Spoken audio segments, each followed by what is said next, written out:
as the world continues to be more chaotic. Did you have any issues with? I don't. Are you I have a lot Jewish? of Or and issues. I'm assuming you're Jewish because you're. I am Jewish. I mean, there's difference between Israeli and Jewish guys, but you said you're a dual citizen of Israel. But did you have any issues after October 7th with the the woke left dichotomy of Hollywood and the film industry? I would say the majority of whom were sort of taking the Free Palestine stance, or were you able to navigate that pretty easily? I mean, I navigated, but those are choppy waters. I Yeah. navigated a captain of a ship would be navigating, going through a hurricane in open sea. So that's how I navigate it. It's So it rough. was so that's what I was kind of sort of alluding to what how would you describe your industry as after October 7th as a Jewish person and an Israeli dual citizen? Well, I'm assuming there was some issues. there are many issues. The entertainment industry very much has been morphed, manipulated, and used by the far left and the progressive movements, which are manipulated by Islamist movements and nefarious factors in different countries. We're Hmm. seeing Qatar, China, Russia, and even Iran being able to, and Qatar, I just want to highlight that one, Yeah. being able to manipulate the entertainment industry. And that is very frightening. So we're seeing this How vast are they doing that? money. Yes. They're able to fund different production companies. They're able to ensure that there's a Muslim consultant on many different television shows. They're able to insert specific narratives, and they're able to pay public figures and influencers to say specific things. The entertainment industry knows what to do when you give them a script and when you pay them to speak off of that script. Whether they're actors, directors, filmmakers, producers, they all get it. That's the way the industry functions. Whoever's funding something is who has control over what is said and how it is said. Mm. People take direction really well if they want to work and be successful in the industry. So it was a very easy community to manipulate. Now, as an American, born in Washington, D.C., politically active throughout my entire life, I never believed that I need to be partisan towards a specific party. I never believed that I need to be tribalist and only accept everything that is told to me. I should be able to challenge it, to change it, to improve it. And because I don't exist inside or outside the box, I don't believe that there's a box, that would trouble a lot of people. And then that definitely challenged my work as an actor and filmmaker in the entertainment industry. But good thing that I'm also involved in media and public diplomacy. So, I never stopped working. Well, I mean, I don't remember. I don't know if you remember. There was this controversy over the Top Gun remake. Tom Cruise was wearing his old jacket from the original movie, which had flag of Taiwan, and China was heavily invested in the feature, and they basically were like, you can't wear that because we don't recognize Taiwan as a nation. I think that that's kind of what you're saying, where it's like the people who have the money are able to dictate certain things that happen in the industry, and that's just a small example. There's obviously much larger examples that we don't even know about, and you see this in a lot of the Netflix woke, narrative that's being pushed. I remember there was a show, Designated Survivor, which was the first season was amazing, and then they sort of went woke. You see it happen with certain films, and when I say woke, we do woke Wednesdays also. That was yesterday, but we Yeah, talk I'm about familiar. how we talk about how we talk about how the woke ideology is essentially brain rot, and now it's being sort of pushed on the right, where it was sort of they had a monopoly on it on the left, where it was film and protesting or what's it called, canceling certain people, and now we see it happening on the right too. But I wanted to sort of go a little bit deeper into the whole what you've maybe went through. Have you had any missed opportunities, or have you had any in the film industry, have you been fired or not been able Yes, to I have. yeah, could you explain a little bit more of that? So, especially since October 7th, 2023, when Hamas, Palestinian Islamic Jihad, and Gazan citizens went in and attacked Israel, killing, raping, kidnapping Jews, Christians, Druze, Baha'i, even Muslim Israelis, all different types of people who were targeted. Ever since that attack happened, and even before Israel responded, we already were seeing these protests rising up on October 7th, truly hours after the attack happened, where It was people were very already it was very organized. We talk very about it. We organized, talk and about people it. were Yeah, already criticizing. Yeah, yeah. and people were criticizing Israel before Israel, the Israeli military, even responded.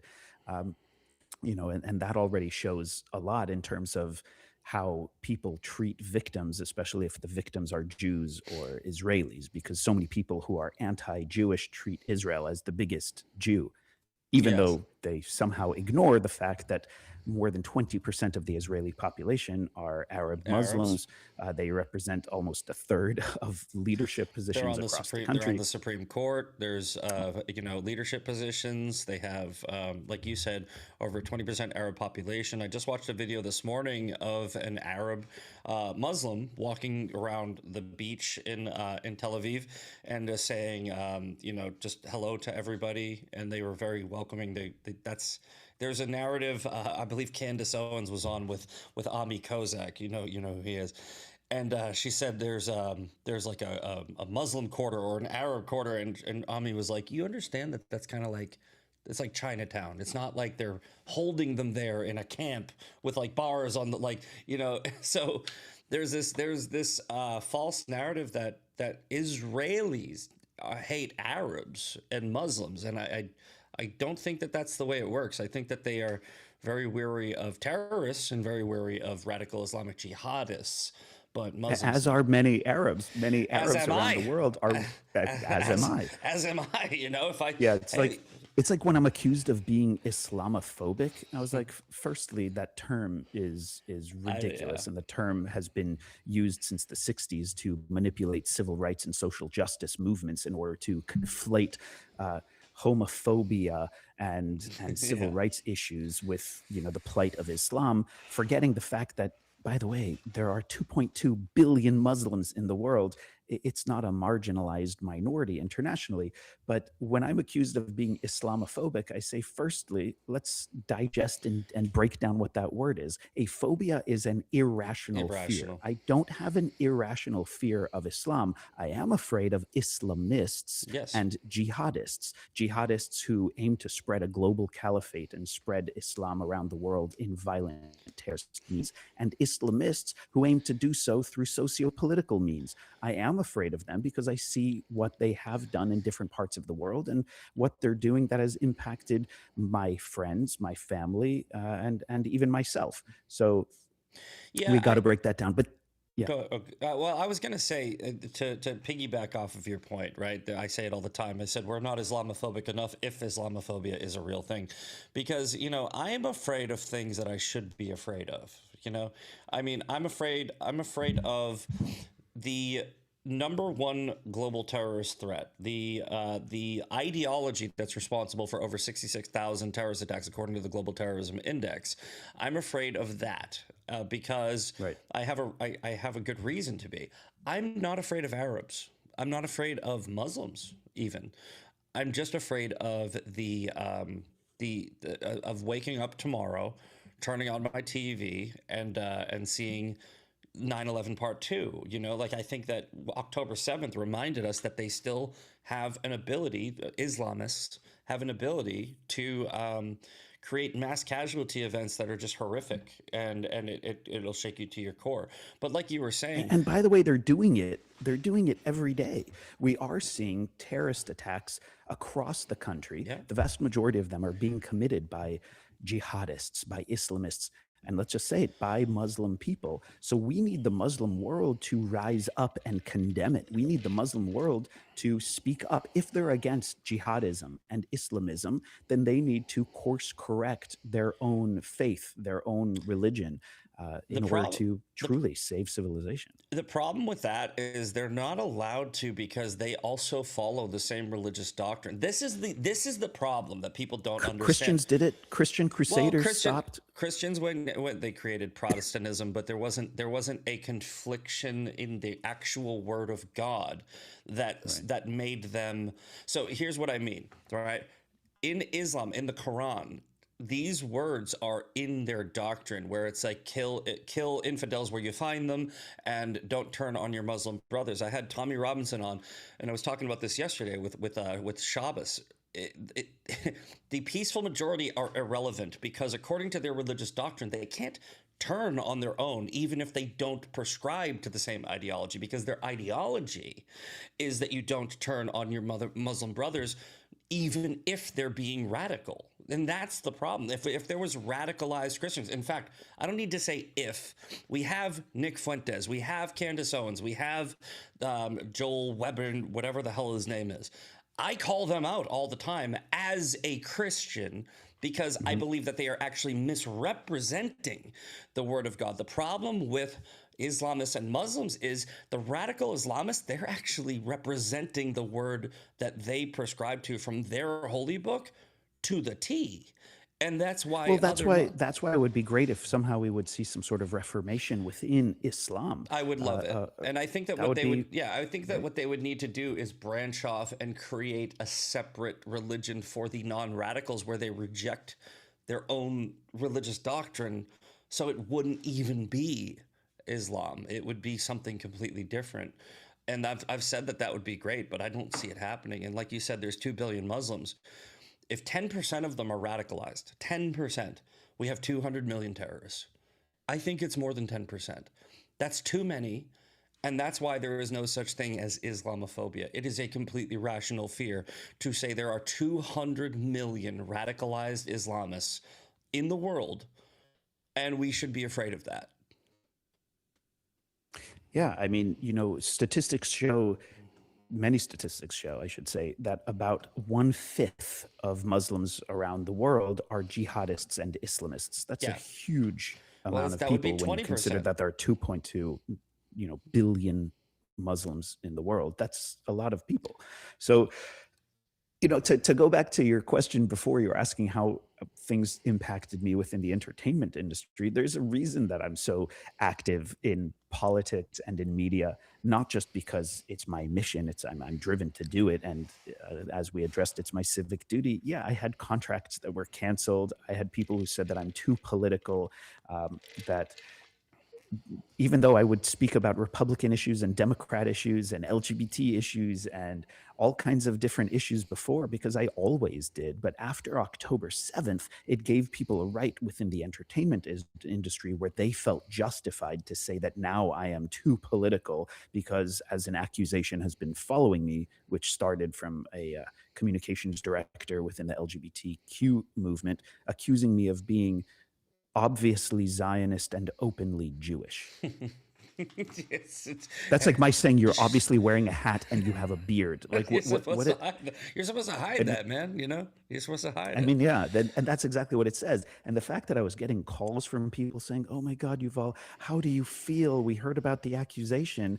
And that said a lot about the people who were calling me as if that was an accusation. That's like telling somebody they're American. How is that an accusation and something negative? So we started to see this spreading. And when it spreads in the entertainment and culture communities, that's a really bad sign of the rot within a society spreading, because when our storytellers who define our society are spreading specific agendas, that's something we all need to combat, and that means that our political world is failing, and it very much is. And that's why, I'm glad there are people like you who speak up and speak out, embracing the challenge, because you know what, honey, life isn't always easy. You're not wrapped in cotton or bubble wrap, and it's not all unicorns and rainbows. Like, life is really challenging, and Yeah. you embrace the challenge and you keep moving forward. So Yeah. I think too many people just have gone to the dark side.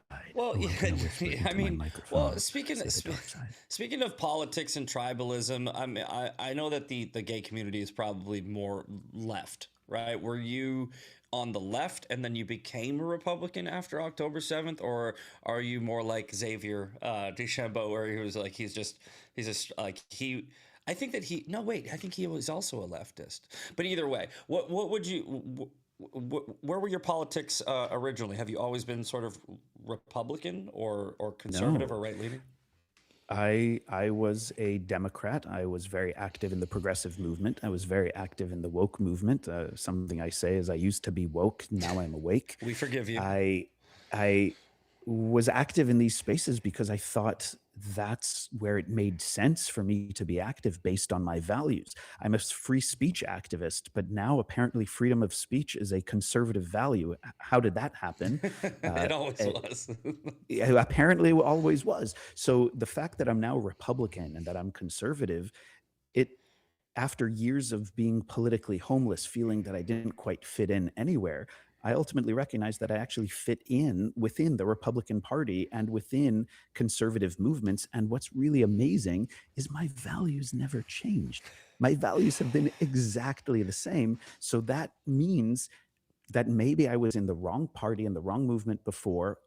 And what is also clear is I feel like I was standing on a football field and the entire field moved and shifted. And I've been standing in the same place. And I was like, oh, I guess now I'm on the Republican side. But you know what? Maybe I'll become a Democrat again someday I hope if the not. Democratic Party can save itself from this pit of despair it's just diving into. Well, to kind of piggyback off of that, I don't think the Democrat Party has ever changed. I think that what they do is that they have tricked people into, and I think that this has been the Democrat Party since pretty much the beginning of time. The Republican Party was created by Lincoln to free slaves, right? The Democrat Party was the party of the KKK. The founders of the KKK were all Democrats.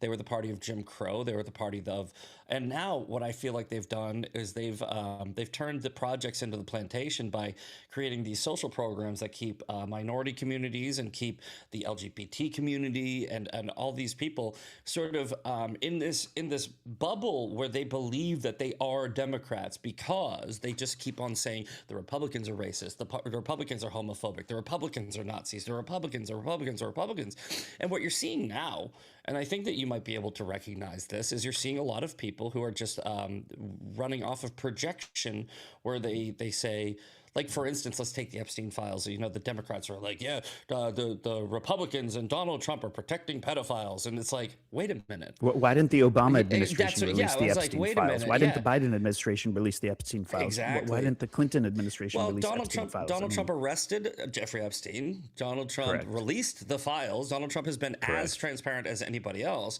But you see what I'm saying is what they do is they think that their supporters are idiots, and unfortunately, sometimes I wouldn't say they're idiots. I'd say that they are.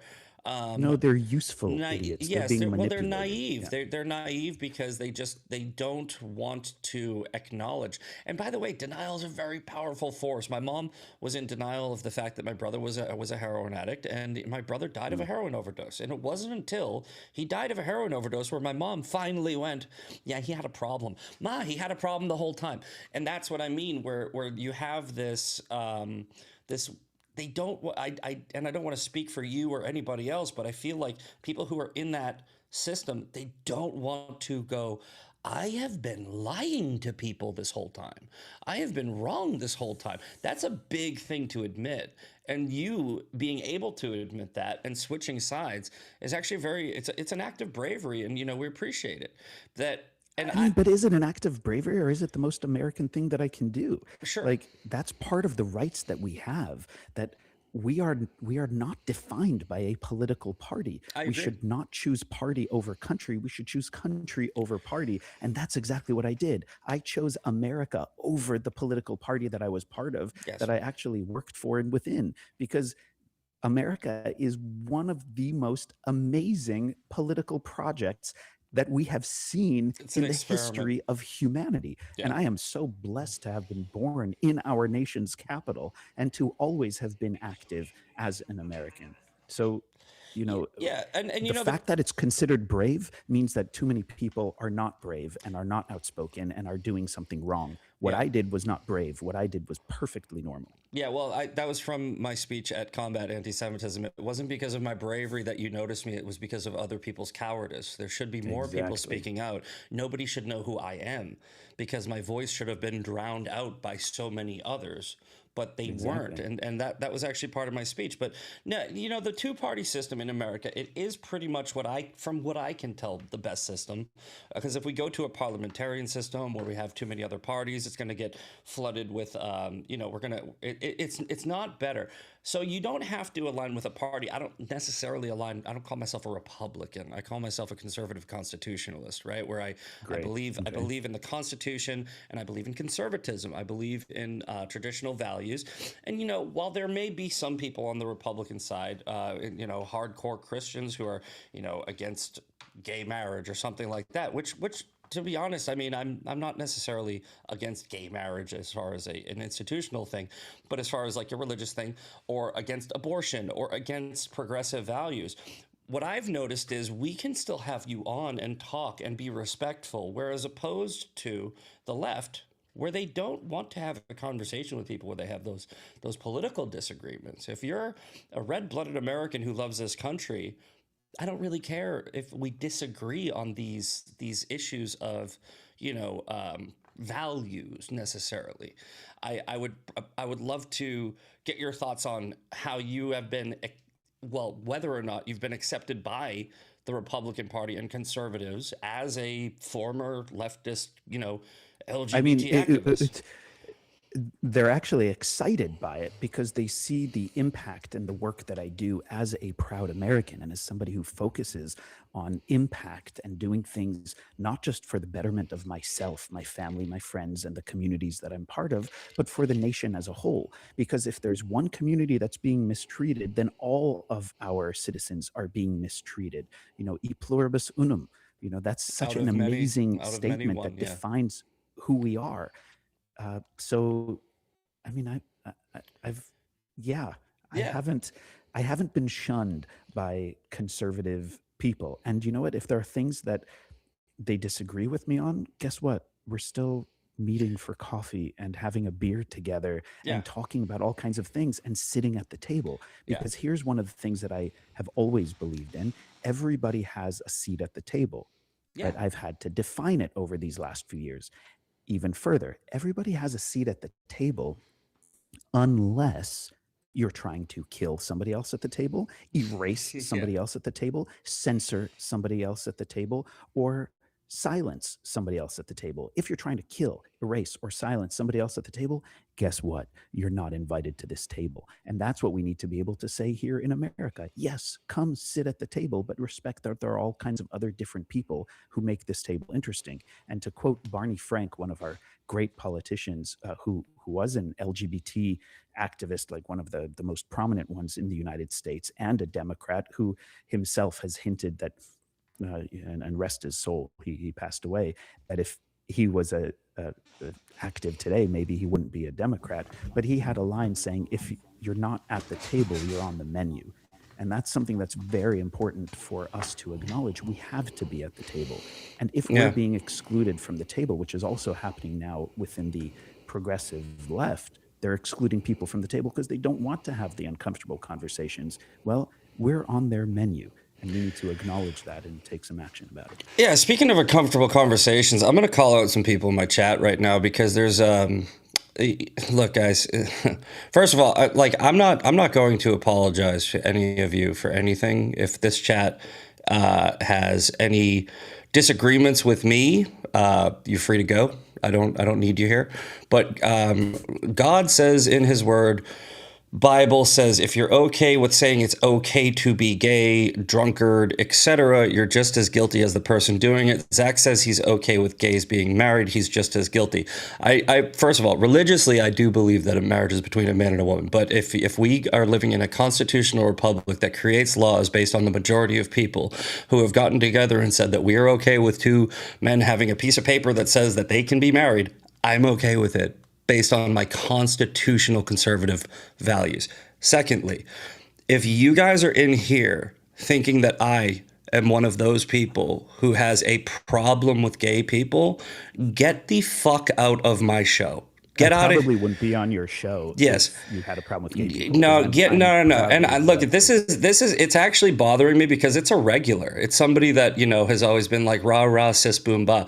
I want to apologize to all of you if I have misled you down a path where I am an intolerant person. Get the fuck out of my show. I'm sorry for the language. We're not doing a naughty button. Don't come back. Fuck you. I don't play this bullshit where you guys get to say Zach is having a gay person on here, so we're going to now start chastising him. No, my show. My show. Screw. Continue. Yeah, Bullshit. but here that's the thing. People hold any public figure to a different standard, and it's as if they forget all of the past, all of the things that somebody might have done in the past and currently. And there's one thing that they'll say, well, now let us define who you are. And I always say, well, look at the track record. There are so many times that I will post something online or something that I say on the news, because as a news commentator, I'm on multiple times throughout the week on major news platforms, and people try to break apart what I'm saying to define me. And I'm like, sure, have the conversation about it, but don't tell me who I am. Listen to the words that I've used throughout the course of my life. So I hear what you're saying, Yeah. and people try to manipulate that. And it's important for us to regularly say, hey, this is my positionality. This is who I am. This is what I believe. These are my values. If you're feeling confused, or if you're trying to morph the narrative and lie about me, then we need to be able to say what you just did right now. And it's unfortunate that you have to keep Well, repeating it. one of the But it is what problems it is. one of the problems that I have with my side, let's say, is you have people like Matt Walsh who are like, we should align with people that are a little bit more extreme because we need votes. I put my principles and my values over my party, over winning. Because what's the point of winning if you lose who you are, right? Like, I mean, if we are going to let's say align with like a Nick Fuentes type because he has a movement, right? It's like, okay, but his movement is a bunch of I call them trans Nazis, right? Because no, because let me explain. I call them trans Nazis because they're not really Nazis. They're not even, a lot of them aren't even really anti Semitic. Also, a part of my speech was does it really matter if these people actually hate Jews or if they are just cosplaying for clicks? A lot of the people, like a Nick Fuentes, they go, I have a Jewish friend. I actually don't hate Jews. I don't think he actually does hate Jews. I think he wears Nazi as a costume so that he can get clicks and Well, generate because a he's an movement. influencer. Yes. He's an influencer, and he's a celebrity driven person, which basically means that he's a whore. He's a prostitute. Wherever the Yeah. money is coming is what he's going to do. We see the same thing with Candace Owens and Yes. Tucker Carlson. Yeah. Tucker Carlson or Tucker Carlson is doing whatever he can do in order to generate those clicks, as you just said. So we need to stop looking at these influencers as if they are vetted Well, historians. They're people not with historians. integrity. Yeah, well, they're not people with integrity. Journalistic standards is kind of an oxymoron these days, right? Because the mainstream media doesn't have them. They're emboldened by whoever their sponsors are, whoever's cutting their checks. And but it's I feel like the new media, which is the podcastistan, these podcasters. I feel like they're MSM on steroids, where they not only don't have they make it look like mainstream media has journalistic integrity, which is a very low bar. Like what used to be journalistic integrity was you get multiple sources that are confirmed, and you don't report on anything that isn't double confirmed by two credible sources. What we But now, have what is a credible source? Because people don't focus on facts; they focus on the narrative. exactly. And trust me, I love a good narrative, but people have focused so much on how to tell the story as opposed to just focusing on facts and statistics. It's why I like to use facts and statistics over emotions. Have your emotions about the facts and statistics. And here's an argument that I keep sharing multiple times whenever I'm on air or on panel discussions with people who wildly disagree with not just what I say, but who I am as an American, as an Israeli, as a democracy and constitutional republic activist. Like they'll say, well, Yuval, all you're doing is sharing these facts and statistics and information, but I know how I feel. And I tell them, well, here's the problem. You are forcing facts, not you, but I'm telling Yeah, these no, no, no. people, I did. Yeah. they're forcing facts to fit their opinions as opposed to shaping their opinions based on facts. That's the manipulation of reality. And that's what we're seeing so much. And we're seeing it across social media. And we're seeing it with all of these social media influencers who are gaining massive traction. They're just trying to say whatever they can to have an emotional response, because most people on the planet deal with emotions and not with facts. Most people respond to a slogan but aren't going to read the whole article. Yeah. Well, there are the people that really want to be right, if that makes sense. So when they hear something that makes it sound like they're right, they're going to jump on it and go, "I was right," and then that's called confirmation bias, right? There are other people who are intentionally misleading, right, and pushing a narrative knowing that what they're saying is not true. And we shouldn't even actually try to figure out which is which, because there's so many people. For instance, yesterday or even this morning, it might have been something about Sean Ryan. One of my friends online was saying, I really liked Sean Ryan. I want to see him turn things around. And I made a comment. I'm paraphrasing, but I made a comment. I go, stop disillusioning yourself under the notion that Sean Ryan is mistaken, right? Because if he's mistaken, then he's an idiot that you shouldn't listen to, right? He's probably lying to you on purpose. And it was based on the Sean Ryan says, what is core MAGA now? Core MAGA now is pedophile protectors, apparently, according to Sean Ryan on his Megyn Kelly episode. When you call 71 million people or 77 million people pedophile protectors, right? That's an intentional statement. And it's exactly what the left did, calling MAGA Nazis, right? Now, what would you say? I think that this is a rhetorical. Who would you say is more aligned with the Nazi Party in today's American political climate, the left or the right? So here's something very important that we also must remember. And here's like what does I feel like the more you know star needs to go across the screen as I remind people about history. Nazi Socialist stands for the Nationalist Socialist Exactly. Movement. The Nationalist Socialist Movement became a fascist movement. But before we even talk about it becoming a fascist movement, when the Nazi Party lost in World War II, all of a sudden socialists around the world needed to distance themselves from the Nationalist Socialist Movement that committed crimes against humanity, and they started to only refer to it as a fascist movement. Mm-hmm. So it's very important to acknowledge that it's that socialist thought process that allowed this fascist dictator and a fascist Nazi party to take over Europe and to attempt to take over much of the world. We are seeing a reason I'm not progressive anymore, a reason I'm not on the left anymore, is because I was seeing fascist thought spread throughout the movements that I was part of, where everybody's expected to think the same way, where group think is much more important than the individual think, where the group collective and how we define ourselves within identity politics is much more important as a community and as a group, as opposed to as an individual. And I completely push back, because I'm much more unique as an individual than I am unique as part of a collective. As part of a collective, I morphed into the gray area. We're not in a black and white society. We're not just a gray area. We're in a world filled with different colors. And that's what we should be able to do. And you know what? And that's why I also dance with delight within the conservative communities, because they let me be an individual with my own opinions. I'm hearing people in the chat say that your mic is low.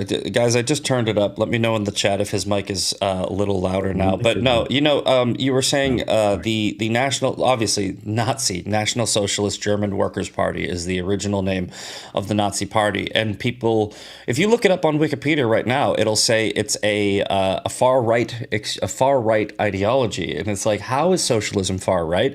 And then they'll say, well, it wasn't really socialist. They were just telling people they were socialist. And I'm like, that's socialism. Like the funny thing is, the Red Green Alliance in Iran in the 70s, the Nazi movement where Hitler was aligning with radical Islam, the Ottoman Empire, it's always the same thing. It's always socialism is always a ideology where they lie to you about what they really are when they are actually the party that is more, I guess you could say, like fascist, radical right, or whatever they're calling it. But I don't understand how they're defining right wing in National Socialist. But no, what I would socialism is. Oh, sorry. Keep going. No, what I would imagine is right that nationalism is a more right leaning ideology, right? And there's nothing Sure. wrong. There's nothing wrong with nationalism, actually. I love being a nationalist. Yes. I am a patriotic American.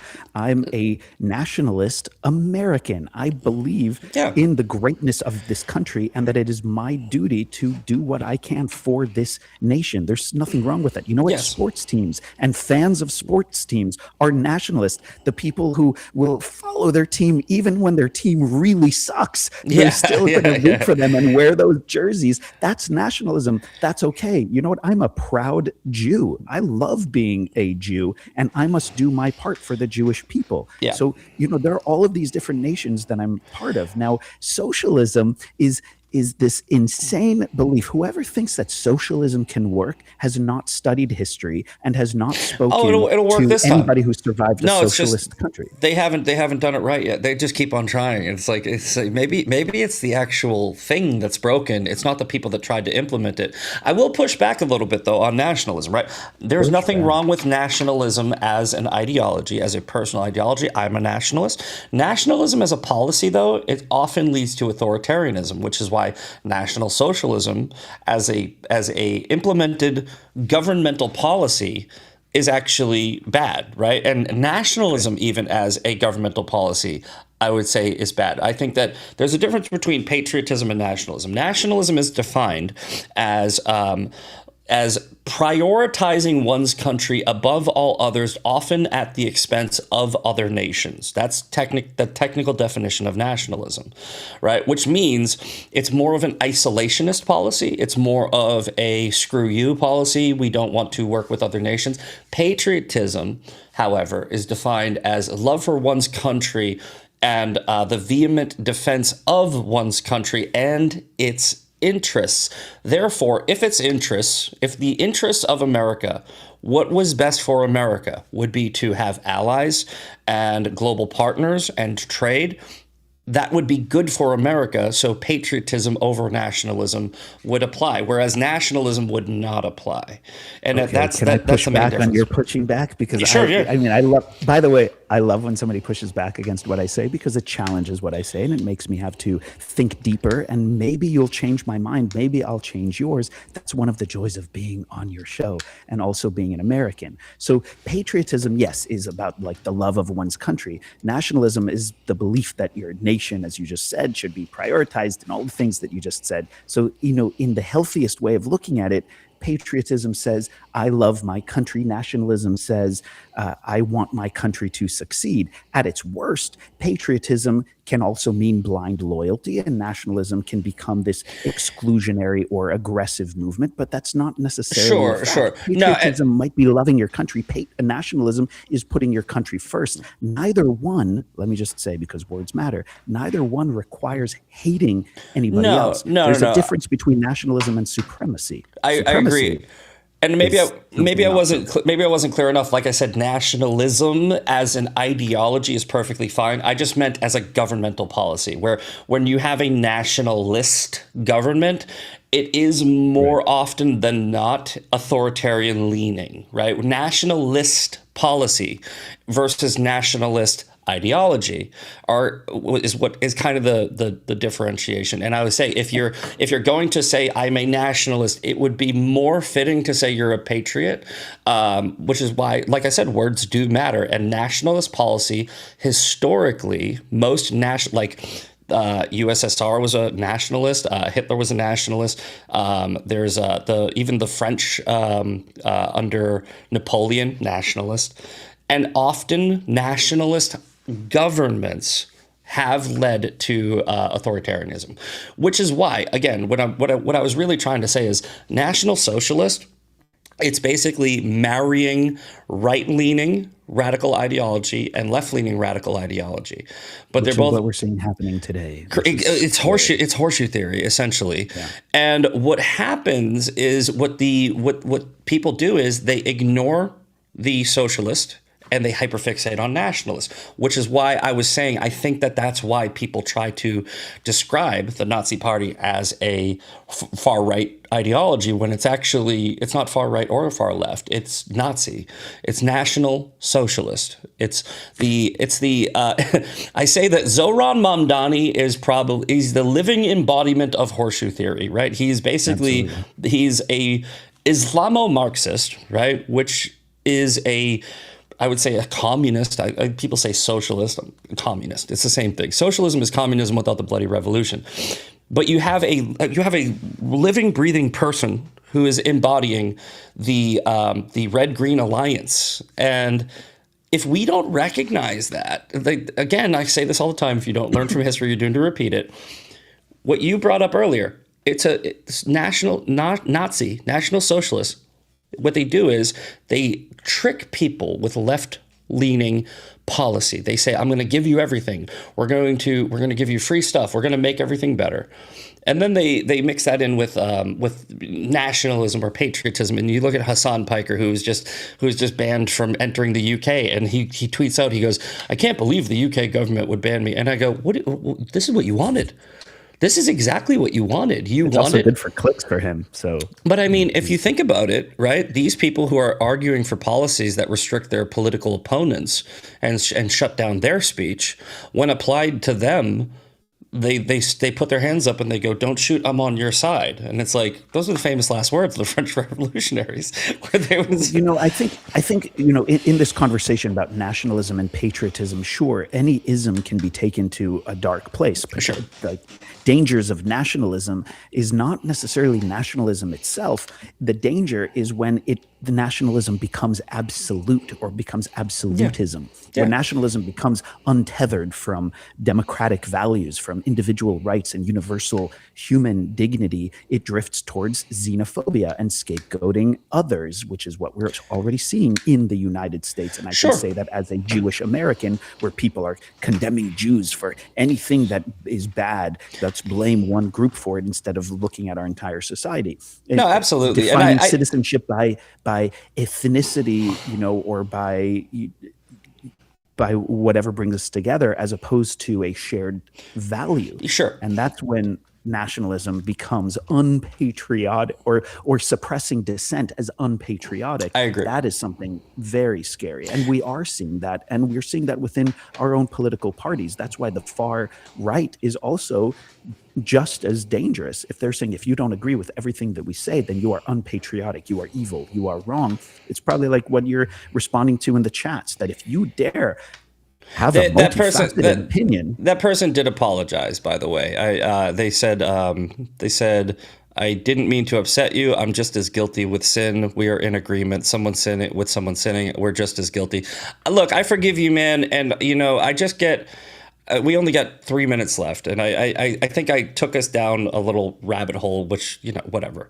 But go back to we're in it together. Go back to that earlier point. Here's the thing: I'm perfectly comfortable telling Yuval that, and respectfully, I disagree with your lifestyle. I am a Christian, and I think that marriage is between a man and a woman. But what I was saying was I am a constitutionalist, and if the laws of this country allowed for it, based on a democratic process in our constitutional republic, if there is men and women and men and men both have a piece of paper that says you're married, it doesn't bother me. And I don't care that I disagree with his lifestyle, and I don't think he should care. He probably disagrees with my lifestyle. There are people that have the thing. It doesn't. I'm just saying, I think that certain Christians, they really hyperfixate on that part of the Bible where it's against homosexuality. Bro, they talk about lying way more, and there's so many people that have absolutely no problem with the fact that their best friend is cheating on their wife, or they have a pathological lying problem. I'm just So saying. here's my response. We got to your actually we thing. got to go. We got 1 minute left. It's a live show, so we're gonna kick it off to our next guest. So I didn't mean to cut you off. We'll have to have you back on because this conversation went really well and we flowed really well. But Yuval, tell everybody where they can find you, what you got coming up, what you got going on, and let's send everybody out on a high note. And I forgive you in the chat, and I'm sorry if I got a little pissy, but hey, it's okay to get heated. That's the right that we have within a society like we have. You don't have to agree with my life to respect my rights. The Constitution doesn't require your that's approval. Exactly it right. requires equal protection. And one of the things I love most about America is that neither of us has to surrender our beliefs. I will defend your right to practice your faith, and I ask that you defend my right to live my life, which is what you do. So that's what freedom is all about. Yes, hate the sin, not the sinner. Go ahead. Where can we find you? Absolutely. Yuval David, YUVALDAVID, all over social media. Please follow, share whatever you wish to share, and comment. I get all kinds of unique comments. In terms of what I do, I work as a fellow at the Middle East Forum. I advise 40 different governmental and non-governmental agencies in the United States primarily, but also internationally, including Israel. I'm on air as a news commentator, and I publish my articles every week. So beautiful. I'm doing what I do within the media and political space. Awesome. All right, Yuval, thank you so much for coming on. Guys, Sean Farish is coming up next. Enjoy Ungoverned. We will see you tomorrow for Fan Mail Friday. And thank you so much, Yuval, for coming on. This was great. Appreciate you. My pleasure. All right, have a good one. Appreciate you. All right, bye. A partially valid, a half-truth, if you will, is being pushed. I can't wait to find out all sorts of new and exciting things I didn't know about myself. So you just hate Jews, bro? Yeah, you're just an anti-Semite. Congratulations. You're not. What would you say? Exactly. Well, that's different. It's not different. It's the same thing. Yeah, we are the only society on Earth who has the obligation to self-destruct, to blame ourselves for every problem that has ever existed, and we just think of ourselves as the worst human beings who are responsible for every bad. How many Muslims are trying to stop Boko Haram? How many Muslims were confronting ISIS? How many Muslims, the extremists always win. So the peaceful majority, of which I know many, they're irrelevant.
Thursday to the Ungovernables, the Captain's Crew, the LFA family, McGroy Nation. We are coming to you live from the deep red state of Tennessee on rumble.com/LFA-TV. Welcome to Ungoverned. Happy Thursday to you.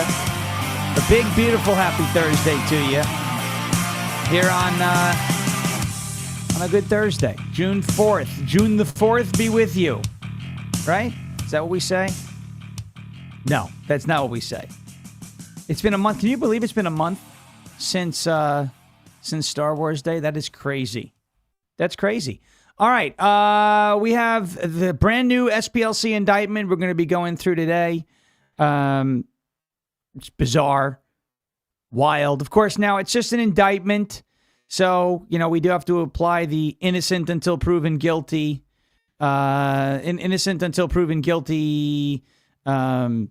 principle, obviously. Everybody is entitled to their innocence until they are proven guilty in a court of law in front of a jury of their peers. But this is certainly, when it comes to the SPLC, certainly something that does not surprise me, does not shock me. My history with that just decrepit organization, and we're getting that buzz again. I'm going to have to figure this out later because I got cords all over the place, and that takes care of it for now. So we have a ton of information to get to through that SPLC indictment. I'm going to spend the bulk of the beginning of the show talking about the SPLC indictment. The Southern Poverty Law Center, as you know, they were indicted not too long ago, about a month or so ago, maybe a month and a half ago, by the Department of Justice in connection with the Charlottesville event. Remember the Very Fine People hoax? And there was the allegation that they were funding some of that activity, all while at the same time on the other side of the equation say, oh, you have to donate to us if you want to fight against hate groups and hate speech and hate activity and hate this, hate that, hate that, hate this. As it turns out, the SPLC itself was seemed to have been, at least according to the indictment and some of the evidence in the indictment, funding the very activity that it claims to stand against. So we will dive into that. The candidates the Democrats are running right now. Now you've got this guy who was connected to the 1993 World Trade Center bombing, who is a Democrat nominee in New Jersey. Looks like he's running for Congress. Is there any better motivation to shut the front door and make sure that we build an army that can defeat the Democrat Party at the polls this November in the midterms? You got the Nazi tattoo guy, Graham Plattner, and he's not just the Nazi tattoo guy. He's the Nazi tattoo guy. He's the honking hedgehogs and porta potties guy. He's the sexting guy, and now apparently there's some more. Apparently there's some more bad press that's about to come out about Graham Plattner. The guy's a disaster, and I get the feeling now that this is no longer just, I get the feeling that this isn't coming from the right. Right? Somebody is trying to take him down. Somebody is trying to Biden Graham Plattner before he's the official nominee on the ballot. That's what I think. Because what is one of my rules, right? Republicans never take down Democrats. Democrats take down Democrats, right? And the same thing that happened with Biden, the same thing that happened with Eric Swalwell, the same thing that happened with Andrew Cuomo, I think is happening here with Graham Plattner. Is it going to be effective? I don't know, because the kingmakers of the Democrat Party, AOC, Bernie Sanders, in a way, Chuck Schumer, Pocahontas, right, Elizabeth Warren, those folks don't seem to be backing down, at least not yet. So I don't know if there's some sort of intra-party fight going on right now over Plattner, but I get the feeling that a lot of this that's coming out about Graham Plattner right now is coming actually from the left side of the aisle. But the radical left doesn't want to see him go anywhere. And we know this for a fact. The radical left is in charge of the Democrat Party. They have their hands firmly on the steering wheel. They've got a total grip over the Democrat Party. So we do have that. All right.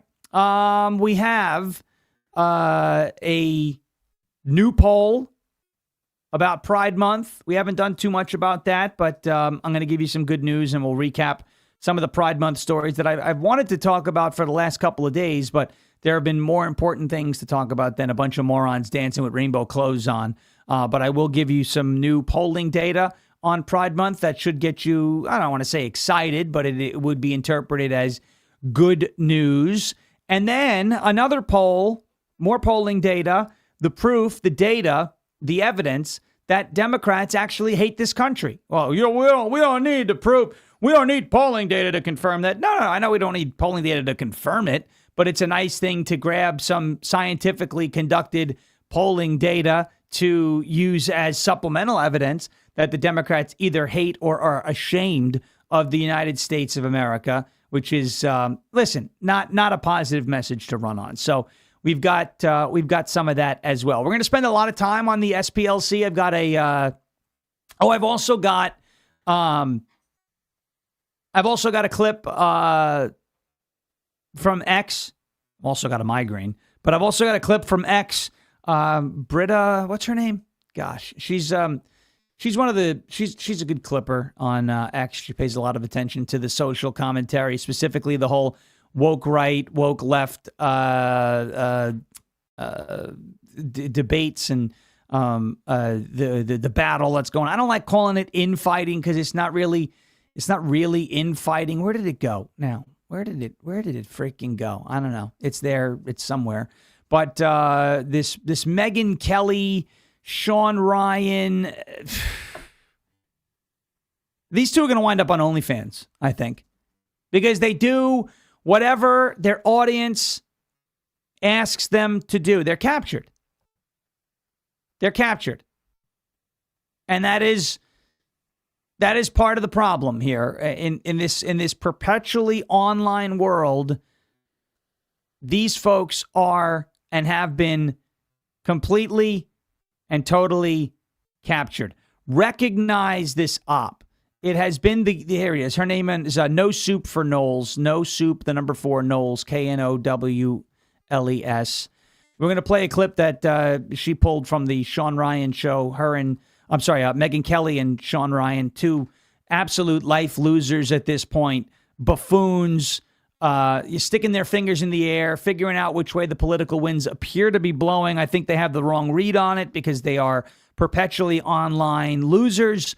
So we're going to play that clip for you as well and show you this is what, and I'm going to say this because it gets me angry when I see a bunch of Karens online. Oh, stop the infighting. They're on your side. Sean Ryan was never on our side, okay?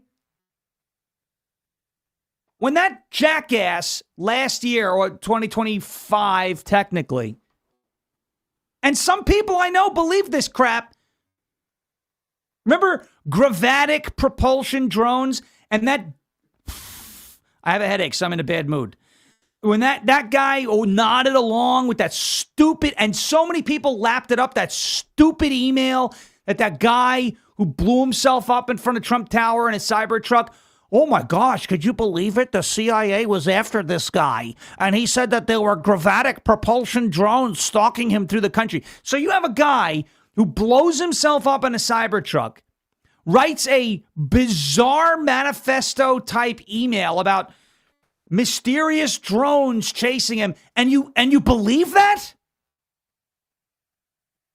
As I just dealt with this morning.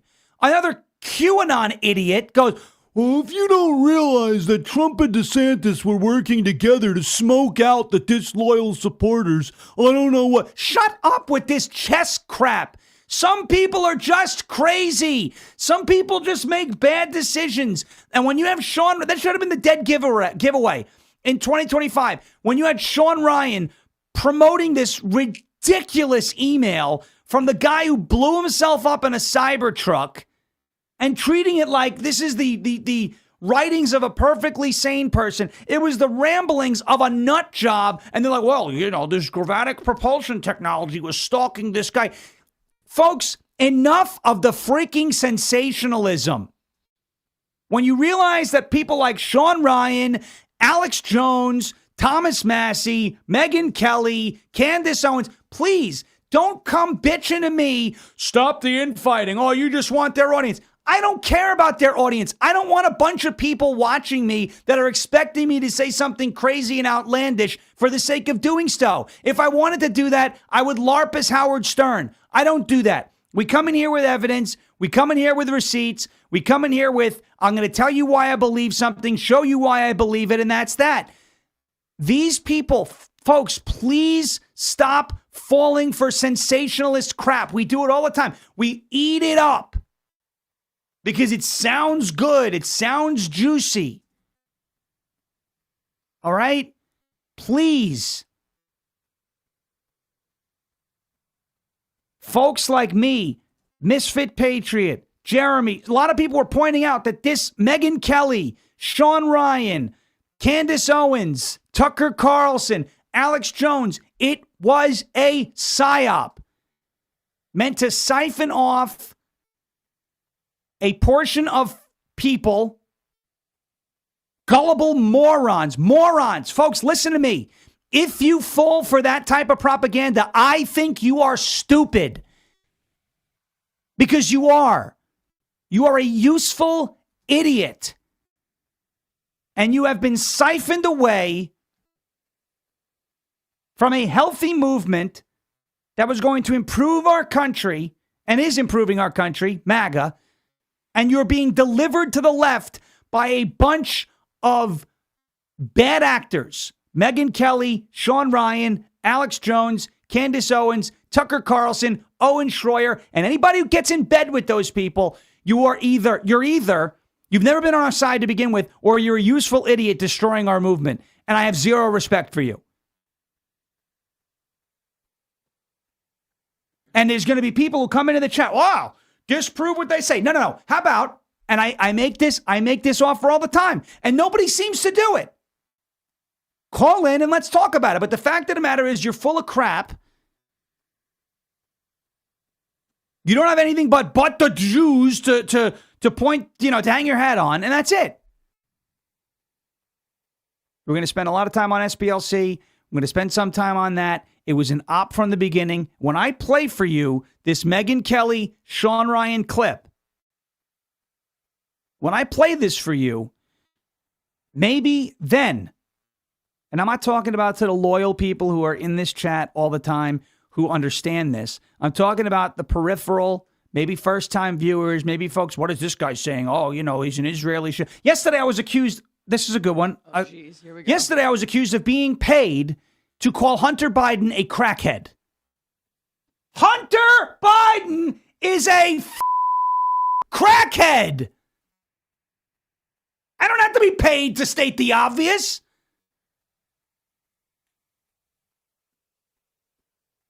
And it's the third time I'm going to say it this morning. I have a headache, so I'm in a mood. Okay? Everyone just buckle up. Buckle up. It's a little late for the reminder, but just if you haven't already, do it now. All right. Because again, that same group of idiots, the Alex Jones of the world, I don't know if he's promoting Hunter Biden, but Candace Owens certainly did. Sean Ryan certainly did. Megyn Kelly, I'm not sure if she has yet. But once one does it, they are all going to do it, Hunter Biden has the nerve to lecture us on corruption. Hunter freaking Biden. Folks, Hunter Biden is lecturing us about corruption, and you have people on the right who are like, well, the guy has a point. What the fire truck are you smoking? You're smoking what Hunter Biden's smoking.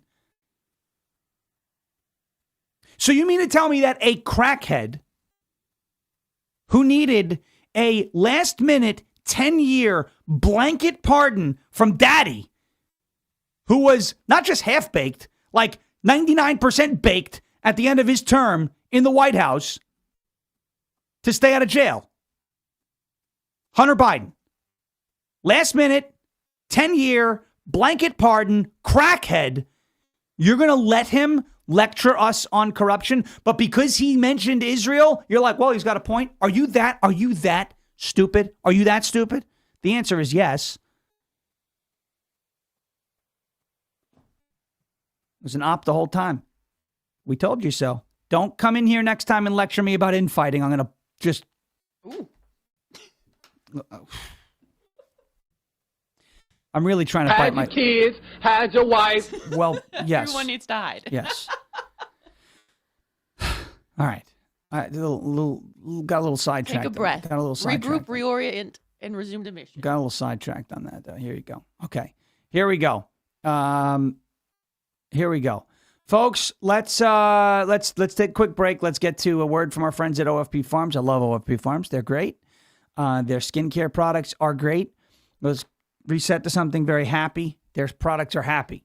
I have a headache. I'm in a mood. I'm tired of people coming into my mentions, acting like I don't know what I'm talking about when every single time we go through this, but a few months later, winds up being right. Those people disappear, sometimes because I block them. Because you know what, I find myself having less and less patience on social media. We're like, oh, blocking is stupid. Nah, you know what? I don't want you here. If you're going to be a pain in the ass in my mentions, I block. That's how it goes. All right, folks, celebrate Father's Day and Independence Day with OFP Farms. Father's Day is approaching very quickly. What is it, 15 days away? And Independence Day is just around the corner. OFP Farms is excited to welcome new arrivals, which means they're clearing out their final inventory of premium men's beard products and the last remaining America 250 gift boxes. They are not your typical gifts. They are rugged, stylish, farm-crafted items designed for dads, husbands, grandfathers, sons, and all the hardworking men who deserve something extraordinary. This is your last chance to secure these men's gift sets and beard products. Once they're sold out, they're gone. They're not coming back. You got to go over to ofpfarms.com and take a look at what's remaining. The OFP Farms men's beard products and America 250 products are amazing. Use the code Sean to get 25% off of all men's beard products and America 250 items while supplies last. Shop now before they're gone for good. Go to ofpfarms.com. That is Oscar, Foxtrot, Papa, Farms.com. Use the code Sean. Spell it right. SHAWN. 25% off final inventory while supplies last. OFPfarms.com. Promo code Sean for 25% off. OFPfarms.com. Promo code Sean, SHAWN. The only thing Sean Ryan does right is he spells his name SHAWN. Mm-hmm. That's the only thing he does right. And he didn't even choose that. And he didn't choose that. Actually, he was not born with SHAWN. He changed it. Oh, well, was it SEAN? Yeah. Or was it a totally different SEAN. name? Oh, wow. Yeah. And then he got busted for some sort of drug-related offense and then magically started working for the United States intel community. Oh, interesting. Does he happen to be a Jew? No, he's Italian, actually. His last name is Palmisano. It's not actually Ryan either. Anyway, let's start with the SPLC, shall we? This is insane. So, the SPLC about a month and a half ago got hit with an indictment for accusing them of essentially fraud, right? Funding the very thing that they are supposed to be standing against, right? So we're gonna start with this. We're going to start with this. Winky's talking about it. He changed his last name. Yes. Denise Roman, our woman, says he wanted to be like you. Yeah, that's very good. Thank you. I'm just being nice now. All right. Let me ask this question. We're going to do this question with the chat. Let me see if we're on the same page here. Okay. Ready? Don't answer yet. But we're going to let the chat answer. Oh man, I hate when that I like to answer before everybody. But the question is here. What is the most terrifying thought that keeps Big Pharma up at night? What is the most terrifying thought that keeps Big Pharma up at night? Think. What terrifies Pfizer, and Vanda and all these? What is the most terrifying thought that keeps Big Pharma up at night? Did I get it? I put it in the chat. Bad Moon, Brennan, Denise has got it. Let me see. MD USMC 77. It's not about ads. Kathy Ratcliffe has got it. Yeah, everyone seems to be getting it. Cures. Right? Or Brennan said, healthy people. Because if people are healthy, what do they not need? Medicine. And who produces medicine for profit? Big Pharma, right? Doctors make money on, and I'm not saying, by the way, I'm not saying that that every doctor is a bad doctor. I'm not. I'm really not. I appreciate a good doctor and modern medicine. Mm-hmm. Most of it. I got a good eye doctor. Okay, right now. We do. We have a very good eye doctor. Actually, they're really cool. what do doctors need to make money? Sick people. Sick people, right? What do doctors need to make money? They need sick people. The chat got it. You guys are so smart. I love it. I love it. Doctors need sick people. What do mechanics need to make money? Broken cars. What does Big Pharma need to make money? Sick people, fat people, unhealthy people. What does the SPLC need in order to keep soliciting donations? They need racism, right? They need hate. They need bigotry. So, why not? Why wouldn't the SPLC do what Big Pharma is doing, right? Or some of the medical community is doing? Why not inflict the disease to then sell the cure, right? This is a model that is used by so many bad actors. The Democrats do this too. What do the Democrats need in order to keep people reliant on government? What do they need? They need poor people. They need poverty. They need inflation. They need bad economic conditions in a lot of places so that you, the people who are financially suffering, turn to the government and the party of big government, the Democrats, for help. And then they get you hooked on their handouts, right? The welfare system, all of this, and you never get off because you're afraid that if you go out there and try and fend for yourself, you're actually not going to be able to afford to do so. The Democrats need poor people to stay relevant. Big Pharma needs sick people to stay in profit. The SPLC needs bigotry, hatred, racism, all of that, so they can keep soliciting donations. It is the same model in all three examples. The Democrats, the SPLC, Big Pharma, they're all in bed together and they're all doing the same thing. They are all inflicting the disease to sell you the cure. So the SPLC got hit with a couple of months ago an indictment that basically alleged that, right? They were funding the hatred, the bigotry, the racism, the violence, whatever you want to call it, in order to then point at it and say, you see all that hatred and bigotry and violence and racism? You have to donate to us. We are the one thing that is going to be able to stop them. No. You are the one thing, the SPLC, that is causing it. Now, I'm not telling you that there's not racists in the world, because there are. I'm not telling you that there's not bad people in this world, because there are. I'm not telling you there's not bigots in this world and extremists in this world that will carry out racially or religiously or culturally motivated, crimes and acts of terror and acts of hatred and acts of bigotry. That exists, right? But it doesn't exist at the scale that the SPLC wants you to believe it exists at, right? That's the point.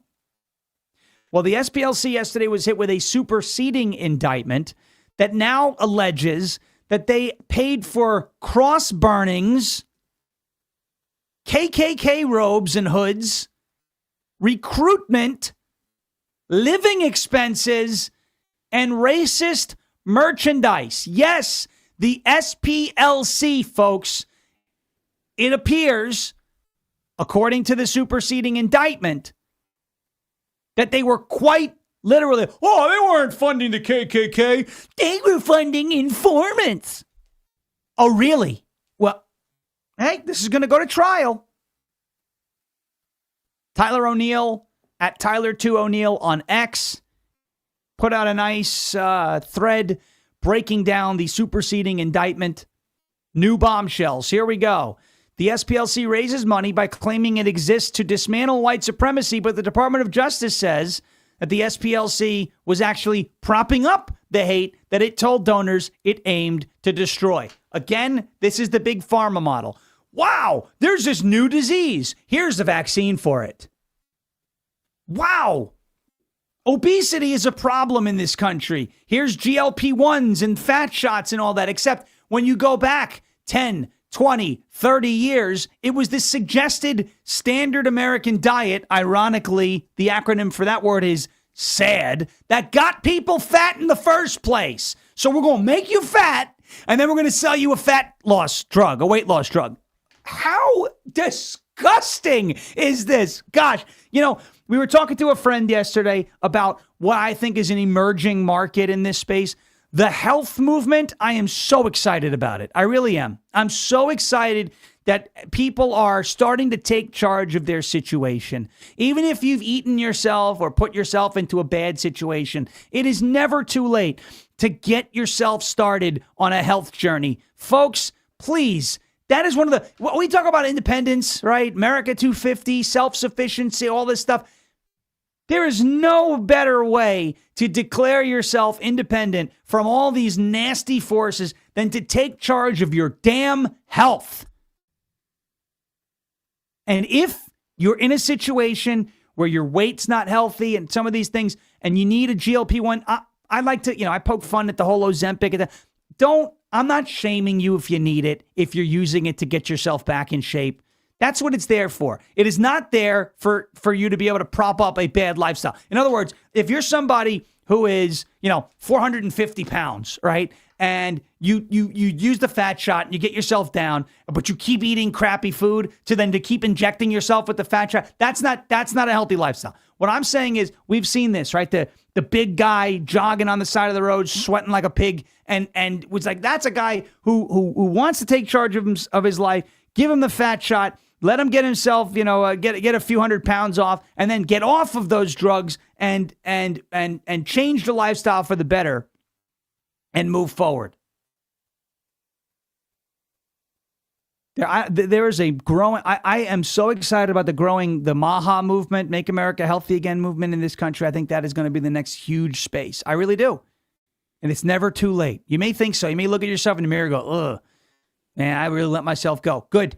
If you have that realization about something that has gone on in your fitness life, your health life, just make the decision. It's a conscious decision to take control of your life, take control of your health again. You can do it. I promise you. It's not going to be easy, but it'll be worth it. It will be. It will be. And you're capable of it. I promise you. Do not let the people who inflicted this disease on our society now effectively sell you the cure. It's the same model. The SPLC, Big Pharma, the Democrat Party, so many people, so many industries, so many sectors do this. And it is disgusting, it is predatory, and it is malicious. Okay, let's get into this indictment real fast because this is just insanity. The field sources use the SPLC's money to attend extremist rallies, host rallies, grow existing chapters, create new chapters, recruit individuals, donate to extremist leaders, purchase cross-burning material, create racist paraphernalia, and pay living expenses. According to the indictment, the SPLC set up fictitious entities to fund these, quote, field sources. One was the National Alliance. The SPLC paid over $1.2 million to F9, who was in a romantic relationship with an SPLC employee. Oh, no conflict of interest there. While receiving SPLC donor money, F9 also raised funds for the National Alliance. Number two, a Nazi KKK leader. The SPLC paid more than $70,000 to F30, a Nazi KKK and Aryan Nations leader. F30 asked the SPLC to help him or her leave the movement. SPLC gave F30 a salary to stay in the movement. F30 used the money to host extremist rallies, recruit members, and publish material. The KKK, F30 wasn't the only one. F31 and F32 in the indictment. KKK members wanted out of the KKK in 2012, but the SPLC bribed them to stay in the KKK.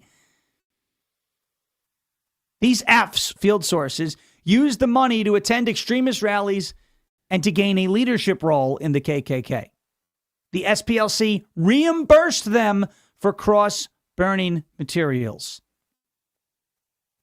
The SPLC gave $155,000 to F42, the former chairman of the neo-Nazi National Alliance. At the same time, the SPLC featured this field source on its extremist file webpage. So they quite literally funded one of the people, according to the indictment, that they then cited on their extremist file page. They're doing the thing. Oh, look at this. Look at this nasty extremist. But shh, we're actually funding him to be an extremist so we can feature him so that we can grift off of our donors. Oh, my gosh. Unite the Right, which was the Charlottesville rally. F-37, a member of the leadership chat for the Charlottesville rally in 2017, made racist posts under an SPLC employee's supervision and arranged transport for others to attend the rally. SPLC paid this person $300,000. The SPLC paid $350,000 to an officer of the National Socialist Movement. National Socialist? Huh? What acronym stands for National Social? Oh, Nazi. And Aryan Nations affiliated Sadistic Souls Motorcycle Club, $350,000. The SPLC paid F-43 $19,000. This person was national president of American Front and is a convicted felon for participating in a cross burning. I wonder if the SPLC has been funding that Patriot Front group. You know, the ones who jump out of U-Hauls and khakis and walk with their flags with the mask on. I wouldn't doubt it. Weird group. The United Klans of America. The SPLC paid F-18, who led a millennial reboot of what was once a serious domestic threat. Wire fraud. The indictment mentions specific payments the SPLC allegedly made under false pretenses. The indictment claims the SPLC aimed, quote, to obtain money via donations through materially false representations and omissions about what the donated funds would be used for. That's right. So if you were donating to the SPLC, they weren't telling you that they were funding extremism. They were telling you that they were fighting extremism. Those are two very different things. The indictment also brings bank fraud charges, mentioning specific statements an SPLC employee made to a bank that later conflicted with the SPLC CEO's statements to the bank. Finally, the indictment claims the SPLC conspired to commit concealment money laundering, aiming to conceal the true nature, source, ownership, and control of the fraudulently obtained donated money the SPLC paid to the field sources.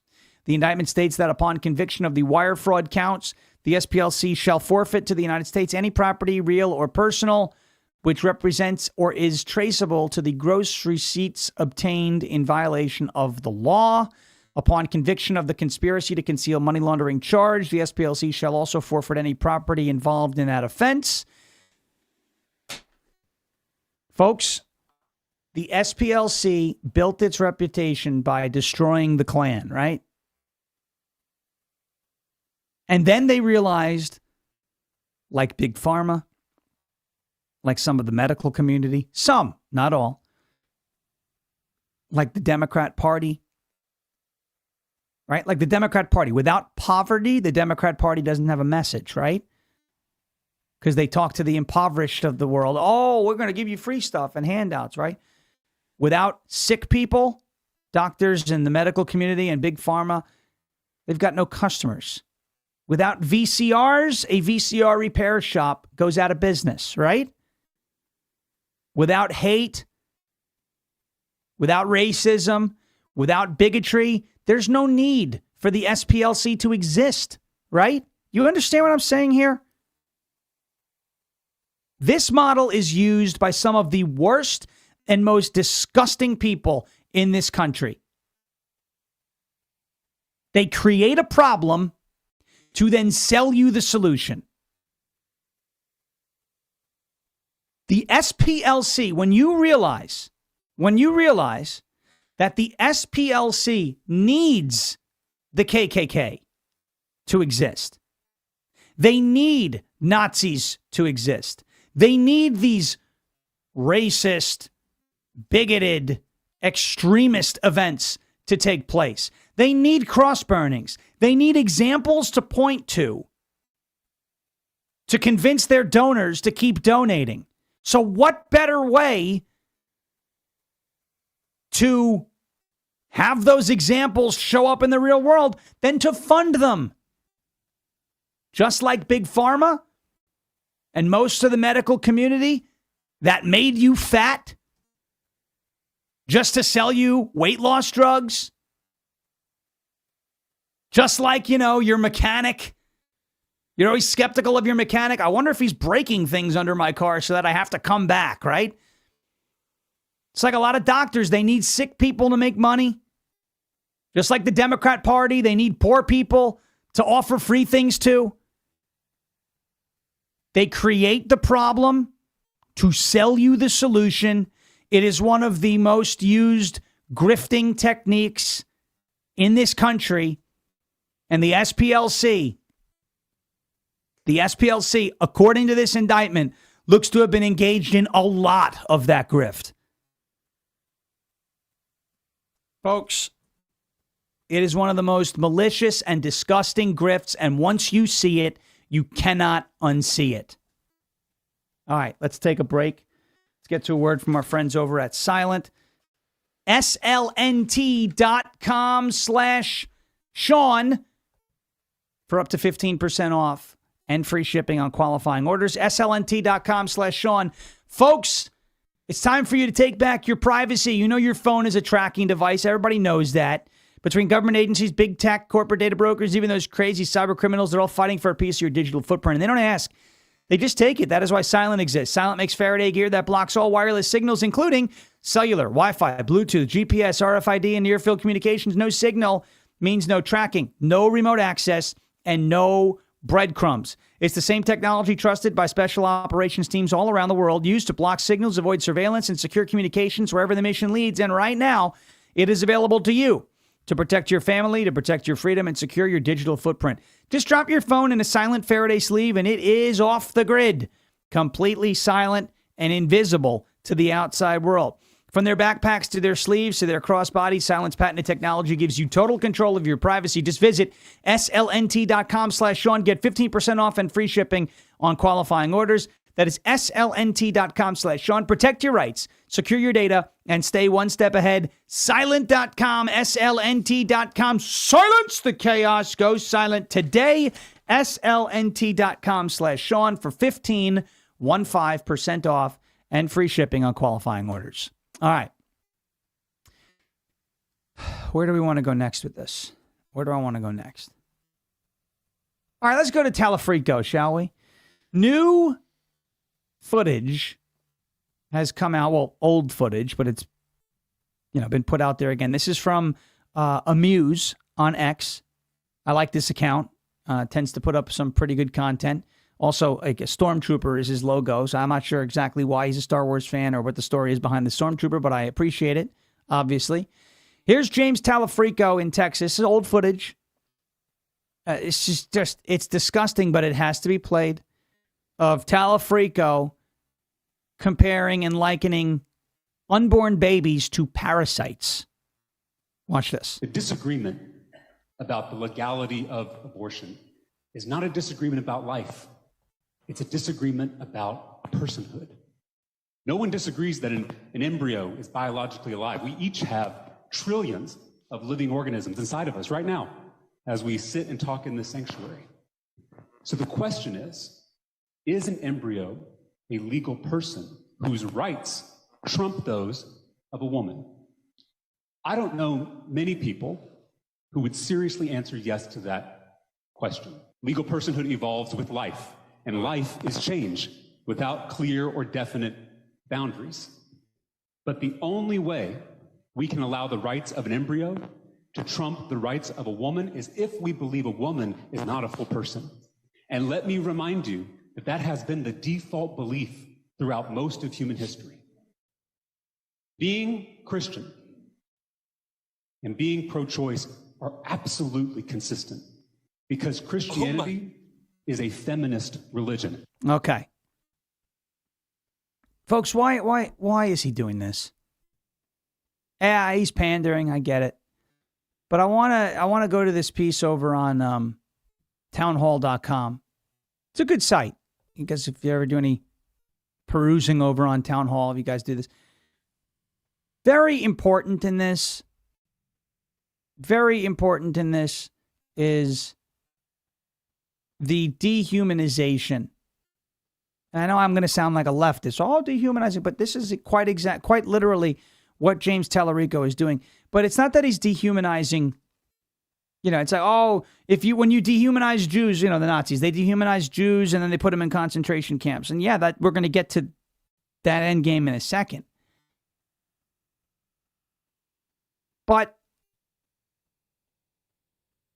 you're dehumanizing something that's actually human, an embryo, human embryo, and you're likening it to that of a parasite. Why? So this is not just being somebody who is okay with abortion. This is somebody who is pro-abortion. There's a difference, right? When I talk about, the city of Chicago, for example, we don't say soft on crime anymore, right? What do we say? We say pro-crime. In other words, they encourage the crime. If you're likening a human embryo to a parasite, you know, like if someone tells you, Brendan, that you have tapeworms, right, what do you want to do to those tapeworms? Get rid of them. You want to get rid of them, right? Mm-hmm. So if you're likening a human embryo to that of a tapeworm, what does that make you want to do to the human embryo? Get rid of it. Get rid of it. And this is why, folks, I'm not trying to be sensational. I just went off on the whole sensationalism. This is why 2024 DNC, remember the abortion bus? And we've said it on this show for a long time. I would not put it past somebody like an AOC, right, to get pregnant with the sole purpose of getting an abortion. That's baby sacrifice. And that's what Tallarico is setting the stage for here. When you liken a human embryo to a parasite, you are putting it in the same context as something that when you're told, oh, you've got tapeworms, or you've got, your cat has fleas, or you have a tick or something. Though parasites are something, mosquitoes, you want to kill it. You want to rid it. You want to, from your body, you want to eradicate the leech, the blood-sucking parasite from your existence. Sick. This is sick stuff. And they use this, again, they do this dehumanization thing to people like us. Well, if you refer to Republicans as Nazis or racists or bigots or some other dehumanizing language, they can essentially create the permission and the justification for killing us.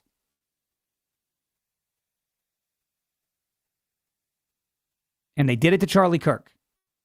What's happened throughout history? The Nazis did it about the Jews. This is exactly slavery.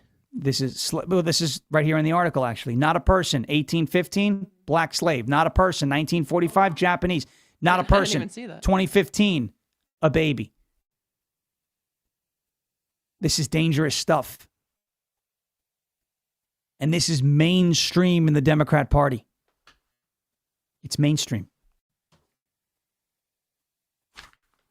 This is why I'm disgusted with Megyn Kelly and Sean Ryan. And I'll play that clip for you in just a second. Folks, a word from our friends over at Cove Pure, COVEPURE.com, covepure.com/SHAWN. What'd I do here? What is this? I don't know what that is. I don't know how to get that out of here. That's or whatever. It's not doing anything. It's not harming anybody. Folks, fluoride. You gotta know what I'm talking about. Fluoride in the water. Turn the freaking frogs gay. Fluoride in your water. You know about it. People have been talking about it for a while. The government has been medicating your water with it for over 80 years. 80. It's a long time. It is. Not because you asked for it. You didn't ask for the fluoride to be in your water. Not because you need it. It's because the government decided that you need it. Well, that's not a decision that I want the government making for me or anybody in my house. That's why we filter every drop of water in our home with Cove Pure. Over 209 million Americans are on fluoridated water right now, and here's what the science actually shows. In September of 2024, a federal judge ruled that adding fluoride to water poses, and I quote, from the court directly, an unreasonable risk to neurological health. Not a fringe study. A federal court ordered the EPA to act. Then in January of 2025, a study published by JAMA Pediatrics One of the most respected medical journals in the world confirmed a link between fluoride exposure and children's IQ scores. The higher the exposure, the lower the IQ. Sure, now there are a bunch of states like Utah and Florida that have banned it, but that process takes years to actually fully implement. Your kids, your family, they're drinking that water right now. You need something that works today. And that's exactly what Cove Pure does. Its Clearwave reverse osmosis technology is certified to remove up to 99.9% of contaminants, fluoride, PFAs, lead, pharmaceuticals, and heavy metals. Anything that is not water gets filtered right out of your water. Folks, I love this thing. Got new protein yesterday. I can get the right amount of water to dispense. Brennan cooked with it, made mashed potatoes with the boiling water feature on this thing. You're going to love your Cove Pure when you get one. I know there's some holdouts. I'm not getting one. Yes, you are. You'll eventually get one. COVEPURE.com/Sean, because you're going to get $250 off. Where are you going to get $250 off a reverse osmosis water purification system other than going through Cove Pure? CovePure.com/Sean, SHAWN, for $250 off. COVEPURE.com/SHAWN. Samuel in our chat says, my Cove Pure is coming today. You're going to love it. You are going to love it. And once you hook it up, no plumbing, no drilling. Just sit it on your counter, fill the tank, plug it in, lock in the filters. You'll be ready to go. Folks, CovePure.com/Sean. Let us know if you like what. I've only heard good reviews, me too. There's been quite a few of you that have ordered one. Yes. And everybody's been very happy with it. So that's number amazing. one, I'm glad you're happy. That's number one. Number two, thank you for supporting our sponsor, Cove Pure, because I can tell you they appreciate it too. All right. Megyn Kelly, Sean Ryan, this is the clip I was talking about before. You just heard Talafrico comparing and likening unborn human beings, babies, to parasites. And Megyn Kelly and Sean Ryan, they're confirming that this whole act that they did, the whole act was an op meant to siphon off useful, gullible idiots from the right and deliver them to the left. Watch. The line between left and right is merging. You know, like there's something rising out of the middle of that is You're far talking less with Anna partisan. Kasparian. Yeah, I love her. It's awesome. I love her.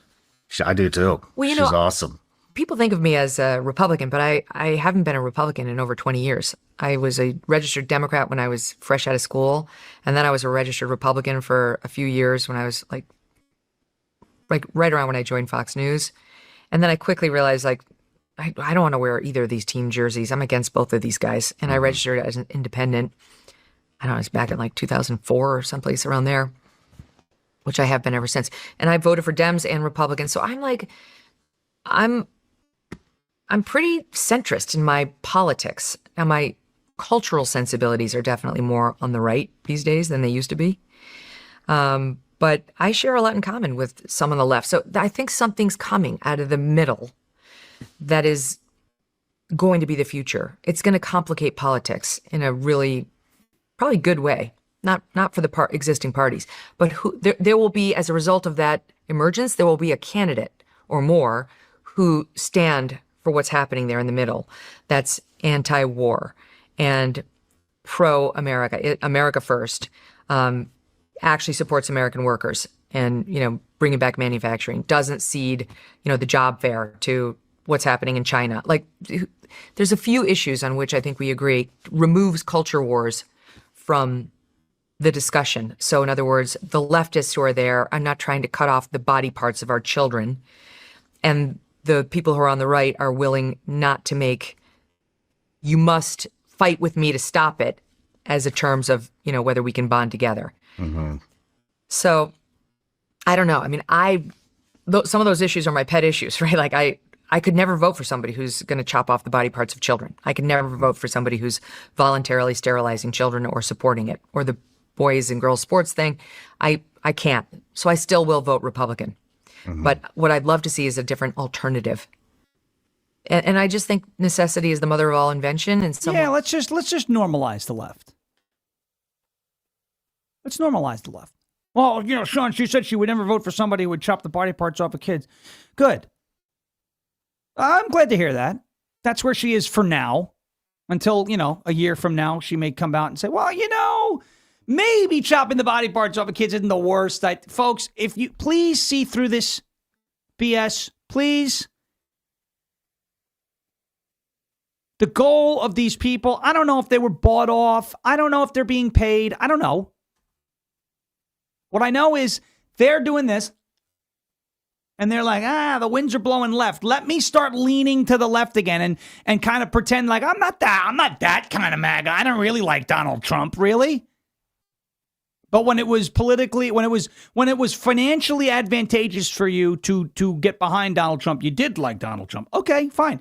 We see that you go wherever you think the wind is blowing. The difference now is when you do this on the internet versus in the real world, they're blowing in two different directions. And I'll take the real world for the win. Just ask Thomas Massey.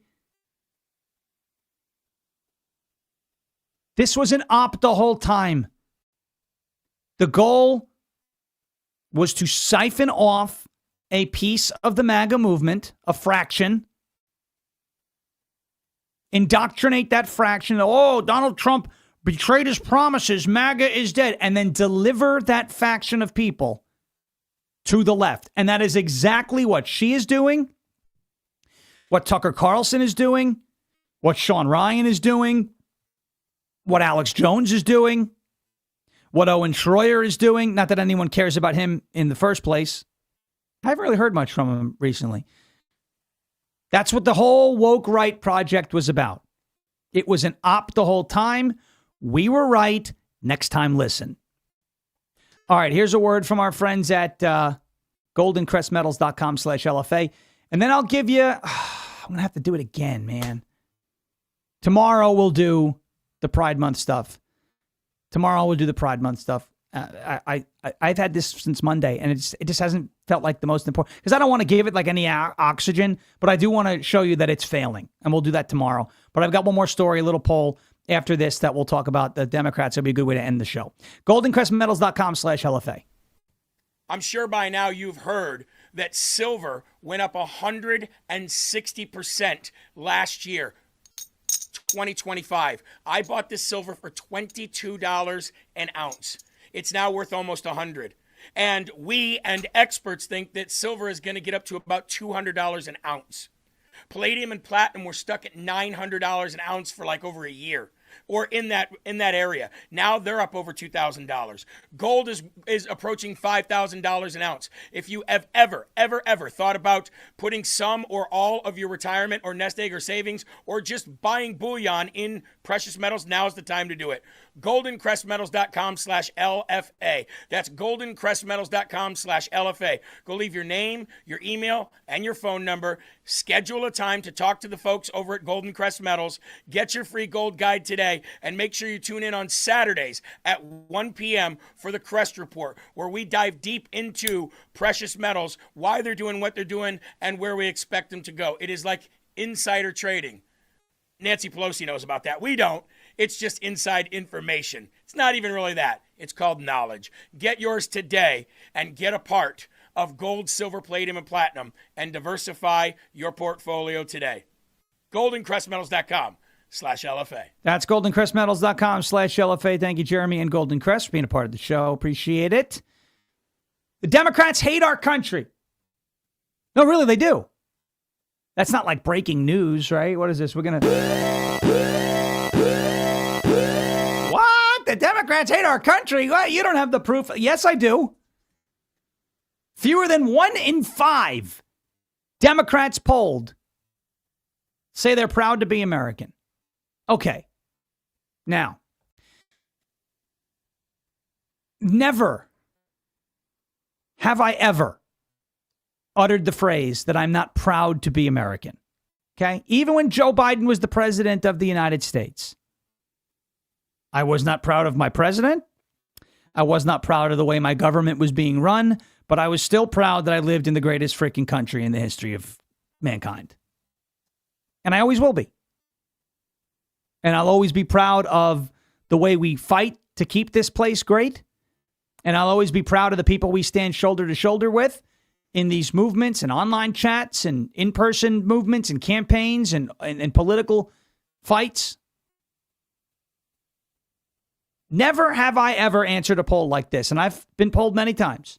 Less than 20%, fewer than 1 in 5 Democrat voters said they're proud to be American in a recent poll ahead of America's 250th birthday next month. Those surveys were asked what term best described how they felt when they thought about the United States marking its quincentennial anniversary, and Democrats had almost nothing good to say. 18% of self-described Democrats said they felt proud, and only 17% felt grateful, according to polling conducted by Elon University and published on Tuesday. A bigger number of Democrats, 21%, said they felt conflicted about America. 15% said they were disappointed. 6% said they were frustrated. And nearly a quarter, 24%, had no strong feelings. That contrasted strongly with self-described Republican voters. 68% of self-described Republican voters said they felt proud, and 19% said they felt grateful to be Americans. The Democrats hate our country. One-way ticket to anywhere but here. Go. Yeah, leave. They'll never take it. Every interview I ever see of people being like, "Oh, how do you feel about America? That's the worst." Well, would you leave? No, probably not. You know why? Because this is the best freaking country in the world, and you hit the lottery when you were born here, or when you came here. You know, we got to bring back love it or leave it, right? Love it or leave it. Anyway.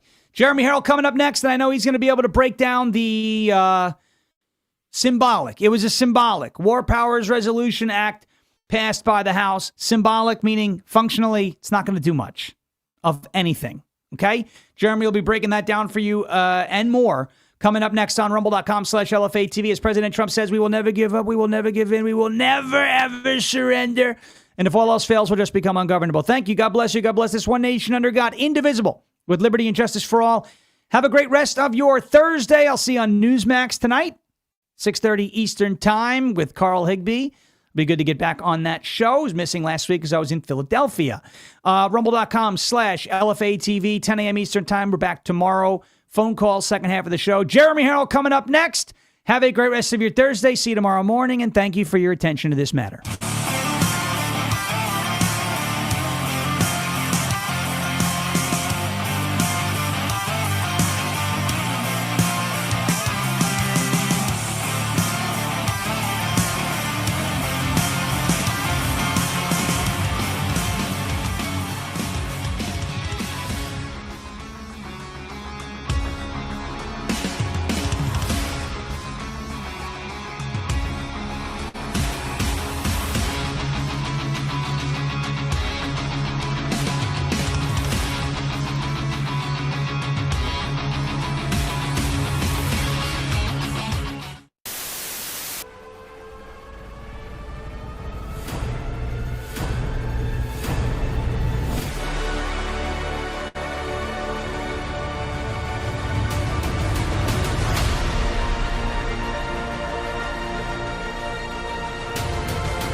Good morning, everybody. It is Thursday, June 4th, year of our Lord, 2026. And you're locked and loaded right here on rumble.com/LFATV, where you get the truth. We bring the receipts, whether you like it or not. This is the one-stop shop for all your truth and receipts. And what's going on from sea to shining sea. This is live from America, and I am your ever so humbled, God-fearing and God-loving host of this show, Jeremy Herrell, the hip-hop patriot. Brought to you by the Hawkeye State of Iowa, where we are going to remain red. Producer Eli is on those ones and twos. It's Friday Eve, and I know he's getting excited. My guy, are we ready?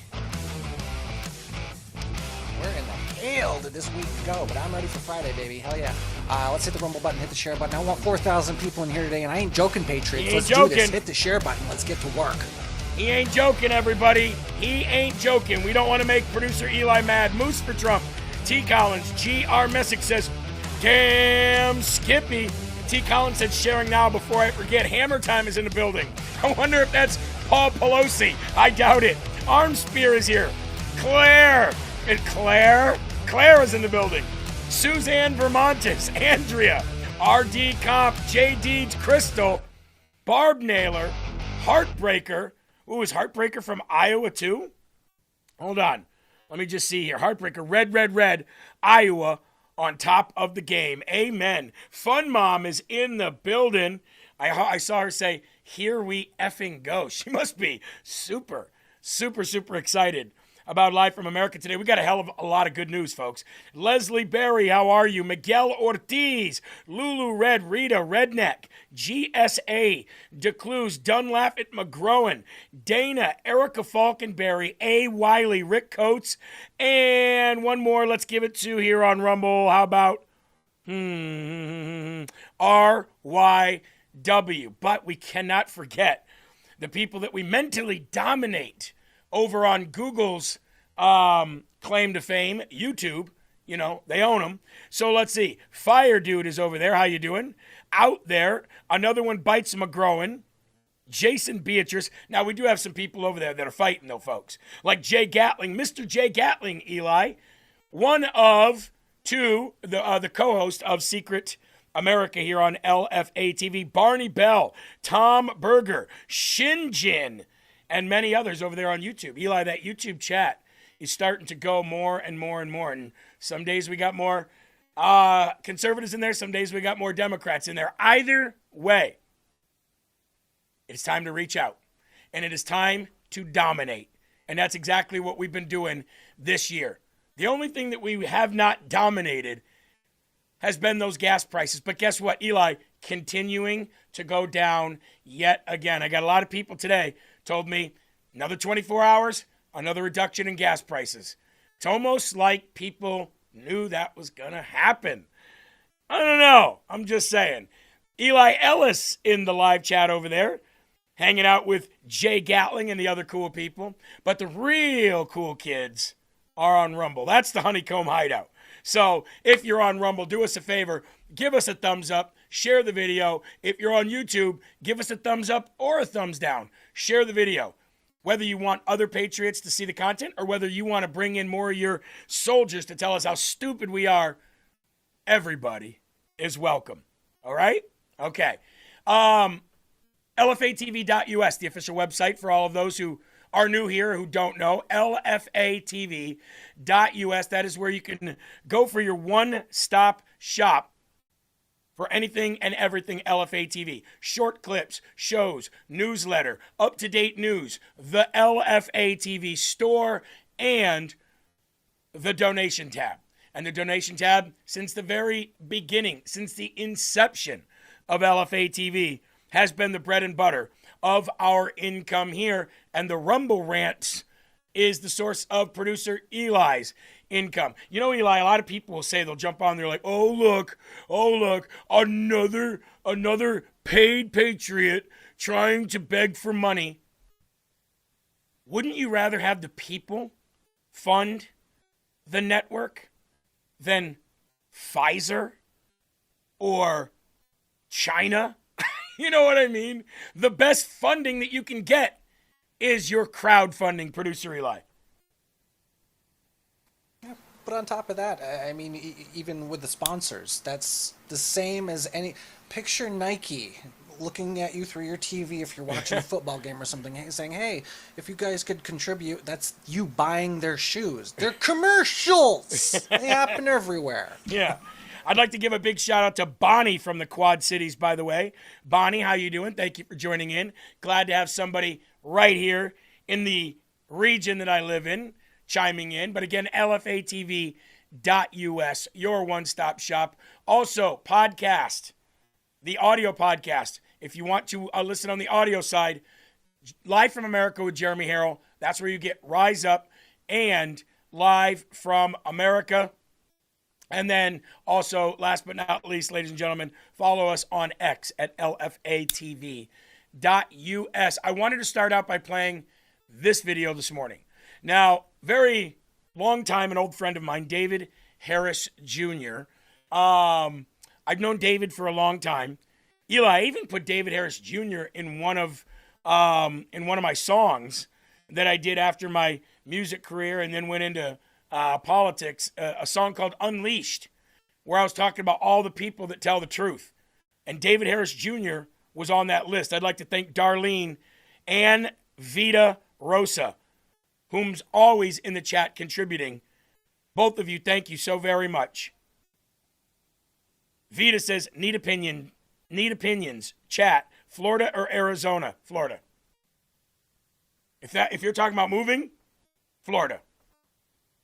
Not even I love Arizona, but come on. Look what Florida's doing with property taxes and everything else. Definitely. I'll be moving to Florida someday. Don't know when, but I'll be moving to Florida someday. 1177 said, finally, we dropped 50 cents in gas in northern Michigan. The UP, the Upper Peninsula. Houghton and Hancock know them well. Now get back to David Harris Jr. I told you that sooner or later, hosts of shows are going to have to start holding these people accountable. Don't just invite them on and let them speak. As the host, it is your responsibility to not only mediate between two guests who are having a conversation or a debate, but also to put your information out there and either let people lie or not. Let people spread propaganda or not. And what I love is what David Harris Jr. did yesterday. Now, I believe his show is on Newsmax 2. Watch. Detaining nonviolent people that are not criminals. They do not have criminal records. Why are we doing it? Nobody can say, but Geo Group is getting really fat on it while everybody else is getting really thin with this war draining people's coffers. Well, I think if you break into this country, you actually did break the law and you're a criminal. And we do know that there are a whole lot of people in there that are pedophiles and... Oh, that's not true. I think you should read the there's a Constitution. couple, but breaking and entering to a house, to a country. It is illegal. But I believe a lot of the people in Delaney Hall, I know I've reported on a lot of them. We might be able to put a picture up. There's a lot of pedophiles in there. Grant, there's a lot of murderers in there. There's somebody protecting pedophiles in the DOJ and in the White House. Stop talking over me. You're on my show. I let you talk. Stop talking over me. I let you speak. We've shown a lot of people, and I'm sick and tired of every single time I have to report on an American that was raped or murdered at the hands of an illegal alien. You want to sit here and talk about it's about money for the GOP? I thank you for coming on the show. I really do. It's pretty gutsy, but you've got no legs to stand on. And unfortunately, there's a whole lot of Americans that don't have the ability to stand anymore either because their lives were taken by illegal immigrants. That should be enough. What about the reason these riots are occurring, the reason morons like this guy over here are on here is because it is disrupting their plan. You have to insult me, huh? It's disrupting their plan for getting as many illegals into the country so they can force them to be citizens or force the government to make them citizens so they can get them to vote and change and subvert the entire government. That's the reality. Whether Grant is a useful idiot or whether he's an operative, the reality is most of these people that you see out there are actually acting. He's still on the wrong side of the issues. No, they're not only acting on the wrong. Left. Hey, Grant, I appreciate you coming on, brother. I really do. But you're on the wrong side of history on this one, man. Jonathan Gilliam, Grant Stern, thank you for joining the Pulse tonight. I am an enemy of the state. Thank you. There you go. There you go. I am an enemy of the state. Thank you. What I love about what David Harris Jr. did there is he said, you could tell when he started raising his voice, it wasn't over a debate. It wasn't over who had the most facts or who laid out who had the gotcha moments. When he raised his voice, it was about, I am sick and tired of having to report every single day about another American who gets raped or murdered, another child, another helpless woman who gets raped and or murdered, for you to come on here and sit here and say that these are harmless people, that they're helpless and harmless, that they've committed no crimes. David's like, well, they committed a crime to get here. That's not a crime. It is a crime. It's in violation of a law. What do you call violating the law? It is a crime. Now, you may not think it's a bad crime. You may think it's a slap on the wrist, or it shouldn't even be a crime. But it is a crime. And I think any illegal alien that gets caught and deported here in any way, shape, or form should get charged with that and should have to pay restitution some way, shape, or form to the American taxpayer for violating our laws, crossing our border, and making us spend money to come and find your disgusting ass in our country. Yes, David had merit and it was valid in bringing that statement. You're not going to sit here and tell me that these people are harmless people when in that detention hall are rapists, are murderers, are drug addicts, are drug pushers, are coyotes, are people who are guilty of human trafficking. Spare me your little crocodile tears and they're great people. These are not the immigrants of Ellis Island, okay? These are not the immigrants that came looking to work their ass off for a better life. These are illegal aliens who came here and have done nothing to progress this country in the right way. Nothing. Period. They don't belong here. I don't care what country they're from. I don't care what language they speak. The only way they belong here is if they come through the welcome door. And 20 million plus did not. So, big shout out to David Harris Jr. I'm very, very happy that I heard that from him. Say, hold up, I'm not going to allow this, because it's very rare that you see the host talk about the innocent women and children and just people in general who have been violated, abused, murdered, or raped at the hands of these disgusting people. You might hear them say, oh, Jocelyn Nungare or Laken Riley, but you'll never hear day after day about the babies in the strollers that get abused and accosted. The old man who had to defend himself, who had to go to jail because he shot and killed an illegal alien who was a threat to him and his wife. So, big shout out to David Harris Jr. And screw anybody who thinks that an illegal alien, there's a defense in that by saying these people deserve nothing. I really kind of doubt that he is, but on the off chance that David Harris Jr. is watching, I'm a real big fan, and I he's a good have guy. no clue what happened, but a few years ago, I got blocked from your Facebook page, and every time somebody tries to share me something from that page, I can't watch it. They have to either share it another way or download it and send it to me, but again, if you're watching, big fan, unblock me. I'll show you some support. Eli, what did you do? What did you say? I really have no clue whatsoever. I mean, if anything I would have commented on or liked would have been patriotic and, pro, not negative against him. But I think it was back when Zuckerberg was doing his massive, blocking everyone from everything type thing. So maybe that had something to do with it. Yeah. Maybe it's because you said Malibu was in Florida. Why don't you shut up? I'm never gonna let him live that one down. No, I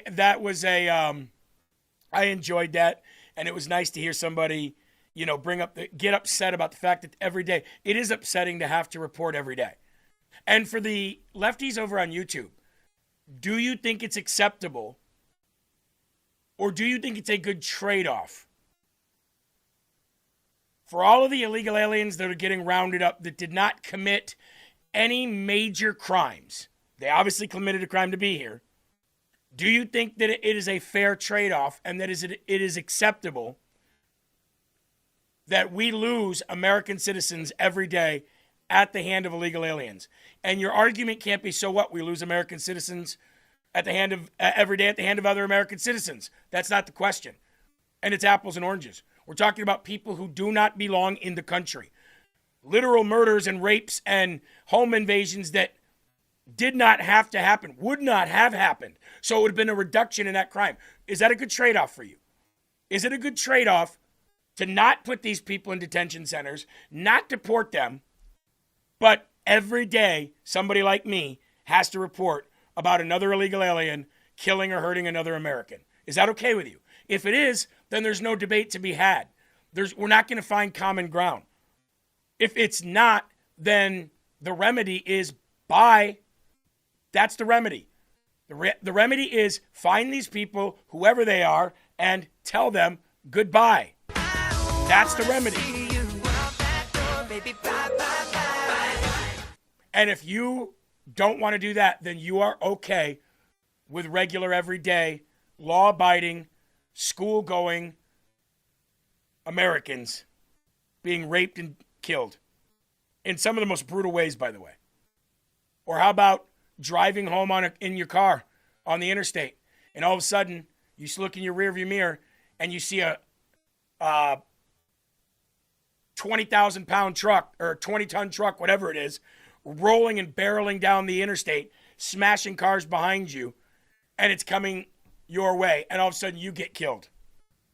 How many people have been killed on interstates because illegal aliens have driver's licenses that they should not have? The list goes on and on. It may not even be that they mean to do it. It may just mean they're trying to make a living, but they're not here legally, so they didn't assimilate. They didn't learn to read. They didn't learn to write. They didn't learn to understand our road laws. They go to a liberal city. They get their driver's license. They get their CDL. And all of a sudden, they're driving across state lines in this massive semi-truck, and they're killing people on the street because they don't know any better. Are you okay with that too? I'm not, and I never will be. All right, ladies and gentlemen, let's go to the Lord in prayer right now. And then let's get busy. As always, 3 hours may seem like a lot, but we never have enough time to finish. So join with me and let's say the Lord's Prayer. Our Father who art in heaven, hallowed be thy name. Thy kingdom come, thy will be done, on earth as it is in heaven. Give us this day our daily bread, and forgive us our trespasses, as we forgive those who trespass against us. And lead us not into temptation, but deliver us from evil. For thine is the kingdom and the power and the glory forever. In Jesus' name we pray. Amen. About 3,000 people live here on Rumble. Don't know how many of you are over on YouTube, but lift up that cup. Time to get busy. Let's have our first slurp.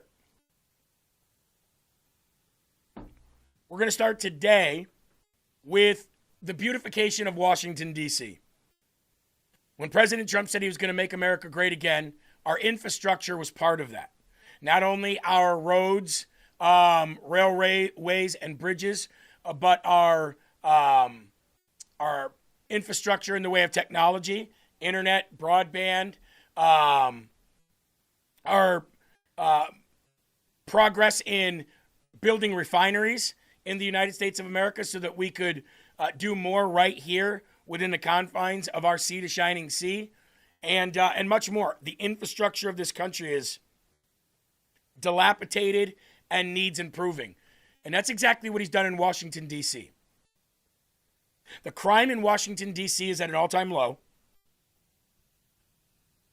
Businesses that were going to leave because nobody was coming out and nobody was, coming to their restaurant, buying their food, paying their staff, keeping the lights on. They were going out of business. They're staying now. Other businesses that did go out of business have come back now because of the reduction in crime in Washington, D.C. That's number one. How about the beautification of the city? How about the fact that there hasn't been water running in fountains or in the reflective pool for how many years? That water got turned on today. Graffiti that has been plastered all over our Washington statues and monuments has been cleaned off. The trash is cleaned up. The streets look beautiful again. Our nation's capital should reflect something like that. And Donald Trump was the first president to do something about it. God bless him. Almost all open. You're going to have the reflecting pool opened within hours. I mean, literally within hours. The water starts pouring in tonight. It's going to be beautiful. You haven't seen that since 1922. Think of that. 1922. It hasn't worked. Never worked. From the day they built it, it never worked. But you're going to see that. And people are all thanking me because Washington's beautiful again. The parks are open. We changed the grass. You know, grass has a life also. Like people, grass has a life. And that grass hasn't been changed in 70, 80 years. It died many times over. We have beautiful grass, beautiful parks, beautiful everything. We don't have people living on it. And Washington, D.C., in a matter of 14 months, Washington, D.C. is like a different place. If people are coming here, you know, the restaurants were all going out of business, as you know, because you use the restaurants. And now the restaurants are hot. In fact, if anything, we don't have enough restaurant space. They're all reopening. It's become vibrant. It's a beautiful thing to watch, and I am honored that I've been able to do it to our nation's capital. We're almost all open. Absolutely. You're going to have to. Absolutely. Now, after I show you this water being turned on this morning, we do have some breaking news, a video I just put out literally as the introduction of this show was happening about John Bolton. But first... at the Lincoln Memorial reflecting pool. It's so exciting. I'll show you. Open out, Marcus is standing beside it. About 300, 400 feet up. In the middle of the sides, I'm not sure where to look. Oh! Right over these white vans. Okay. See Marcus standing there in the green t-shirt? Now I do. Coming out of his feet, at his feet. Oh my gosh, that's so cool. It all comes out in one spot. This is so cool. I didn't either. Yeah. All comes out like that. Woohoo! Let the river flow. Makes you proud again, you know? To see somebody care about our nation that much. No president would do anything about this. None. Until now. And it does. It's a proud moment. You know what I mean? It brings you back to that same level of, like, love that you had for this country back in, you know, the 80s and the 90s. For me, in my age group. I don't know. In your age group, it might be a little bit different. But it brings us back, doesn't it? It makes us feel great. Now, there is some breaking news concerning John Bolton. Right before literally as the intro to this show was going on, I was recording this and just posted this. But ladies and gentlemen, here's some breaking news.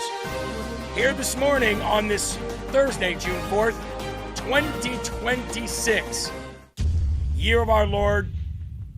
Ladies and gentlemen, John Bolton will be pleading guilty in his mishandling of sensitive and classified material.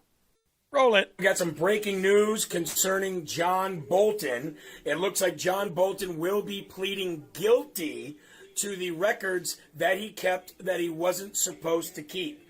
So, one by one, James Comey, John Bolton, John Brennan, James Clapper, all of them getting indicted, getting charged, getting prosecuted. And this is the first time now that we are hearing about John Bolton and what he plans to do with the records that he kept that he wasn't supposed to. Again, ladies and gentlemen, breaking news, John Bolton to plead guilty to keeping classified records and for his role in leaking them to the media. Not good for John, good for us. Make America great again. Yep, absolutely. It's about time. Now, let's find out. I would bet you that in this whole run up to the guilty plea that John Bolton has been me, singing like a bird and helping the federal government in whichever next investigation or next conviction that they're trying to achieve. The punishment, we don't know. It'll most likely be millions of dollars in fines and possibly some short jail time. Probably not going to be much. I'm just giving you the reality of the situation. Again, we don't know. It's hard to speculate what a judge is going to give John Bolton for whatever, for whatever he does plead guilty to. I'm sure that there's things that he won't be pleading guilty to, but as of his mishandling of classified information, he will be pleading guilty. And you don't plead guilty unless you know you can't win. Okay? Shannon says $2 million fine and faces up to 60 months in prison. He'll probably get the $2 million fine. He probably will not get the 60 months. I hope he does. 60 months in prison. What's that, 5 years? Let's go. Give him 5 years and $2 million. As just a, here's what's to come down the pipeline for the rest of you. And then find the active leakers now and do the same thing to them. Find the active leakers now and do the same thing. But again, remember, John Bolton, Mr. Mustache, he was telling everybody, I am completely innocent of this. This is another witch hunt. This is retribution from a president whom I had disagreements with. He's coming after me for no reason whatsoever. Same spiel as James Comey, and I don't expect them right from the very beginning to say, yeah, look at me, I'm guilty. But what you could say, if you know there's a possibility that you're going to get convicted or you're going to plead guilty, is you could say, look, whatever they're claiming that I did, I'm going to do my best to show that I didn't do that. If it turns out that I can't, well, then I guess, it is what it is. But I'm going to mount my defense and I'm going to go after it. Nope. He was standing on his, soapbox and he was telling her, this is a witch hunt. This is 100% fake. This shouldn't be happening. I can't believe that they would make this story up. Blah, blah, blah, blah, blah. I must ask you a question. John Bolton, did you know at that moment that you were going to plead guilty? And I wonder how much evidence that the prosecution showed your defense team to say, you're not getting out of this one. Your mustache can't save you. Superman can't save you. You're going to go to jail. Now, plead guilty. Obviously, like in any case, you probably get a little leniency there. I guess we'll find out what happens. But the top good news of the day, John Bolton to plead guilty on his mishandling of classified information. Boy, it would be nice if he spent this portion of his life in prison, wouldn't it? Wouldn't that be nice? Keep the $2 million. Give him the 5 years in prison. Shannon says the charges, 18 counts, filed at the end of last year, stem from Bolton allegedly keeping a diary like materials containing classified information. Lock him up. That's exactly right. Eli, if we are going to hear every week from somebody in this administration, nobody is above the law, then I don't want to see a $2 million payoff to avoid accountability. Keep the $2 million, John, but you're getting the 5 years in prison. I'll take that for a trade-off. Yeah. Damn Skippy. It would help if we threw some frickin' big-name person in prison right about now. Yep. Well, I'll tell you what, that would do good for those folks that are sick and tired of never seeing anything happen. And I'll tell you what's going to come next. James Comey. And I'm not talking about James Comey getting indicted again. You're going to hear James Comey talk about, I might want to plead guilty to these charges. One by one. They're all going to go down. I've got some good news coming up here in about 15 minutes concerning the 2020 election for those who would like to hear about the update on that. Cool Trucks in the Rumble chat said he should be executed for treason. Redneck said, put him under the jail like they tried to do to Trump and the J6ers. The Director 2020 said Hillary is waiting for him to enter his cell. You know what? You're not too far off. You're not too far off. Sheila over on YouTube says, yes, the walrus. Absolutely. Bill and Leslie over there said, happy Veterans Month. Olivia says Veterans Month is in November. So, there's that going on over there. But to the 80 people or so watching over there, John Bolton, I did it. I did it. Rick Coates says BS, seizes assets, then throw him in prison. I agree with that too. I'm just saying in a world of reality, I would be okay with no restitution of money as long as he got to 60 months in prison. I would compromise on that. But that's about it. I agree with the rest of you. I think the punishment should be far worse. But a little bit of here, a little bit of there. ZBM said Trump has been busy cutting off their money supply and blackmail puppets. Those things have to happen before huge arrests can happen. You're not wrong there either. You're not wrong there either. The Joy of the Lord said, we need to be calling our Congress men and women right now. They are getting ready to vote to merge the U.S. and Israeli militaries. Well, I've seen a little bit about that, but I have not read enough about that to say Chicken Little, the sky is falling, because I understand the people that are saying it are the ones that absolutely can't stand Israel. So I will do my homework. I will read more on that. I highly doubt it has anything close to do with the way that you're portraying it. And it would probably only means in certain cases where the two can readily fight in the same sphere. Again, I don't know. I haven't read the bill, but I will do my homework and I will read the bill and see what it says for you, okay? I'll at least do that for you. Somebody said, who was it? Redneck said, they broke Rudy. We must break them too. The Brat for Truth says that was confirmed false about Israel and our troops. Well, again, I haven't read it yet, so I can't take either side of that position. But as soon as I do, I'll come back and talk to you about it. Hopefully I'll be able to read it maybe this afternoon. Okay? All right. Let's get to the next story here. A poll finds that fewer than 1 in 5 Democrats are proud to be American ahead of the country's 250th birthday. Think about that.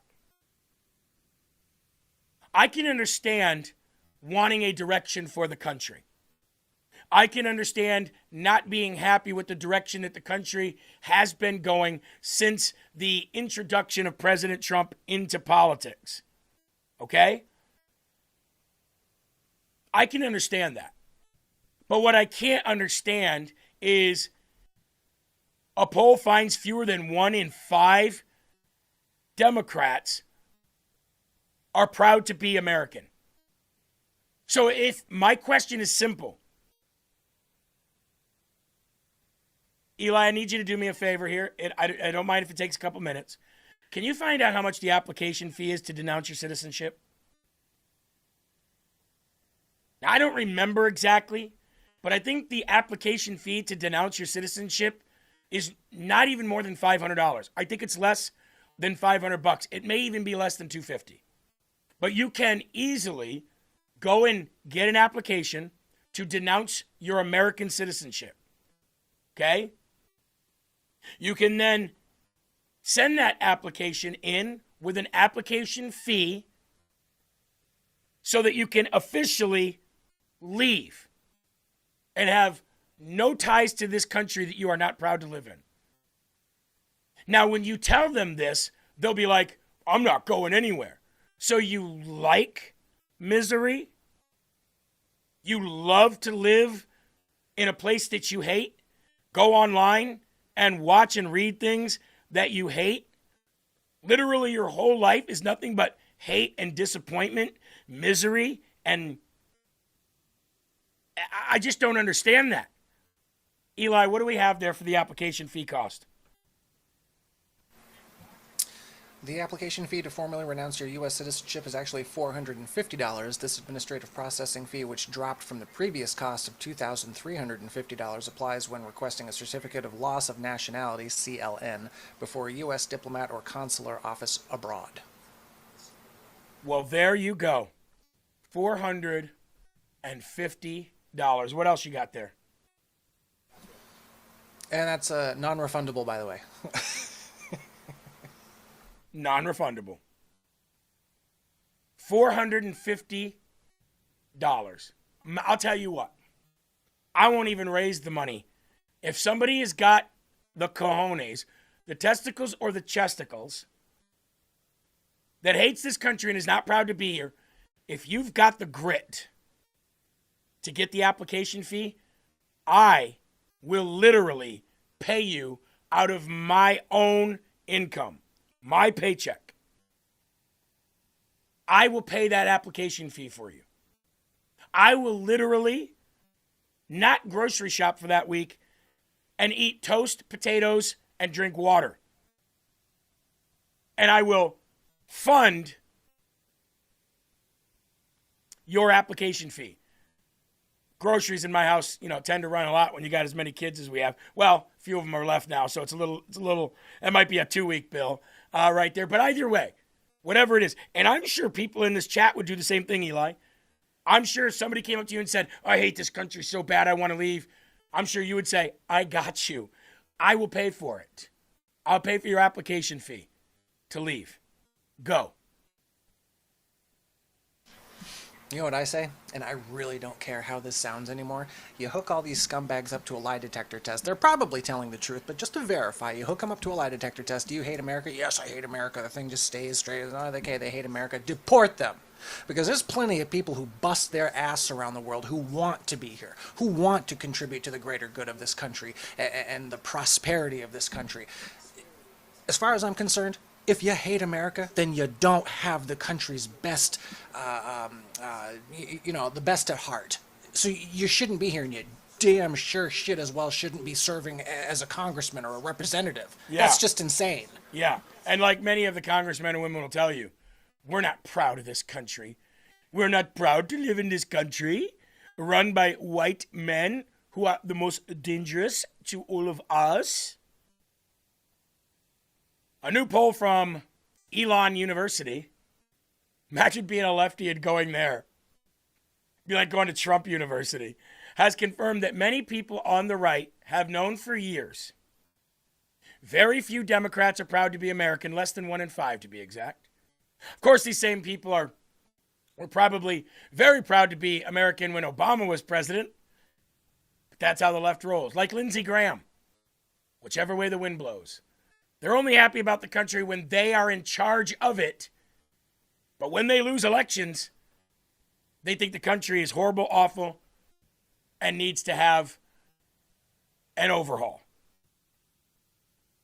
When I say fewer than 1 in 5, that means less than 1.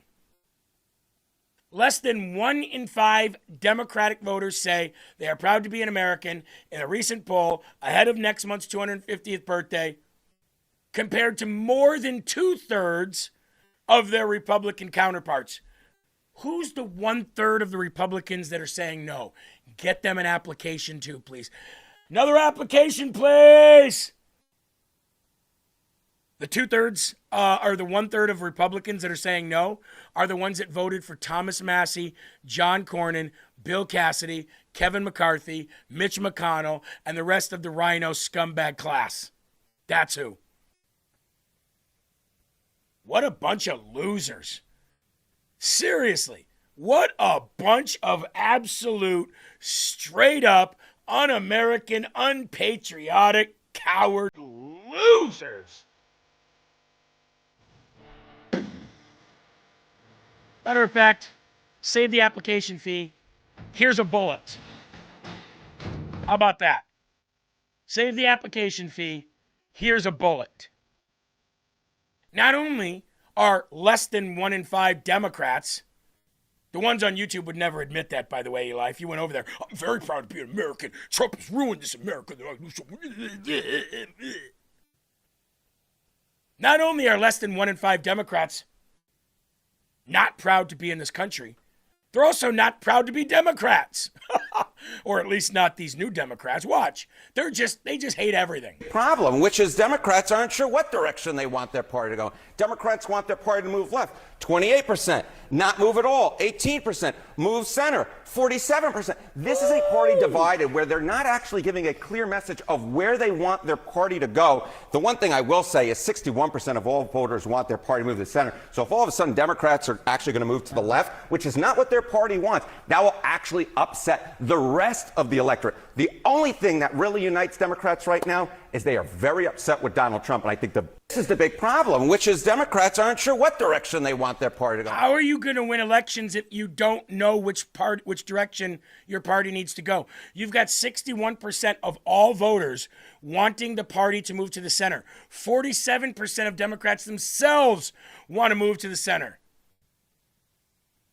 And yet the party's trying to go further left.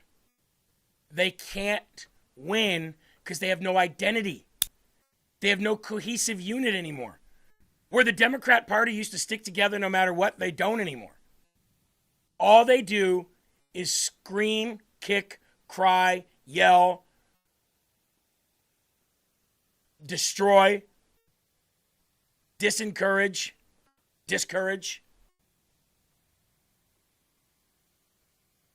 These people are just miserable. And I do remember a time, Eli, when Democrats were not like this. Now, I've seen the parties switch. I've seen the Republican Party start tackling the things that the Democrat Party stood for and vice versa. I've watched the parties be fluid and switch what they believe in. But I do remember a time when Democrats were not like this. If you watch that show, Eli, Parks and Rec, that I talk about, the characters on that show are liberal. They're all Democrat, except for Ron Swanson, who's a libertarian. But none of them are Republican. They're all Democrat. And you watch that show and you go, where are these Democrats? Where are these liberals? Where are the ones that loved the country? Where are the ones that could see that we had differences, but we had similarities and we built off them? Like, what happened to them? I'll tell you this, what happened to them. They've been hijacked by a very, very far, far left, and I know this sounds weird, far left fascist wing of the party. Usually when somebody says fascist, they're talking right wing, but they are left-wing fascists. They are communists and Marxists and fascists. They've kind of created their own wing of the Democratic Party, and they are forcing their party to do things. Look at Mitch McConnell. Not Mitch McConnell, Chuck Schumer. Chuck Schumer is adopting the far, far, far left fascist ideas because he knows if he doesn't, he'll lose his next election. He shouldn't be in there anyway. Somebody said, Jeremy, you're wrong on that. They just hate Trump. Well, you're right, but that hatred of Trump has made them hate everything. That's why I loved yesterday when Trump did what he did to Caitlin Collins. Said, you're garbage, and you can't fix garbage. What happened to you? You used to be a conservative from Alabama. Now you're garbage. I love this man so very much. I love what he says, too. I love what he says and how he says it. That's why Spencer Pratt is doing so well. Explain why you decided to drop the anti-weaponization fund. So I love it. I think it's so important. People were, this is a victim right here, but not only a victim, he was also a student of it. What happened to great people, great American people, the way they were victimized, the way they were savaged. You have suicides, they killed themselves, they went bankrupt. They were weaponized by the Biden administration, by a bunch of thugs, including Obama people, and like nobody's probably ever been. I mean, I can think of maybe 2 instances in this country where they've had it to somewhere that extent. I'm not even sure if it was so much. They were put in jail for long periods of time. They were accused of things that never happened. They had prosecutors that were radical lunatics, and their lives were destroyed. And frankly, we had a lawsuit that against us on the weaponization, where the judge, a radical left judge, ruled against it. And we'll see how that all works out. But a radical left judge ruled against it. But these people, their lives have been destroyed. Their families have been destroyed, many of them. I'm not just talking about a few people, many of them. And not just J6 either. I'm one of them. They raided my house, Mar-a-Lago. That never happened. Nobody ever thought of a thing like that. It turned out that it was a total fake. Everything about it was fake and corrupt. We have all the information. The good advantage to sitting here is we can get information that you wouldn't get by what we have and what we are going to be showing over the coming weeks and months. You're not even going to believe. Some of you will believe it, like CNN will believe it because they knew what was going on. They're crooked as hell. CNN's a very corrupt organization, but with a corrupt reporter standing right there, never smiles. She never smiles. She's a young, beautiful woman, never smiles. I never see a smile off her face. I see her standing there with hatred in her eyes, like she has hatred because we have borders, because we have a strong military, because we cut our taxes, because we do things that everybody wanted, and then we win our election in a massive landslide. We win 87% of the counties in this country. Nobody's ever heard of a thing like that. Yeah. And that's because we're doing the right job. And we took a detour down to Iran because we can't let Iran have a nuclear weapon under any circumstances. We can't let that happen. So the reporters should be happy. They shouldn't be unhappy. They should be very happy. Because you know what we're doing? We're saving our country. Yes. He started calling her out right away, and he goes on to. She ends up asking him a question. I think he provokes her on purpose, like laser pointer stuff. I do. I think he provokes her on purpose, and here's her question to him, and then his response about the garbage. And just to clarify on what you said, excuse me, Mr. President, just to clarify on what you were asked earlier, is the $1.8 billion DOJ fund dead or is it on hold? It's, I'd have to ask the lawyers, I don't know. I know one thing, the weaponization. Are you talking about the weaponization fund? Yeah, the weaponization fund, as far as I'm concerned, was a beautiful thing. It was something I didn't make it, but I heard that. I thought that was the greatest thing because people like you have abused our people so badly. The fake news like CNN, like the New York Times and like others have abused our people. Wait a minute, be quiet. Have abused our people so badly, and you should be ashamed of yourself. You used to be a conservative. She was a conservative from Alabama, can you believe it?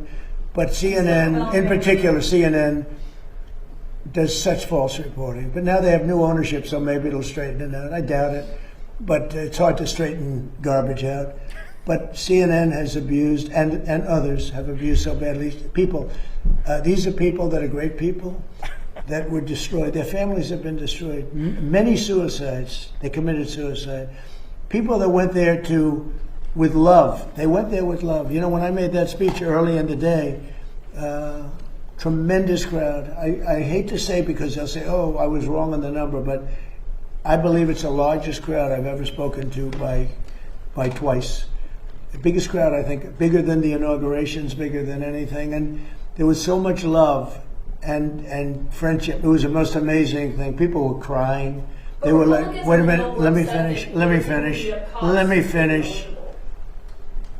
And those people have been abused by you and by others and by the politicians, by the Democrats. They're dumb people. They want to have open borders. They want to have transgender mutilization of your children.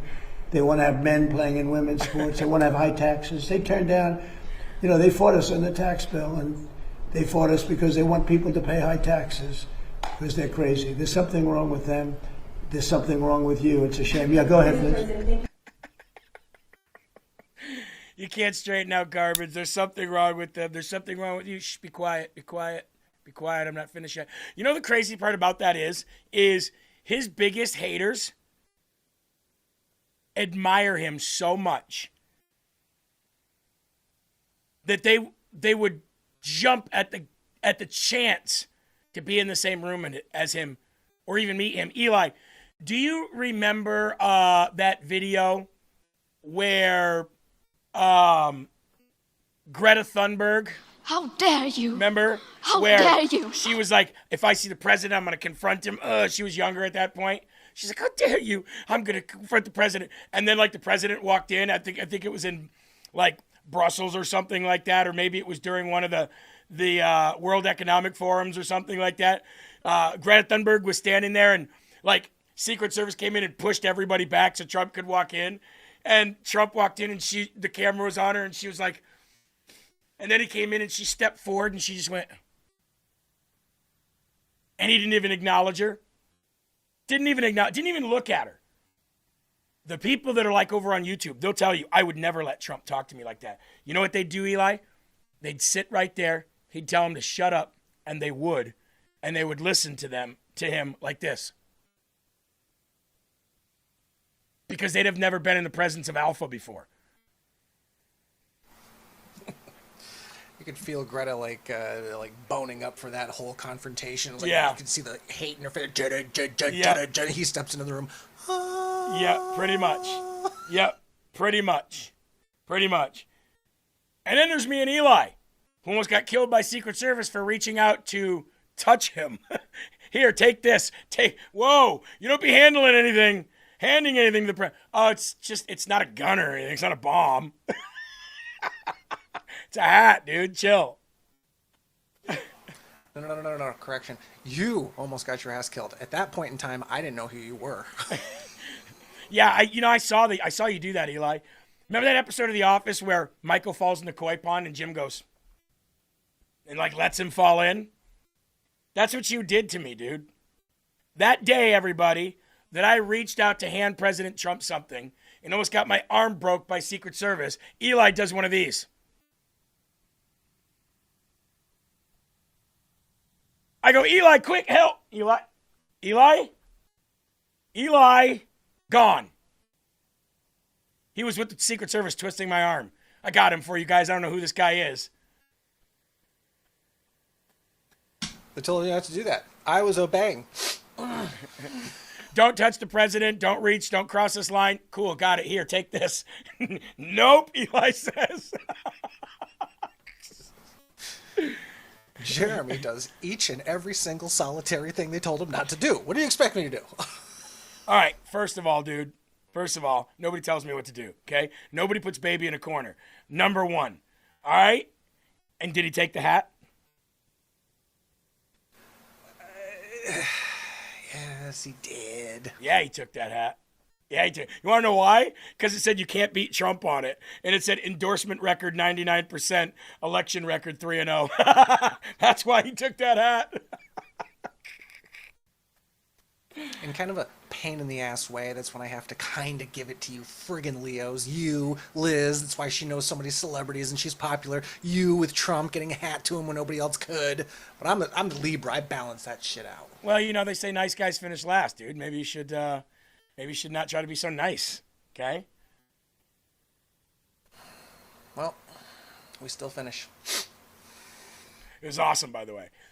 President Trump drops a bombshell hint that accountability may be coming very soon in the 2020 rigged election. He says we know who rigged it. We have information that nobody thought was possible.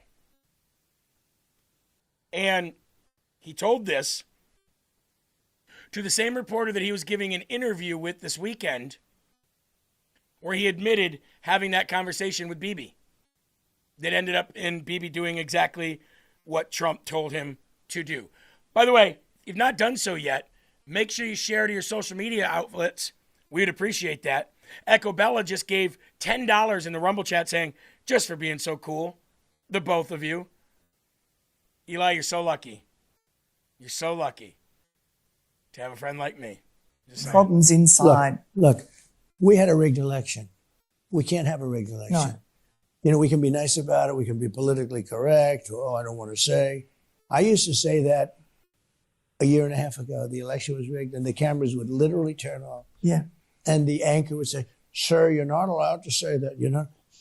Now nobody ever turns off the camera because it's been proven to be rigged. Look at what happened in Georgia. Look at all the stuff that we found out. It was a rigged election. Biden lost in a landslide. Yeah. And it's, to think that this could happen. Now, because of that, we have Russia, Ukraine. That would have never happened with me. Because of that, we had open border with 25 million, in many cases, criminal, not all. And fentanyl deaths. Everything. Yeah. He was a worse president. And We were laughed at all over the world as a country. We're not laughed at anymore. We have So the what- hottest country anywhere in the world. So we have how the do most we- successful country anywhere. So someone has to be punished, though, for that. So how do you do that? Well, I you don't don't want have to to get punish into them it. all. Yeah, I know. I'd rather Yeah. not get into it, but Are let's you see what confident happens. in something will I'm not- happen? I don't want to talk about it. But Yeah. Let's see what happens. The Stop, election stop. was rigged. We know who. Why does he say he doesn't want to talk about it?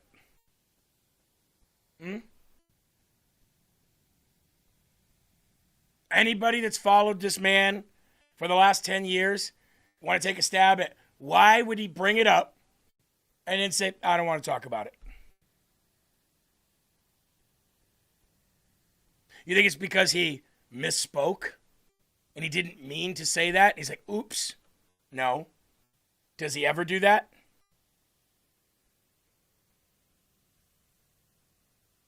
Bob and Brett said too many leakers. Part of it, I think, part of it. Opinions Vary says under investigation. The biggest part of it, absolutely. He knows something is coming. Yep. Jana, hint. Yep. Because he doesn't want to give things away. The art of the deal. The art of war. The art of the comeback.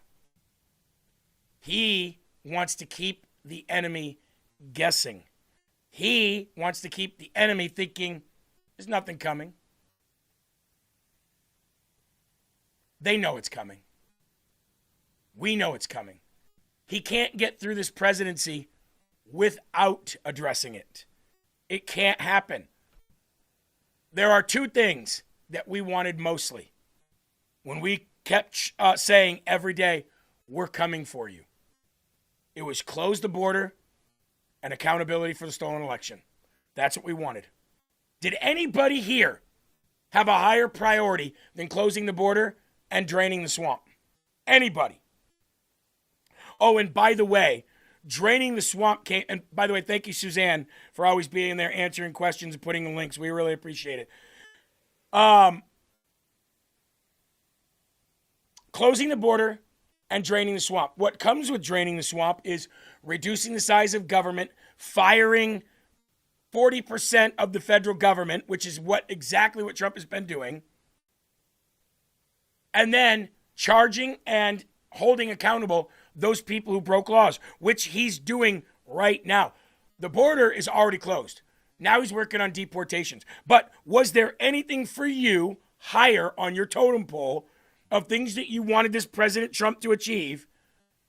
Was there anything higher than those two things, the border and draining the swamp? For me, there wasn't.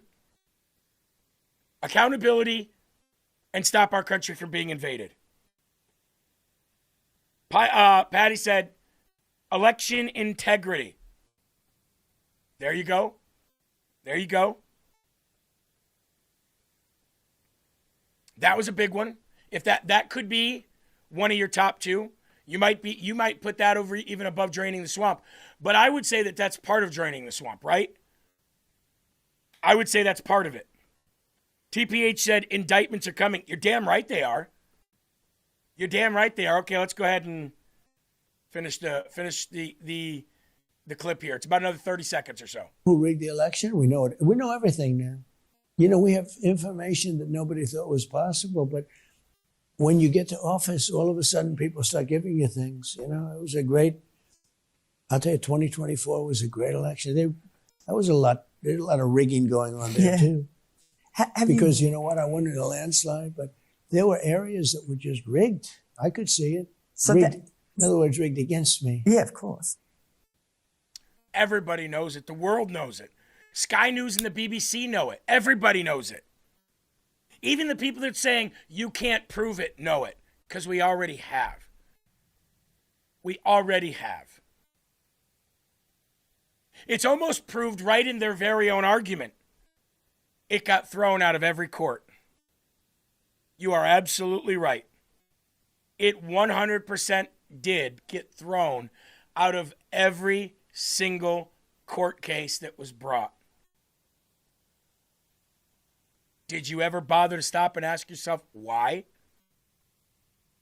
Would anybody on the left on YouTube like to answer why it was thrown out of every court case? Because that's your only argument. There was no proof, so every judge threw it out. That's not true. That's not a fact. That's not even a fact in one of the cases. Not one judge saw any of the evidence or proof that the prosecutor or that the people bringing the lawsuit filed. Not one piece of paper. Why? When there were some really, really good solid claims there. Now you might ask yourself, what were those solid claims that merited a judge to take the case to look at the evidence that was provided? Well, let's go to Michigan. Let's go to Michigan, where they kicked out the Republican poll watchers and kicked out all of the people that are allowed to have their eyes on the entire process from voting until curating. How about the fact that they kicked them out when in the Constitution, state and federal, it says that both parties will be able to have eyes on the entire process? That right there alone was enough for a judge to say, let me see that. Boarding up all the windows, locking everybody out so they couldn't even see in from afar. That was against state and federal law. Can't do that. That right there will tell you that a judge should have taken the case to just even look at the evidence. They didn't even do that. How about the hundreds of thousands of affidavits of people saying, I wasn't allowed to vote. I was kicked out of the line. My vote didn't count because they didn't take my ballot. It didn't go through. I saw poll watchers get kicked out. What about the hundreds of thousands of affidavits that were submitted by people who were there to accompany their affidavit? Wasn't even looked at. Wasn't even seen. How about the fact that Joe Biden won less counties than President Trump, but still won the presidency, which isn't even really possible to do by a lot? How about the fact that when you went to bed, the trend of votes were widening for President Trump, where he was gaining more and more and more steam? And you see that half moon curve? Joe Biden was flattening and leveling off. Trump kept going up. They stopped counting in the middle of the night. You woke up. Trump got no more. Biden went straight up like an arrow. Nothing was ever looked at. And do you know why the judges kicked every one of these court cases out? Didn't even look at the proof? Because the judges all got together and said, you have no standing. Which is absolutely ass crack crazy wrong, because the standing was represented right in the affidavits of the hundreds of thousands of people in each state by themselves. They're the ones with standings. The voter is the one with standing. The party is the one with standing. It is wild to me how they made the world believe that there's no possible way because there was no proof shown, because nobody was ever allowed to bring it to court. Now, if there's a crime committed in your home, right? If there's a crime committed in your home and I come and I say, I can show you proof of a crime being committed, wouldn't you at least watch it? Wouldn't you at least entertain and look at the supposed proof? The judges didn't even do that. Not one of those election cases that was brought was dismissed on merit. Not one. So for your argument that all judges booted out of court because there was no proof is wrong. Period. And when we come back from this quick break to talk about the best coffee on planet Earth, we're going to talk about the SPLC slapped with another indictment. Woo-wee! We just keep winning. We'll be right back.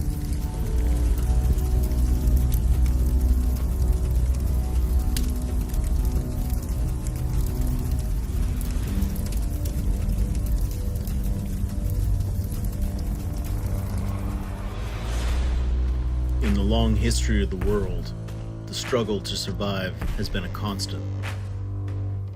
The human spirit has been frequently tested. Every man has had his own struggle. Every man has made sacrifices.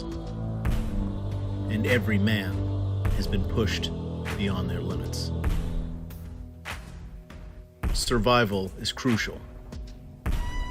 The desire to be prepared has never wavered.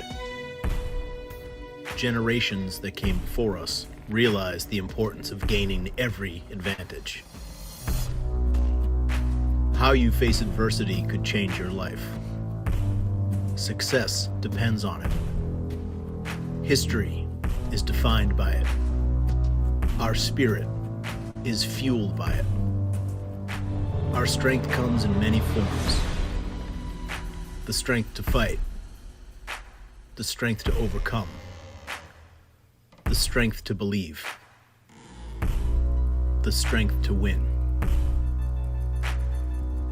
the strength to rise. Rise Up Coffee. Rise up to meet your challenge. Ladies and gentlemen, you can get your Rise Up coffee now at lfatv.us or jeremyherrell.com. Deb says, I post clips of LFA TV on my Facebook page, and I get anywhere from 100 to 500 views. Imagine if everyone did that. Thank you so very much for doing that. God bless you. We appreciate you doing that. R Star said, great commercial, and it didn't even cost $200 million. Sure didn't.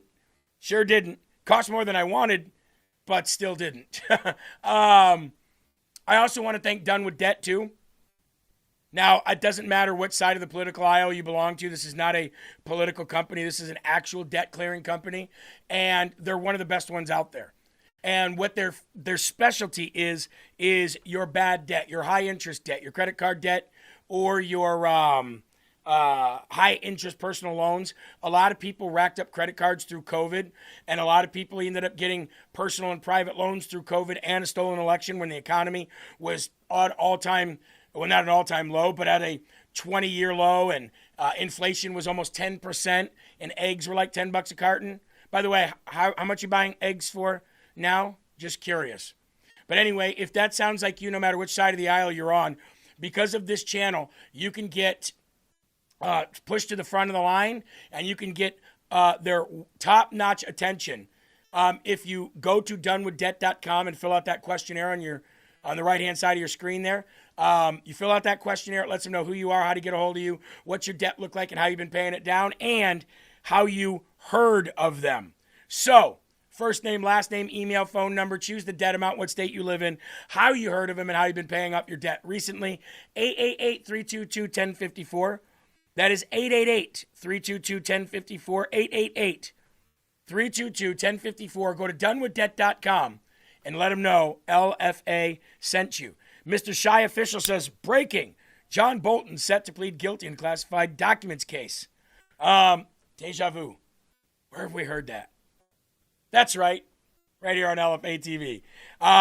Thank you very much, Mr. Shy Official, for coming in. It's okay. You didn't watch the beginning of the show. We love when people come in and give good news, just in case we haven't touched on that yet. Thank you very much. We have the best citizen journalists in this audience than anything. If Eli's not here, I can just rely on the chat and say, chat, can you look that up for me? Can you look that up for me? What here? Somebody said, third generation, what is your problem? I don't know what's going on in that chat. Don't know. The Department of Justice drops a bombshell, a superseding indictment. That means we've already had some indictments, and now we're getting more in the way of the funneling money to extremist groups in the SPLC. They funneled $4.1 million in tax-exempt donor cash to KKK leaders, neo-Nazis, and the Charlottesville Unite the Right planners. Who was one of those Charlottesville Unite the Right planners? That's right. Dipshit little coward stuck in his basement, Nick Fuentes. The same guy that was at January 6th with a bullhorn saying, breach the Capitol, breach the Capitol. You go breach that while I stay back here, but yet got no FBI visit like yours truly. Not in jail like Ray Epps.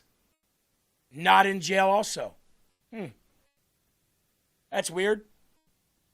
Anyway, the Department of Justice dropped a devastating superseding indictment Tuesday against the Southern Poverty Law Center in the Middle District of Alabama. The new charges expand on the original April 2026 indictment, adding explosive details about the SPLC allegedly used fictitious bank accounts, that's called fraud,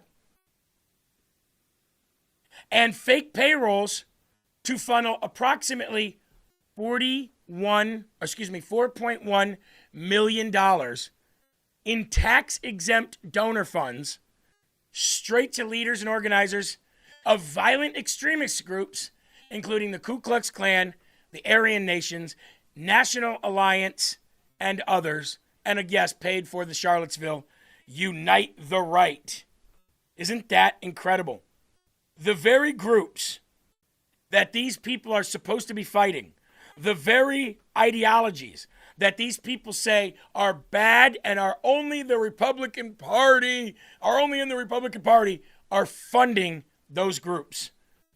And now we find out that they were committing bank fraud as well. According to the superseding indictment, the SPLC's stated mission was to dismantle white supremacy. Instead, prosecutors say the organization secretly paid high-level white supremacist extremists to recruit new members, to host rallies, to purchase materials from cross burnings and KKK robes, publish racist literature, and even planned the deadly 2017 Unite the Right rally in Charlottesville. When we told you that racism did not exist in this country anymore until Barack Obama used it as a crutch to divide Americans and lie and say that things existed that didn't exist anymore, just to fund things to existence once again, the Democratic Party, once again. The same party that killed Abraham Lincoln for abolishing slavery, the same party that created, funded, and is still part of today the Ku Klux Klan. Do you guys know why the Republican Party started? Does anybody know where the Republican Party started? Hey, Eli, you want to do something fun here? Why don't you go to one of your little search engines that you got and type in where and why was the Republican Party started? And then I'll have you read that in case members of the audience don't know the story. You're really going to love this. If I'm not mistaken, it was first put together in a tiny schoolhouse in Wisconsin. Why? I'll let Eli read the rest for you. Go ahead, sir. I'm going to do this old-timey, too. The Republican Party was founded in Ripon, Wisconsin, and Jackson, Michigan in 1854.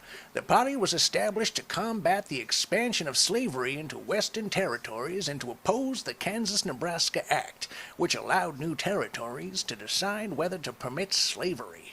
Wow.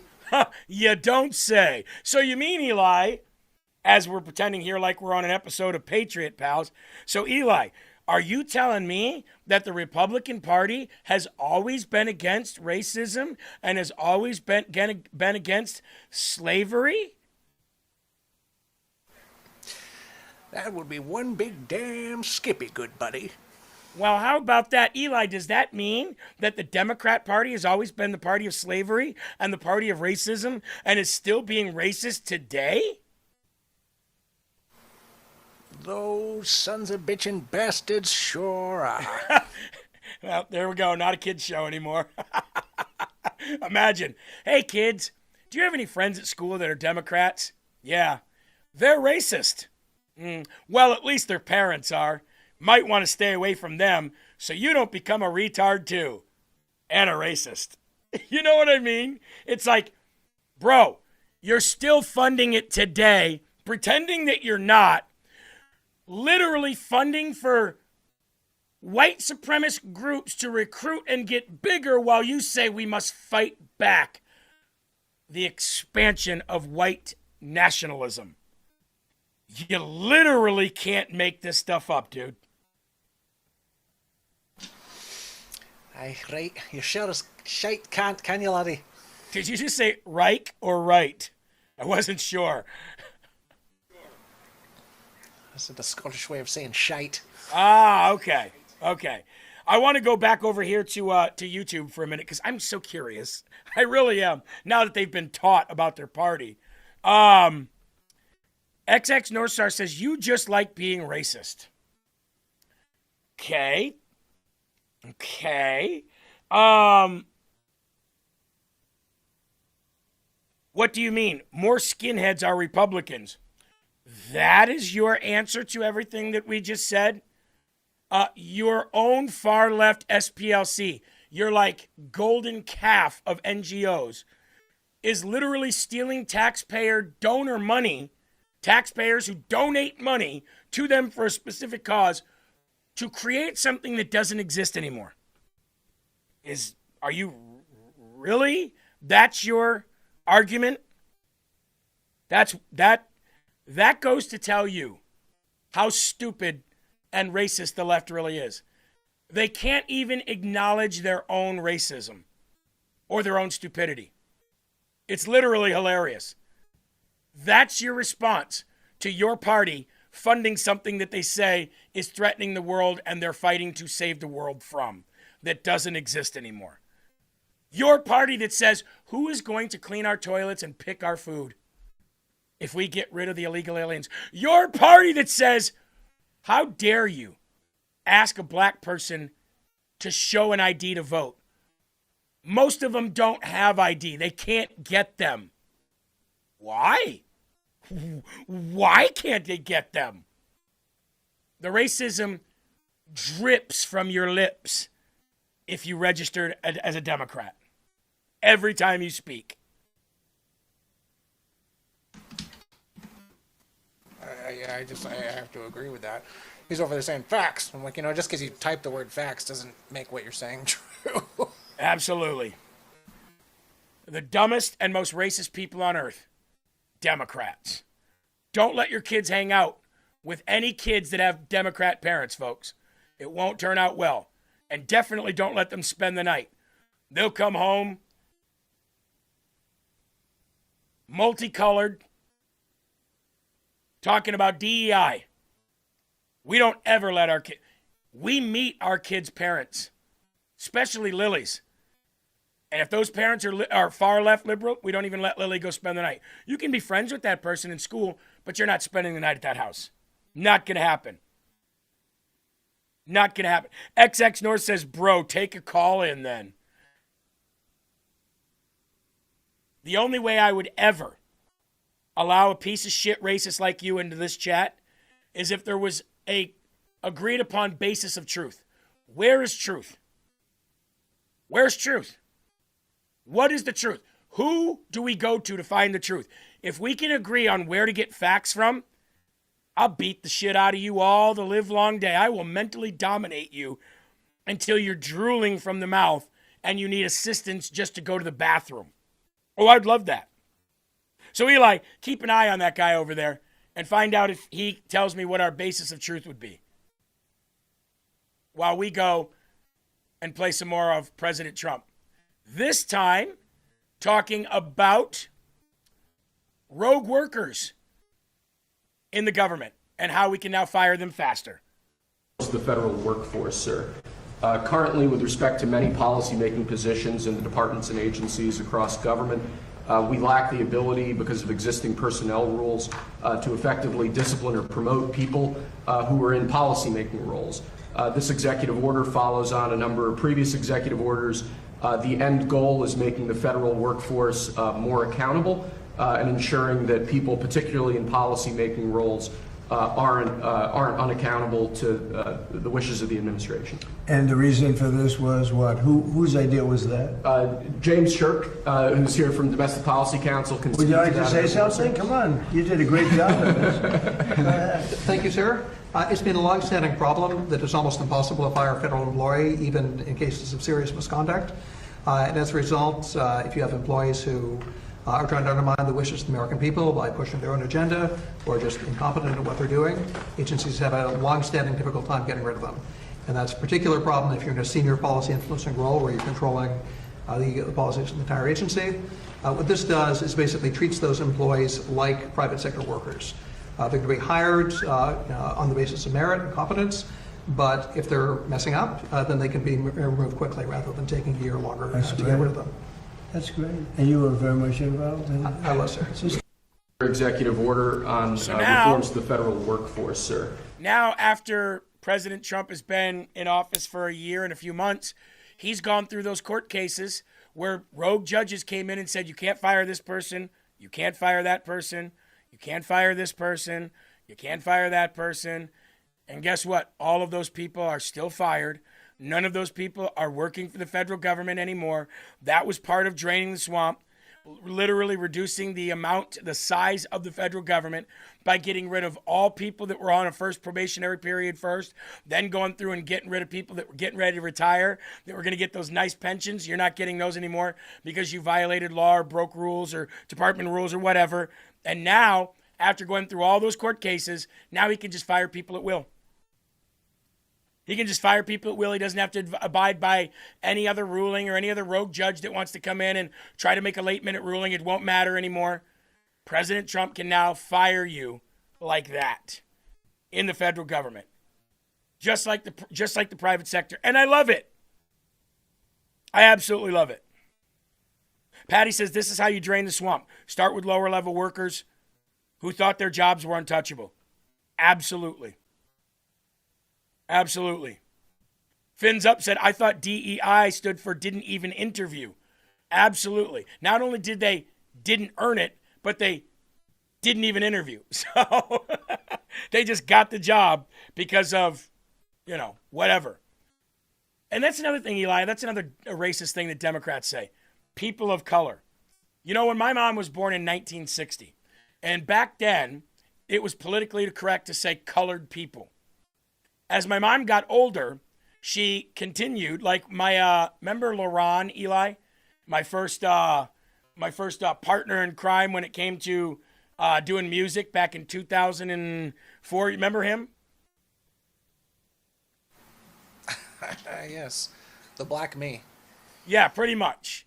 He was just like Eli, but black. Well, my mom thought it was still politically correct to call him colored.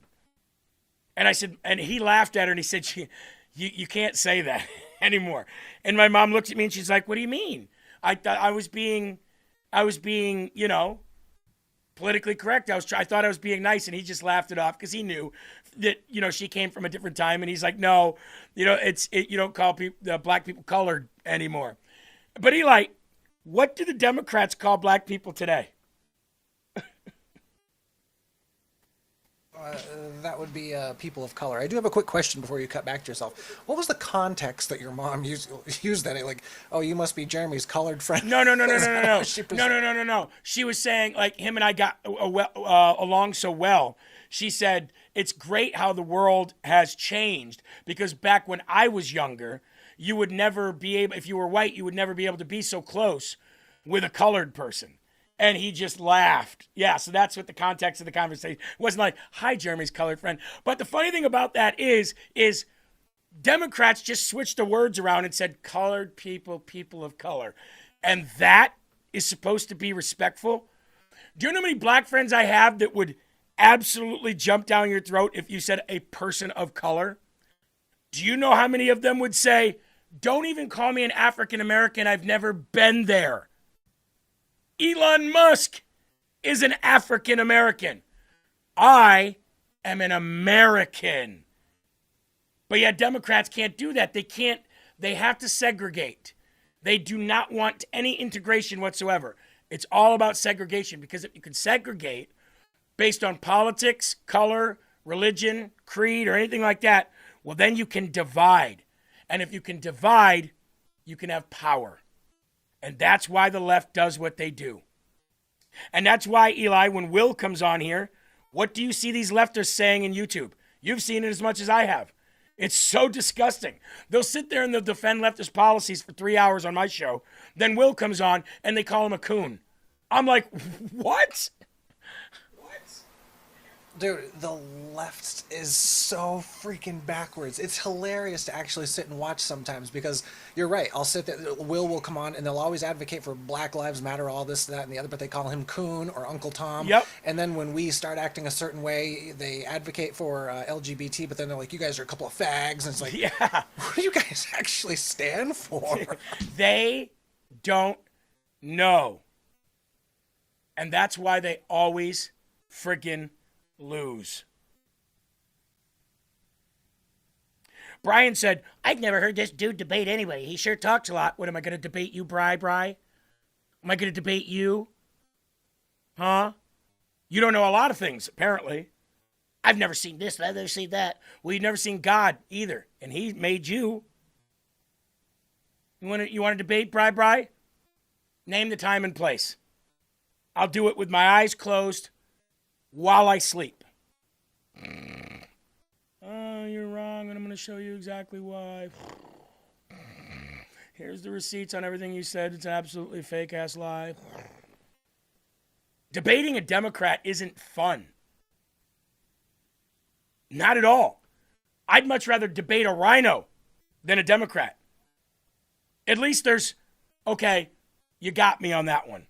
With a Democrat, it's, nope, hee-haw, hee-haw, hee-haw, hee-haw, people of color, LGBTQ, hee-haw, maggots, hee-haw.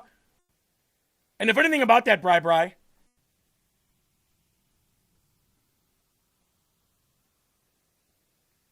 is you're still watching the show. Listening to me talk. Never understand it. Hey, Todd Blanche, Eli, has done apparently such a good job, according to President Trump, that he is now nominating him officially to be the full-on Attorney General. And tomorrow I'm instructing Dan and everybody else that's involved in that very complicated process, which is going to go, I think, very quickly, that we are going to make him permanent Attorney General. There you go. Will Todd Blanche get the confirmation? Let me ask the audience. How about this? Do you think, and we'll pull the Rumble chat up here, do you think Todd Blanche has done enough, in your eyes, in the few months that he's been there, couple months that he's been there, do you think he's done enough to earn the complete nomination for Attorney General in this administration? We're going to go to the Rumble chat here, but I want to say Southern Patriot says $3.53 for gas in Merle's Inlet. Boy, do we love Merle's Inlet. Logan says yes. DeCluse says, will he do a better job if he gets the job? Well, he's got the full power of the job right now, so he'll just be doing the same job that he's been doing. Sean says, nope, hell no. Lecky says yes. Easy Money Man says no, not at all. Terry Sue says nope. R-Star says not yet. Denise says not sure yet. Kimberly says close. Slam says once he gets the permanent job, he'll flip and become like Todd Mondi. The male Bondi. Yes, much better than Bondi, says Patty. Don't trust Todd. Not yet, says Big Mac. Undecided. Veronica says yes, he's earned the position. Patriot says he's proved himself on Trump's lawsuits. Joe Evans says, I feel like he's been quiet. Well, he actually hasn't been. He's actually been out there more than I'd like him to be honest with you. But with the news of John Bolton saying he's going to plead guilty, you know, he must be putting the bolts to him. Yeah, no pun intended. Must be putting the bolts to Bolton a little tight. Yes, Bethune will fail him. Better than Bondi. Will he keep it up? That's the question. DeZeus says yes. Charlotte says yes. What about over on YouTube? What do they say? Let's see. Not sure yet, says Kathy. Out there says, yep, will be our president for another couple of years, and it won't make a difference. And the presidents didn't before him make a difference. Neither did the 5 before that. 7 presidents, 40 plus years. Out there, if President Trump wasn't making a difference, you wouldn't be on this chat right now. He's clearly making a difference, whether you like it or not. Whether you like the difference he's making or not. And if we're on a steady decline, wouldn't you like somebody to try to get us out of that? You have to be a disruptor in order to do that. So I will agree with you there. We have been on a steady decline. But President Trump is doing his damnedest to try to get us out of it, and everybody's trying to stop the guy. Period. Shinjin says, I hope so. I'll put $10 on Blanche on Kelsey. I put $10 on Blanche out at Kelsey. Here's what I think. Here's what I believe.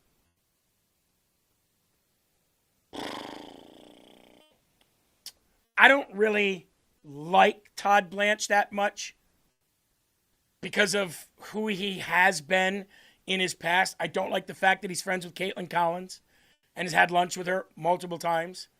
But that's Washington, D.C. You rub elbows. It is what it is. I'll say this. He's done nothing prior to or since accepting the job as interim attorney general that has made me say, get this guy out of there and get him out of there now. Everything he's done and close to everything he has said, I've agreed with, and I've liked the pace in which he's gone since Pam Bondi has been gone. So, the question, do I think he'll do a good job? Yes. Do I think he'll do everything we want him to do? No. Do I ever expect anything to get done in Washington, D.C., much less what I want? Absolutely not. So, I'm going into this with as much confidence as you can have with somebody who's done the job that he's done since Pam Bondi. I'm going to give him the benefit of the doubt because he's given me no reason not to. Now, I know that people, once they get the job, they flip, they switch, they do something different. I get it. But he was President Trump's personal attorney. He did do well by Trump before. And I don't have any reason to believe that he won't continue to do a good job. If he does, we fire him too. And we move on to the next one. But one thing that he must do, well, used to be a big fan of this man. Not so much anymore, but who cares? I'm sure he doesn't even know who I am. Listen to what Bill O'Reilly said. Fraud should be prosecuted. That is the most outrageous story. I've been doing it on BillO'Reilly.com all week. It's so outrageous that the woman testifies Tina Peters. in a deposition under oath that nobody is helping her, no lawyer is helping her, no pro bono. And then we find out she got $7 million. E. Jean Carroll. From a What does that have to do with what happened in the changing room in Macy's? Because nobody knows what happened in the changing room. That's she why. knows, and the jury thinks they know. If you're gonna do that, then I can't help you. What I can say is do what? Legitimate. Respect the administration of justice? Believe that woman. Why would you believe that woman when she doesn't even know what year it was? The jury listened to it and believed her. The New York City jury. Okay, they hate Trump from day Look, one. you either respect the justice system or you don't. Well, I don't. I don't respect that verdict, and I believe that Ms. Carroll committed crimes. And I'm happy the Justice Department is going after her because she flat out lied. Here's what I'd say to Brother Fredo here. What proof do you have that he raped her? She even said he didn't do anything physical to her. What proof do you have other than her saying, he put his fingers inside me? And gave the exact copy of a TV show, Law and Order. Or whatever it was. What proof do you have other than her saying it? Me Too isn't enough anymore. There is none. And that's why he didn't get charged with a crime. If there was proof, he would have got charged with a crime, Brother Fredo, right? Right? If there was proof that he did that, that's a crime. That isn't just yeah, there is proof. We're not going to charge him with a crime, but hopefully you can sue him. No. That is a crime. So again, Brother Fredo, name the proof that there was for a jury to say, well, she can sue him at least. Because if you do what she's claiming, you go to jail and you don't pass go. About who was funding this lawsuit, $7 million? She lied. The E. Jean Carroll fraud should be prosecuted. That is the most outrageous story. I've been doing it on Bill. Absolutely. She lied about who was funding the entire thing. Period. $7 million freaking dollars. And she was like, under oath, nobody's funding this. I'm doing this all on my own. I have no money behind this. I have no backer behind this. That's a lie. And Todd Blanche is going after her. So, I like that. Now we just got to go after Judge Engoron, Letitia James, Tanya Chutkin, Jack Smith, Fannie Willis, Nathan Wade, Alvin Bragg, and Judge Boasberg.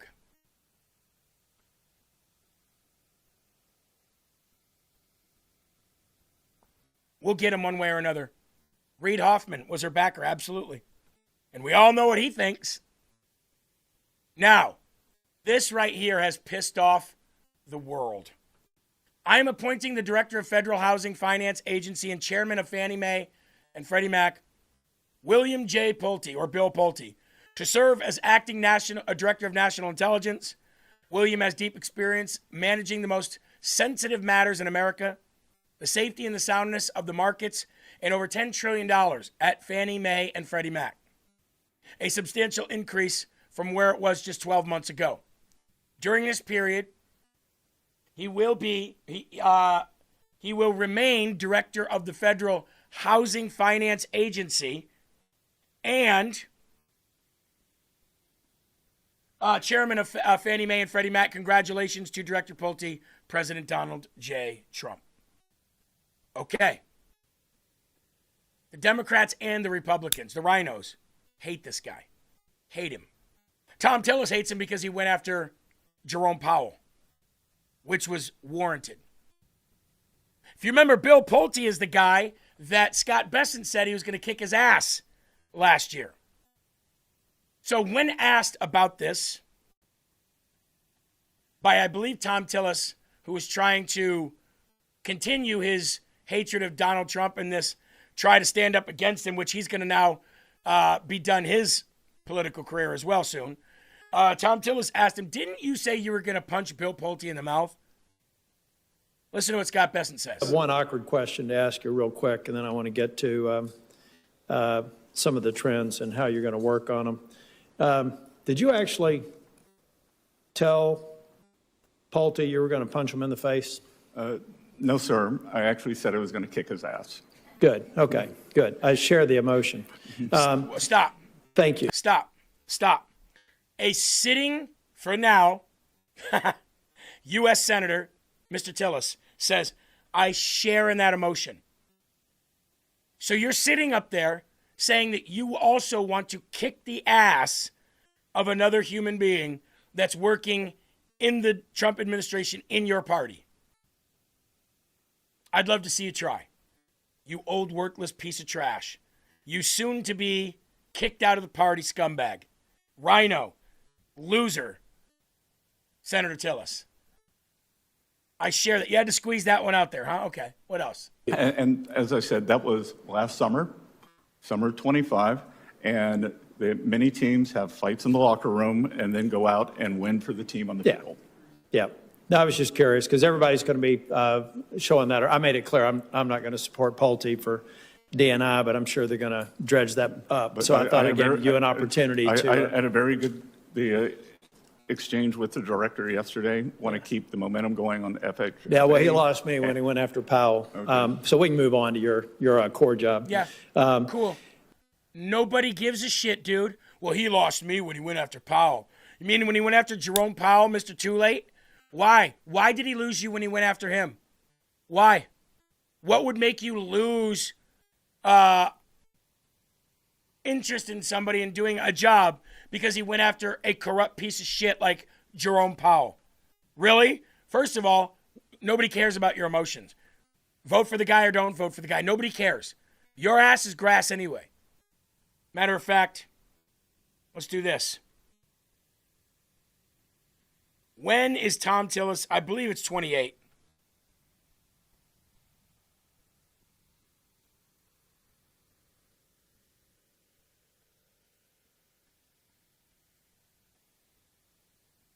So,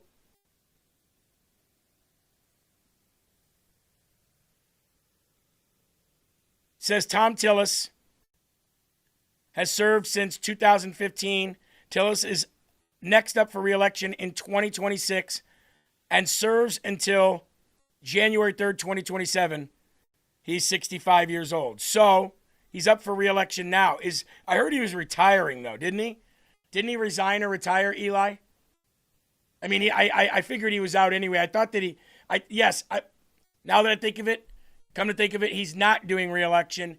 He is willingly resigning or retiring and is going to go on his way out. So this is him doing as much damage as he can on his way out, like Cassidy, like Cornyn, like the rest, like Thomas Massey. That's right, I forgot. He did resign. But either way, tells you everything you need to know about these people. Here is John Thune.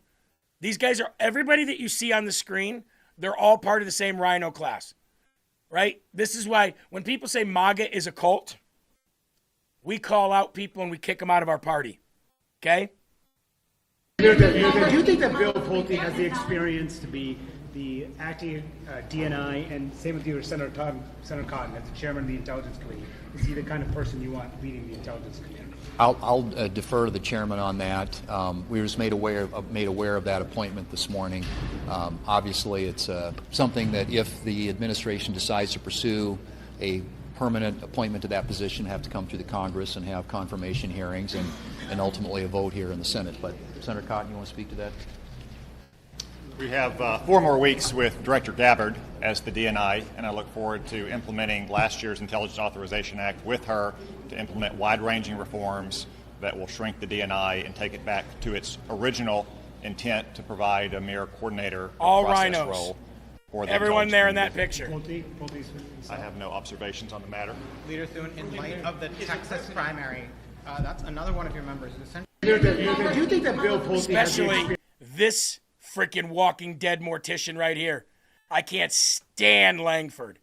Langford, Thune, Cotton, all of them. The likes of every single one of them. Can't stand them. And you know who else I can't stand now?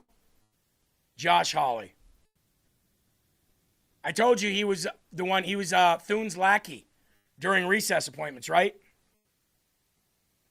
This past week, Josh Hawley showed Missourians, where he's from, where his real allegiance lies. And it's definitely not with MAGA. It is with the Rhino Senate overlords. And he did it more than once. Tuesday, May 26th, we talked about it, Memorial Day. Josh Hawley presided over a brief pro forma Senate session. The procedural move of gaveling in session the Senate and then quickly gaveling out the session prevents Donald Trump from making recess appointments. Josh Hawley does not trust the president, does not trust his voters. He's the latest snake to show his true colors. Unfortunately, this stunt by Hawley to impress John Thune and Mitch McConnell did not gain much media attention. And that's why we're talking about it here. It needs to be said.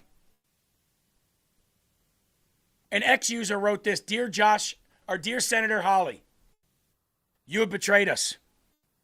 We thought for sure you were going to help us drain the swamp and carry out the mandates that we brought forth when electing President Trump.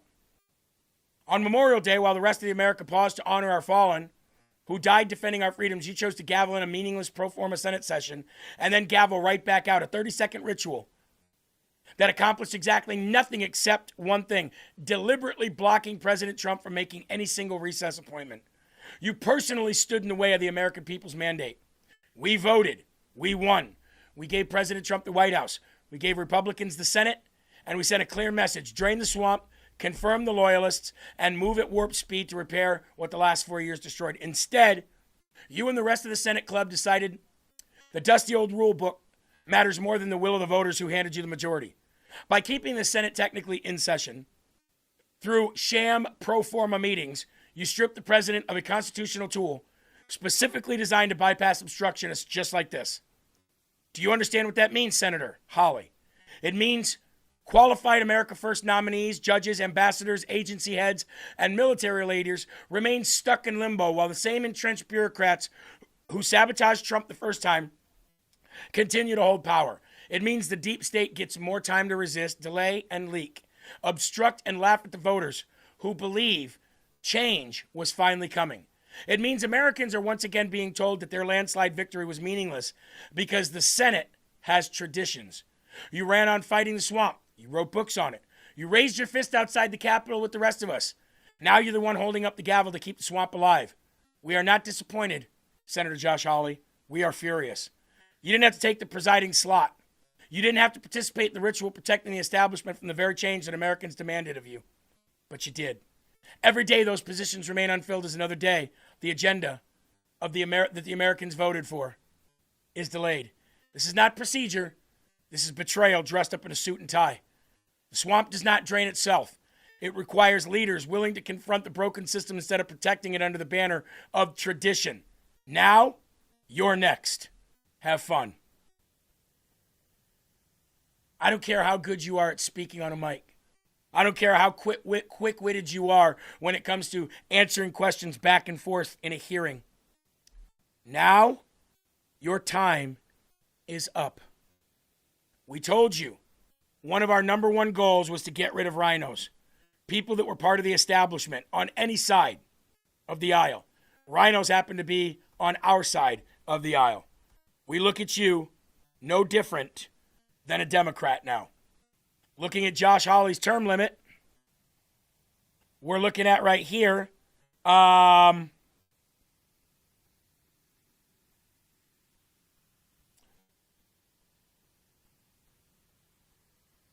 Josh Hawley's term runs from the beginning of the 119th Congress on January 3rd, 2025, to the end of the 121st Congress on January 3rd, 2031. So what does he care? What does he care? He's got 5 years left. 5 years. Senators get 6 years, while presidents get 4. House of Representatives get 2. But as long as you're not in the presidency, you can just keep winning over and over and over again. Josh Hawley is the same exact age as I am, born in 1979. He will not be a senator longer than 2031. He'll be voted out in the 2030 midterms, and we will not forget. Moving on. And this is the one I really couldn't wait to get to. Eli, if you were to go on X right now, you would see everybody from Ryan Matta to Marjorie Taylor Greene to the Hodge twins to Candace Owens to Megyn Kelly, all taking victory laps on the War Powers resolution that just passed the House of Representatives last night, with 4 Republicans voting with Democrats to make it happen. Can I just tell you something? It doesn't mean a damn thing. There will be no war power resolution. There will be no limiting of President Trump's power, not because he can fight it, because it was never meant to do anything. It holds no water. It has no force of the law. It was a concurrent resolution, not a joint resolution. And had it been a joint resolution, it still wouldn't have went through. Let me explain the difference to you dummies out there that don't understand, that are taking victory laps. If you go to X right now, they're all saying, look at this, Americans have spoken. Thomas Massey's grandstanding. He's standing up saying, I did it. I did it. I helped. I helped. Along with Brian Fitzpatrick, Tom Barrett, and Warren Davidson, we crossed the aisle to stop President Trump. from having war powers. But you didn't. You want to know why? Because the difference between a concurrent resolution and a joint resolution is this. A joint resolution means it goes from the House to the Senate to the president's desk. He has the power to sign it or veto it. A concurrent resolution means shit, dog shit, nothing at all. It's kind of like an impeachment without a conviction. It's just a stain. It's just a mark. It's just a memo. It has absolutely no force of the law behind it, and nobody can do a damn thing. It won't even make it through the Senate. But if it did, it doesn't even go to the president's desk. Jesse Waters couldn't even get that right last night. There are differences in resolutions, folks. What passed was a concurrent resolution. There's no bill to even go to the president's desk. It basically just means we think this, so do we. Cool. Now go back to doing your damn job. It's a waste of time. It's a waste of space. It's a waste of money. It's a waste of breath. Ask George Floyd. It means nothing. It means that the House voted on something yesterday just for us to talk about it today for no reason whatsoever. It would be like if you said, I cracked an egg yesterday. Cool. What happened then? I ate it. Cool. It's no different than we sent them a strongly worded letter.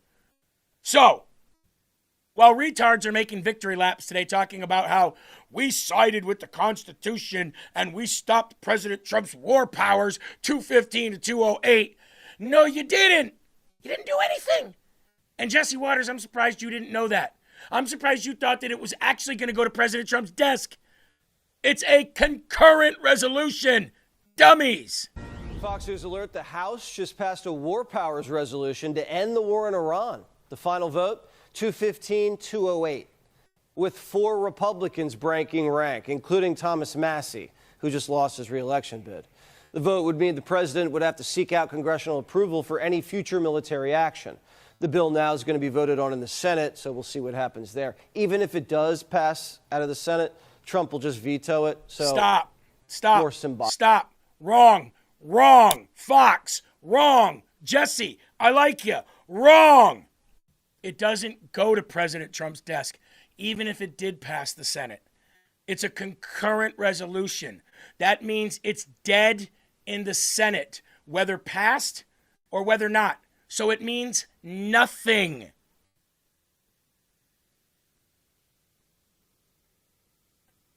Nowners5 on YouTube says, you're no Alex Jones until you ruin your voice talking like a biker movie.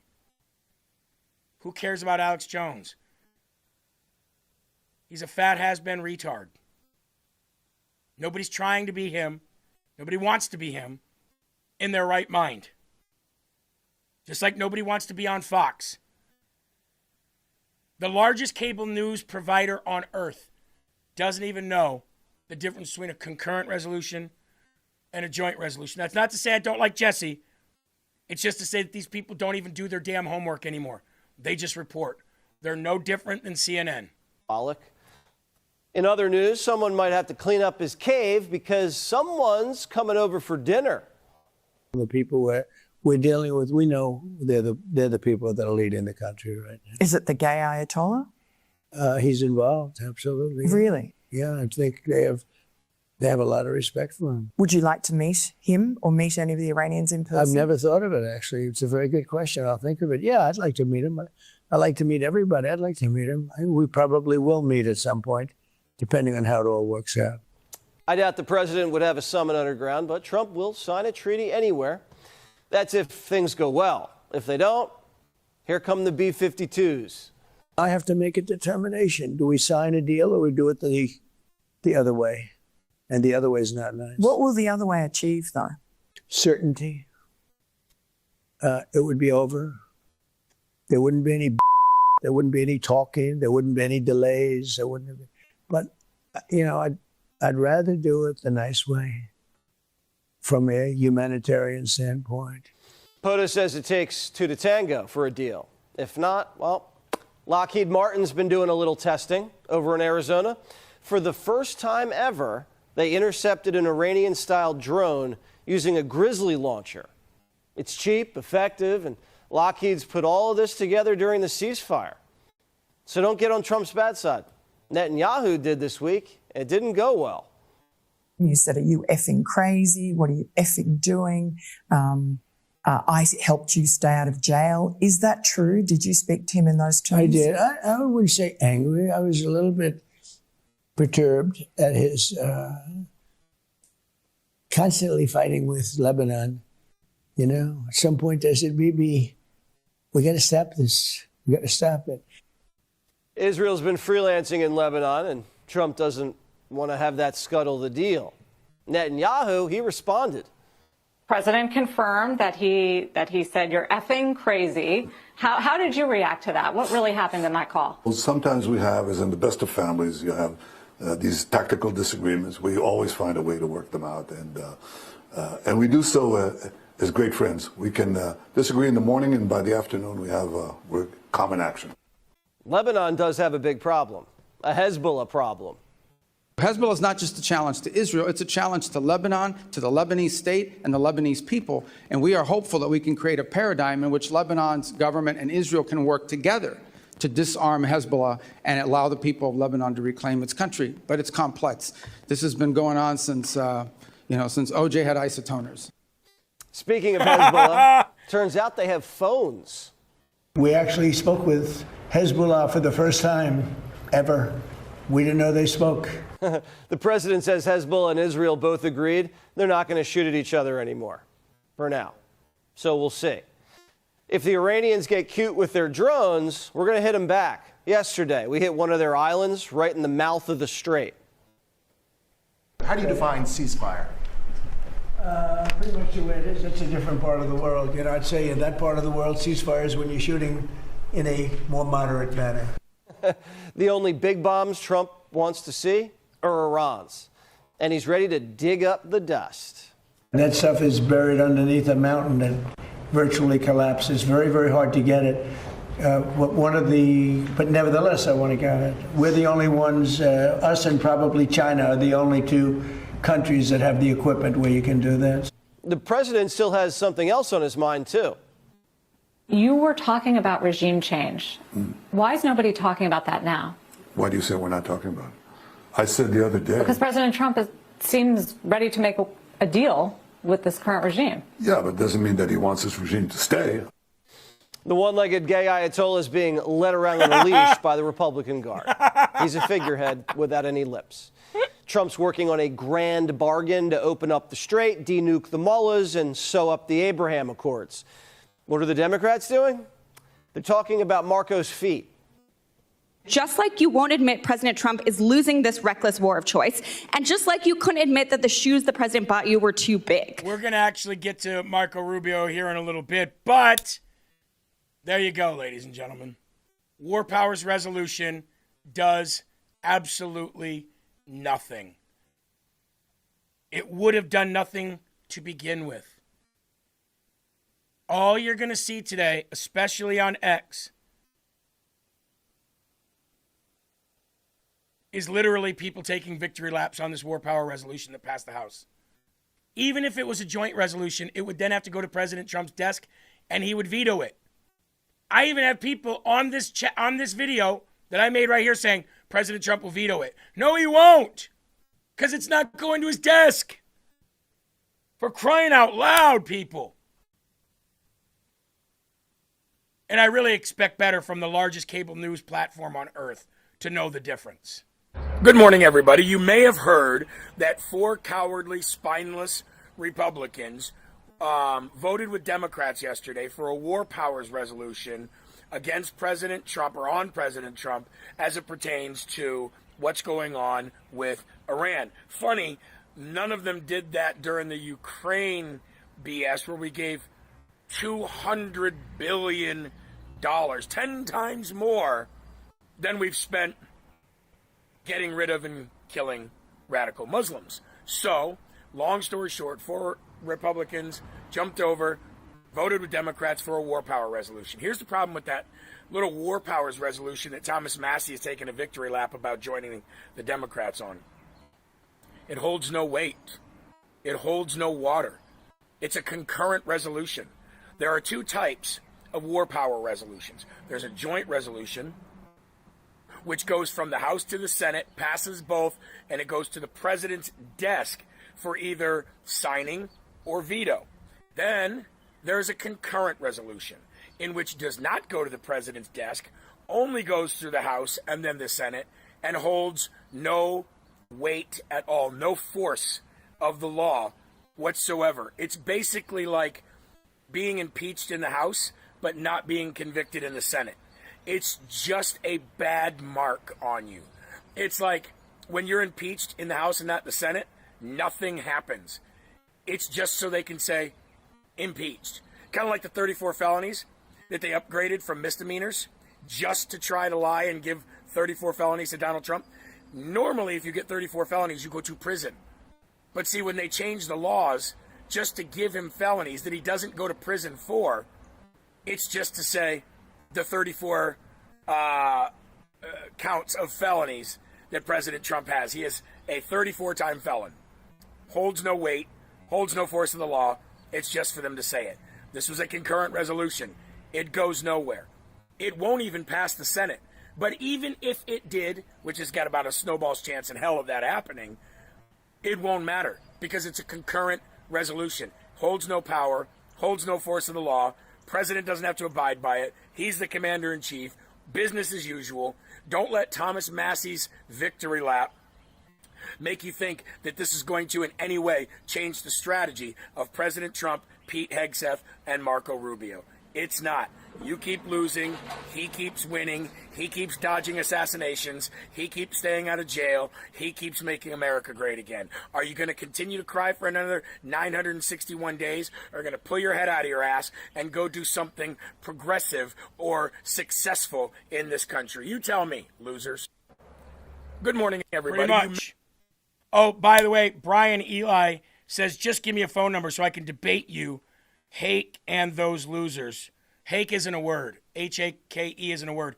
I just told Brian Eli that I would literally bring him on tomorrow, face-to-face Zoom, so he can be on camera, and we can debate tomorrow. I can't wait. You know his way out of it?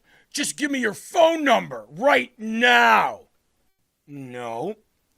You're going to come on. You're going to show your ugly lefty face. You're going to get on camera. You're going to have the balls to do it. And you're going to come debate me tomorrow. And I am going to kick you up and down this road like the can that Congress kicks down the road every time there's a budget resolution to have happen. How about that? So, do you accept?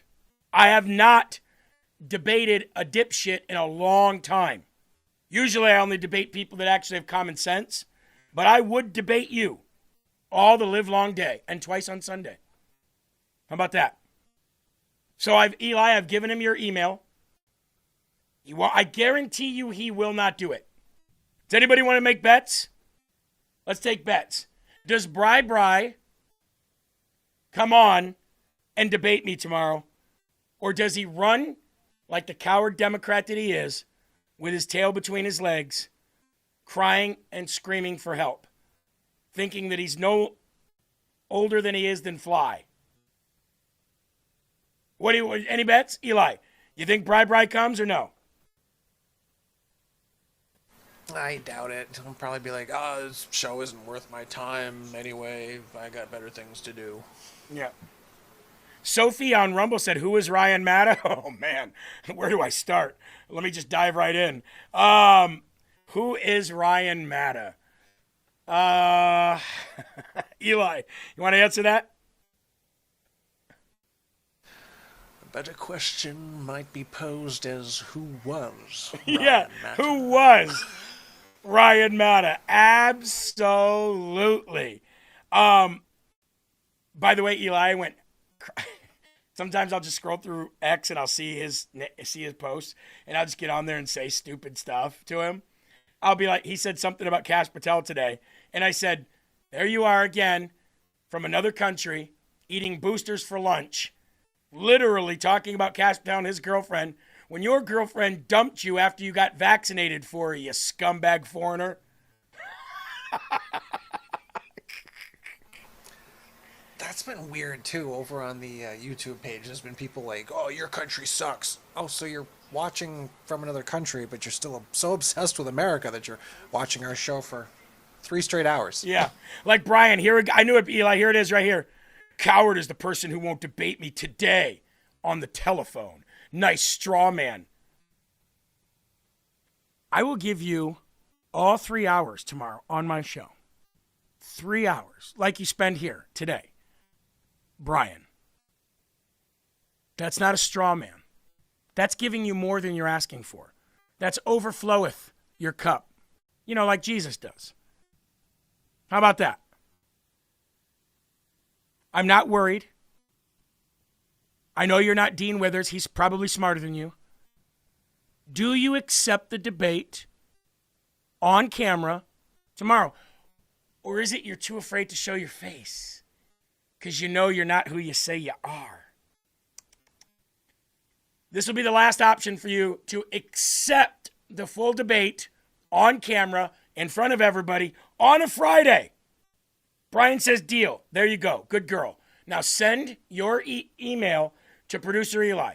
It's in the chat. I gave you the chat. I gave you the email. Okay? 3 hours on the phone will work. Sure will. Use your phone, turn it sideways, and come in through Zoom. Or turn the phone sideways and shove it straight up your Democrat racist ass. Either way, you'll have a lot of fun tomorrow getting your ass pounded either by debate or by your phone. One of the two.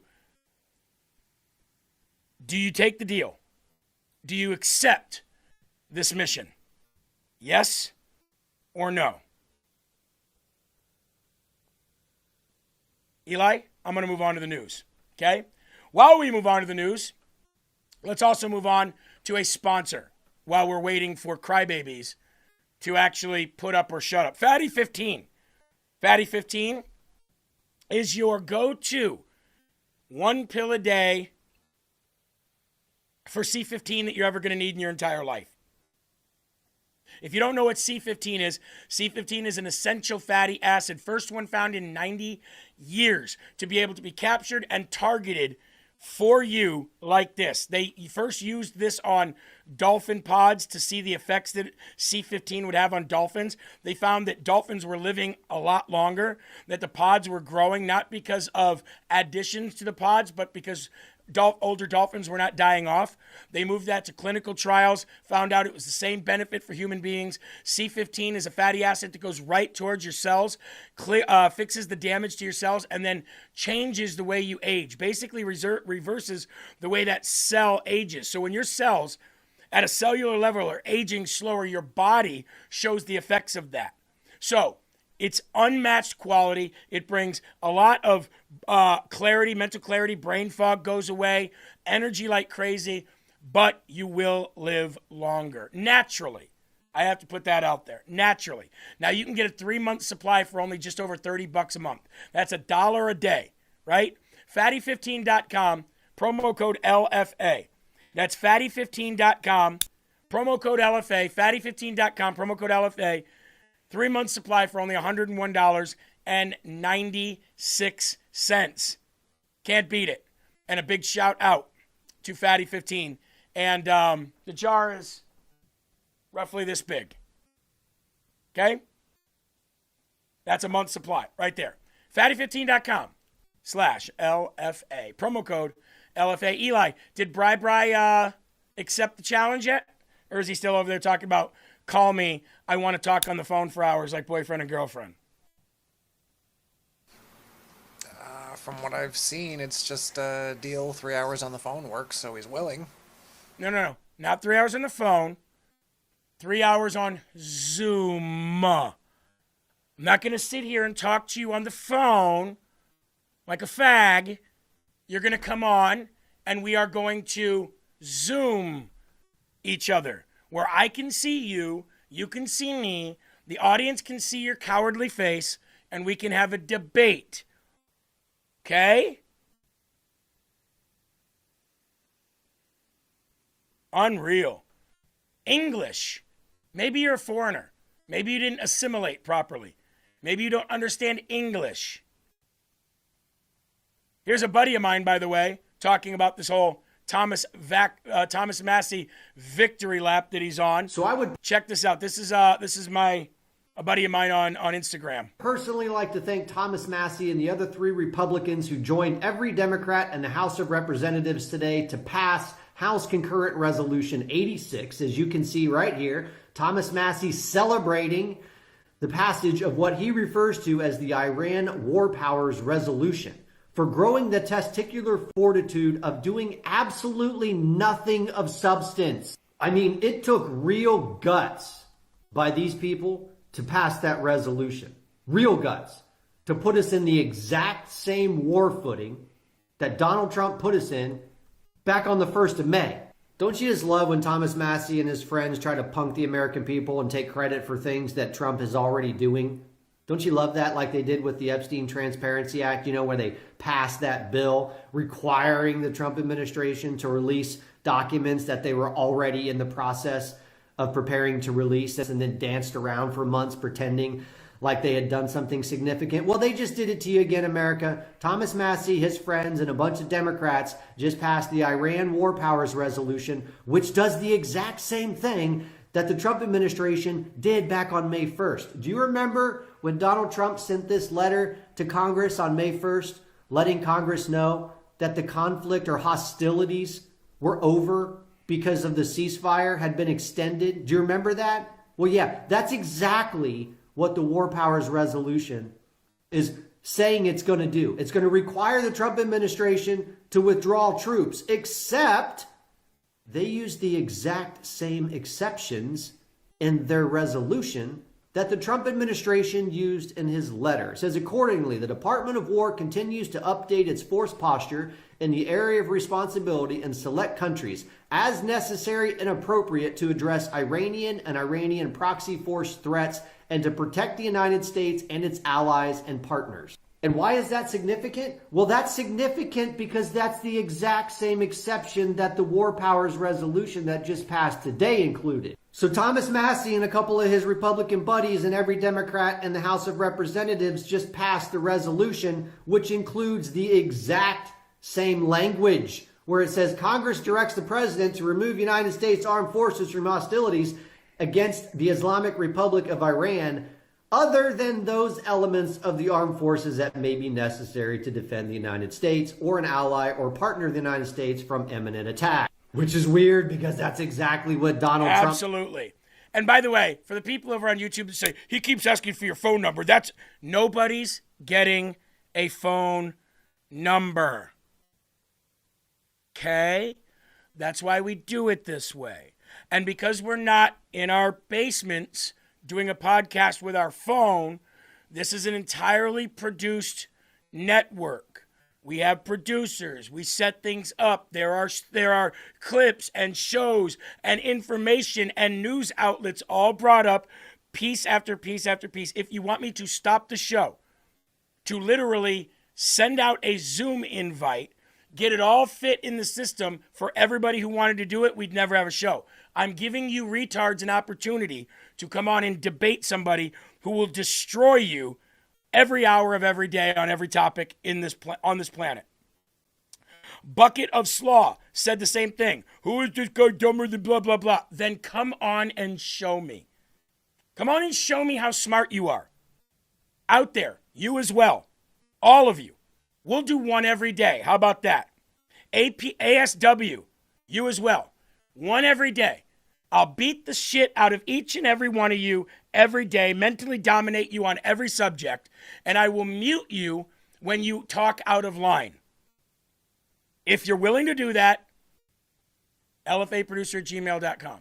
If not, then keep bumping your gums about how, oh, nobody will dare call me. I'm not calling you. You're not getting a phone number. Why would I do that? Give me your email. I'll send you a Zoom invite, and if I tell you I'm going to have you on, I can guarantee you I'll have you on. Guaranteed. Get a Google number. Eat shit. How about that? Nobody does what a Democrat says. Do it this way or don't do it at all. Hi, I'm from TMZ DC. It's nice to meet you. Nice to meet you too. Hey, that's not bad. Thanks. I could see a future career in acting. Maybe your next chapter could be in Hollywood. I wanted to ask you, I saw photos of you and Brian Glenn and Marjorie Taylor Greene down in Costa Rica. Mm-hmm. How was that? What were you up to? We were having a good time. We went fishing. We had a few margaritas. It was, and I got to talk to Marjorie about what life is like on the outside. And frankly, I'm not disappointed. I'm disappointed for our country. Oh, are you? That I won't I'm not be disappointed here, that I got fighting, crushed. But personally, I think my mental and physical state of health will be much better on the outside. And it doesn't mean that I'm going to be quiet. Marjorie and I talked about things that I can't tell you here in terms of where the party's going and what we think it needs to be doing. Look, I mean, a lot of people think you guys are cooking something up, you know, an America First, 2028, some sort of run. Would she make a good running mate, hypothetically? I don't know that she wants to do that. Okay. She's got her finger on the pulse, though, of what MAGA was promised and what they still want and where they've been betrayed. And I think hers is an important voice going forward, whether she runs for office or whether she's advising people who do run. I know you haven't made a decision or haven't announced a decision yet, but you know, if you did run, do you think like some sort of centrist sort of candidate who can get votes on both sides, is that something do you think the country would be into at this stage in our history? I think people just want somebody who's honest and doesn't lie to them and keeps their promises. And we haven't seen that in Washington, D.C. I tried that track, and $30 million was spent against me running AI ads, that weren't true, obviously. But I think there's still an appetite for that, and it's not particularly partisan. I've had people, Democrats, who come up to me and say, look, I only agree with you maybe 20% of the time, but I know you're fighting and I appreciate what you're doing.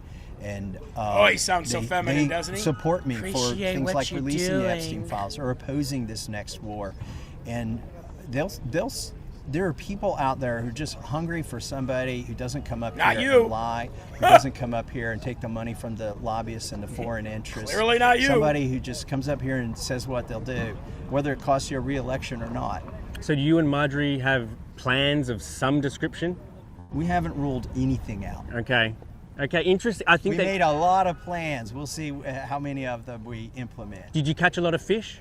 We caught one big giant fish that I was very excited about. Did you cook it up? No, we didn't. I will go back down there and because I saw some tuna that were even jumping out of the water, and they don't normally do that. And I'd like to go down there and catch one of those tuna. But even that we wouldn't cook up. We'd eat it raw. Did she give you some good advice about how to stay effective from the outside? Yeah, she did, and she's still not implemented all of her plans, and I'm looking forward to seeing that. So, there we go. Yeah. Look forward to your plans, man. Thank you very much. Me and Marjorie had talks in Costa Rica about what our plans are, and we're not going to divulge any information, but we may not be in D.C. anymore, but we're still going to be loud. Cool. There are people hungry for this message. Well, not yours. Your own state voted you out by double digits, and you were an incumbent. Captain Howdy said USA bombed and murdered 176 school children. Now that is cowardice for sure. United States of cowards. As long as they were Muslims, I say we didn't do enough. They'll just grow up to be disgusting Muslims anyway. Right? I mean, right? Let's call a spade a spade. Wonder why those school kids got blown up, though. Wonder if you know the story behind that. Or are you just saying it? Eli? This might sound oddly racist from across the pond, and maybe I'm totally wrong on this. Maybe the guy lives here. Maybe he was even born here. I kind of doubt that. But the guy that was just interviewing Massey sounded very British. You have a slew of problems, revolutions going on across the pond over in England. You just had one of your own citizens brutally murdered by a Muslim who, I think he finally did go to jail, but the guy who laid there with like 21 stabs in him just dying. Why don't you go home and take care of your news over there instead of softball questioning Democrats over here? Yeah. And make no mistake, Thomas Massie is a Democrat. You see, the thing about Democrats is they have all of the complaints and none of the solutions. And when you give them an opportunity to tell you about their solutions, they come up with some excuse. Can't do it tomorrow. I'm going to be cheating in an election. Can't do it tomorrow. I'm going to be collecting money from welfare. Can't do it today because I've got to go and, help this illegal alien get benefits that they're not entitled to. Whatever the reason may be, they'll never, ever have an honest discussion with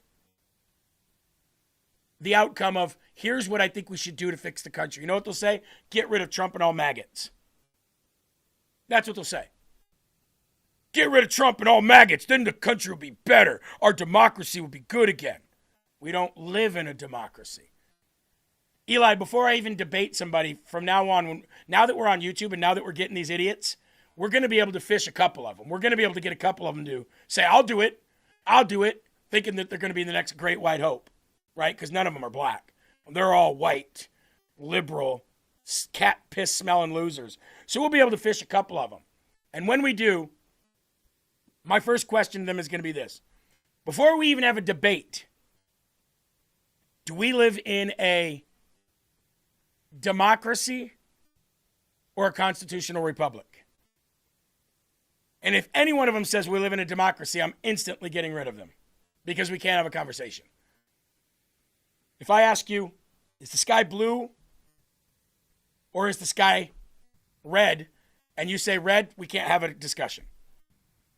Just can't. That'll be the litmus test.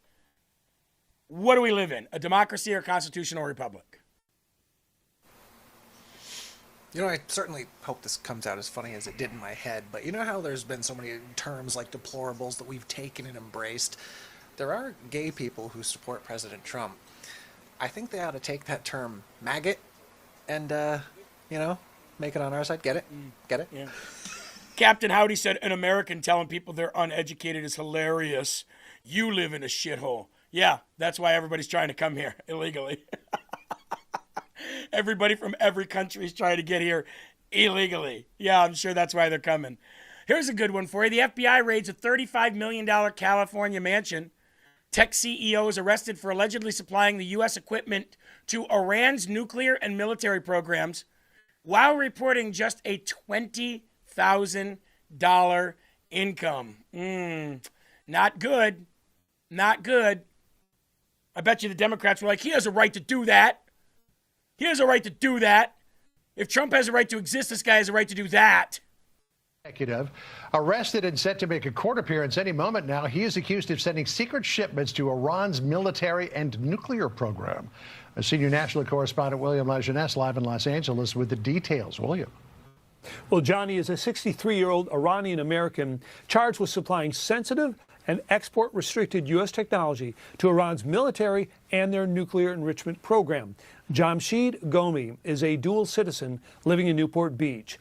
The U.S. Attorney for Los Angeles has charged him with conspiracy to violate U.S. law, and he will appear in court later today. Now, according to the indictment, Gomi sent more than 250 tons of networking and encryption hardware worth millions of dollars to Iran. Over the last decade, he made hundreds of purchases of these components for the Islamic regime, but routed the shipments through the UAE to skirt U.S. law and obscure their real destination. Now, he kept his name off invoices to hide his identity, and in correspondence, he referred to Iran as the motherland.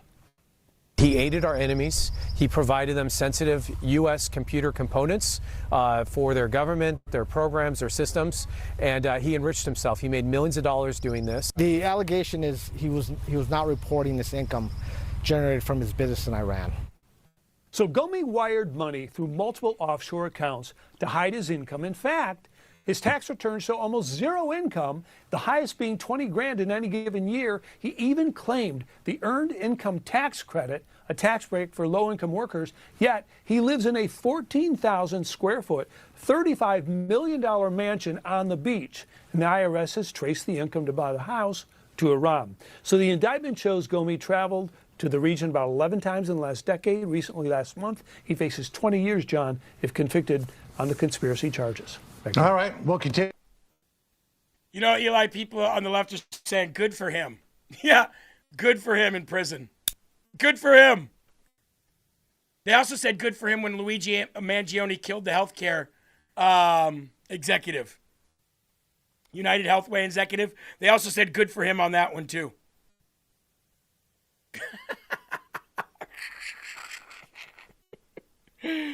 Brian says, well-produced show doesn't have a phone line. No, we don't. We don't have a dedicated phone line. Nope. Nope. And we don't talk on the phone. Hello? Hello? Nope. We have a dedicated email, though, which I'm providing you, giving you every opportunity. See, Eli, the only reason why nobody wants to take this opportunity is they don't want people to see their real face. It's the only reason. Scared to be on camera. Whether they're ugly, whether they're a trans, whether they're not who they say they are. You have an opportunity to make me look like an idiot in front of thousands of people. Thousands. I'm giving you the opportunity to come in. We're a top 10 channel on Rumble. Always in the top 10.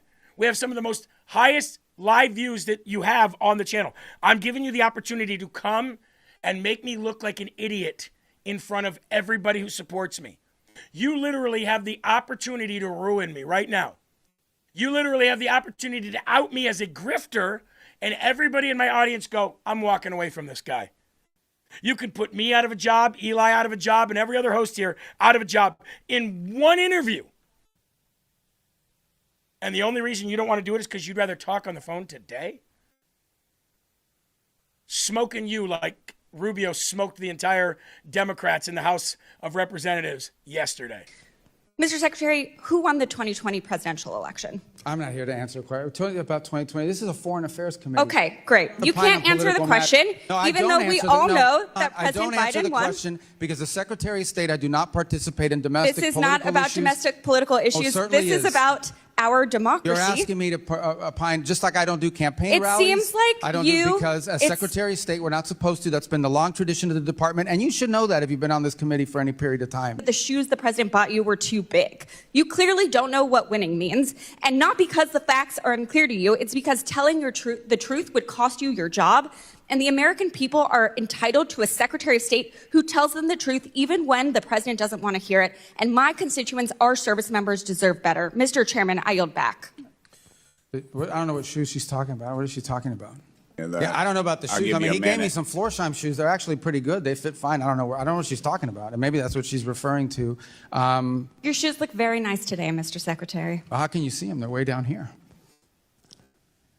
We're talking about shoes. Are you guys kidding me? I mean, is this the Foreign Affairs Committee or is this like a circus? What is this? I think it's a circus. We have not seen the president in 8 days. The American people deserve the truth. Saw him yesterday and today.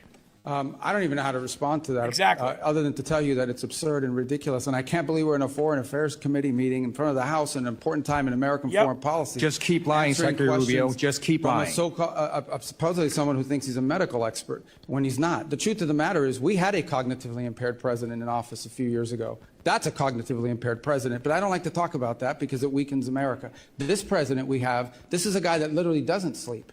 He works day and night, long hours, every single day. I don't know if you haven't seen him in 8 days. I saw him yesterday. I didn't see him today, but yesterday because I was in Congress the day before. I talked to him at all hours of the day and night. Americans in Why is she leaving? I'm going to answer her questions. I will.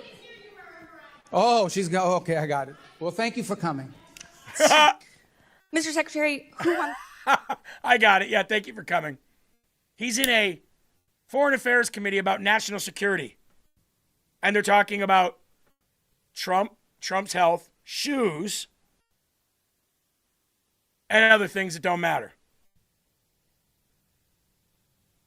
That's exactly what the left does on YouTube. It's why we opened YouTube up for streaming.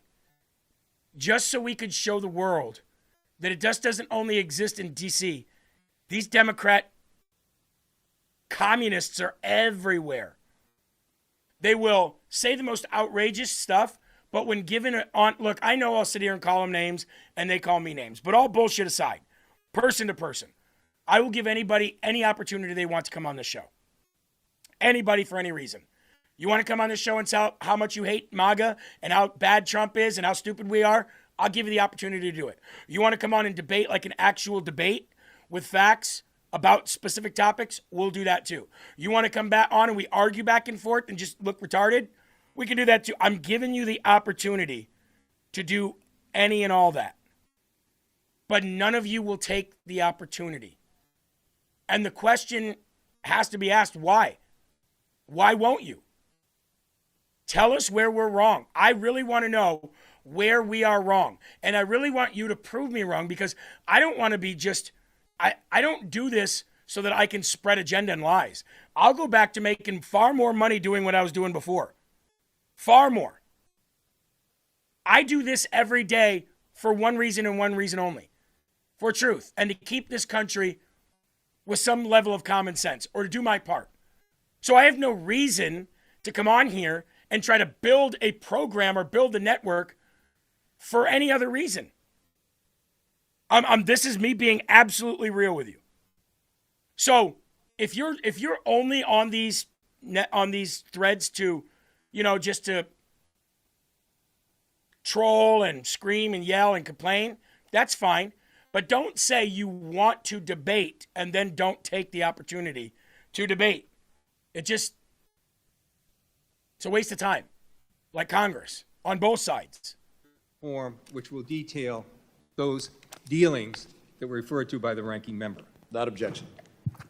Secretary, thank you for being here.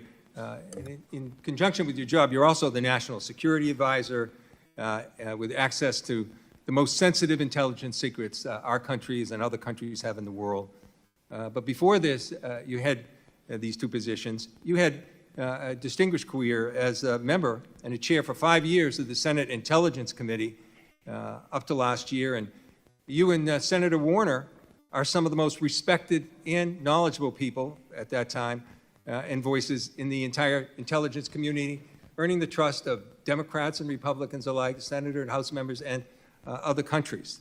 So with all your Intelligence Committee experience, and now as Secretary of State and National Security Advisor, and all those years of experience, have you ever, specifically in the context of the intelligence... Does this guy got a speech impediment or something, or is it just me? All those years and experiences. Sounds like a child almost. Does Representative Keating have a speech impediment? I don't want to make fun of him if he does. Or if he's drunk, then I would make fun of him. But he sounds a little odd to me. ...community heard the name Bill Pulte. In the context of intelligence? That's what I said. No. No, I have never heard his name. Okay, thank you for answering that. Well, never even heard his name. Given all your years of experience and your position now, never heard the name. For the record, Bill Pulte is a person Donald Trump has chosen for the acting director of national intelligence with no experience in the intelligence field, whose misuse, widely reported, of confidential information led to the prosecution of the president's political enemies, is now the person in charge of the nation's most closely guarded intelligence when he couldn't even conduct himself appropriately as the federal housing finance director. Now, Secretary, have you ever heard of the name Ira Zahari? Who's that? You've never heard the name Ira Zahari? I mean, it doesn't ring a bell off the top. In the context of security? Well, let me tell you. Mr. Zahari pleaded guilty for breaking into the Capitol on January 6th through a broken window, wielding a metal rod as a weapon. Was he an FBI agent? Donald Trump appointed him to a team at the Pentagon focused on irregular warfare and, of all things, counterterrorism. Yes. That's ironic, given that he participated in one of the most significant incidents of domestic terror in our country's history. I think it's shameful, the people that are being appointed, and I think it's also shameful some of the people that have been fired. Now, this guy I want can't to move talk for to shit. Iran because given your nuclear and intelligence background, which is extensive and appreciated and respected, I'm sure you're aware that Ukraine, the country at the time with the one that we third gave largest $200 billion to? nuclear Yeah, arsenal, we know, peacefully turned over their nuclear weapons in conjunction with the Budapest Memorandum Guess they and shouldn't in have done that. exchange for the U.S. commitment to defend Ukraine if it ever came under threat. Yeah, well. The U.S. gave their word to Ukraine they would defend them. And I found this amazing. In your opening should have been remarks, part of that you NATO. took us all over the world, and you mentioned 15 different incidents where you have interceded. 15, the top 15. Not once did you mention Ukraine when you were prioritizing the achievement that's there. Because nobody Now gives let me go on. shit about Let me go Ukraine. on. Oh, you tried to stay. Yeah, please. Well, I It's can not answer funny. that. It's not funny, Secretary. Now, What's not in funny is Iran that- now. Well, you don't. In this Iran you now, can't even I answer reclaim questions my here. time. I reclaim my time, Mr. Chairman. You He's guys make these interrupting me. statements and no one He can is respond. interrupting me. Oh. He's I'm doing it. I'm interrupting asking me. you to reclaim those seconds back. No. Now in No. now in Iran, what goes around comes around, Mr. Chairman. Yeah, it now sure in does, Iran, and it's the coming Trump around on you administration issues right a now. general license to Russia, providing billions in oil profits every month. Go Russia. Several billion Go every month. Russia. Fueling Putin's war machine. You didn't Yeah. mention that in your opening remarks. Take out the And this is Ukrainians. a war of aggression, of Russia attacking Ukraine, which we gave in our agreement. And this is to a country that's assisting us in Iran, Ukraine, and helping a country with a war machine that are aiding Iran against us and putting our service members in jeopardy. This is called crashing out. Look, we have an opportunity as members just today to vote on the Ukraine Support Act. I hope we do it, and I am confident Well, we didn't. that we have bipartisan support. And who gives a shit about but I Ukraine? hope this administration will act on its own. They could do things themselves that you didn't mention, like rescind these general licenses, complete a bilateral drone agreement with Ukraine. You're a freaking drone. Man, you see these guys crash out? They can't take it, man. They just can't take it. They don't want to give anybody a time to respond because all they want is the 5 full minutes to berate them like children. And like I said, Eli, if I ever get called to Congress to testify for any reason, ever, when it comes to Democrats' time, I'm just going to turn around and show them my back. I'm going to set my clock for 5 minutes, and I'm going to let them do whatever they want to do. I will not respect them enough to give them even an ounce of an answer or a statement. And when a Republican came back on, spin back around and answer the Republican. There's no reason to talk to these people. They've lost their minds. Was to submit the written for the record, and I think everybody understands Cuba's a priority for me. Just on the Ukraine front, I'll address it now, if it's okay with your time that I could do so. I think it's well documented that we've been very involved in trying to get the two sides to the table. We've invested a lot of time in it. Unfortunately, so to this point, neither side has been willing to make concessions, particularly on the Russian side, necessary in order to bring peace about. We remain ready to play any role we can in that context of bringing a peace about, because we think the war in Ukraine, devastating war, has no military solution. It can only be solved through a diplomatic route, and it's been unfruitful. I would characterize it as the ongoing challenges. That said, let's be clear, we are not, to be fair and to be frank, we are not impartial mediators in that war. Okay, we don't provide weapons to Russia. We only provide weapons to Ukraine. We don't impose sanctions Not on anymore, we Ukraine. don't, only though. impose sanctions on Russia. So we have clearly taken a side. We continue to sell weapons to Ukraine, by the way, through the Pearl program, unimpeded by what's happened in the Middle East or anywhere else. And look, we'd love to see that come to a negotiated settlement. As of right now, That the Pearl prospects program don't look doesn't come great that directly either from side us, is though. prepared to make the concessions It's like a necessary in order to reach an escrow agreement. account But we for stand ready, and Ukraine we've from engaged all and nations. invested a tremendous amount of high-level time on that conflict over the last year. I think it's a source of frustration for the world. Hopefully this year will bring better news. I don't have any news for you on that front today, but we are ready. As I've expressed to both sides repeatedly, we're ready to step in and play whatever positive role we can to bring that devastating and escalating war to an end. Raise your hand in the comments if you're okay if everybody in Ukraine just perishes.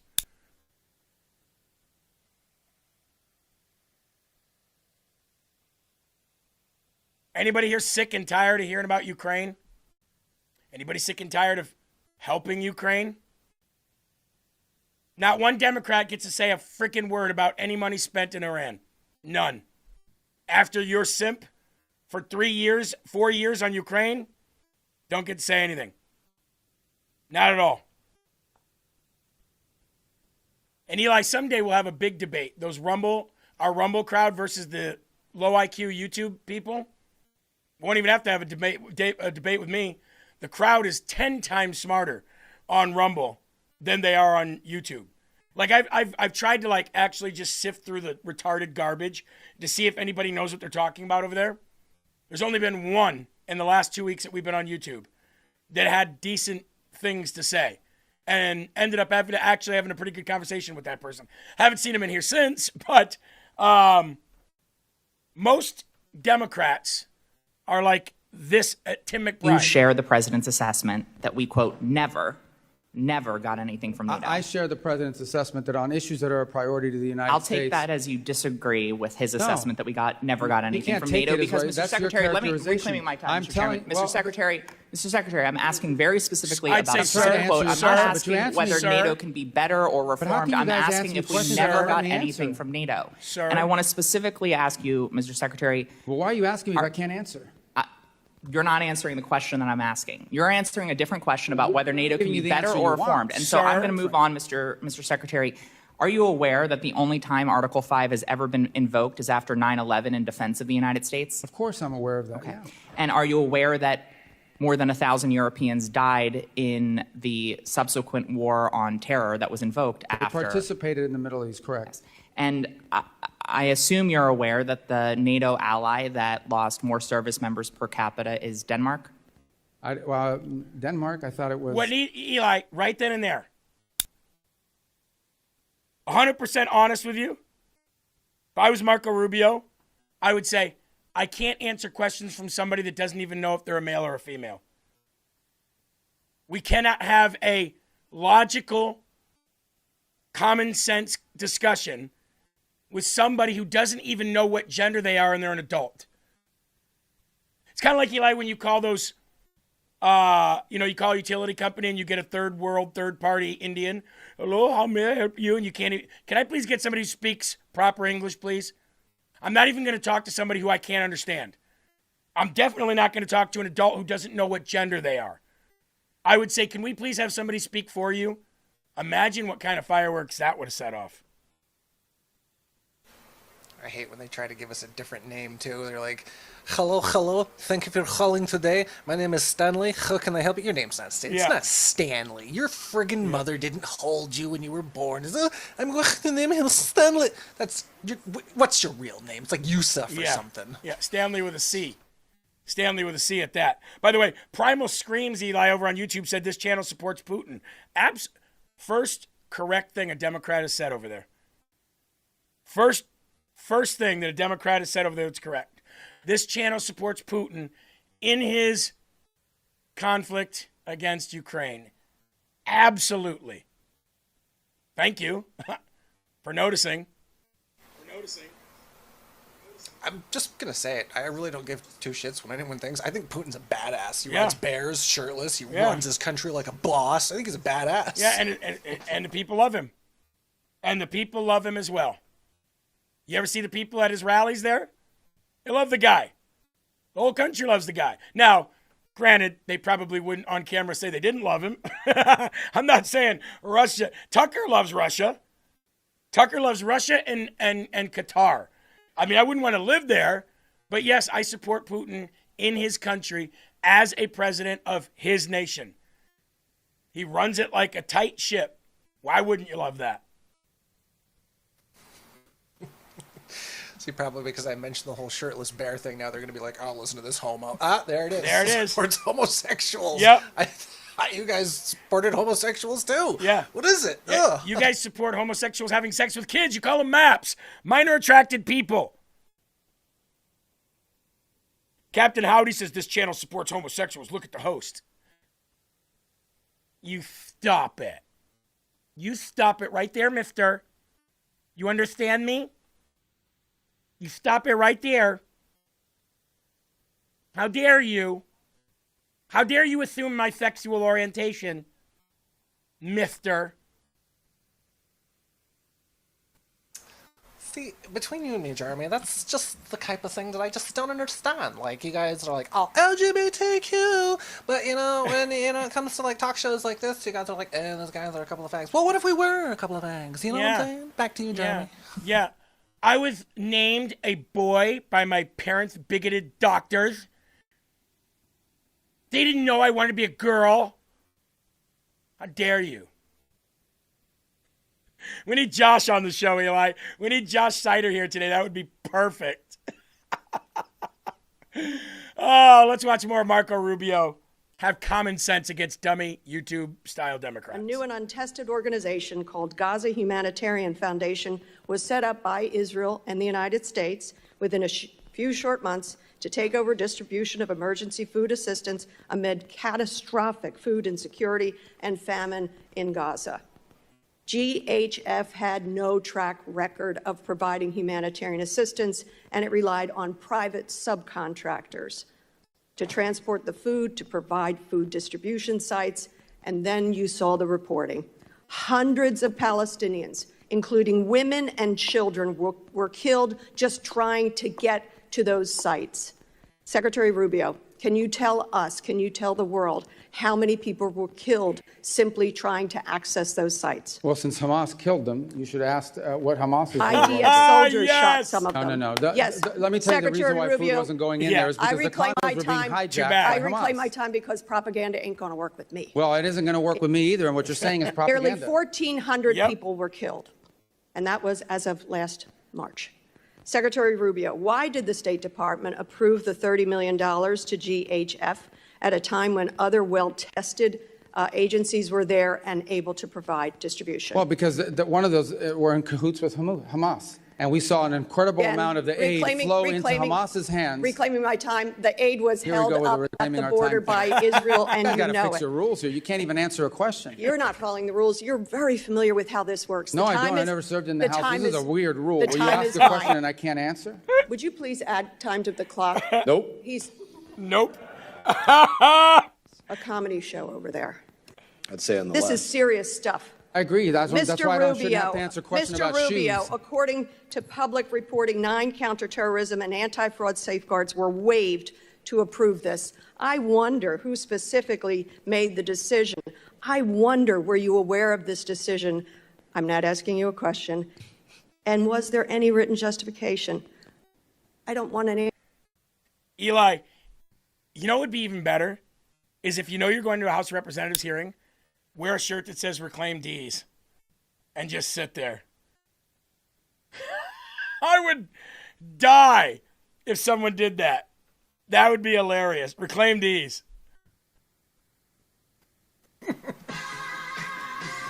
Oh, Eli's gaying out, everyone. It's raining men in the LFA TV studio. We're so gay over here. We're so gay.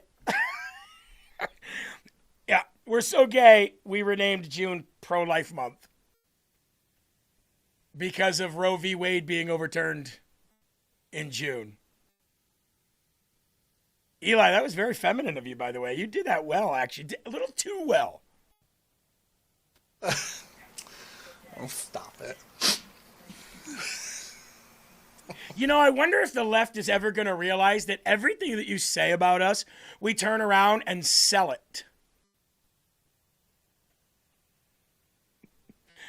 Basket of deplorables. Did anybody see those shirts going around for a while? Literally, deplorables for Trump was a thing. How many people made shirts? Sold those? How about grab them by the pussy, Eli? Could have just said grab them by the Democrat. But we wanted to be a little bit more explicit. Eli, after the whole grab them by the pussy thing, right? I saw shirts, memes. I saw memes that people showed people like getting out and stretching to run, right? Drinking a cup of coffee. Says, wake up, neighbor, and go grab life by the pussy today. It's like everything that you say about us, we turn around and we sell it. Thank you. We do. We actually have to thank you guys for all this because I know a lot of people have made a killing off certain phrases. They put it on hats and shirts, and we're like, yeah, sure, we'll rock that. All day. Hey, Jay Gatling says that the Dow Jones is up 832 points, but that's none of my business. Hey, you want to see another Democrat crash out? Watch Brandon Gill ask this Democrat, how's Somali immigration been for Ohio? Very simple question. Watch the crash. And Antonio, thank you for being here. Has Somali immigration been good for Ohio? Just a question.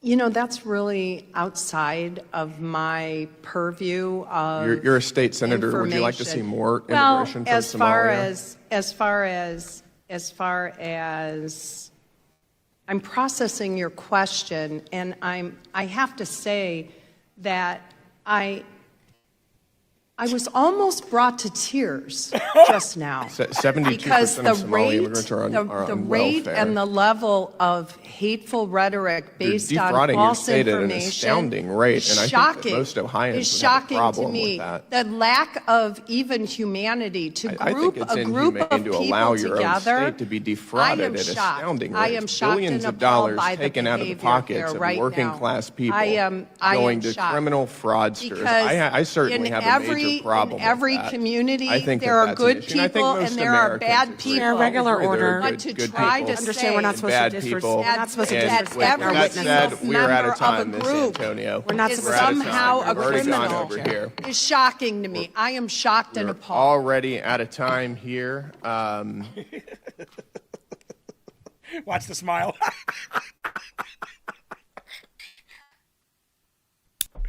All he did, Eli, was ask a very simple question.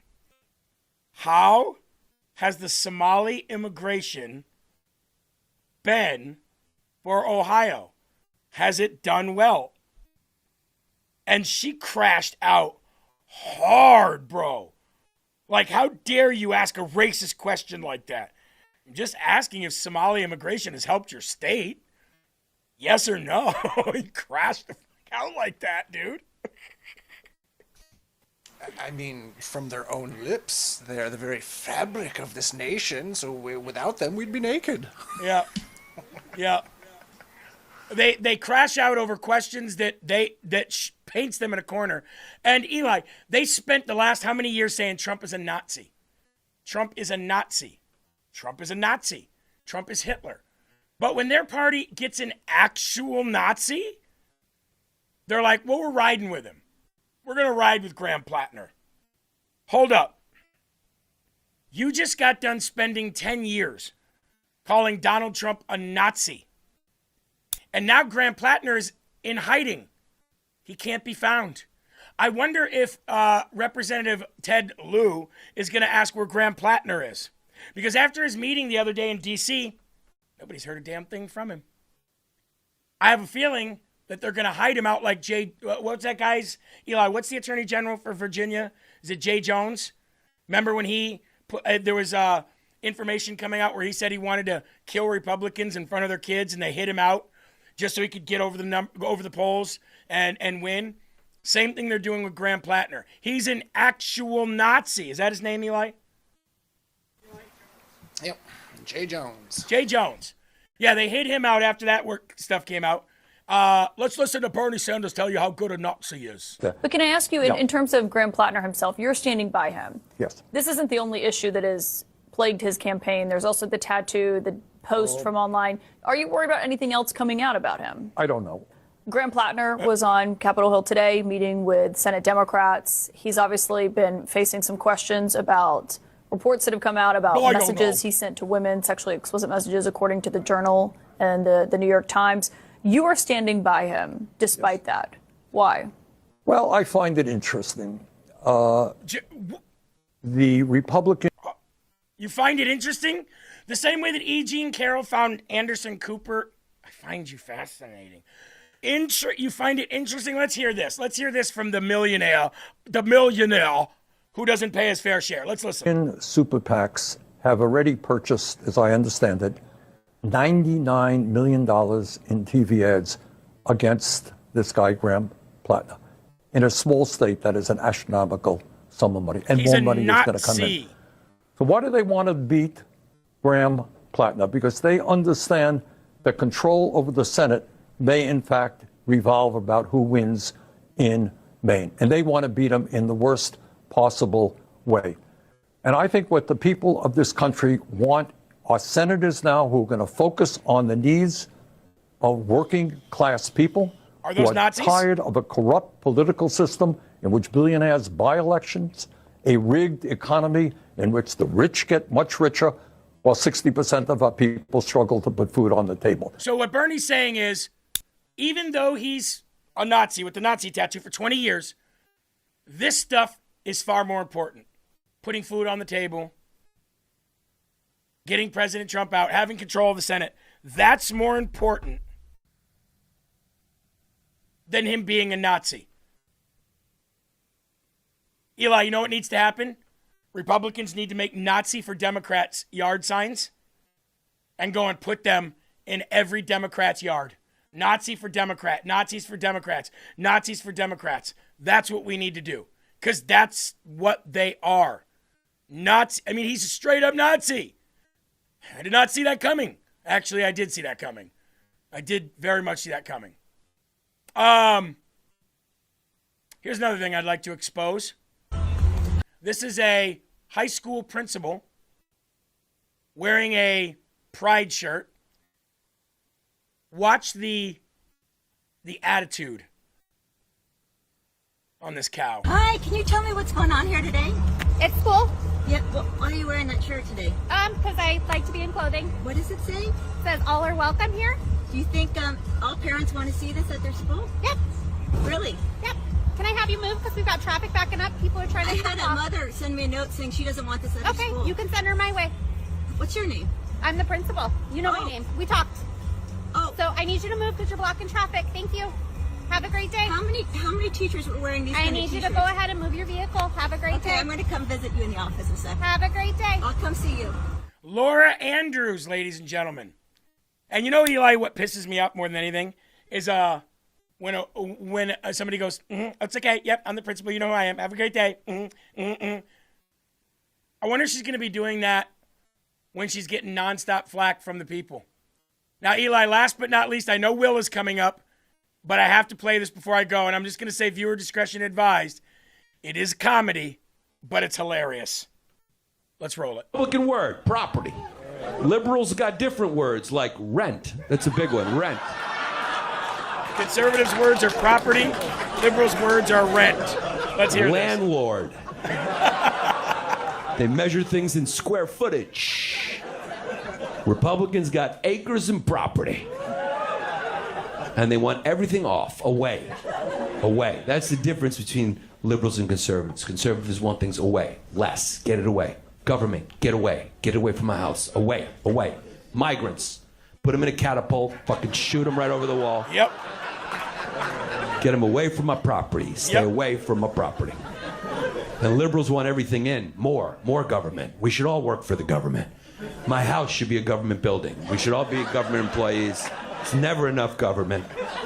Migrants, come live in my house. I'll hide you in the basement and give you papers, whatever you need. Criminal robbing me on the street. But how has society failed you? That's the bigger question. Republicans are like, don't tread on me. Liberals are like, tread on me. Tread all over my face. I want you to tread in my mouth, tread on my fucking... I'm gonna tread on my... And tread on my fucking... Just tread all over me and just fucking tread it. Keep treading on me. It's a Republican word, property.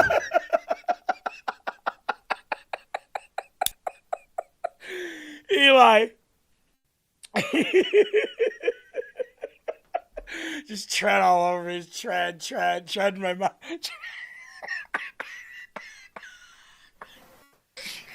Tread all over me, a little treader. Oh, my Lanta. Eli, we need two signs. Nazis for Democrats and tread on me. Eli, what? What is it? Our star got it right. That was treadful. All right, folks, Will Johnson is coming up. You know him over on YouTube. You call him Coon. Disgraceful. Will Johnson coming up next with Culture Wars. There are right ways and wrong ways, but there's only one Yahweh. So stand up tall, keep your shoulders back, keep your chest out, keep your head up high, because you are a child of God and no weapon formed against you will ever prosper. Keep your family, your friends, and your pets close away from Haitians and all immigrants who eat cats and dogs. And, ladies and gentlemen, never, ever, ever stop fighting for this beautiful country and never, ever, ever stop spreading gospel. God bless you guys. Will Johnson coming up next. Have a great day, and don't tread on me. Peace.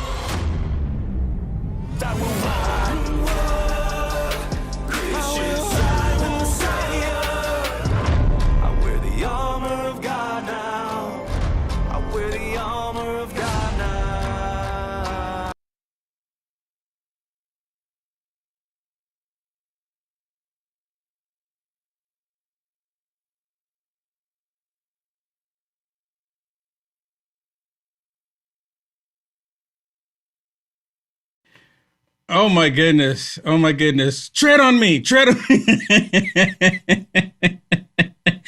Oh my goodness. I laughed so hard. And it's so true. Democrats say, tread on me, tread on me. Oh my goodness. You know, I was kind of hoping he was going to take the microphone and hit himself in the back of the head too. Tread on me, tread on me. It's so good. Oh.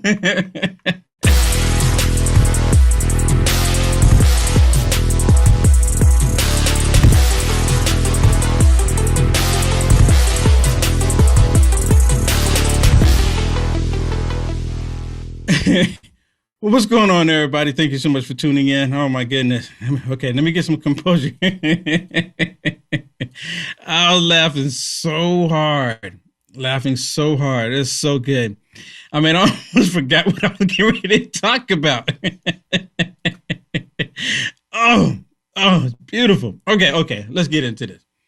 All right, everybody. So the Democrats, of course, lost their everlasting minds, and the Democrats want everyone to believe that they are the champions of what's right and what's wrong. And so they double down. And what do I mean? They doubled down by going with Plattner. Graham Plattner is like their new king. Let me show you this. And I was sitting there looking at this information, and I talked about it yesterday. And I even have a statement from AOC. For those of you that were watching yesterday, I told you about AOC. I was saying, where's AOC? I haven't heard anything from AOC. How come we haven't heard anything from AOC? Well, I have one from AOC. We got a statement from AOC. And I'm going to share it with you today. But as I was looking at all of this information, I was thinking, oh my goodness, the witches of the view, they're all saying, oh my goodness, it's so terrible, so terrible. But they hate Trump so much that they're willing to adopt an actual Nazi. They're willing to do it. And this is how they're treating this dude. Now they want a king. Now the left wants a king. They want a king. I mean, look at it. Now the left is all about having a king. And they have this dude on a pedestal. They're carrying him around because they want to get Trump. That's what it's all about. They know that he has a Nazi tattoo.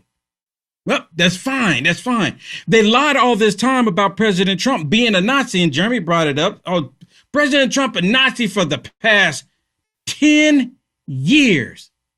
Past 10 years, President Trump has been a Nazi, according to the Democrats, and then they actually get a Nazi on board, and guess what happens? Guess what happens? Well, we're going to overlook that. We're going to overlook that. And also, I think Eric Swalwell should be upset. I mean, if I was Eric Swalwell, not that I'm glad that I'm not, but if I was Eric Swalwell, I would be highly upset. Why would you kick me out? My name would be at the top of the ticket right now. We wouldn't have these two Republicans that's even close at all. Had you just stuck with me. But they didn't stick with Eric Swalwell. I guess they're thinking, well, we've already knocked out one with Eric Swalwell. Eric Swalwell has a lot of baggage. And I guess they're just figuring out that, with Graham Plattner is that, well, he doesn't have as much baggage as Eric Swalwell, so we can give the Nazi tattoo a pass. We can give the fact that he's on this app called Kick, targeting children, mind you. And he has a nude pic on there, partially nude. Yes, this dude. He has a partially nude pic on the app called Kick, where a lot of kids get on. And I don't even, I'm like, what is Kick? Now, I've seen Kick before, but I've never even seen, I don't even know what the logo looks like for it. Nothing. Apparently, a lot of kids get on there, and a lot of these sexual predators get on the app Kick. Hello, he's on there, sexual predator. But he gets a pass because he wants to go after Trump. But Eric Swalwell wanted to go after Trump too. He wanted to stop Trump. But again, Eric Swalwell got the whole thing with Yum Yum, the Chinese spy. Graham, he just made a mistake years ago and he apologized for it. He apologized. And again, 10 years of calling President Trump a Nazi just because they hate President Trump. They get an actual Nazi, and what do? They flip the script. They give this dude a pass. They give him a pass. But this only goes to show that the Democrats don't know what direction they're going in. Did you know they've actually taken a poll asking Democrats, should we go further to the left? It's your left, right? Should we go further to the left, or we should come back to the center? Meaning that you're going to start coming back to the center. And if you're going back to the center here, you're going to be looking this way and see, they won't see the center. They'll see the right. And just because they see the right over there, they'll look past the center, right? Because the center is like, still somewhat common sense a little bit. You kind of lean a little bit here and there. But there's too much common sense right here in the center. So they look past the center and they see those of us on the right and they say no to that altogether. So what do? They say, nope, let's go further left. The Democrat Party, they don't know what to do. They don't know what direction to go in. Let me give you an example of what I'm talking about here. They're actually talking about this on the Communist News Network about should they go towards the center. Have you ever known the Republican Party to say, should we consider going back to the center? Because, we're going so far right. No. If you're on the right side of history, if you're on the right side of political spectrum, guess what's going to happen? You're going to be with common sense. So there's no need. The further right we go, the better we are. I'm just being honest with you. You can call me far right. I don't care. I'm a Christian. I'm a Christian nationalist. I'm an American nationalist. I am a God-fearing, loving American. I'm far right. Okay. And if I need to go further right, then so be it. I don't care because I love my country. I love the country that God has blessed us with. But the Democrats, they're going through a thing here. This is the big problem, which is Democrats aren't sure what direction they want their party to go. Democrats want their party to move left, 28%, not move at all, 18%, move center, 47%. This is a party divided where they're not actually giving a clear message of where they want their party to go. The one thing I will say is 61% of all voters want their party to move to the center. So if all of a sudden Democrats are actually going to move to the left, which is not what their party wants, that will actually upset the rest of the electorate. The only thing that really unites Democrats right now is they are very upset with Donald Trump. And I think See, that's it. The only thing that they all can come together on is that they're upset with President Trump. That's the only thing that matters, how to stop Trump. So they figure that they need to go further left to stop Trump. Now, I mentioned to you yesterday about AOC because I haven't heard anything from AOC when it comes to Graham Plattner. Why not? Graham Plattner is a communist. She was all in it for Madami, being a straight up socialist communist. She was all in it. Let's go, Madami. But Graham Plattner, she's been a little silent.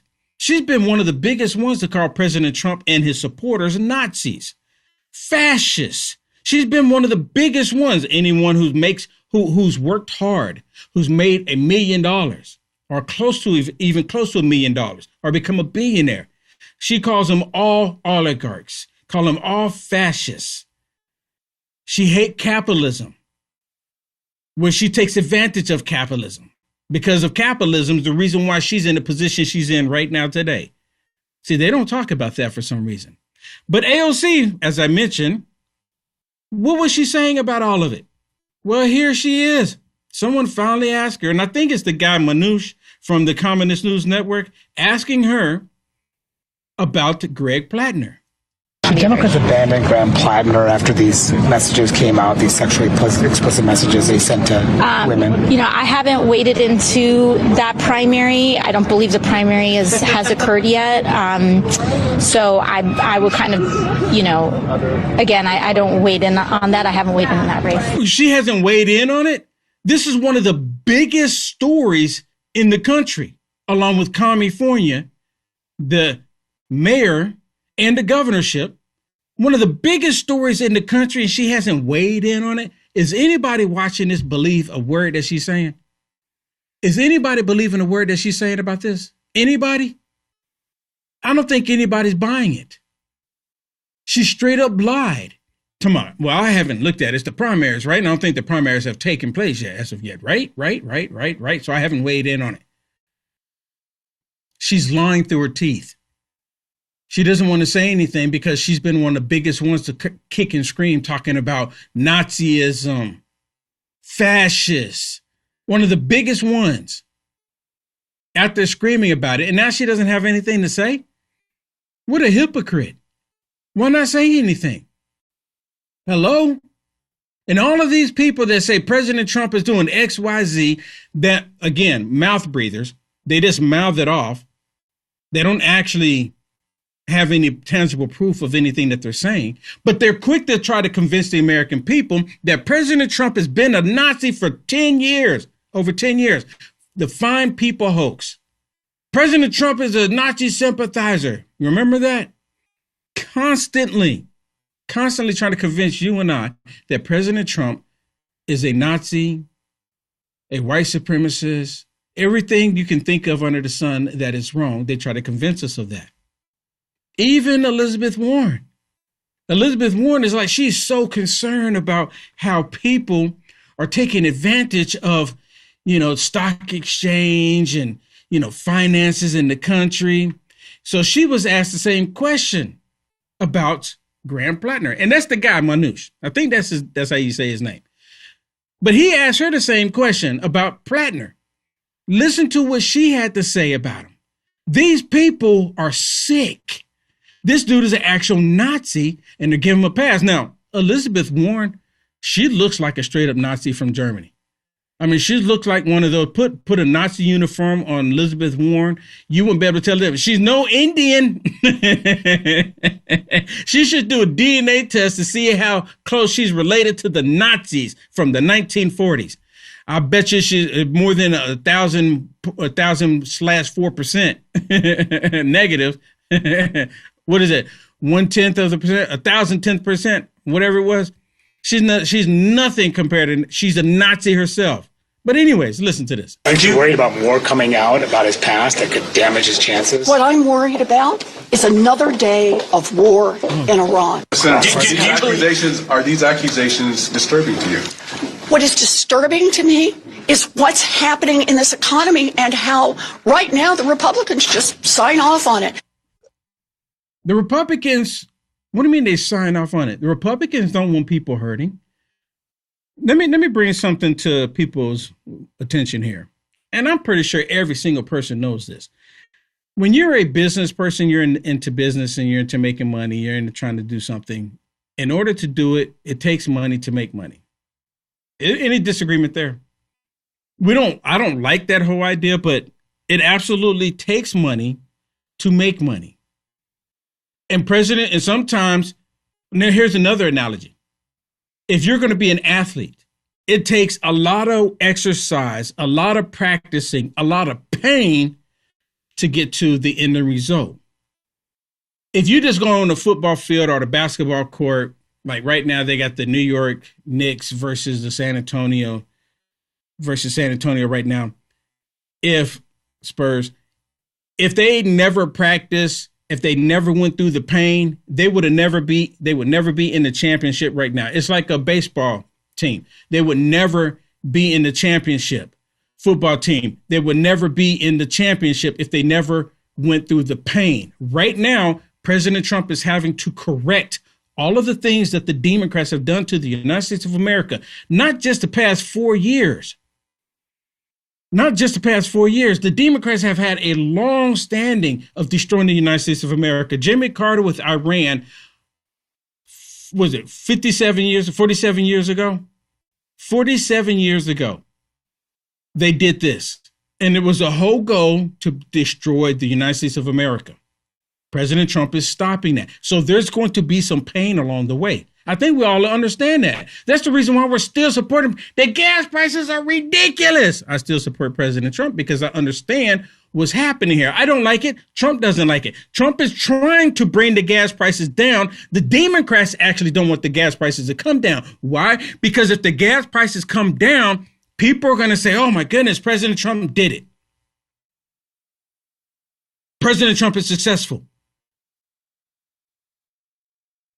The Iranian people or the military has been demolished for the most part. Now, they got some pockets here and there. They're still not communicating with anybody else, and they shoot rockets from the shore. Oh, my goodness, Iran.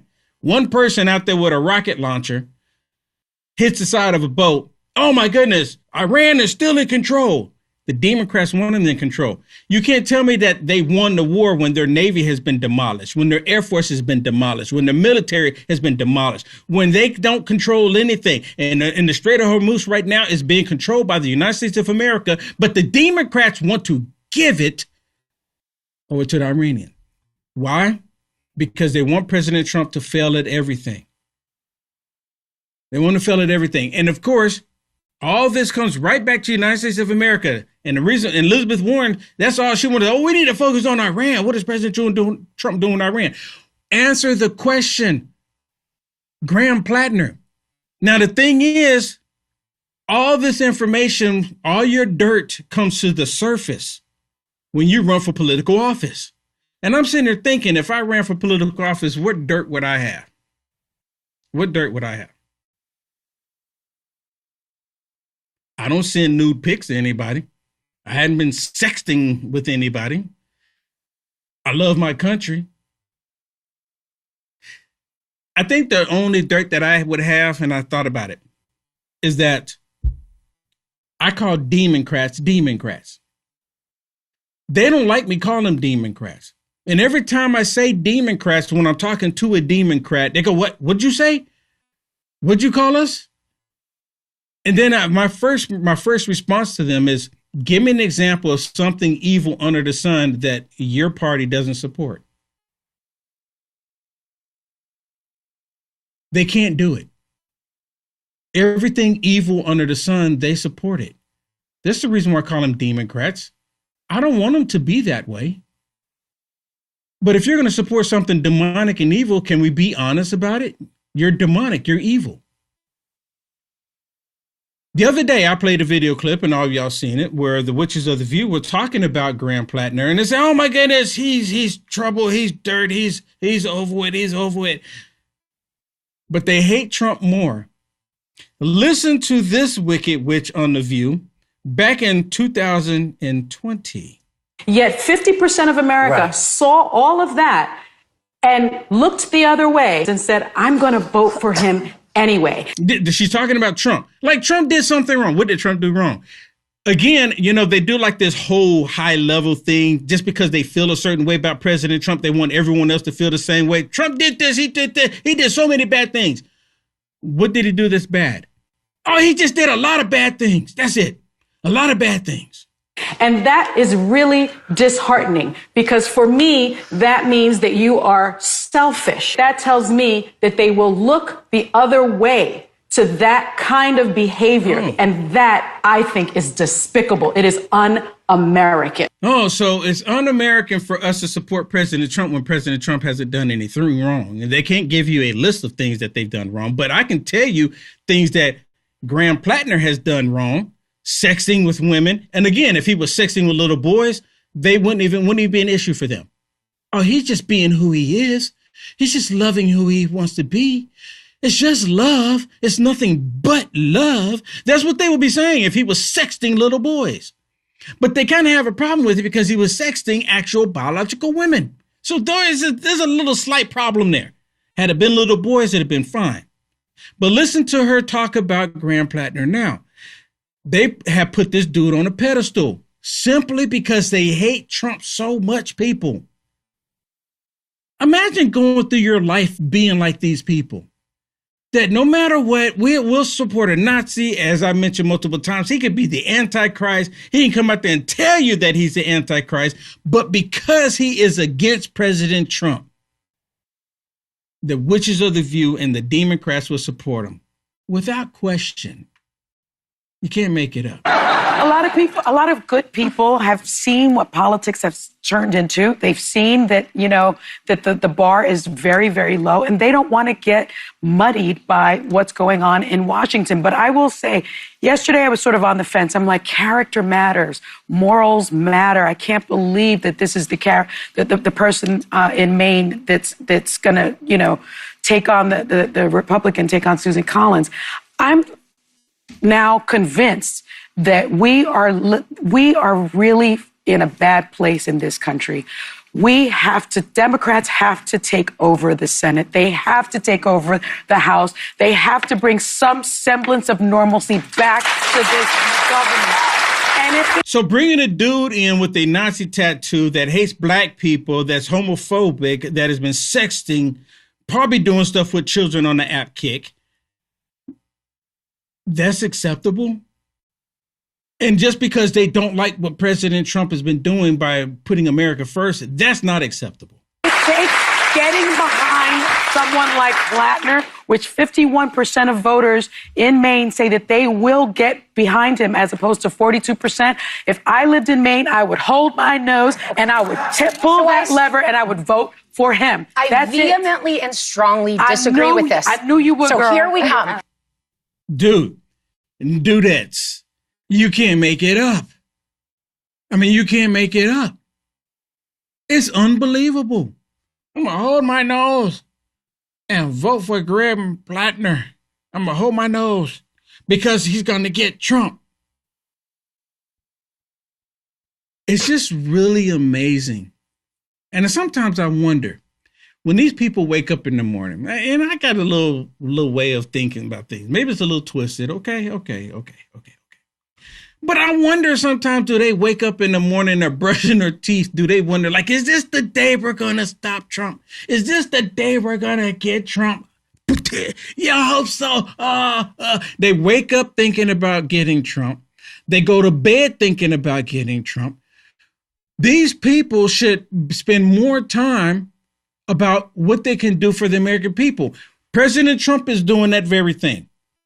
He's not wanting to kick the can down the road when it comes to Iran. President Trump is stopping the fentanyl from coming across the border. President Trump is taking out the narco-terrorist boats. President Trump is putting America first. And the Democrats saying we've got to stop that. President Trump is wanting to remove the criminal elements out of the United States of America. And the Democrats are saying abolish ICE. They want to get ICE agents and arrest them for upholding the law. Not breaking the law, mind you, but upholding the law. What is in the mind of these people? And I'm looking at this, it's like it's growing more and more. And maybe because I'm getting a little bit older, maybe that's what it is. And I just look back at these people and they're like children. They really are. They're like grown adult children. They're bickering and they're fighting over stupid stuff. One of the biggest, dumbest things that they could ever be fighting for is the fact that a man is putting on a dress. I talk about it all the time because it's so insane. This is the year 2026 and we don't know what a woman is? Come on. Where have we gone? What are we doing here? We're on this planet together. Straight up, think about it. Most people don't even think about, well, I wake up, I'm on this planet. This reality that we live in, this spectrum, this is real. Can y'all hear that? I'm tapping my skin, my arm here. This is real. And we're here bickering about the dumbest things. Imagine how much we could accomplish if we could leave all this pettiness behind. Just imagine that. But no, we can't do that. We got to try to figure out some kind of way to convince the American people that President Trump is a Nazi. And because it's not working, we'll just go ahead and adopt an actual Nazi because, hey, if the Republicans will support a Nazi after we called him a Nazi for 10 years, we can actually put an actual Nazi in there and it will be fine. Tell me I'm wrong. I got the comments right there. Tell me I'm wrong. Is that not what's happening? Is that not what's happening? You're supposed to believe that President Trump is a Nazi. Well, We believe it, so we can go ahead and bring a Nazi in ourselves. I mean, the Republicans, the MAGA Republicans got a Nazi. Well, how about we get a Nazi too? That's exactly what's happening here. How is it that no one is actually understanding that? That's the mind-blowing part about it. No one's even really thinking about that. Oh, well, that's a really good point. Except for the LFA family, except for everybody tuning in to LFA. Y'all see it. Y'all see the same thing I'm saying. I'm just saying what you're saying out loud. I'm saying the quiet part out loud. We all say it. We don't have to say it. We already know it. You and I both. I'm just the mouthpiece saying it right now. And I'm pretty sure every last person watching you be saying, you're probably going, Will Johnson, you're late to the game. We've already figured that out. Right? Come on. All right, let me give you another example. Here it is on the Communist News Network, and the Communist News Network is just hitting it hard right here, trying to go and say, oh my goodness, Graham Plattner, he's not going to do good for the Democrats. She lays it all out for him. And he goes, I just don't know. Acting all oblivious, ignorant to the whole fact of it all. You are running for Senate, as I mentioned. Another Democrat running for Senate is running in Maine, Graham Plattner. He has faced controversy over a few things. Over his tattoo, you defended him over that. I saw that. He's also facing controversy over exchanging sexually explicit text messages with multiple women, which his wife flagged to the campaign on her own. When he was just in Washington, though, meeting with Democratic senators, seeming to want to allay concerns about his candidacy, they asked him, what if there is more? And that is a question. What if there is more? Do you think that would then be too much for Graham Plattner to continue? I mean, we just don't know. What? We just don't know? What do you mean we just don't know? What do you mean? Let's interject President Trump there. Let's say President Trump is in that situation. He would have a mouthful. He would have so much to say. He would go on and on to the point to where she said, okay, we got to cut you off. We got to go to break. He would have so much to say. But in this case, we don't know. How is it you don't know? How is it you don't know? Well, of course, we got the idiots on the Communist News Network pretty much spewing the same thing. If this means that they have another Senate seat, because, see, they got to win the Senate because they believe that they're going to be able to steal the House. But if they can steal the Senate and steal the House, they can impeach Trump. And the American people will just have to watch it unfold. And then if they have both the House and the Senate, it won't be like the last time where they just do the impeachment in the House and pass it because of Nancy Pelosi and then go over to the Senate and just fail. They'll be able to actually do it, which I think will cause major problems in the country. They impeached President Trump the first time over hearsay information simply because they didn't like him. They were successfully able to do the impeachment in the House twice because they had the votes. Same way they did the 34 fraudulent counts in New York because they had the votes. Does that make sense? That right? The choice that voters in Maine have and voters in Maine will make is whether they vote for a very flawed candidate in Plattner, very flawed. I think so many different things that he has done I find morally reprehensible. But do they vote for the guy who's flawed, or do they vote for the woman, the senator, who has voted 90% for the president, with the president, who is even more flawed, who has 24 plus accusations of sexual misconduct? So she's more flawed because she supports President Trump, which all of these allegations that they come up with against President Trump have been proven to be false. All of these allegations, none of it's been proven at all. It's all been false, but they keep bringing them up, thinking that people are going to buy into it. So all of these allegations against President Trump been false. Susan Collins has supported Trump sometimes. They say 90%. I'm not buying that. Maybe I'm wrong, but I'm not buying it. But the fact that she will support President Trump at 1% is more than enough for them. And again, she's giving it a pass for Graham, saying, well, he just got a couple of things, a Nazi tattoo, sexing women, talking bad about black people, homophobic. He just got a couple of things. Who had Well, I who we guess- had but isn't heard that the point that- boast about sexual assault. But it's And again, Anna Navarro, one of the biggest hypocrites out there. One of the biggest. Listen to this young lady, because apparently her parents were in, or was it her grandparents? Don't hold me to it. She's going to say it here. Went through the whole issue with Nazis in Nazi Germany. But Democrats don't care about Jewish people. This is why it kind of blows my mind. You have Tucker Carlson, Candace Owens, Nick Fuentes, Ryan Mehta. They might as well go ahead and call them all self-Democrats, because the Democrats have hated Jewish people ever since I can remember. And the main reason why they hate Jewish people, because Christ came from Israel. That's the main reason why they hate it. But anyways, listen. I'll just say, my grandfather's whole family was murdered in the Sobibor concentration camp. Graham Plattner doesn't just have a Nazi tattoo. For 18 years, he had a tattoo of the concentration camp guards on his chest, and he knew what it was.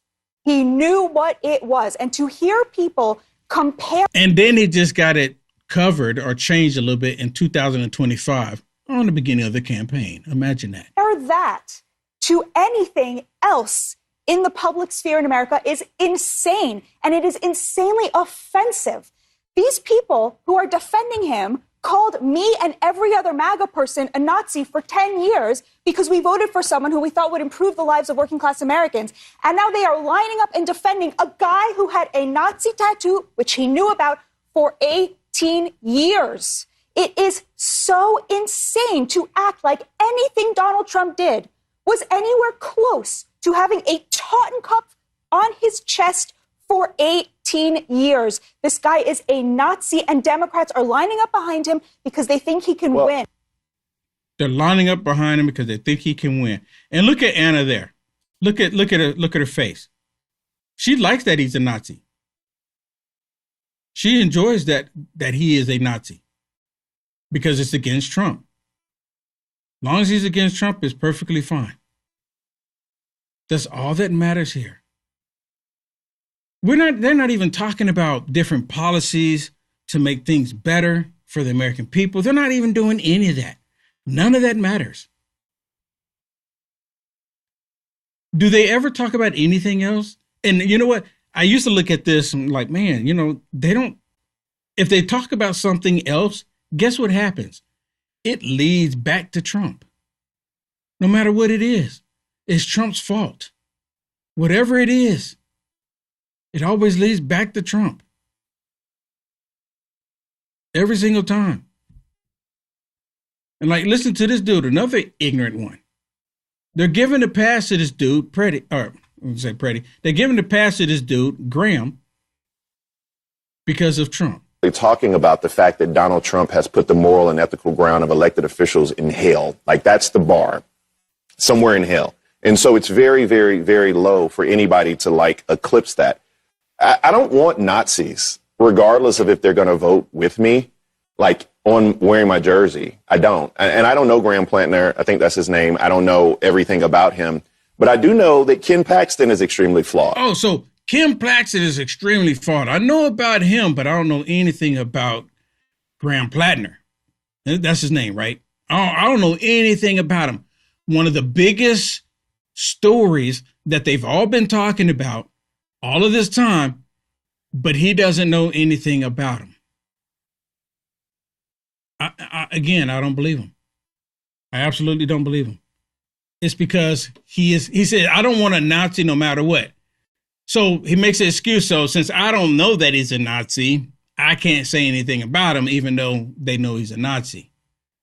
They've heard all of the stories. They've heard it all. It's because he hates Trump. We'll be right back. Remember when you were younger and you used to hear stories, whether it be in Greek mythology or whatever, about the fountain of youth, people constantly looking for something out there that would help them live forever or live longer? Well, kind of got something like that with Fatty 15, and it's not mythological. No, Fatty 15, this is an empty jar right here, but that's your size that you get. That's a 1 month supply. You get a 3 month supply on this deal. Fatty 15 contains something called C15. If you don't know what that is, it's an essential fatty acid that is necessary for your body's cellular generation, meaning that if you have any damaged cells, it will repair them. It'll also change the way your cells age and you will live longer. C15 does exactly that. Again, if you don't know what C15 is, definitely do some research, but it's Fatty 15, and in each and every one of these capsules that you get in Fatty 15, you're going to elevate your cells, you are going to repair your cells, and you're going to live longer. That's what it does. It slows down your aging process for healthier hair, healthier skin, balanced metabolism, deeper sleep, and 3 times more cellular benefits than omega-3 fish oils. Fatty15.com/LFA, promo code LFA. Save 15% now. That's fatty15.com/LFA, promo code LFA. Thank you very much. Back to the program. President, just to clarify on what you were asked earlier, is the $1.8 billion DOJ fund dead or is it on hold? It's, I'd have to ask the lawyers, I don't know. I know one thing, the weaponization, are you talking about the weaponization fund? Yeah, what's your decision? The weaponization fund, as far as I'm concerned, was a beautiful thing.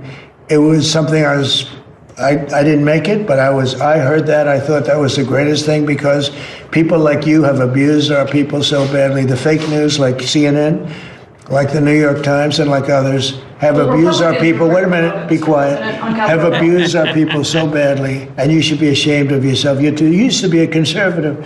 She was a conservative from Alabama, can you believe it? But CNN, in particular, CNN does such false reporting. But now they have new ownership, so maybe it'll straighten it out. I doubt it, but it's hard to straighten garbage out. But CNN has abused, and others have abused so badly. People, these are people that are great people that were destroyed. Their families have been destroyed. Many suicides. They committed suicide.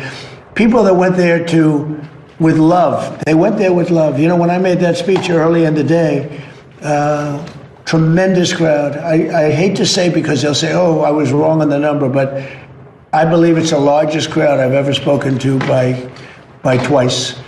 The biggest crowd, I think, bigger than the inaugurations, bigger than anything. And there was so much love and friendship. It was the most amazing thing. People were crying. They were like, wait a minute, let me finish. And those people have been abused by you and by others and by the politicians, by the Democrats. They're dumb people. They want to have open borders. They want to have trans. Okay, President Trump called them Democrats. I so wish he would just go ahead and call them Democrats. See, President Trump is still being nice. After all of this time, after they've been completely nasty with him, he's still being nice. President Trump, he's called them sick people. He's even called them evil people, but he won't say Democrats. And it's not even a term that I made up. Democrats have been around for more than 10 years. I mean, really, I wish I could, say it was my idea. But he called them Democrats. They are all dumb. Dumb with the B. They're all dumb. Democrats. Gender mutilization of your children. They want to have men playing in women's sports. They want to have high taxes. They turned down, they fought us on the tax bill, and they fought us because they want people to pay high taxes because they're crazy. There's something wrong with them.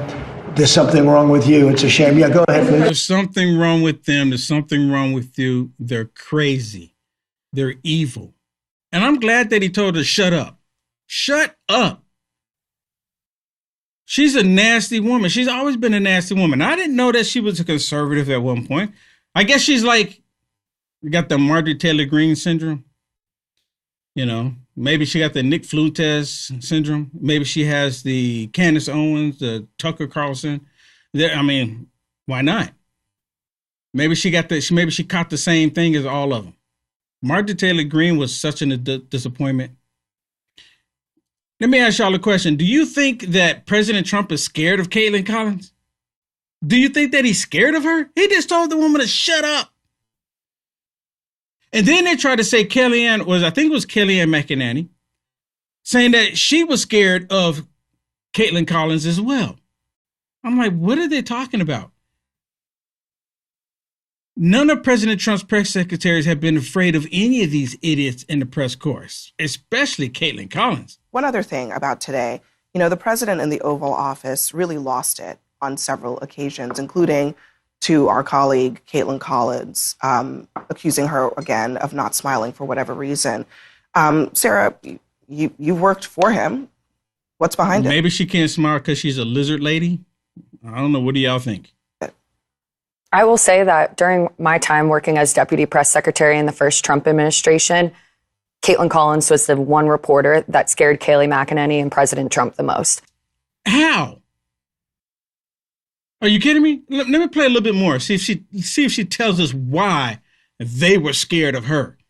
There would be times where Kayleigh McEnany wouldn't even call on Caitlin Collins at press conferences, at press briefings, because she didn't want to answer the questions, because Caitlin Collins is a very, very good reporter. No, she's not. She's an advocate. She's an activist. She's a liberal tyrant activist that's been in a position to be able to ask President Trump questions. That's all that she is. She's not a journalist. A journalist would just get the information and report on it. That's what they'll do. They'll get the information and just report on it. They won't show any biases. Now, I do. I don't like Democrats, and I'm not afraid to tell you. And at times, I am an activist for America. There's times, oh, look at that. Will Johnson admitted he's an activist. Yeah, for America. What's wrong with that? But she's not an activist for America. She's an activist for the radical leftist lunatic liberals that want to destroy the United States of America. President Trump's not scared of this woman. I mean, that's the fact that she come out and even say that. And no one is on there challenge her for saying that crap too. No one is saying, no. I mean, I hear what you're saying, but no one's afraid of her. No one's afraid of her. President Trump called her a nasty woman while he was on stage with her. I did a video and I put it on X and it actually went viral. It almost hit 1 million views. This was during the election. And President Trump, he talked to everybody. And she tried to trip him up and he didn't allow her to do it. She looked like a complete idiot. So she's had this personal thing against President Trump. She has this personal vendetta against President Trump. One person that is on the way out the door is a straight up lame duck, look like a caveman lame duck at that. Who am I talking about? Representative or ex-representative lame duck Al Green. Here he is showing pictures of President Trump, and he's talking to, I forget his name, the Homeland Secretary, Mark, and he calls the secretary racist. And then he says, hold on, wait a minute. You can't be sitting there calling me racist. I'm not a racist. And see, this is what I'm talking about. When you have these ignorant black people like ex-representative Al Green calling you a name, a racist name, trying to say that you're racist, hit back. If you're white, you've got to hit back and hit back hard because they're trying to label you something that you're not. And most people say, well, I'm not a racist. Why am I going to even entertain it? See, and I hate to say this in our society today, when you don't say anything about when they call you a racist, that means that, okay, well, you got me. You don't have to get in a physical confrontation or even a shouting match with one another. Just say this to them. That's the way you feel because that's how you are. Write that down. That's how you feel because that's the way you are. Please write that down so when they say this to you, you can say that to them. That's the way you feel because that's how you are. A racist, Mr. Secretary, would do what happened to Ruby. Are you calling me a racist? A racist. I'm asking a question. Reclaiming my time, asking to shut up. That's a pretty. Shut up. Shut up. It's my time. I'm not going to let anybody call me a racist, Chairman. I never called him a racist. It's my time. It is, gentlemen. Will suspend. You will not tell him to shut up. Wow. See, dude, Al Green has no respect for himself. This dude has no respect for himself. He had no respect for the position that he was in, walking around with his pimp cane, looking like one of the apes on Planet of the Apes. I mean, he really does. People don't like when I say that for some reason, but he looks like it. It looked like his daytime job, his actual daytime job, is on the set of Planet of the Apes. Do they even still make those? But he looked like he just left it and forgot to take the makeup off. Dude is a despicable person. I'm glad he's gone. I'm absolutely glad that he's gone. He should have never been there in the first place. Personal opinion. Well, California, they're still counting ballots days later now. Still counting ballots. Well, we don't know what's in. And I think they're waiting to see if they have to get to the glass breaking moment, because they're still allowing ballots to come in. How many more ballots do we need? How many more over there? Okay, go ahead, send those in. Oh, we're not going to make it. Gavin Newsom, we're not going to make it. Break the glass. There's a whole bunch of ballots in there. Break it. I mean, you mean to tell me that these people claim to be so highly intelligent, so smart that they can't do an election on one day and determine if the person won or not? You allow Democrats to create any policies or control anything, they destroy it. Look at California. Look at New York. And Nuttywood, Hollywood, is upset about what happened in L.A. We'll be right back. It's finally here, our second annual mega sale. This sale only comes around once a year, so take advantage of the best offers ever while you can. For example, save 50% on our Giza Dream bed sheets, as low as $29.98. And for the first time ever on TV, MyPillow mattresses and MyPillow mattress toppers, as low as $99.98. And you save 50% on our Lux Pure 6-piece towel sets. Regular $69.98, now only $39.98.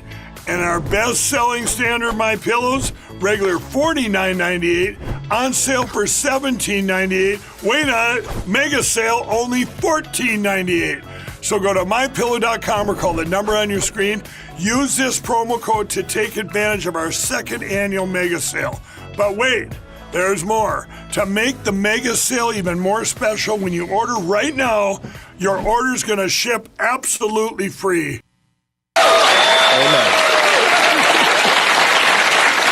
We do not have the results of Game 1 tonight because we're in California. It takes us a few days to count all the baskets. Although I might be confusing that with ballots. Oh, yeah, ballots. It could take a while for Democrats here in Los Angeles to figure out which of their friends secretly voted for Spencer Pratt.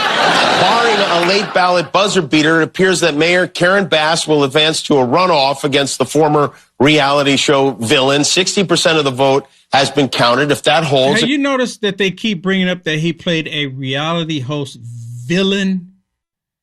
They keep saying that part, villain. Like, don't vote for him because he played a reality host villain. Because he played a villain. You can't vote for him because he's a villain. But these people have vilified the people in L.A. and California for how many years? And they say, well, you need to vote for them. Continue to vote for them. It means that in November, Los Angelenos are going to have to choose between a woman named Karen and a man who is one. This is insane. We should be very embarrassed. Spencer Pratt should not be a top 2 finalist for mayor. He should be DJing the worst New Year's Eve party in Reno right now. Now, he's unlikely to win. And in fact, he's already filming a reality show about his run for mayor, so he definitely has his priorities in order. But I want to mention another sketchy pseudo-politician who, remember George Santos? Total meltdown. He's having a total meltdown over it. When I look at the numbers coming in, I'm thinking to myself, are these people actually this dumb? Voting for Karen Bass? I mean, I guess their homes getting burnt down is not enough. Them losing a loved one in the fire, that's not enough. When will it ever be enough? When will it ever be enough?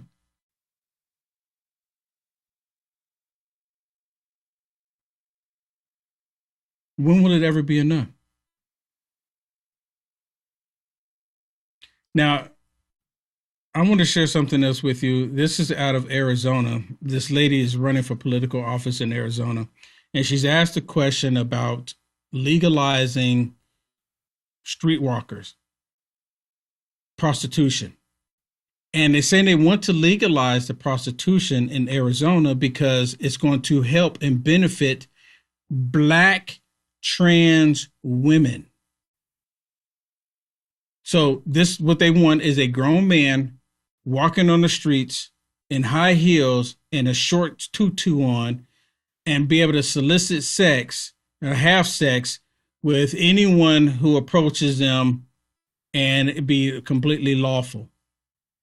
You can't tell me again that the Democrats are not demonic. This is the reason why I call them evil. Name one thing under the sun that is considered evil that the Democrats as a whole does not support. Just one thing. One. They support everything evil and wicked under the sun, people. Everything. Listen to this. This means that sometimes the only work available to folks, especially trans women of color, is sex work.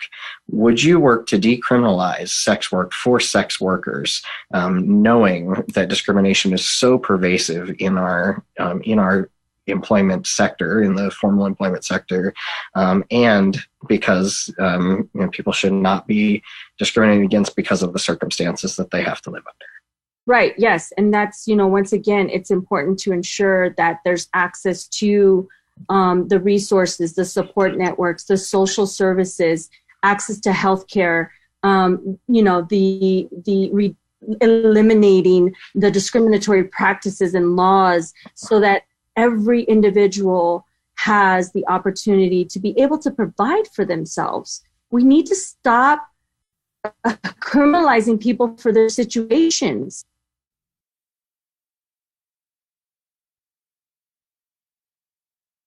What? Y'all see, do you see the problem on the planet? Do you see this? Do you see the problem?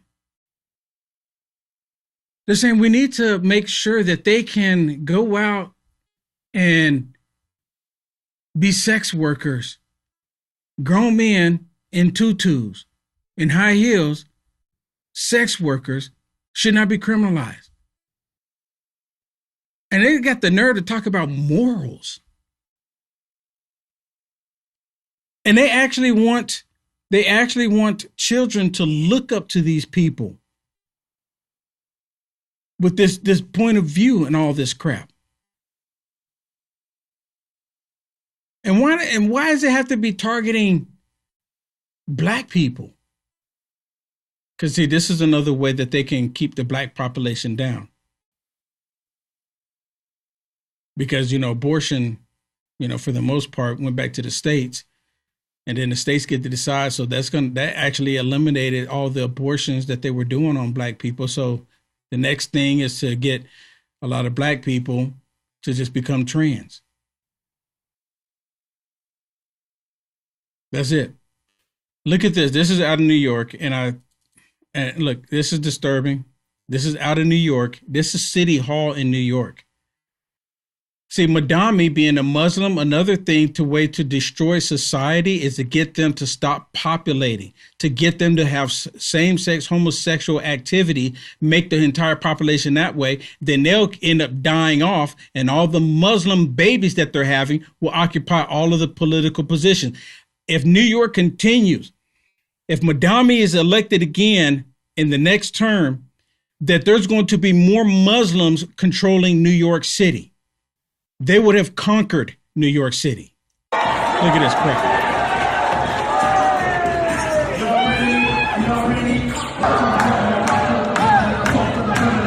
Look at this crap. Now this is getting paid by taxpayer dollars. Now they're having a major crisis in New York, but they're spending money on this crap.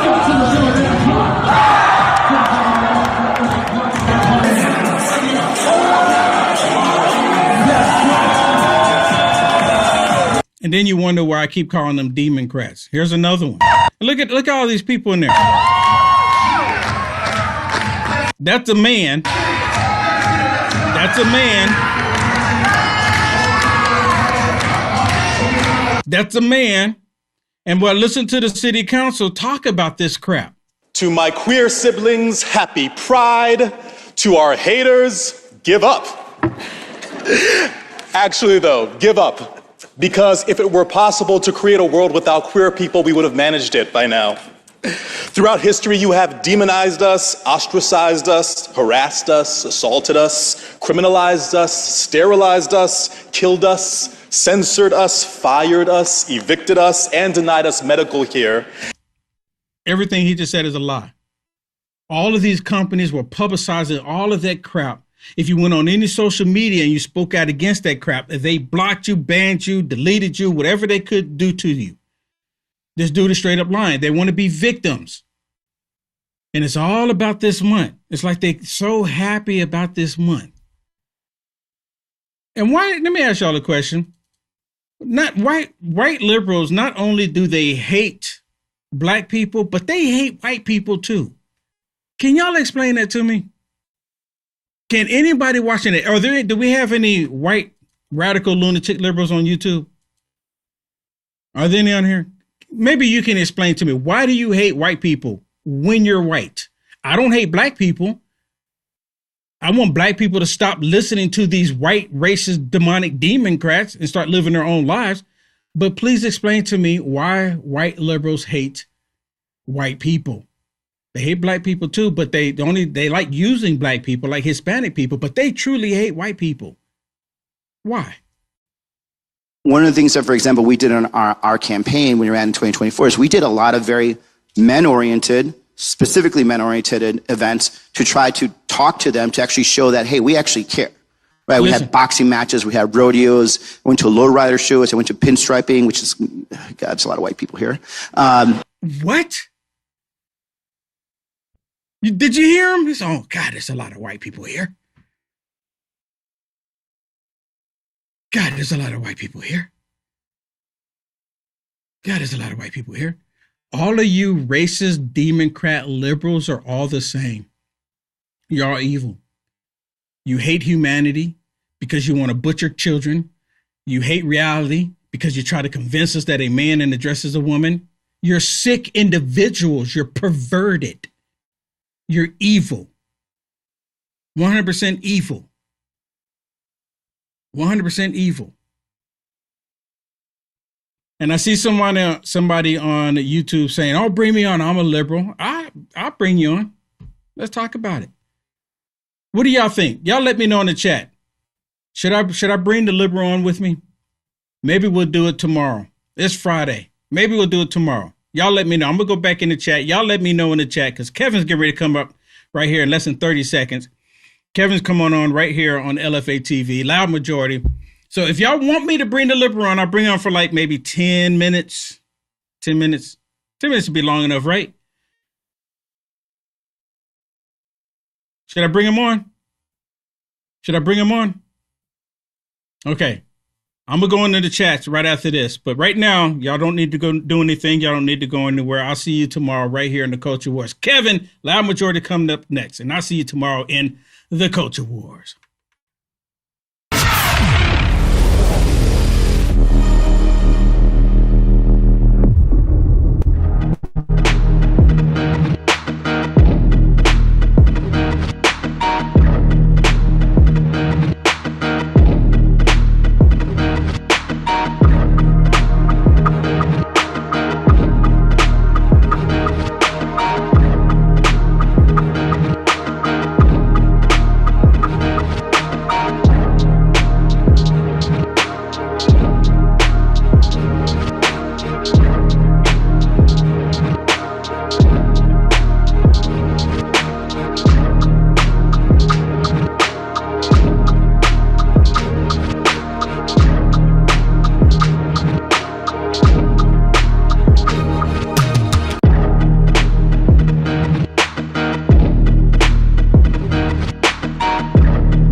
everybody? What's going on, everybody?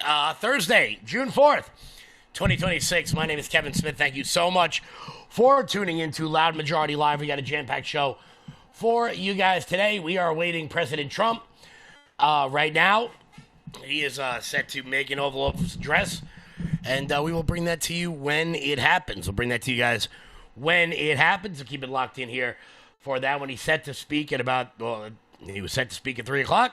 So that'll be happening any minute now. So make sure you guys keep it locked in here for that. But we've got primary updates, as I said yesterday. I hope yesterday's show was not too intense.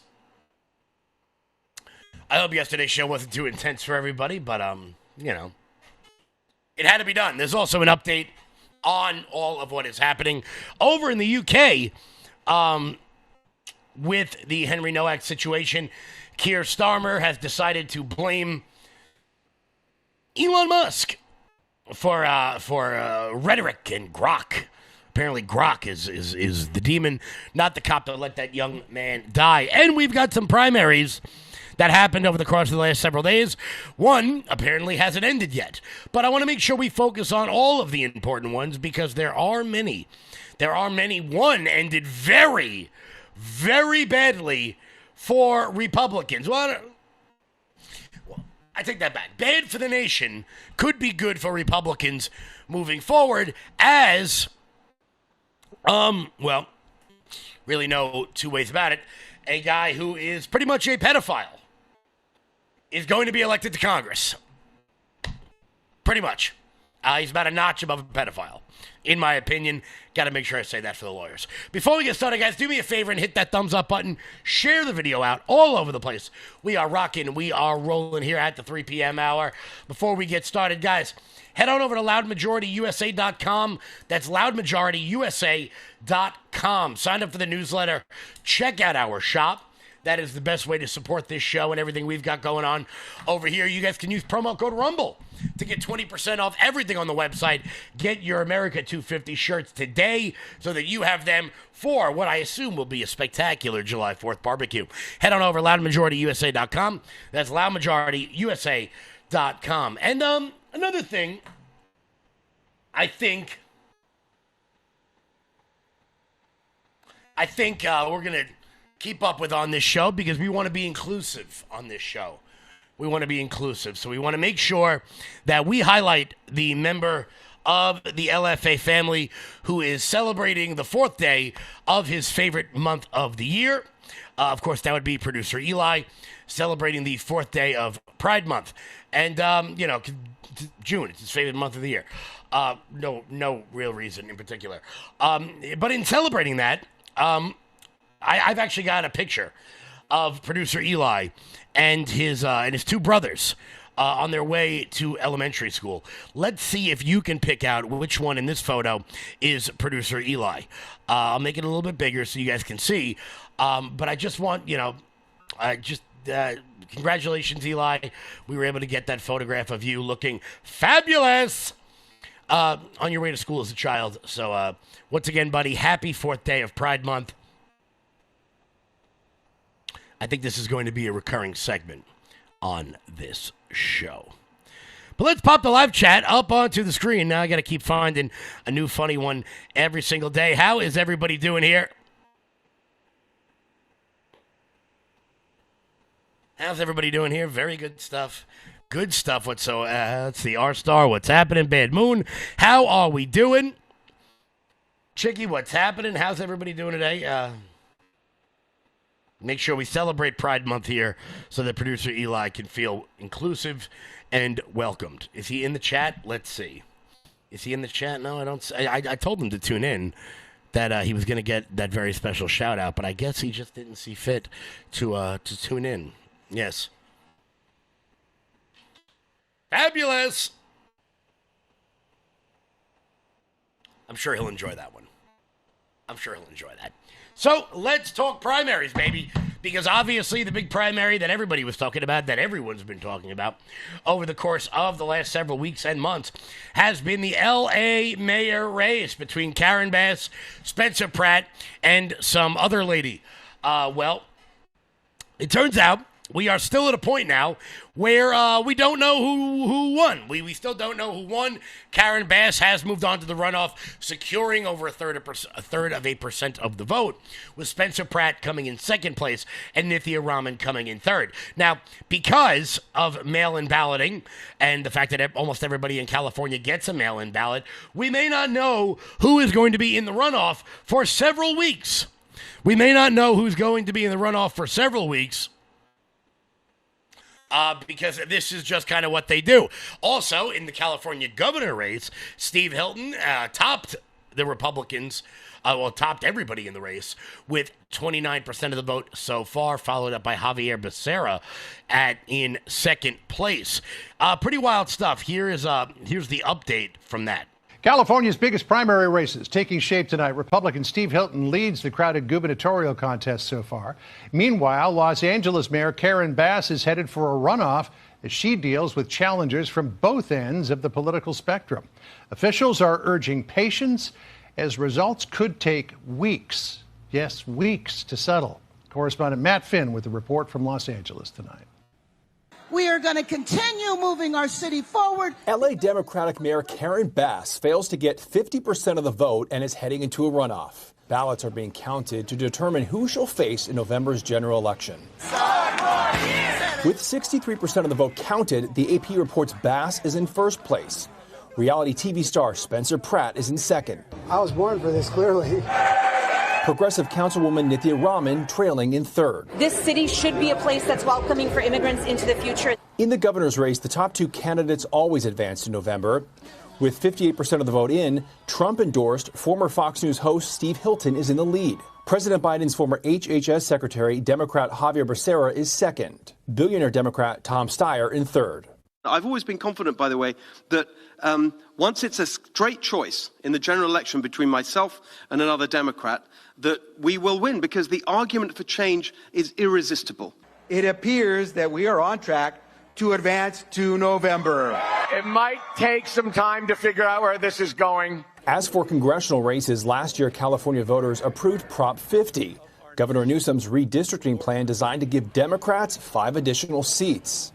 However, one of the new districts near Sacramento currently has independent candidate Kevin Kiley, who switched from Republican after Prop 50 passed, in the lead, with a Republican and Democrat battling for second. And California is criticized for having a painfully slow ballot counting process. So it's not clear when any of these races will be finalized. But we do expect what could be a substantial update in the mayor's race in the next couple of hours. John. All right. Well, we'll see what happens. Matt Finn for us in Los Angeles. Matt. Pretty wild that we may have to wait several weeks to figure out who won an election. So I guess we're now at the point in time where, happy election season. Because we have to have an election season now. Pretty wild stuff. But that wasn't the only primary in the state of California that was worth looking at. The one that I was really looking at, because it didn't get much media attention, was in California 11. California 11, of course, Nancy Pelosi's seat, which she's going to be retiring next year, at which point she will go back to the crypt and scare children in cemeteries. It was a heated three-way race between people who were trying to out-progressive each other. Coming in first place and heading to the runoff is Democrat Scott Wiener. And we will get to him in a minute. Coming in second place, also heading to the runoff, was Connie Chang.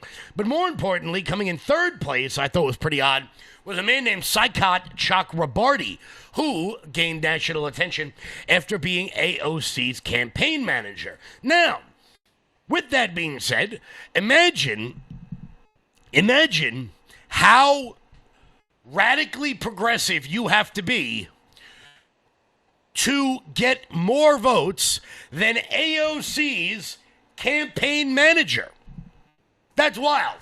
That's wild. But there's a reason for this.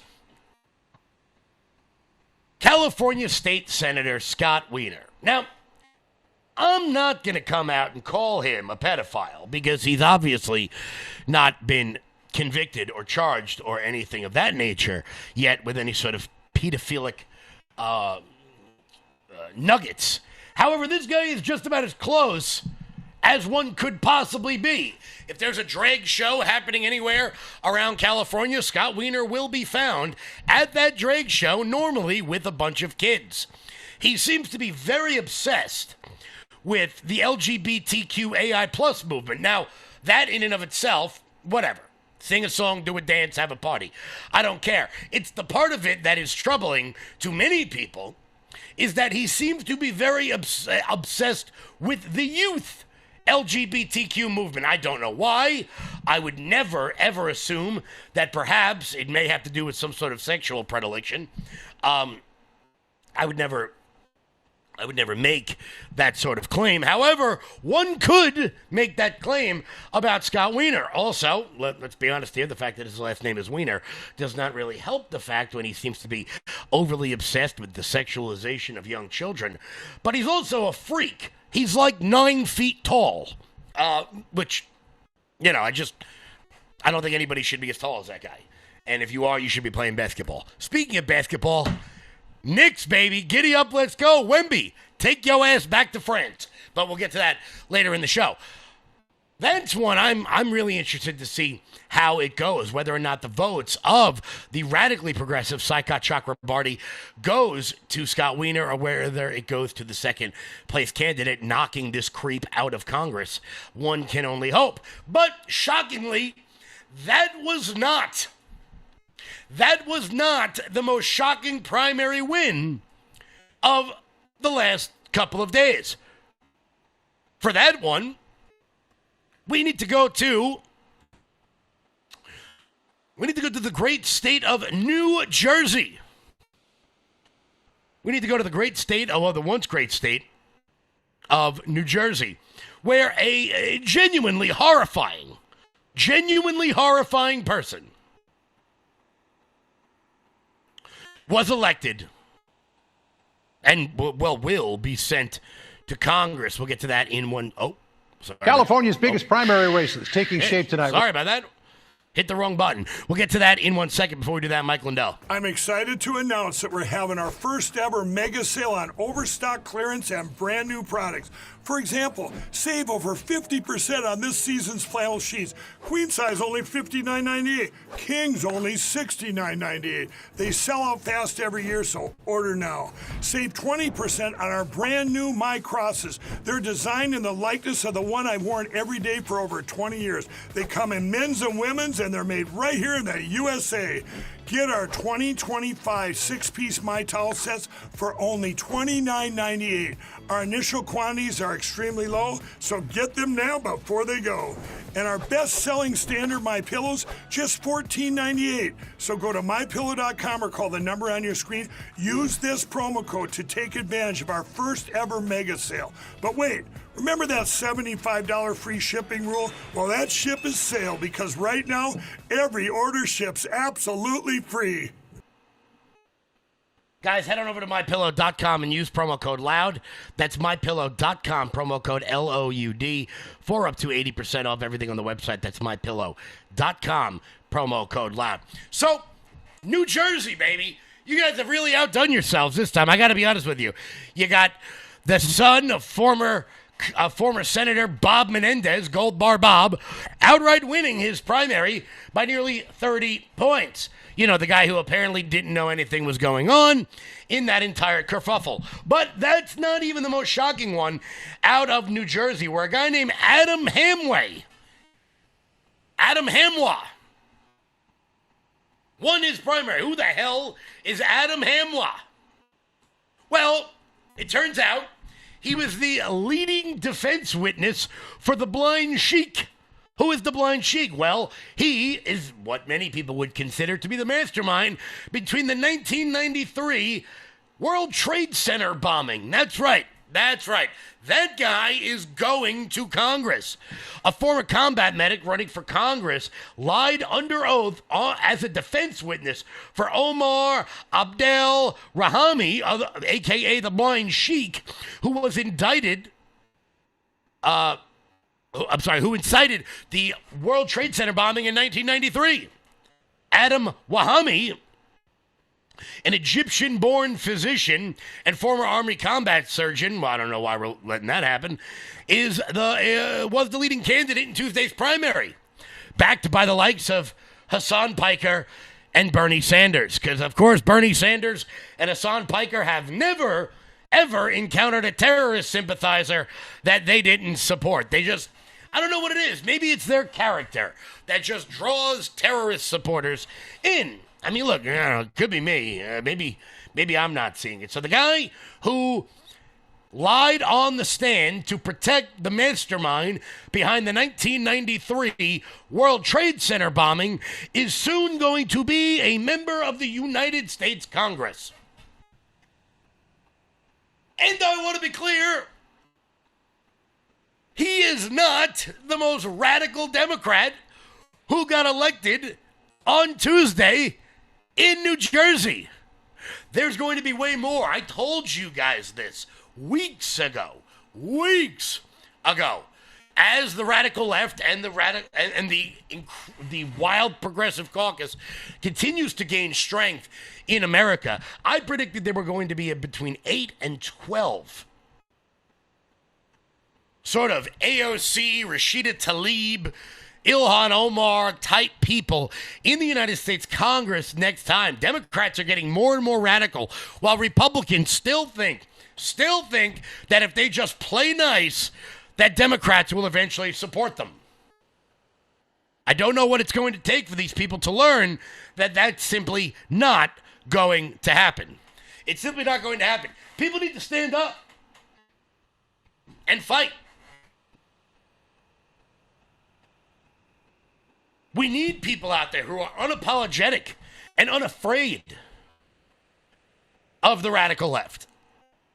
And that's why I was so happy to get back to Los Angeles. That's why I was so happy to see the more than likely probability that Spencer Pratt will be advancing to the runoff. Now, a lot of people say that there's going to be shenanigans in this race because of the widespread mail-in balloting, and you're absolutely correct. I do still think that Spencer Pratt is going to head to the runoff, which is good, because the longer he's in the race, the more he has time to let his message resonate and not allow Democrats to define what his campaign is going to be. Not to mention Spencer Pratt pulled a real BDE move. Some of you know what that acronym stands for. When he told the entire press corps to, quote, kick rocks and get the hell out of his event.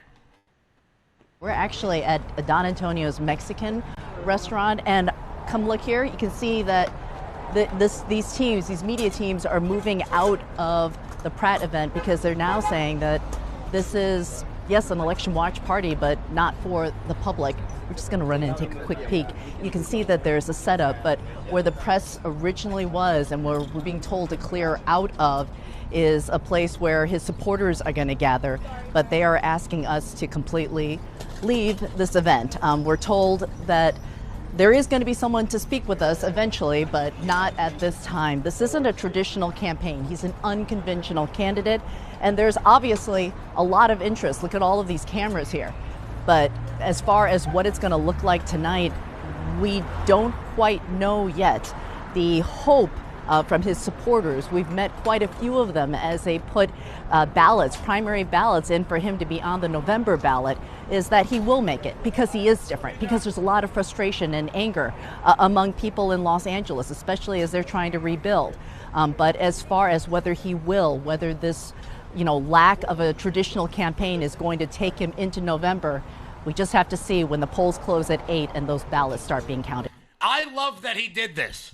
I love that he did it so much because, and we're going to get to President Trump in just 1 second, but because he did this, idiots on MSNBC had to go out in the street and, quote, deal with real people. And when they did that, they got real answers. And they cut away real quickly. Because he's speaking out against communism and socialism, and it is a real big problem in our cities, especially in LA where it's turned to crap. It's not an accident. They're doing it by design. Karen Bass wants to destroy our city, and it's nice to see someone like Spencer Pratt. I can simplify it because those buzzwords are like they melt the brains of like leaning people. So let's just say it this way: he doesn't want a human feces to be a part of your life. Yeah. He doesn't want homeless children outside. Totally. Homeless Thank people you. outside. Oh, We you have- didn't no. like that. We have- She ran away. We have He doesn't talked- want homeless Okay, people outside of we the elementary appreciate schools you. having Can I sex get a shout out real quick? with their We own appreciate hands you. in front of the children. We appreciate you. Right? We've I talked a lot don't about the appreciate homelessness. you. Thank I you. don't appreciate All right. you. I'm gonna. No, listen, don't Liz. appreciate you, ma'am.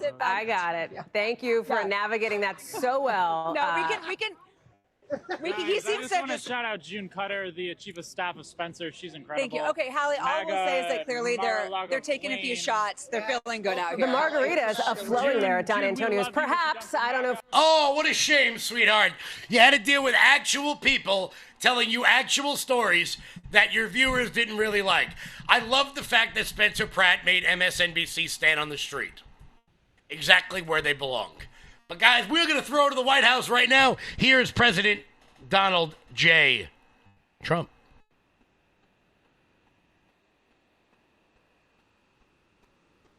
You'll be thrilled. Are you all set? Well, maybe start where we left off yesterday. And we showed you this picture, and now it's opened. So this is now open. And that, you see the size of that compared to some of the biggest buildings in the country. Actually, the biggest. Hey, Peter. Hey, President Trump. And we have it finished. The water is pouring in as we speak. And maybe we'll show that what it looks like, because I'm sure the fake news will be thrilled. Take a look. This is from just a little while ago. Nice clean water. So we're here to talk about clean, beautiful coal. That's clean, beautiful water. That's the longest pool anywhere in the world.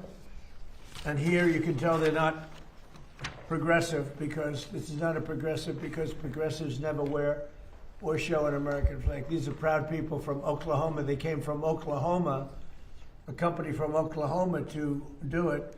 But you notice the American flag, he's proudly showing off his work. You know he's not a liberal and or a progressive. Used to be liberal, but they changed their name somewhere along the way because liberal wasn't working, but progressive doesn't work too. Although progressive is a beautiful term. They are not progressive. They're degressive. You got that? What do you think? That's good. Daniel's great. He's a great reporter. And again, we have a picture of a gentleman in a cart. Proudly, this is the head of construction for the job. So you can see it's just finished. This is just minutes before. And there's a gentleman named Secretary Burgum from Interior, Doug, who's been doing an incredible job. So Doug, we have 22 waterfalls. Most of them haven't worked for over 50 years. As of this morning, they all work beautifully, and they're clean. The graffiti's gone. The broken marble is fixed.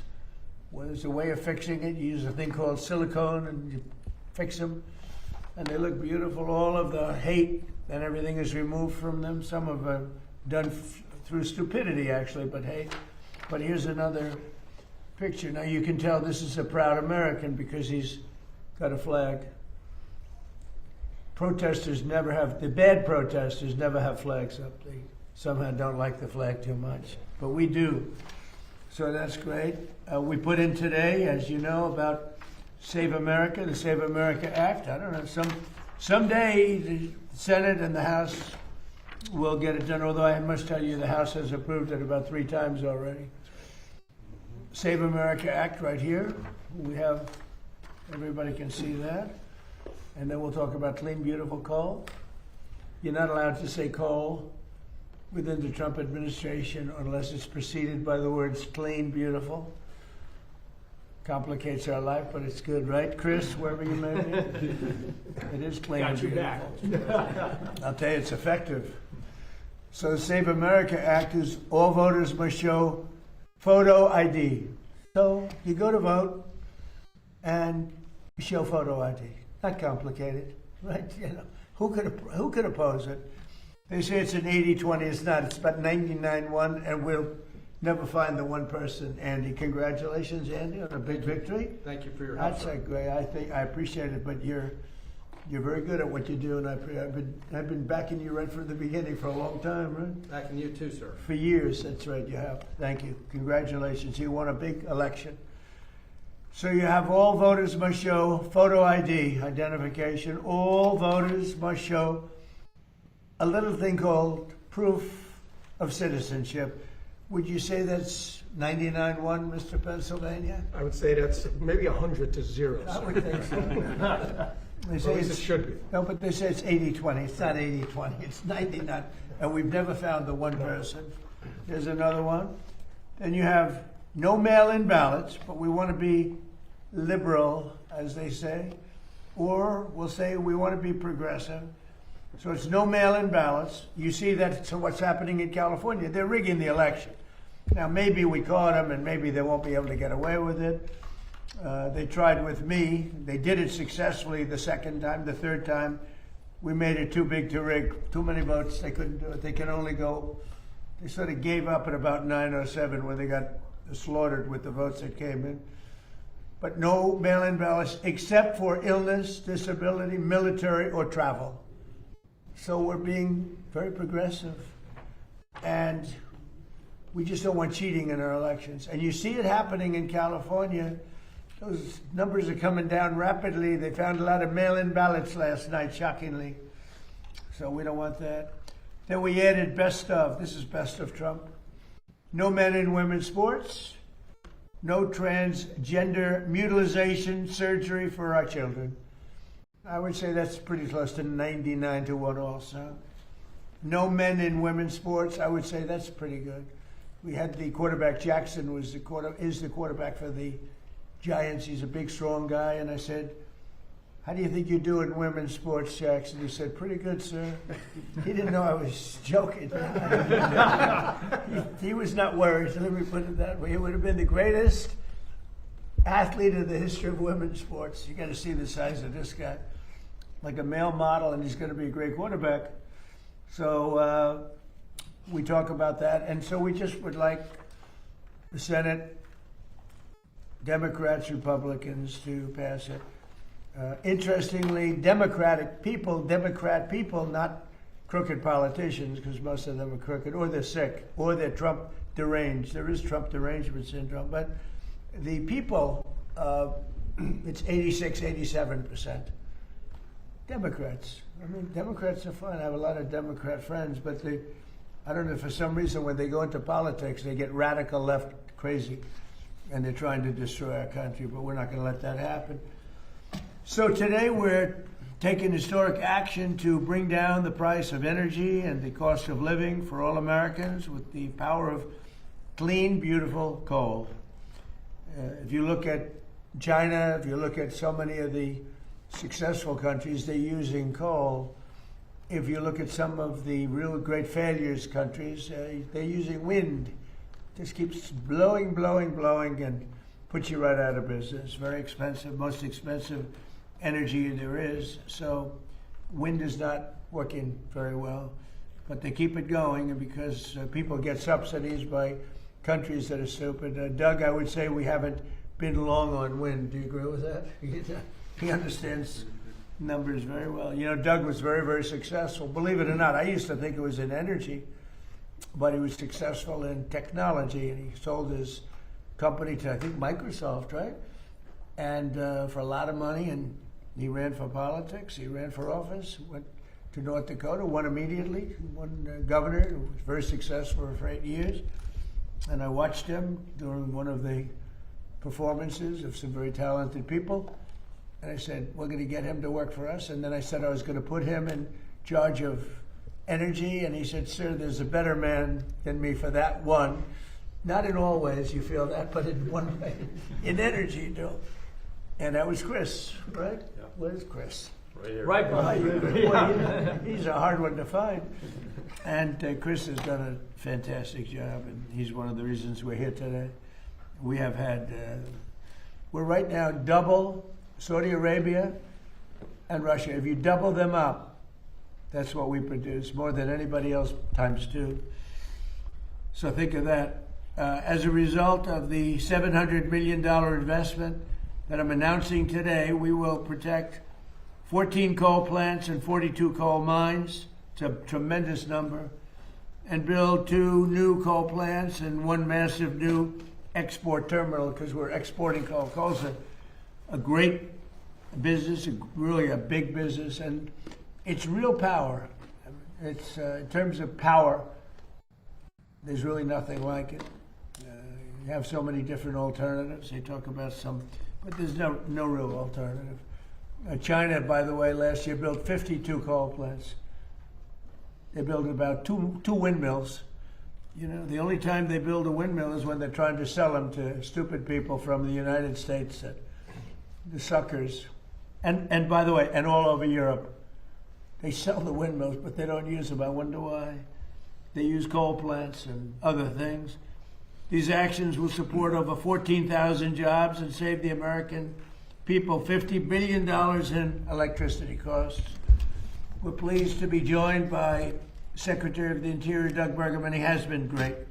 I don't want to give him a big swollen ego, because then all of a sudden he'll leave me and I'll be stuck with Interior. I don't want to be stuck. But he's really done a great job. Secretary of Energy, Chris Wright, who's fantastic. And maybe our MVP. What do you think, Doug? It's close. Yes, right here. What do you think? MVP, Lee Zeldin. And the job he's done is great. We had the auto industry in yesterday. They don't want people to fix their car. I said, that's strange. I'd never heard of that.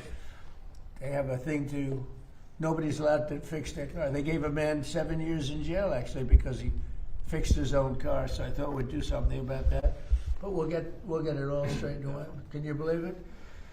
They want a bill that prohibits people from fixing. So if you're mechanically inclined, you know, I went to school with some guys, they were, in some cases, horrible students, but they could fix an engine blindfolded. They could take a car apart blindfolded, but they weren't too good at arithmetic and other things, but they were great. And so there's a move on to stop people from fixing their car. I didn't understand it, but we had a great meeting yesterday with the head of General Motors and Roger Penske, head of Ford. We had a great meeting, I think.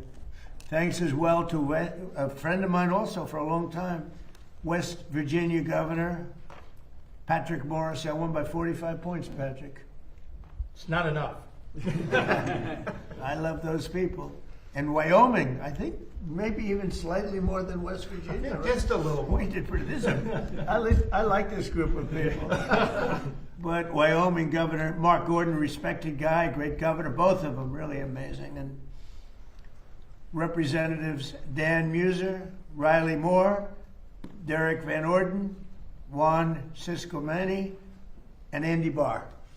So you have a lot of representatives here that are fantastic. Today we're officially invoking the Defense Production Act to save 13 coal plants in West Virginia, Kentucky, North Carolina, Indiana, Tennessee, Arizona, Arkansas, Oklahoma, North Dakota, and Wisconsin. These were incredible plants, so productive, really producing a lot of the electricity, right? The electricity, it's really the best at that. You know, when they find something better, Chris, I think we'll be all set for it, right? But there are long ways from finding something better. Coal's critical. And so when you look at that, those states, West Virginia, Kentucky, North Carolina, Indiana, Tennessee, Arizona, Arkansas, Oklahoma, North Dakota, Wisconsin, what do they all have in common? Trump won them. Wisconsin. I won every one of them by a lot, right? Yeah. I'm not even mentioning Pennsylvania. Pennsylvania, which we won also, right? Yes. But we won them all. We won all 50. We had an honest count, if you want to know that. Our action will allow these facilities to invest in upgrades that will extend their operational lives for decades into the future, reinforce the reliability of our electric grid, which is really the biggest beneficiary, and most importantly, keep electricity prices very low for the American people. This brings the total number of coal plants that we've saved during my administration, just like when we said we saved 25 water fountains. Think of this, these are fountains, beautiful fountains that were so horrible to look at with the graffiti. Over 40 years, many of them closed over 40 to 50 years. The big one, the reflective lake. In fact, there's some people call it a pond, some people it's like a lake. But the reflective lake was built in 1922. It never really worked from the beginning, from 1922. That's a long ways. So it's over 100 years old. And it never really worked because they had the wrong base. It was always leaking. They didn't have what we have today. So it's pretty amazing what's happened. And, you know, I hate to say it won't leak, but it won't leak because we use the material that doesn't allow leaks. You know, it's like a swimming pool doesn't leak. You use the right. This is called swimming pool on steroids. So it's great stuff. And today's actions, we're also supporting coal mines and coal miners in Wyoming and Pennsylvania, Kentucky, West Virginia, Ohio, Indiana, Illinois, North Dakota, and New Mexico. And they're all going back to work. You know, it's interesting with the mines, that famous scene of Hillary when we went to West Virginia. Yeah. And she had just left another state and she was trying to convince everybody that they should go into technology, no longer be miners. And these guys in West Virginia, they didn't want to hear about it. They wanted to be, remember that scene around the table? They talked to this beautiful, big, strong miner, and they wanted him to make computer chips. She said, we'll teach him how to make computer chips. His hands were so large, he couldn't hold a computer chip. He's looking at it. He had fingers that were like 3 inches around. They're talking about making a computer chip. And he didn't like it, and he ended up being one of our best ads ever. She wasn't, and she did rather poorly. She lost, I think she lost by 77 points or something like that. Pretty tough to go knock coal, and then you go 2 weeks later to West Virginia to try and win the state. It didn't work out well for her. But the miners love us. What do you think we got with the coal miners? Would you say we got 90%? 100%? What do you think we were on this? Pretty high. Yeah, pretty Probably high. higher than any group in the country. Pretty high. Yeah, it can't be bad. Well, we did well with all the groups. I'll tell you, the group that now likes us are the auto workers because we're building more auto plants now than at any time in the history of our country. So it's great to watch and see what's going on with the U.S. We're the most respected country anywhere in the world, and we were a dead country a year and a half. We were a dead country. We were laughed at. We were a mocked, laughed at country. Starting this summer, the West Gateway project will break ground, and by summer 2028, over 12 million tons of clean, beautiful coal per year will be shipped to countries all around the world. And this project's been delayed over 10 years, and Biden ended it, and then Barack Hussein Obama. Have you heard of him? Barack Hussein Obama, another one. He's another beauty. But that delay is now over, and it's going to be very productive. It's going to fuel our electric plants in particular. It's going to be amazing. Finally, we're taking nearly $200 million in that to set aside for the Green New Scam, and it was set aside for the Green New Scam, but the Green New Scam is history, and repurposing that money so that we restart a coal plant in Maryland and help build 2 brand new coal plants in Alaska and West Virginia. And these are all built with new technology. It's very clean. It's amazing how that's come along. It's all very clean. And the first new coal plants to open in our country since 2013. You couldn't open, you couldn't even think. They were only closing them. They were closing them, and you had brownouts all over the place. But you don't have that anymore, do you notice? Under 4 years of Sleepy Joe Biden and the radical left Democrats in Congress, not a single permit was approved for a new coal mining project. But in over 1 year of our administration, we've already approved 76 permits for clean, beautiful coal. Last year, we prevented 17 gigawatts of coal-powered electricity from going offline, and that's enough power for about 13 million homes. Think of that, 13 million homes at a very low price. It's the lowest price. So now I'd like to ask Secretary Burgum to say a few words, followed by Secretary Wright, Administrator Lee Zeldin, and then Governor Mark Gordon, and whoever else wants to say a few words, including my new friend, my new governor friend. So, Doug, go ahead. Well, thank you, President Trump. With these announcements today and everything that your administration has accomplished, so far since you've taken office. This administration has done more to save, protect, and expand coal in our country than any administration perhaps ever. Clean, beautiful coal. Clean, beautiful coal, absolutely. And none. I'm only kidding. It's okay.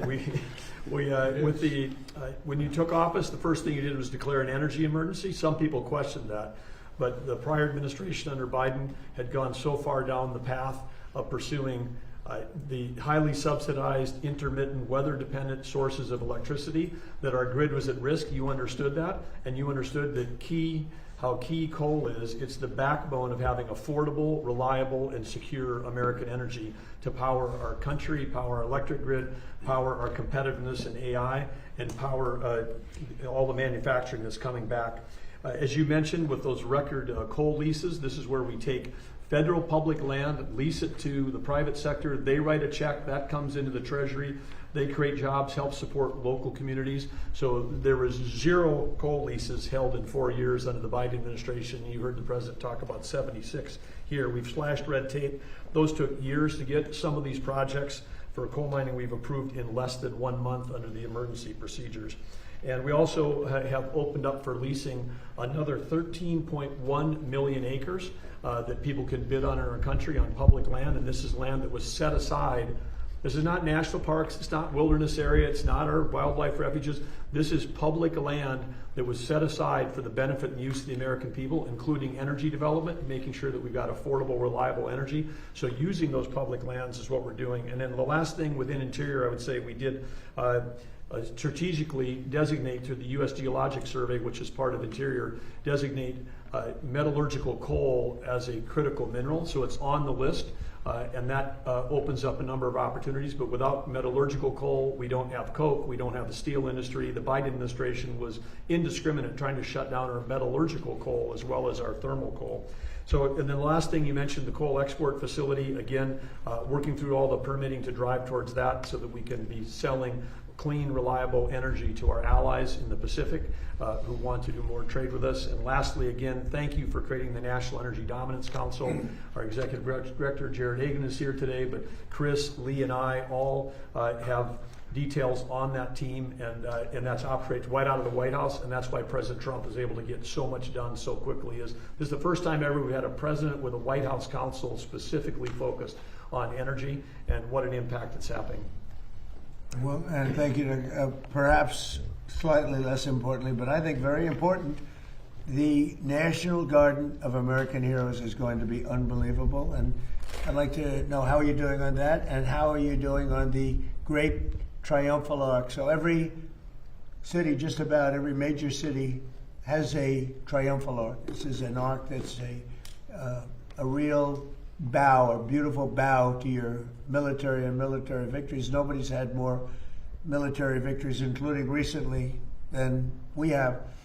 And they never got the arch built. It's been, the Civil War stopped it. That circle has been sitting there for a long time, for many, many years.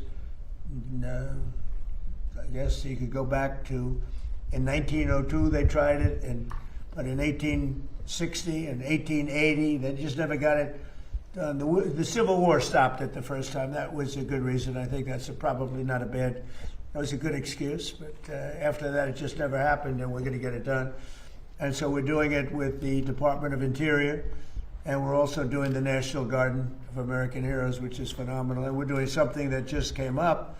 We'll have a little breaking news here because nobody's heard of it, but at the Lincoln Memorial, the front was supposed to be the back was supposed to be the front. It never got built because they built 2 roadways behind it after it was built, and it shut off the gateway to the water. That was really going to be the main entry, and we're going to be doing that. It's called the Promenade. It'll be the Promenade. They want to call it the Trump Promenade, but I don't know if I want to do that. But it's going to be beautiful. It's a beautiful project, and it's going to take the Lincoln Memorial right down to the Potomac, which it was always scheduled to do, but when they built the roads, that was the end of that. But we have a way of beautifully going over those 2 roads, highways, very, very strong, very important roads, actually, as you know, from the bridge. But it's going to be great. So can I ask Doug for just a couple of seconds to talk about those 3 great projects that we're just starting? Well, I'd say that it's important for everyone to know that, as you described, these are plans and ideas that have existed almost since the end of the Civil War. But the McMillan Plan, which is the one that designed the National Mall as we see it today, that was in the early part of the 1900s, envisioned this connection, that you would have the memorial bridge between the Lincoln Memorial and Arlington Cemetery. At the halfway point, there's a very large circle. It was designed to hold a monument. The arc that would go there is a fantastic complement and completion of this plan that's over 120 years ago, President Trump's vision of how to build that. And of course, President Trump has talked to President Macron from France. More people visit the Arc de Triomphe than even visit the Eiffel Tower. I mean, this would be a highlight for Americans to come. The views back at the city from the top of the arch would be amazing. The views from this side, from West Potomac, where the National Garden of Heroes was, looking across at the arch would be amazing. And of course, the promenade on the backside of the Lincoln is, as President Trump described, right now there's no pedestrian access. You're on the mall, people come from around the world. They don't know that 100 yards away is the beautiful Potomac River, which was part of the original plan. And now they'd be able to walk around the Lincoln Memorial, walk on a pedestrian bridge over the first highway, walk over the next one, and right down to the water. It would complete the vision. These projects would complete the original vision of the McMillan Plan. And how fortunate are we to have the builder-in-chief, someone who both has the vision and the understanding of how to get projects done that would, again, make our city safe and beautiful, just like the executive order President Trump put out last year has accomplished. And wow, we are ready for the celebration of our 250th anniversary. The city's never been safer, it's never been more beautiful, but President Trump's not stopping there. Vision that he has for these projects would extend for generations forward. So thank you, President Trump. Thank you very much. Great job. And Secretary Chris Wright, please. Yeah. No coal, no modern world.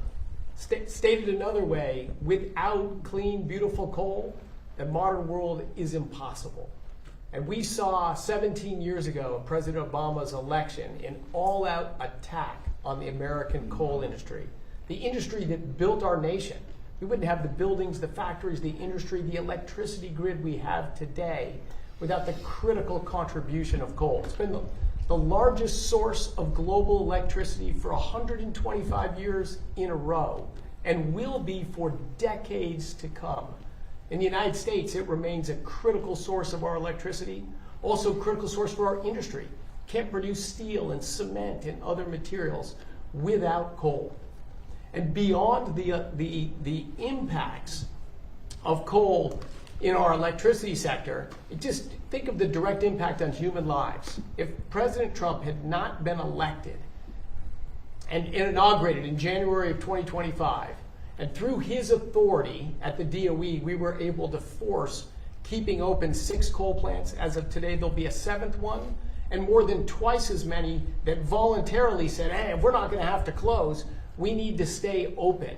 17 coal plants were not closed in 2025 because of President Trump sitting at this desk and in this position right here. That saved 17 gigawatts of electric generating capacity, and the winter storm Fern that hit our country in the last week of January this year, conservatively, hundreds of Americans would have lost their lives if those 17 coal plants had closed. We pushed the East Coast electricity grid in the United States absolutely to the limit. A storm Uri hit 5 years ago in Texas, smaller in geographic extent, not the same magnitude. Over 300 people died. But because we had those coal plants operating and running, and not only did they run, wind power disappeared when the storm hit. Solar's irrelevant in the winter, so things we talk about didn't even matter to our electricity grid except for cost burdens. Coal stepped up and produced 25% more electricity during this storm than its normal, reliable chugging out of electricity. Without those plants, without that increase in electricity production, we lost a lot of Americans, untold economic damage. President Trump is the president with the courage and the boldness to defend an industry that has been maligned for far too long and to recognize its importance. Americans are upset about high electricity prices. Blame closing existing reliable, secure plants and replacing them with subsidized, unreliable plants, a guaranteed way to drive electricity prices up. But this administration is committed to reversing all of that.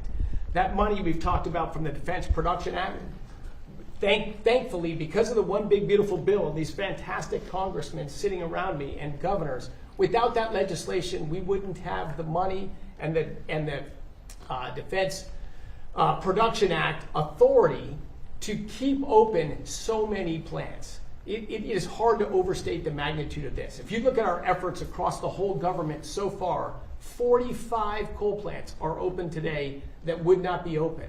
Where would we be to reindustrialize America? Where would electricity prices be if we had let all of those plants close? But we're not doing it. All of those plants, that's $700 million of government funding, but it's matched with $1.7 billion of private investment from the owners and operators of those plants.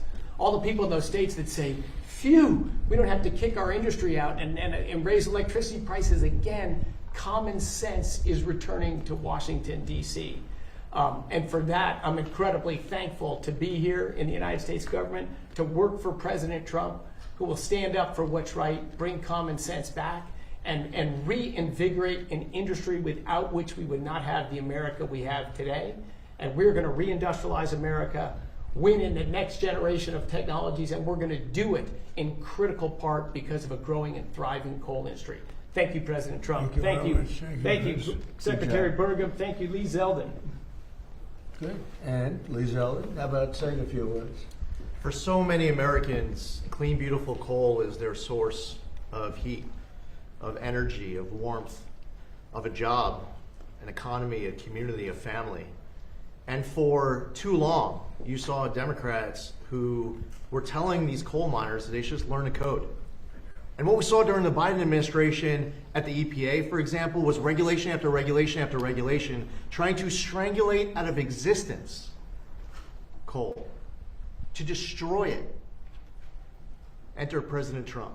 Declares a national energy emergency, creates a National Energy Dominance Council, and he told us at the EPA at Trump's speed to be getting rid of these regulations as quickly as possible on behalf of those Americans who want to just stay warm, who want to live the American dream, who want to have affordable access to energy.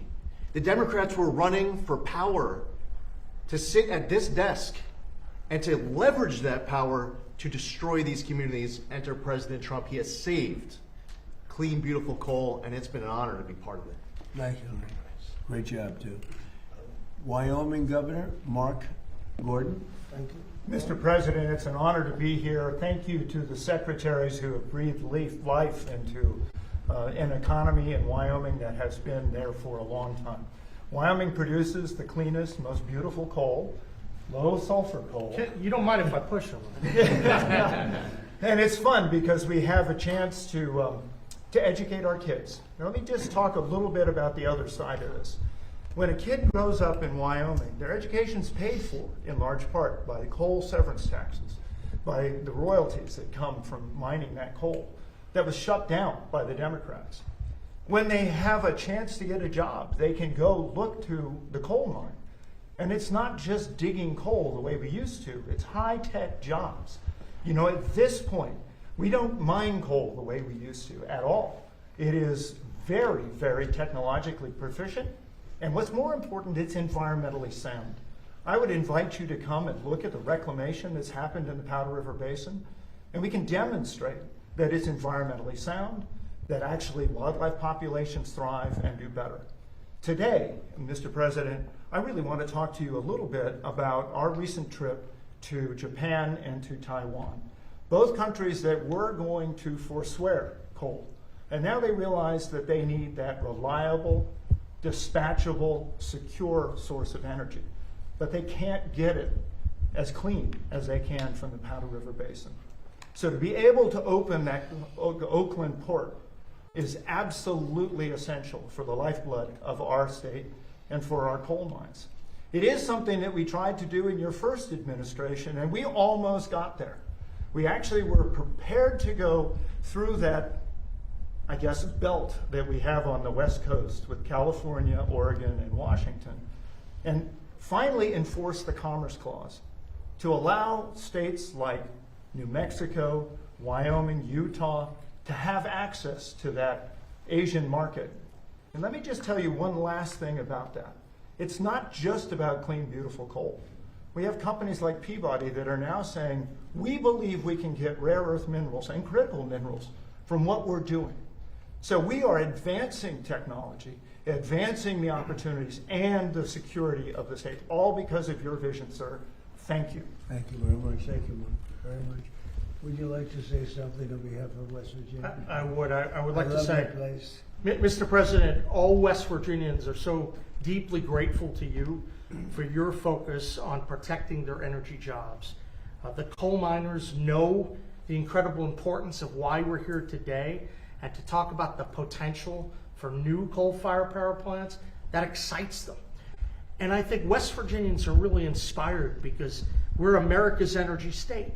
When you think about what's happening on the global scene, where that fight, that international fight with China for information technology supremacy, we believe that your policies are going to allow America to compete and win, and West Virginia is going to supply the coal, the gas, the nuclear to help make that happen. So I'm very excited by everything you're doing, even some of the relatively small things when you come in and you sign agreements with your administration, putting hundreds of people back to work. It's all making a big difference for West Virginia. So thank you, Mr. President. Like, as an example, the Gulf of Mexico into the Gulf of America. Alrighty, guys, it is 4 p.m. I want to thank everybody so much for tuning in. Once again, guys, head on over to loudmajorityusa.com. That's loudmajorityusa.com. Sign up for the newsletter. Check out our shop. Head on over to lfatv.us. That's lfatv.us. I will catch you guys all back live tomorrow, where we're going to make fun of Kathy Hochul. Until then, everybody, stay loud.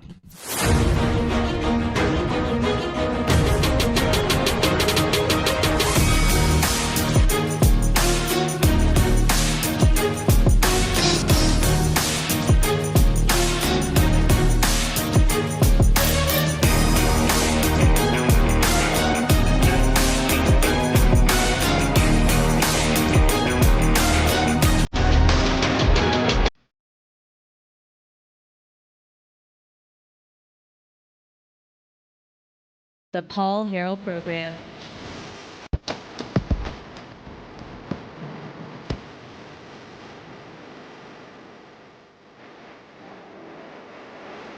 But anyway, we got a really interesting debate. It's not a new debate, but it certainly is new in terms of over the last couple of years. It's in terms of Republican contexts. It is one that is now really, it's part of this Republican coalition that is extremely fragile. But within the Republican Party coalition, you have people that say, hang on, wait a second now. This idea that we've heard from both parties that America is an idea, that somehow our soil is magic. This is me putting words into that, what that phrase really means. That once people get here, something happens, it's magical, and they magically become Americans, and they adopt our heritage, and they adopt our way of life and all that. When that's obviously not true, because our country is unrecognizable than what it was 50 years ago, and it's mainly because of immigration and people who have refused to assimilate, whatever that even means anymore. I'm not even really sure. Because you could say, well, okay, well, it'll be okay to have this as long as they assimilate. Well, what does that even look like? Define what that means. And the fact of the matter is they're not assimilating, and our country is the worse off for it. I don't even think there's any way to argue that at this point. So this all comes from Supreme Court Justice Neil Gorsuch. We're all awaiting the birthright citizenship ruling. You got to wonder, that you got to think that this would be, if really the future of the country hangs in the balance when you're talking about this particular Supreme Court decision. If people can just come here and have a baby, and now that baby is a citizen, which has been the interpretation, the bastardized version of the 14th Amendment for so long, and again, we see the results. The plain reading of the 14th Amendment clearly doesn't say that should be the policy if you look at the plain reading of it. And so it's a really big deal. If the Supreme Court were to come out and say, hey, birthright citizenship is not a thing anymore, it would it would be huge. It would be monumental. It would also undermine a lot of other court precedents that have come from the 14th Amendment based on this, I think, interpretation that is in error and has, again, led to the destruction of our country as we know it. So, but let's get into it. Let's actually hear the clip. Here he is. This is Supreme Court Justice Neil Gorsuch. You know, you don't hear a lot from these guys very often, but when they do give interviews, you know, you want to know about it. Here's what he said about this country. The Declaration of Independence had three great ideas in it. That all of us are equal, that each of us has inalienable rights given to us by God, not government, and that we have the right to rule ourselves. Our nation is not founded on a religion. It's not. Now, hang on 1 second. Like, I hate to interrupt immediately, but didn't he just say that our rights come from God? Yeah, from who? God.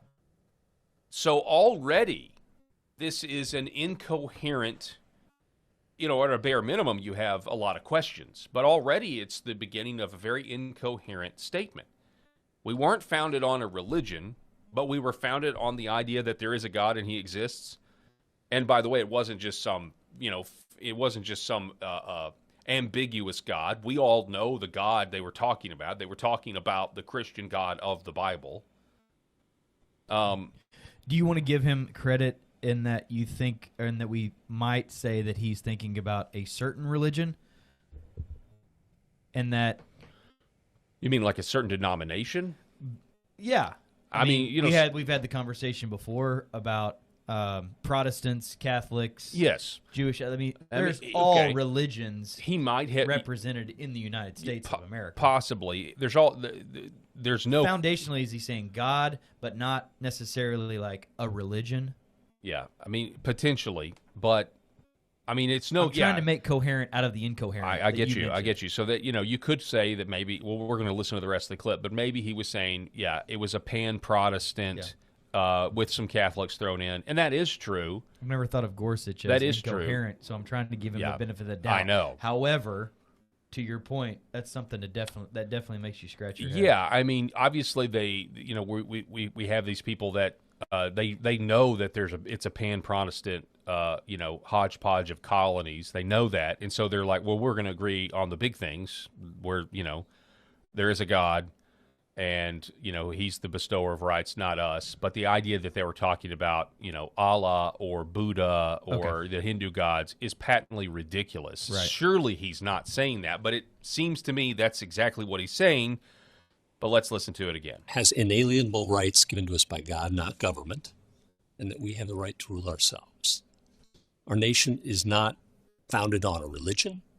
It's not based on a common culture even. A common culture? Or heritage? Really? It's based on those ideas. We're a creedal nation. What was Europe like at the time? It was monarchies.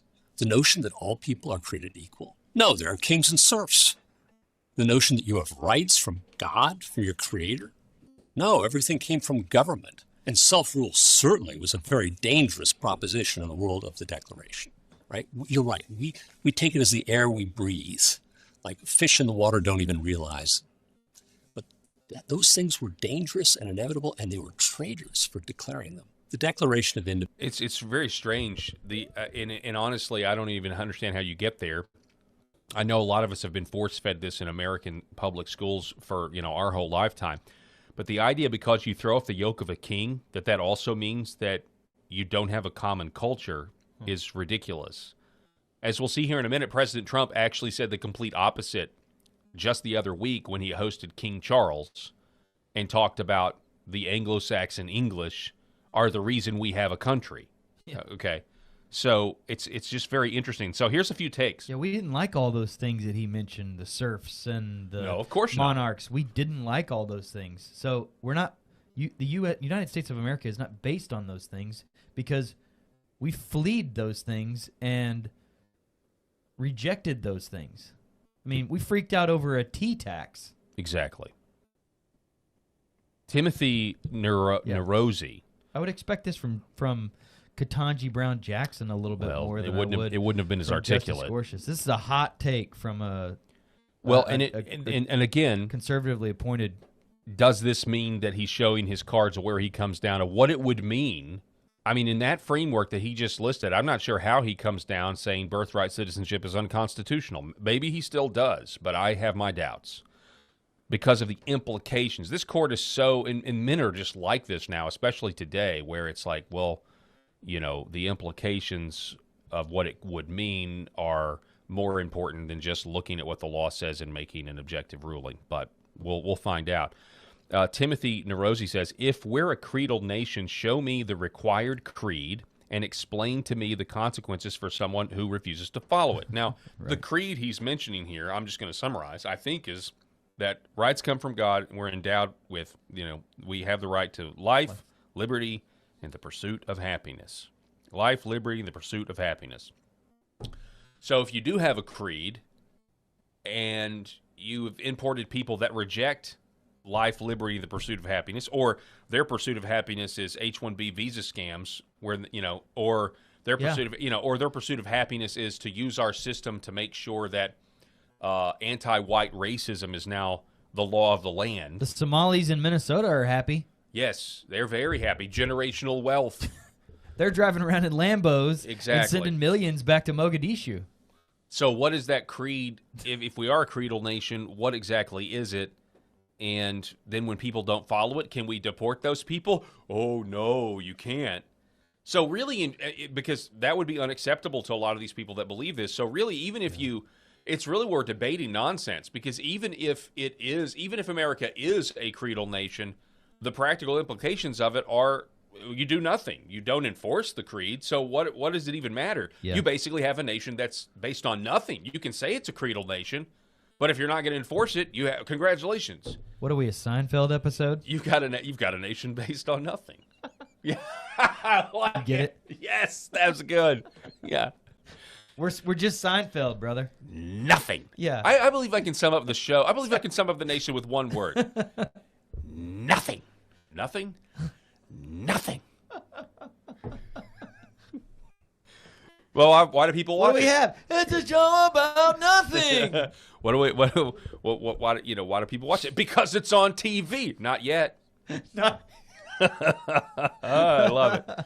This is in stark contrast to the late Supreme Court Justice Antonin Scalia, who actually, back in the day, said that, no, actually America is Anglo-Saxon, and it's the Anglo-Saxon culture that the American culture springs forth from.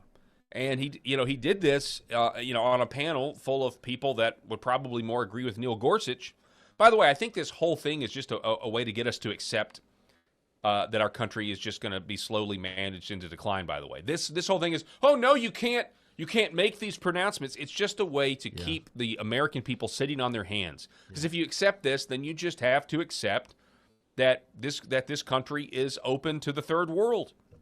But listen to what Antonin Scalia said. It's part of our tradition that everybody can be an American, but there has been a common culture. Yeah, you don't have to belong to it, but there has been that. And what is it? What is it? What is it? Okay, you want to know what it is? By the way, that is on this panel. That is a Podesta, isn't that not? Is that John or Podesta. Tony?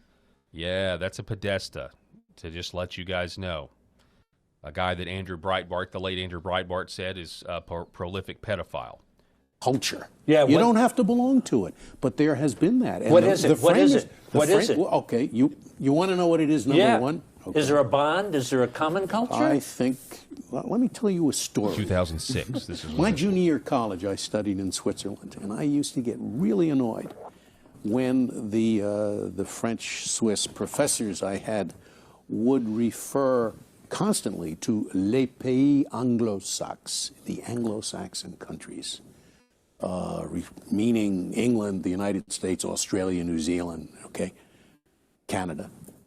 I said, hey, my name is Scalia, and I'm as American as anybody. Look at this face. Is this an Anglo-Saxon face? I had never been in England, but at the end of my year, I went to England, and I felt at home. There is no doubt that American culture, American common culture, which nobody has to belong to, originates with English culture. And that includes Shakespeare, it includes nursery rhymes that we all know and that we use as examples. That's our common culture. And I think the framers recognized that. Diversity's fine, but diversity does not make a nation. Exactly.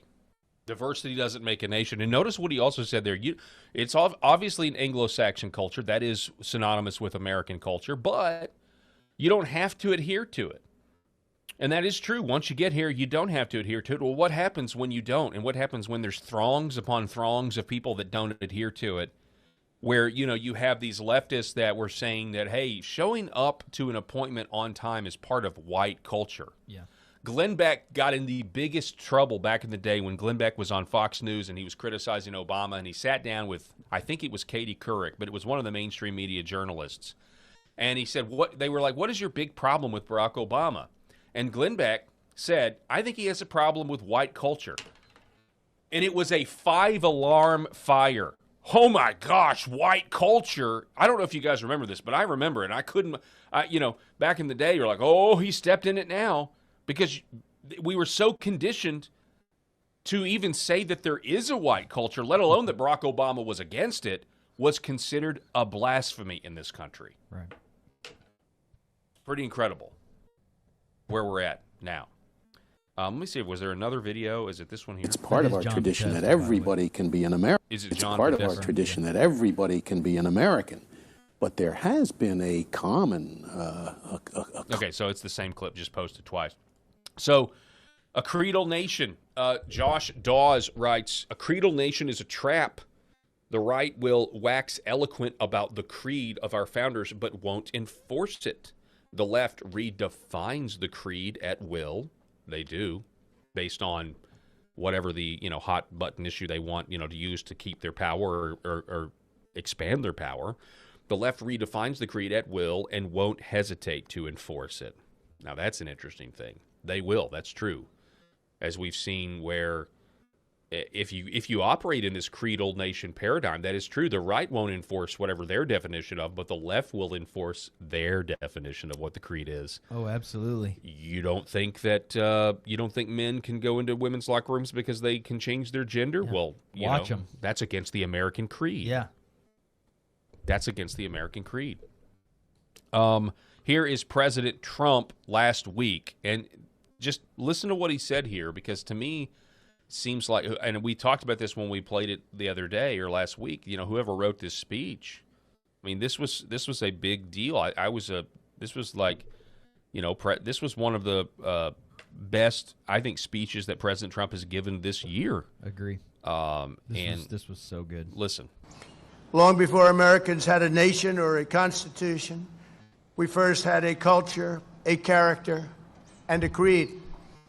Before we ever proclaimed our independence, Americans carried within us the rarest of gifts, moral... Now notice he did use the word creed. ...courage, and it came from a small but mighty kingdom from across the sea. For nearly 2 centuries before the Revolution, this land was settled and forged by men, women, who bore in their souls the blood and noble spirit of the British. Here on a wild and untamed continent, they set loose the ancient English love of liberty and the Great Britain's distinctive sense of glory, destiny, and pride. And that's what it is, glory, destiny, and pride. The American patriots who pledged their lives to independence in 1776 were the heirs to this majestic inheritance. Their veins ran with Anglo-Saxon courage. Their hearts beat with an English faith in standing firm for what is right, good, and true. You know what the majority of the creed was? I mean, if we want to say there was a creed, you want to know what the majority of the creed, you know what the creed was? I believe in God the Father Almighty. It was the Apostles' Creed or the Nicene Creed. That's really, you want to know what united the country. That's what it was. That's when it says, when in the course of human events, Declaration of Independence, when in the course of human events, it talks about a people must declare reasons for their separation. In the Constitution, it says, we the people of the United States. And what does it say in the preamble? It says, for our posterity, for ourselves and our posterity. What is our posterity? It's our kids. It's our grandkids. It's our common ancestry. That's what a nation is. And it is only in this modern-day American context that saying that is somehow, again, thought to be racist. And one of the reasons we're able to have the conversation that we are able to freely have now and have this debate now, when Glenn Beck mentioned it back in 2009 and he wasn't allowed to, is because the word racism and the accusations of racism have lost their power, and that has actually freed a lot of people up to talk about this. And it's actually really good. Because what we're all really debating out here amongst this Republican coalition, many people may not frame it this way, but what we're all really debating is how to crawl our way back up the slippery slope that has got us, light years away from where we started. But in the slippery slope is pretty, it's not very slick, actually. It's actually just a slope. The slippery slope, obviously, is, it's going to get faster, and it does get faster. But if you really look, it's taken us a long time as we've survived off the derivative fumes of the great men that came before us, the prosperity that resulted from our grandfathers. We're all debating, how do we get back up there? This is really the debate. Yeah. Now, some people, maybe on the right, very little on the right, might dispute that there is a slope. And one thing does lead to another, but they're wrong. Most of us agree. One thing leads to another, and we are where we are, and we want to get back to where we were. The left sees that, that means you want slavery. No, that doesn't mean we want slavery. It just means we want our country to have, we want our country to be a good country and not a wicked country. That's what it means. Anyway, I've talked for a long time. You got anything to add? Because we got a lot of takes, but I think of the situation, and I know a lot of people in the audience have probably been in boardrooms before, and they've done what is commonly referred to as SWOT analysis. You familiar with that term? No, what is SWOT analysis? You're looking for strengths and weaknesses, opportunities and threats. So SWOT, S-W-O-T. Strengths, weaknesses, opportunities, threats. I would love to sit here and do a SWOT analysis of this 250-year-old experiment that we're in the middle of right now. And I think you could glean from it a lot of strengths and a lot of areas where we have defined ourselves in where we came from in 1776 to where we are now, and we have a lot to be proud of.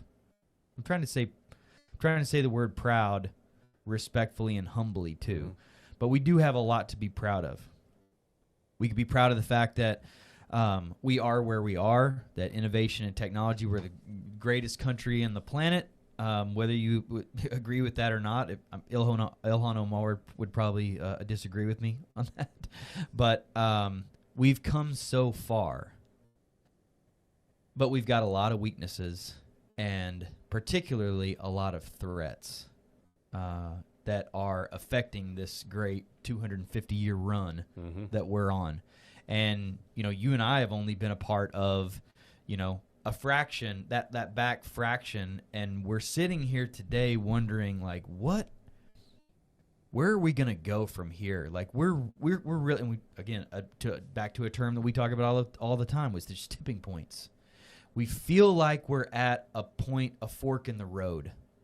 Like, the last 40 to 50 years of our immigration policy and other things that we've done to ourselves financially and to our great experiment is potentially put us in a very, very tough situation that we may not be able to claw back from. You may not be able to just use mass deportation to get there. We're seeing already that it's not working, and that we've allowed trillions of dollars to be blown in our financial health, and that we're now having to constantly unearth all of this stuff that has been allowed to go on for so long. So just to kind of summarize that up, I would really like to really, from our perspective, obviously somebody next to me is going to have a different perspective on the analysis and the SWOT analysis of this country. But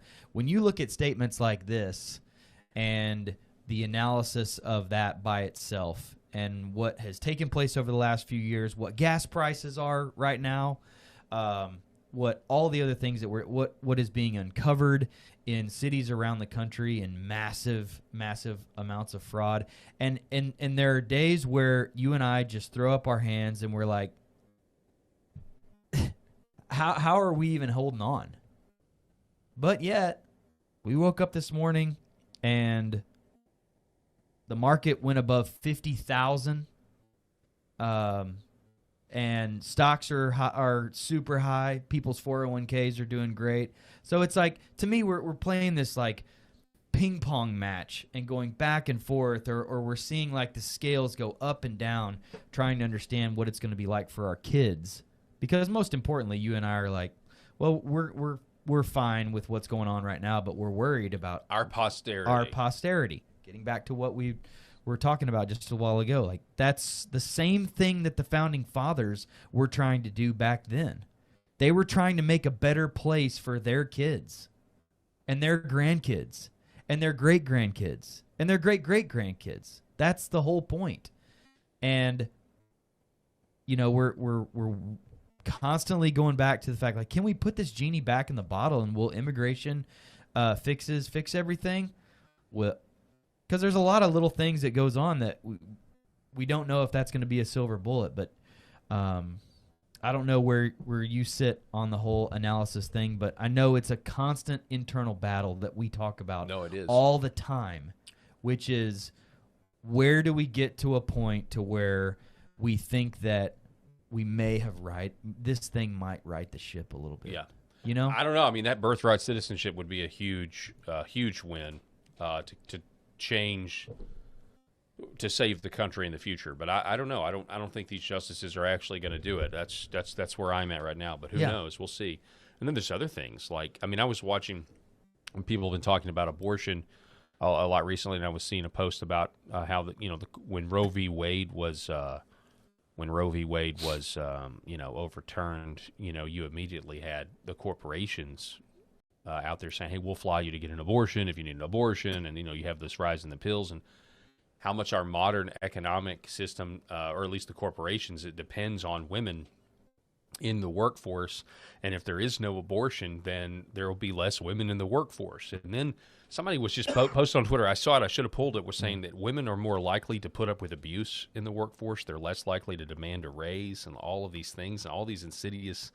But I'm just saying, like, we're talking about fixes. Like, if you got rid of abortion tomorrow, all of a sudden you have more family formations that would happen. You have obviously less sacrificing of kids, but you have in a lot of ways, modern American society, the way it is right now, the way it's structured, depends on abortion access. That's really sick when you think about it. Yeah. But to your point about hope, and we have think about this. We have about half the country that's willing to say that that's not even really abortion, that's reproductive health care. Yeah, exactly. Yeah. I mean, it's like transing kids is health care. Yeah. The devil is the master of lies for a reason, and it has infected our country with an ability and large swaths of the country to think that abortion's fine, open borders are fine,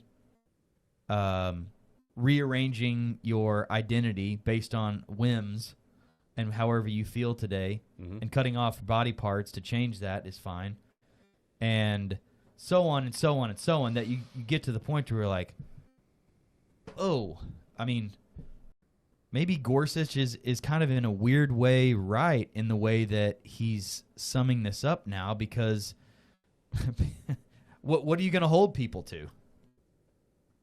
Yeah, the rejection of that would then be saying, actually, no, rights come from God. These people aren't assimilating that are coming here in mass migration events. No, they're just clicking up in big swaths in big areas and turning those places into little versions of where they came from. Yeah, they're making. And then they're finding ways of defrauding the American taxpayers with, hospice houses and leering centers. Yeah, hospice houses, leering centers. It's like it really is strange if you think about this. Like you were talking about our technology and being the greatest country in the world. I'm sorry, this may be a crude analogy, but I recently watched the movie John Carter. I don't know that old Disney movie about John Carter going to Mars or whatever. And there are these aliens that give somebody a technology, and the guy gets the technology and immediately tries to use it against the aliens, and the aliens are like, you can't, no, you're not going to do that. And I know this is going to trigger a lot of people, but in that context, we're allowing the third world who didn't build this country to come here and turn our great society against us. Yeah. And that's what's been going on for the last 40, 50 years. And we're allowing it to happen. We don't have to allow it to happen, but we have allowed it, and we are allowing it. And then you start thinking, well, why is that? Why does the donor class, why do our elites want this to happen? And it's because they're going to lose money. If America is a nation, they make less money than if America is just an economic zone. And if America is just an economic zone, then this is all about turning us into, neo-feudalism. We are serfs, actually. Yeah. Gorsuch, it's kind of ironic. Gorsuch is saying, we rejected serfdom, but look around you. Look around the country. Yeah. Look. Yeah. It's especially if you're a younger person coming up and entering the workforce, or look around how all of our communities now look exactly the same. Starbucks, Burger King, Taco Bell, and you take your city blocks. Where we live, there's a lot of new developments. A lot of new construction going on. But have you noticed that a lot of it is just not? It's not beautiful. It's just more corporate chain establishments. Well, it can't be beautiful because it's thrown up in a matter of days. It is. As quickly as humanly possible with bland, drab colors just to get it up and functioning so that then they can start churning that wheel of profit and pumping out burgers or chicken sandwiches or whatever else. Yeah, there's some reds and yellow colors mixed in there, but have you noticed that the fast food industry or the coffee shop industry tends to attract the LGBT? It seems like everybody. I don't eat fast food very often. It's very, very rare. It seems like every time I go, or if I go get a coffee, with excluding one business in particular that's a Christian company, you end up getting somebody purple hair and is clearly on that LGBTQ spectrum. I've just noticed that's a lot. So let me help you spit out the pill though real quick for a second. The black pill? Because hang you on, and let Rob, me do this. We're at the threshold of hell, Helen. Look around you, Helen. That's great. I'm sorry. Okay. You and Rob know me and have ribbed me before about the perpetual optimist that I am, right? And when I woke up this morning, I didn't care about so many of the things that people in, Eastern Europe probably had to think about. I took my kids to a public school where the teachers love them and take care of them. I went to work and I got to interact with a ton of, doctors and nurses and healthcare providers that are trying to do a great job and take care of people, keep them alive longer, keep them healthy, try to get them healthy. I went to a coffee shop and grabbed a nice coffee, and the lady said, "God bless you," when I left. There's a lot of things that we take for granted because, again, in this great experiment that we're in, we're to the point to where if everything is what it is by comparison to something else, we've got it pretty good. And I've been in those countries, and I've seen those places in Panama and El Salvador and Nicaragua and others where it's like, holy crap. I know now why you want to come live where I live. Yes. Okay? Yeah. So we do have to recognize that part of the problem is that we do have it so good that everybody else wants to come live here, and whether that's called the American dream or not, frankly don't think it is, but like they want that, or they want the opportunity for that, and they'll do illegal things to get that, to get to that place. Yes, they will. And will sacrifice a lot, including themselves and whatever it takes to get there. So I agree with you. Marco Rubio was asked a question. He filled in for Caroline Leavitt, who just posted a photo of her new baby girl. So she's on maternity leave. He was asked, what's your hope for America? Okay. So he kind of parrots Neil Gorsuch here a little bit. Okay. But to the point about, he does get into the part about our history and how we do have some bad things. Anyway, listen to this. Deal with that. Yeah, look, I mean, my hope for America is what it's always been. I think it's the hope I hope we all share. We want it to continue to be the place where anyone from anywhere can achieve anything, where you're not limited by the circumstances of your birth, by the color of your skin, by your ethnicity, but frankly, it's a place where you are able to overcome challenges and achieve your full potential. I think that should be the goal of every country in the world, frankly, but I think in the U.S., we're not perfect. Our history is not one of perfection, but it's still better than anybody else's history, and ours is a story of perpetual improvement.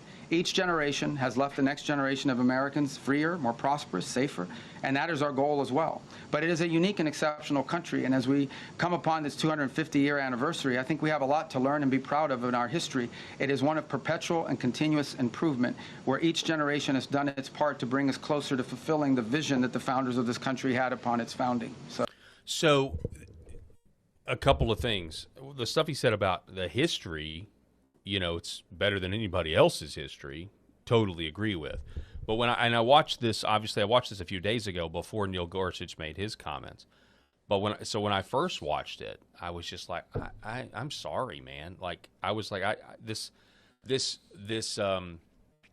sales pitch of America. Anybody can come here. You can be anything you want. I'm like, no, I'm over it, man. No, thanks. Sorry. Next. I'm sorry. No. Like, and by the way, I've been very surprised with Rubio in a lot of different areas, but obviously not excluding the war in Iran. But I did appreciate his honesty after the war in Iran started. That then got walked back. But the point is, I think this is. It's kind of this is now the new, or one of the, this is a debate that's going to happen within the Republican coalition now. And this little 5-minute sales pitch about what America is, obviously we've done that. We've tried it your way, and the results are absolutely terrible. And, and it's because of stuff like this, and I'm not blaming all of this on Rubio, but this is the mentality of the generation ahead of us. Yeah.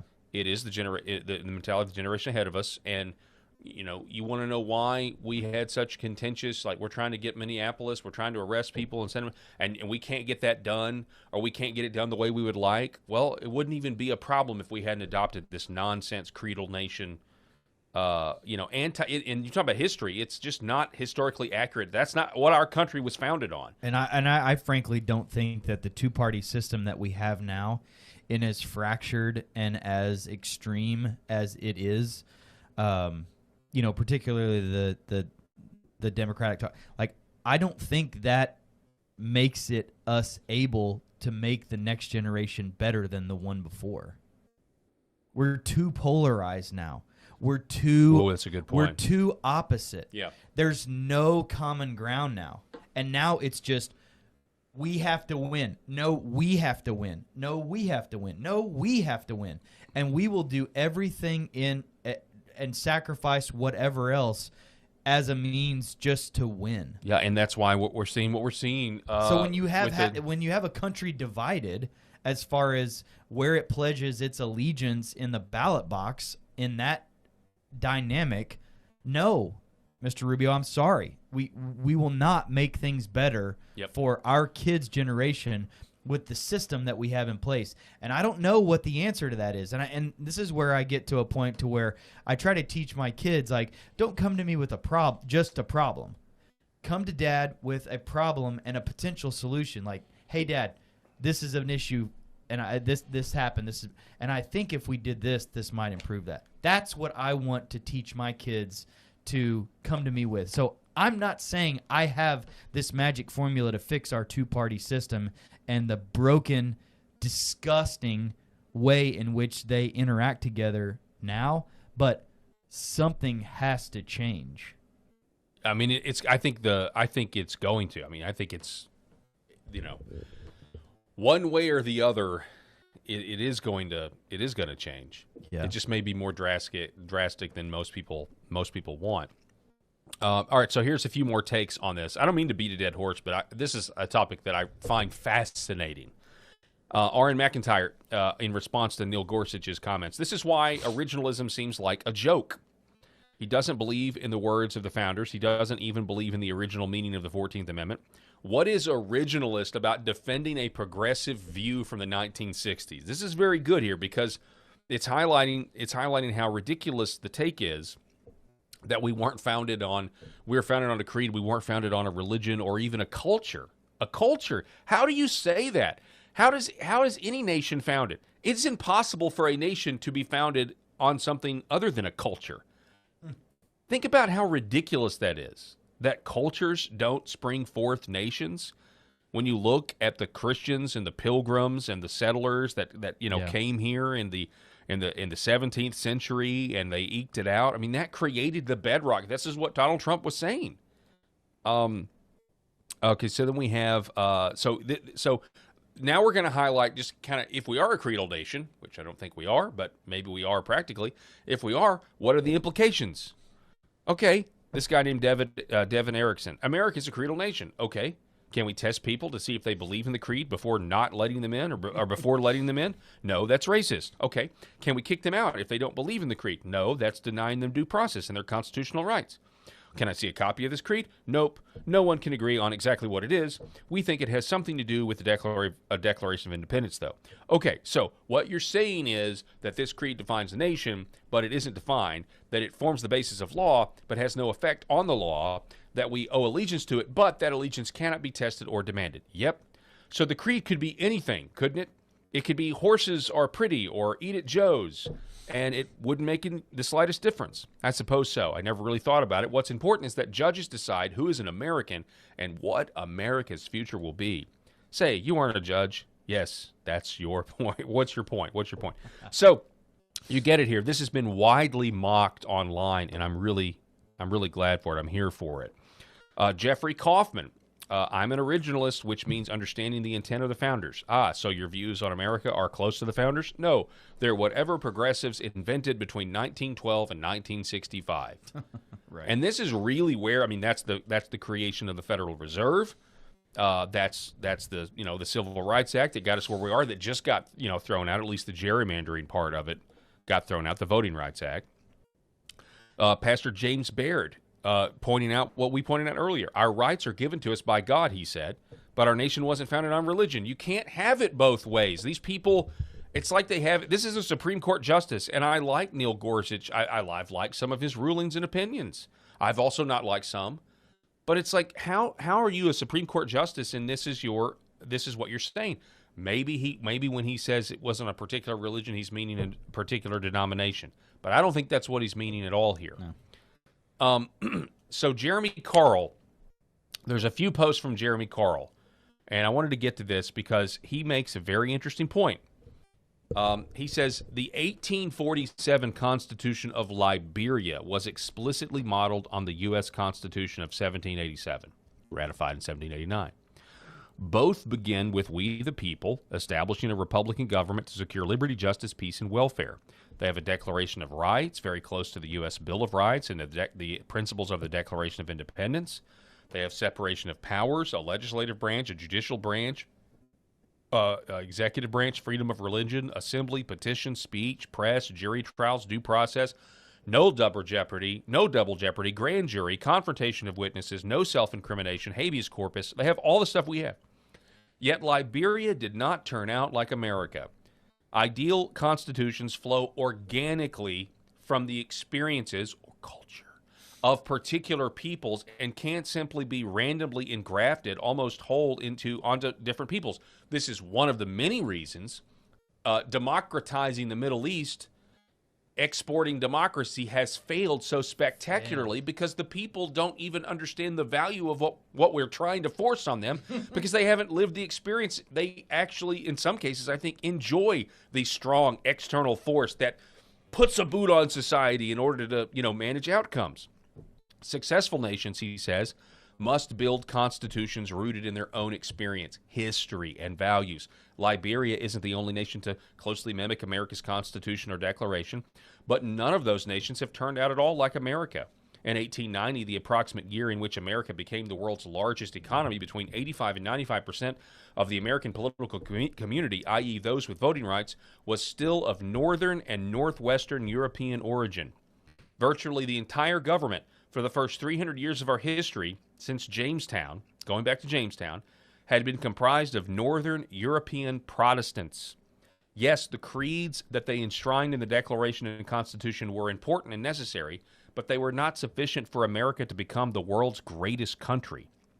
Think about that. What was written on paper, it was the people. It wasn't what was written on the paper. And by the way, that's not to take, that's also, you can't really say that as a Christian. I can't say it was the people without giving credit to God for making that possible through the Anglo-Saxon people and the English. Like we did this only with his blessing and providence and permission, quite frankly. He goes on, as I said in an early post, I am a raging moderate on this question. People from different origins could be and were successfully adopted into the American political community. Virtually all of my ancestors were in America before 1890, but none of them were Northern Europeans. But in the 20th century, and particularly the 21st century, the left has been dedicated to the reckless and intellectually unsupportable proposition that it simply does not matter the pace or scale at which we try to bring in immigrants, nor how fair their culture and values of their countries of origin are, how far they are from American culture and values. We can just magically speak of creeds, and this will somehow solve the very real and very thorny problems of assimilation and integration of foreigners into the American people. Justice Gorsuch speaks of creeds without ever being willing to really test or have accountability for whether those coming en masse from our new immigration countries are likely to embrace those creeds or even agree on what they are. He and the rest of America's elites have conducted a vast and uncontrolled experiment on the American people with a total disregard for the consequences. Expect the feeble intellectual abstractions of Gorsuch and his conservative colleagues on the court to carry the day for the birthright citizenship case. We should greet their historically unmoored reasoning with the full mockery and contempt it deserves, which is exactly what's going on online right now. With at least in my algorithm, that's exactly what's going on right now. Really well said by Jeremy Carl there, who wrote a fantastic book called The Unprotected Class. Yeah. Jack Posobiec, certainly he says he's going to uphold birthright citizenship for illegals with a comment like that. There's also, where's the John Jay quote? Let me find that. But here's another one. This kind of pokes another hole in it. Practically speaking, we can just look at Ilhan Omar. Ilhan Omar doesn't believe in the ideas of the Declaration of Independence. She actively hates them and works against them. But not only does she maintain her citizenship, she serves as a national elected representative. This version of national identity is entirely incoherent. Again, it is because, okay, if we are a creedal nation, these same people would never enforce it. They're not going to enforce it. Right. Here it is. So history is here. Here is Chief Justice back in the day, John Jay. Quote, Providence has been pleased to give this one connected country to one united people, a people descended from the same ancestors, speaking the same language, professing the same religion, attached to the same principles. This is what people in the 18th century actually believed. When was John Jay Supreme Court judge? Wasn't he the first Chief Justice of the Supreme Court? Then we have Then we have another Jeremy Carl. I'm sorry. 1789 to 1795. Okay, yeah. First Chief Justice. He's the first Chief Justice. So literally the first Chief Justice, the guy who was around during the ratification of the Constitution in 1789, the guy who was the first, is like, no, actually, we do have a culture. And by the way, we're going to give credit to God for allowing this whole experiment to kick off. They are retroactively. Remember the New York Times? What was the New York Times with the 1619 Project, where they're trying to edit American history and tell us the truth behind American history? Like, we have that because of our immigration policy and what we've allowed to happen to this country. More on Jeremy Carl. In all sincerity, he writes, the fact that this nonsense is being spouted by the best of Trump's 3 Supreme Court nominees is indicative of the broad intellectual failure of the conservative legal movement. How is this originalist with respect to an analysis of who the original American people were? How is it an originalist reading of the early congressional debates around the Naturalization Act of 1790, which I believe talks about, quote, white peoples? How is it textualist with respect to what the founders actually wrote about ourselves and our posterity? This is nothing more than rootless liberalism with the thinnest of conservative veneers. He says, I am a raging moderate on these issues. Again, he says, I do not think America is just an ethnicity or a natural origin. We can and have made good Americans who arrive from many different nations. But obviously, it's not just an ideology or creed either, or we'd be mass deporting these tens of millions of Americans who utterly reject the founders' creed. For politicians, I don't always expect better, but for Supreme Court justices who should be intellectual leaders of the movement, this sort of claptrap is just embarrassing. I couldn't agree more. It just goes on and on and on. I think we've gotten through them all, though. Last one, and then we're going to take a break, and we're going to reset here. Boris Rivkin. He says, there is no original intent reading of the actually very narrow, I'm sorry I'm having trouble talking today, narrow 14th Amendment to allow for a citizenship regime wherein someone who can illegally hop across the U.S. border to give birth and the child automatically becomes an American citizen with all the rights and privileges thereto.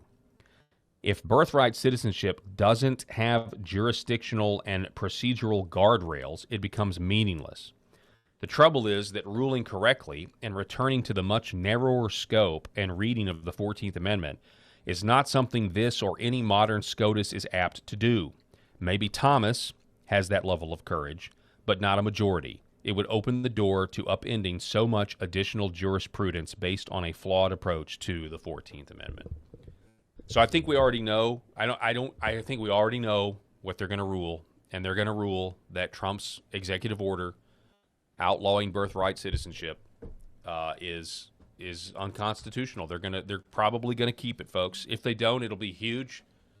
But I think he and Barrett will vote against it. Yeah, and it's because of this. It's because of this generational. They think America was founded in 1912, and that everything in the 20th century that has got us to this point on this slippery slope is the founding of the country. They think America started with the founding of the Federal Reserve.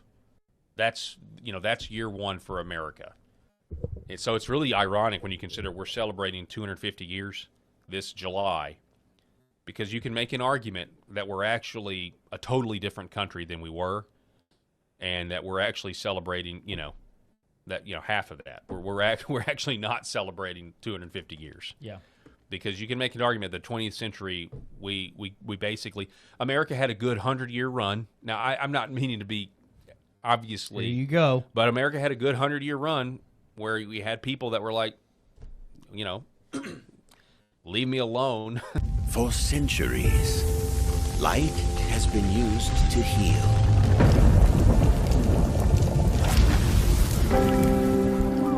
Awaken the body with Red 5.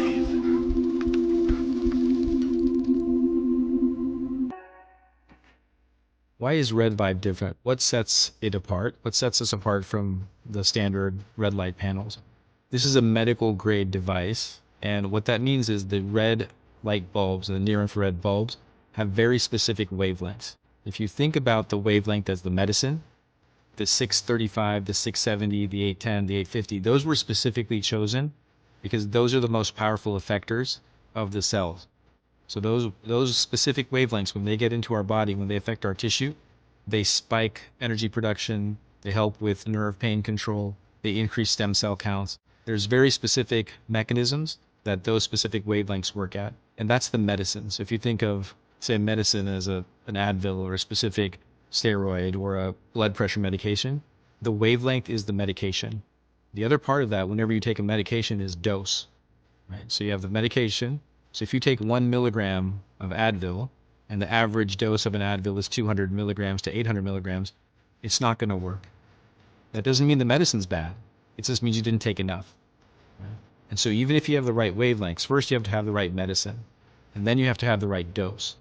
And to have the right dose, you have, in light therapy, you have to have enough energy. So you have to have a powerful bulb. The LED bulbs, or light emitting diodes, have a specific wavelength, and that wavelength is the medicine. And the wavelengths that have been studied and published on that are the most powerful in affecting healing and the changes that we want to see with our bodies and our health are the 635 wavelength, the 670, 810 nanometer wavelength, and 850 nanometer wavelength. Those are all going to affect the mitochondria, the cytochrome C oxidase, and affect those powerful long-term changes and affect that downstream pathways. And that's what you get with Red Vibe devices. The highest efficacy, the best wavelengths, concentrated to help your health. My name is John, and this is my beautiful wife, Lori, and this is our Star Wars Ewok. His name is Scout, and we have Scout for about 11 years now, and we started noticing about 3 years ago, he started slowing down. He was unable to jump on the bed. He was kind of a little bit grumpier, and when my daughters, Macy and Mariah, would take him on walks, he would walk for about 30 yards, and then he'd lay down, and they'd carry him the rest of the way. So I heard about Pet Club 24/7 and about the products from a gentleman that I really trust and share a friendship with. And he mentioned to me that they have products that are going to help him with his arthritis, help him build his immune system. And I said, okay, no problem. Let's try them out. And I kid you guys not, within about 2 to 3 days, we started noticing a little difference. And then we took Scout on a walk probably about a week after we started using the products, the Mush Puppies, and he would walk the entire way. He would walk at least a mile, and it's just been completely amazing. He's a new dog. He's 11 years old, which is around 80 years in dog years, and he's just happy. He's more energetic. He's not the grumpy old man he used to be, and we're just so thankful. And it was perfect timing because we lost our boxer Yankee about 1.5 years ago, and it was really hard on us. So I'm so thankful for Pet Club 24/7 for the products that they offer. Imagine if you could have your best friend around one more day or one more week or even one more year. I'm so blessed and thankful that we were able to find this company and find these products for Scout. So thank you guys. Give it a shot. We appreciate you. God bless everyone.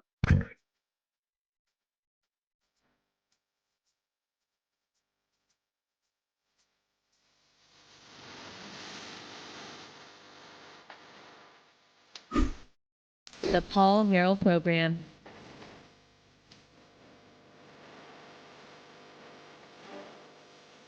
I want you to imagine something with me for a moment. Imagine that you are an orphan, okay? Now, obviously, nobody wants to be an orphan. Everybody ideally wants to have a mother and father, who love them, who take care of them. But imagine that you're an orphan. It's not great circumstances, right? That's why we write movies and stories about orphanages. They're not the most ideal circumstances. I think you and I can both agree on that. Imagine that once you're in the orphanage, you are recruited to be used as a guinea pig for a National Institute of Health, an NIH-funded study to put toxic mercury in your head to see if it's bad for you. Well, we want to know if mercury is bad for you. Now, while that's going on, I want you to also imagine that while you're being experimented on by an NIH-funded study about whether or not mercury is good for you, I think we all know that it's not. you're also being sexually abused and molested because, shocker, the orphanage is home to a pedophile ring of very evil, sick men. Imagine that when you finally get the nerve to become a whistleblower and say, hey, I am being molested inside this orphanage, and authorities are alerted. Imagine when that happens, the people at NIH and the scientists involved in doing this guinea pig study continue the study. Now imagine that after all of this is over with, that study that was conducted on you about whether or not mercury in dentistry is safe is used as the bedrock study, falsely by the way, to put out there that mercury is safe, and all of these people who are telling you that it's not are wrong because we've got this one study. We've got this one study right here that's going to prove all of the naysayers wrong. And it just happened to be a study where kids were molested. That is a story that is that is a story that is up right now over at nationalfile.com by our friend Noel Fritsch. He wrote it back on March the 11th. This headline: exclusive victims of NIH Mercury study blew whistle on rampant sex abuse in orphanage. The deeply flawed NIH study continued. A controversial NIH-funded study, many dentists in the medical establishment cite as evidence that mercury causes no harm, and the history behind that is terrible. Now, this took place in Portugal, and this took place in the early 2000s. Noel Fritsch writes that a controversial NIH study that many dentists in the medical establishment cite as evidence that mercury causes no harm was pushed forward despite credible evidence of on an industrial scale child sex abuse scandals targeting a vulnerable population of Portuguese orphans. According to a National File investigation and NIH documents released after FOIA requests, many of those orphans have suffered devastating effects of prolonged exposure to mercury during the study, which came to be known as the Casa Pia study, in addition to the abuse, which was widely reported on by the mainstream media. The NIH's only response was to fire off several rounds of emails a year after the scandal first surfaced in an effort to make it appear that they had done all appropriate due diligence with respect to the scandal. The investigation into sex abuse at Casa Pia began in 2002 and was widely covered by international media, including the New York Times, Reuters, The Guardian, CBS, and BBC. Now, much of this happened after you had convictions from the child abusers. Top Portuguese luminaries were found guilty of involvement with child sourcing and pedophile prostitution ring that exploited children from state-run orphanages, including one of Portugal's most famous television presenters and a former ambassador, along with six others. The controversial Mercury study continued apace until its completion in 2008, despite the scandal having been widely reported on beginning in 2002. The abuse whistleblower, who was about 10 years old at the time, blew the whistle in 2002. The NIH-funded study's top authors and researchers participated in sweeping the known sex abuse scandal under the rug so that the study could continue hiding it from government watchdogs for approximately 1 year. According to the BBC, child psychologists found that more than 100 children were likely to have been abused at some point during the so-called Casa Pia study, and unfortunately, police were only able to push the matter forward in only a minority of abuse cases, though half a dozen abusers were ultimately convicted. Casa Pia, through various schools and homes, cares for about 1,800 orphans and children whose families are not able to care for them. A man named Pedro Namora, a lawyer and a former pupil who helped journalist Felicia Cabrita break the story in 2002, remembers his teacher's dedication with fondness. Namora also condemned the director's failure to safeguard the well-being of other children at the time. Quote, these were kids from deprived backgrounds seen as rubbish, Namora said. Incidents were reported, but officials washed their hands of it. The results of the Casapia study have now been used for decades to perpetuate the continued poisoning of children and adults with mercury.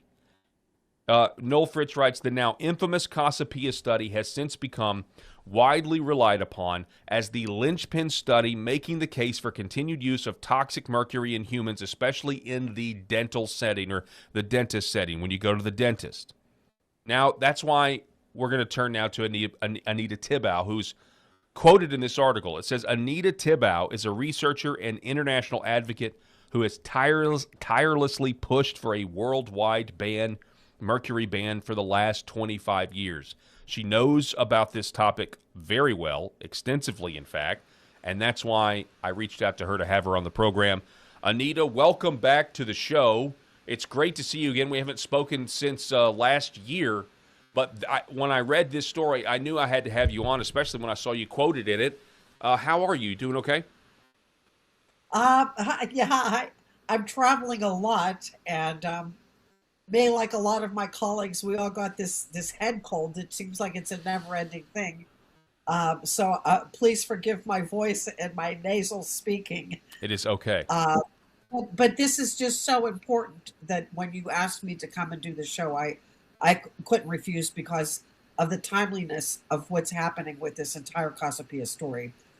In 2012, I went with a colleague of mine to Portugal to work on an undercover expose with a journalist there who addressed the mercury side of this story, but never put together the molestation side, which is now in the news everywhere because of the Jeffrey Epstein files. That I'm hoping now that the kids that were involved in the original study will be able to have restitution and help, because our government taxpayer dollars funded this study of about $11 million, which, triple that in today's currency. And the most problem that I always had with all of this information was in 2002, when they found out that these kids were being molested, they did not stop the study. And they really did. They did like a magic trick, and they kept it going. And they used this as the foundation to say mercury is safe. And therefore, in 2006, when they published this paper saying that mercury in dentistry is safe, it became the benchmark. And here we are 20 years later, and they're still at the FDA saying that it's safe, even though the same authors that appeared in Noel's article 10 years later said, okay, if you have mercury in your head, you're poisoned for life. Now, hang on, wait a second. You mean the people that were the authors of this study later changed their minds and said, wait, no, mercury is bad for you, and yet for now 25 years? It's in Noel's article, which is absolutely brilliant because he covered so many parts of this thing. And it's such a huge story that nobody knows about. But yet, when you consider that they still put mercury in the military, they put it in our veterans, they put it in babies and poor people, this is an ongoing problem. It is the only use in the human body that's legal, and more than 180 million U.S. citizens have mercury in their heads today. It's such an outrage, and they continue to put it in. So I'm praying with this story that it goes, although that's another part of the story. The story continues to evolve. As I mentioned to you, it was censored on the EIN press wire. We wanted to do a press release on Monday. It was announced at the International Academy of Oral Medicine and Toxicology meeting that happened last weekend, and everybody was going to follow it and share on their social medias and so on and so forth.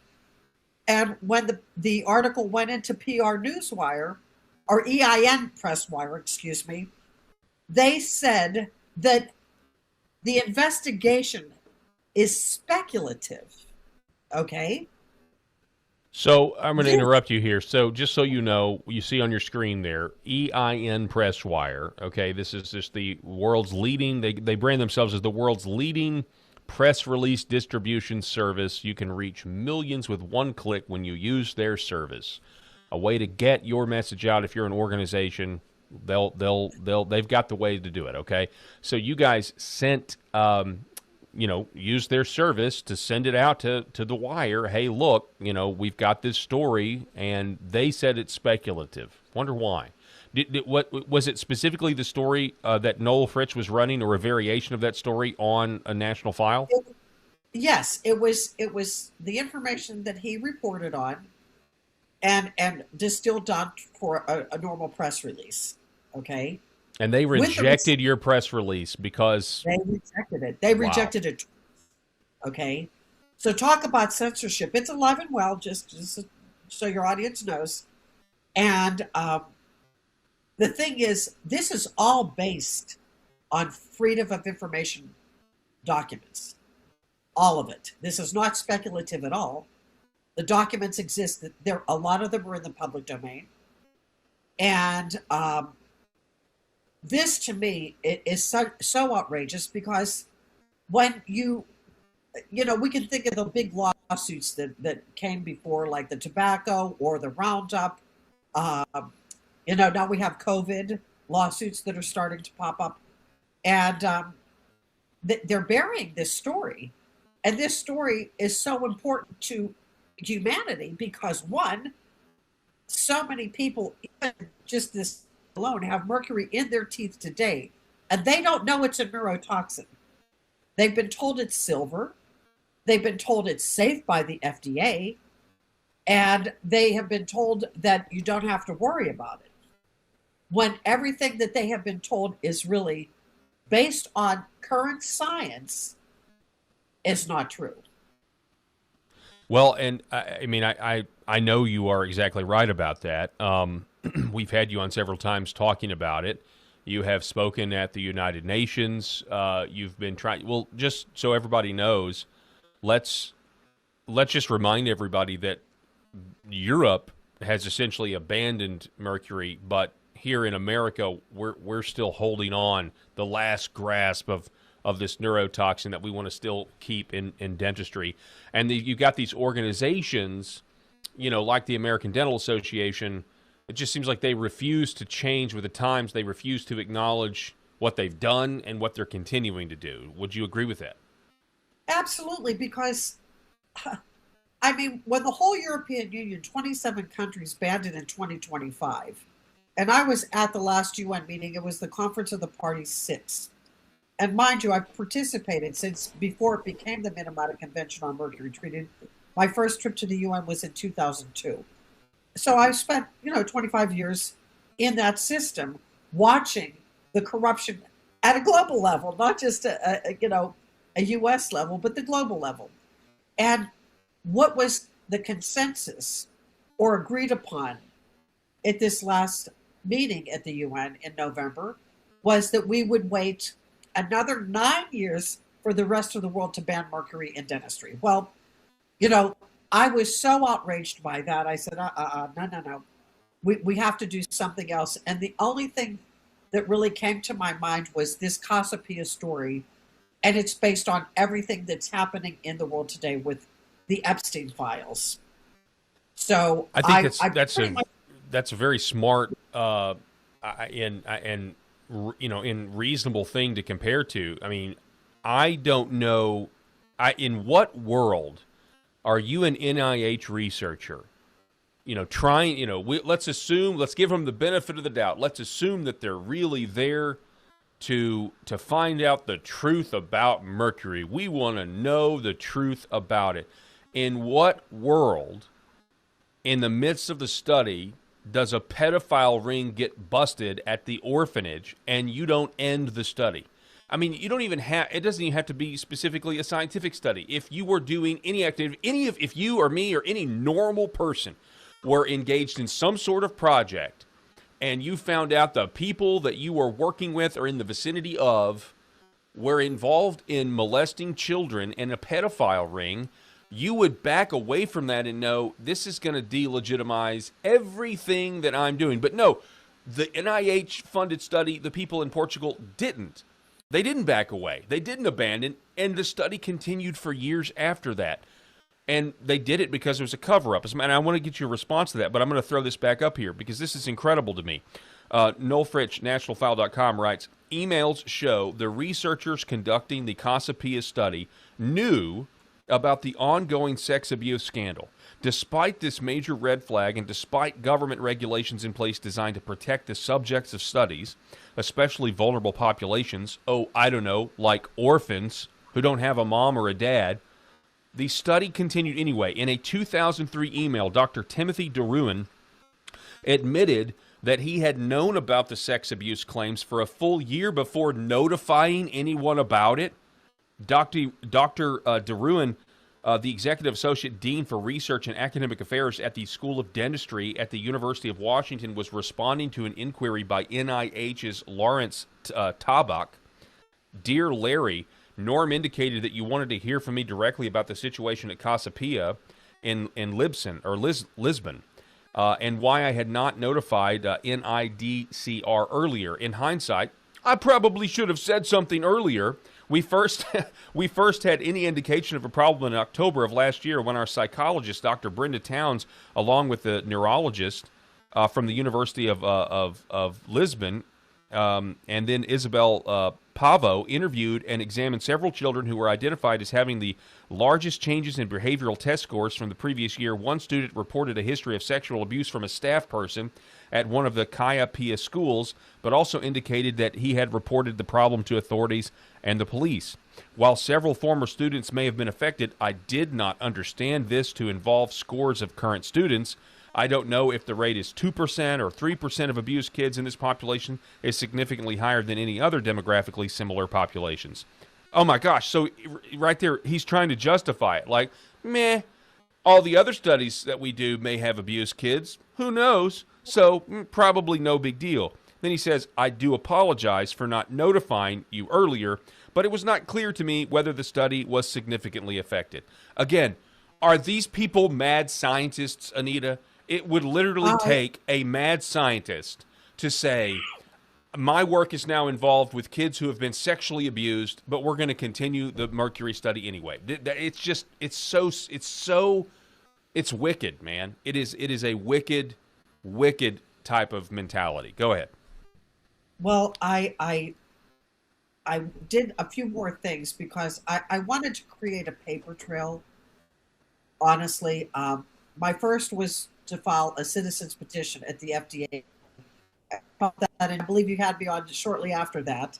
Yes. And that was to alert them once again at the FDA level, because the FDA is the dental device department. Okay, so they are the regulatory body, FDA dental device department, that are in charge of mercury dental amalgam. Now, mind you, mine is not the first citizen's petition. There's been many before, and there's been some after. And yet they are still dodging and saying that the mercury in dental fillings is safe. And they have used this 2006 paper to justify the continuing use of this. So that's the first thing. And that by itself is already a problem, because the study's fraught with problems, and it needs to be pulled. It really does. So I filed also a complaint with the Office of OHRP, Office of Human Research. Oh God, I can never remember it. It's one of those acronyms. OHRP. Look, I mean, you don't want to make me memorize acronyms, so we will take your word for it. Yes. Okay. So the acronym is OHRP, the Office of Human Research Protection. I think it's protection.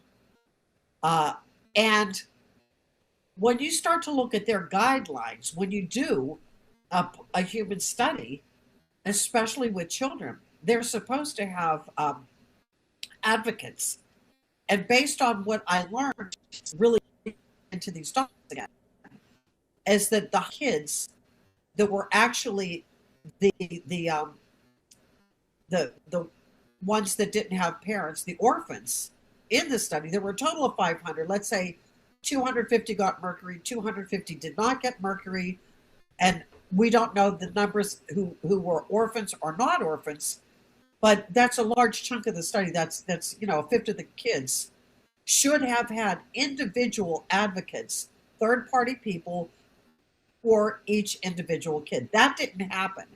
And that was part of the research study that was mandatory to even get the money to do the study. So all of the money that they got to do this study did not follow the guidelines that were set up when the study was originally accepted and funded, okay? So this is also part of the bigger problem. But for them to come out in 2006, and they skewed all of the data, they didn't look at so many of the things. And we're talking about one of the researchers was an expert in genetics. And he had published on, dentists, saying that if you're exposed to mercury and you're a dentist, the outcome is bad. And this is the same guy. They're looking for a prospective study, and a prospective study for this was to see that mercury is going to be safe. That was their goal, to create a study to say it's safe and just be done with it. Yep. But what wound up happening is 10 years later, several of the researchers come out and say, oh, no, it's not safe at all. Okay, so let's talk about that. This is from the article. NIH omitted. So we can talk, we just talked about how the optics and why anybody would continue the study after the abuse. NIH omitted critical study information in order to skew the results. The NIH's Casapia study was designed as a prospective study to see if mercury from dental fillings would cause neurological or kidney problems in kids, the most vulnerable population. The summary of Dr. Woods and DeRuin's study claimed that mercury did not harm kids. Quote, we observed no significant effects of dental amalgam mercury on measures of renal functional integrity during prolonged course of dental treatment in children and adolescents, end quote. But Wood's study, he makes this bold claim despite the fact that his own study admits that mercury has been known to cause renal damage since at least as far back as 1982. In the wake of the Wood study, a veritable cottage research industry developed as a hedge of protection of mercury usage using Woods and DeRuin's Casapia study as the linchpin. So we always hear, and I'm more familiar with this phenomenon, Anita, when it comes to climate scientists. I've always heard, these climate scientists, they get a lot of this money, they're getting paid to do the study, but they're getting paid to do a study where we want the climate alarmism because we want the communist policies that are always the solution to protect the environment, right? Is that also what's going on here? That this is just about the money? The scientists are supposed to go in there with a predetermined result? Do you think that's what happened here? Well, when you look at the data, and then you go forward into what actually got published after they had published this original research, what other conclusion can you come to except it was fraudulent from the get-go? They were looking to not find any problems, and I'm telling you, there were 55 kids in the study that showed problems while in the study at the beginning, adverse events. So adverse events for 55 of these participants were already known, and they didn't study on that premise. So, when you look at everything and you put all of this stuff together and understand that 20 years have passed and they're still putting mercury in people. So let's say almost 2 generations of people are being poisoned because of this same study that should be pulled regardless.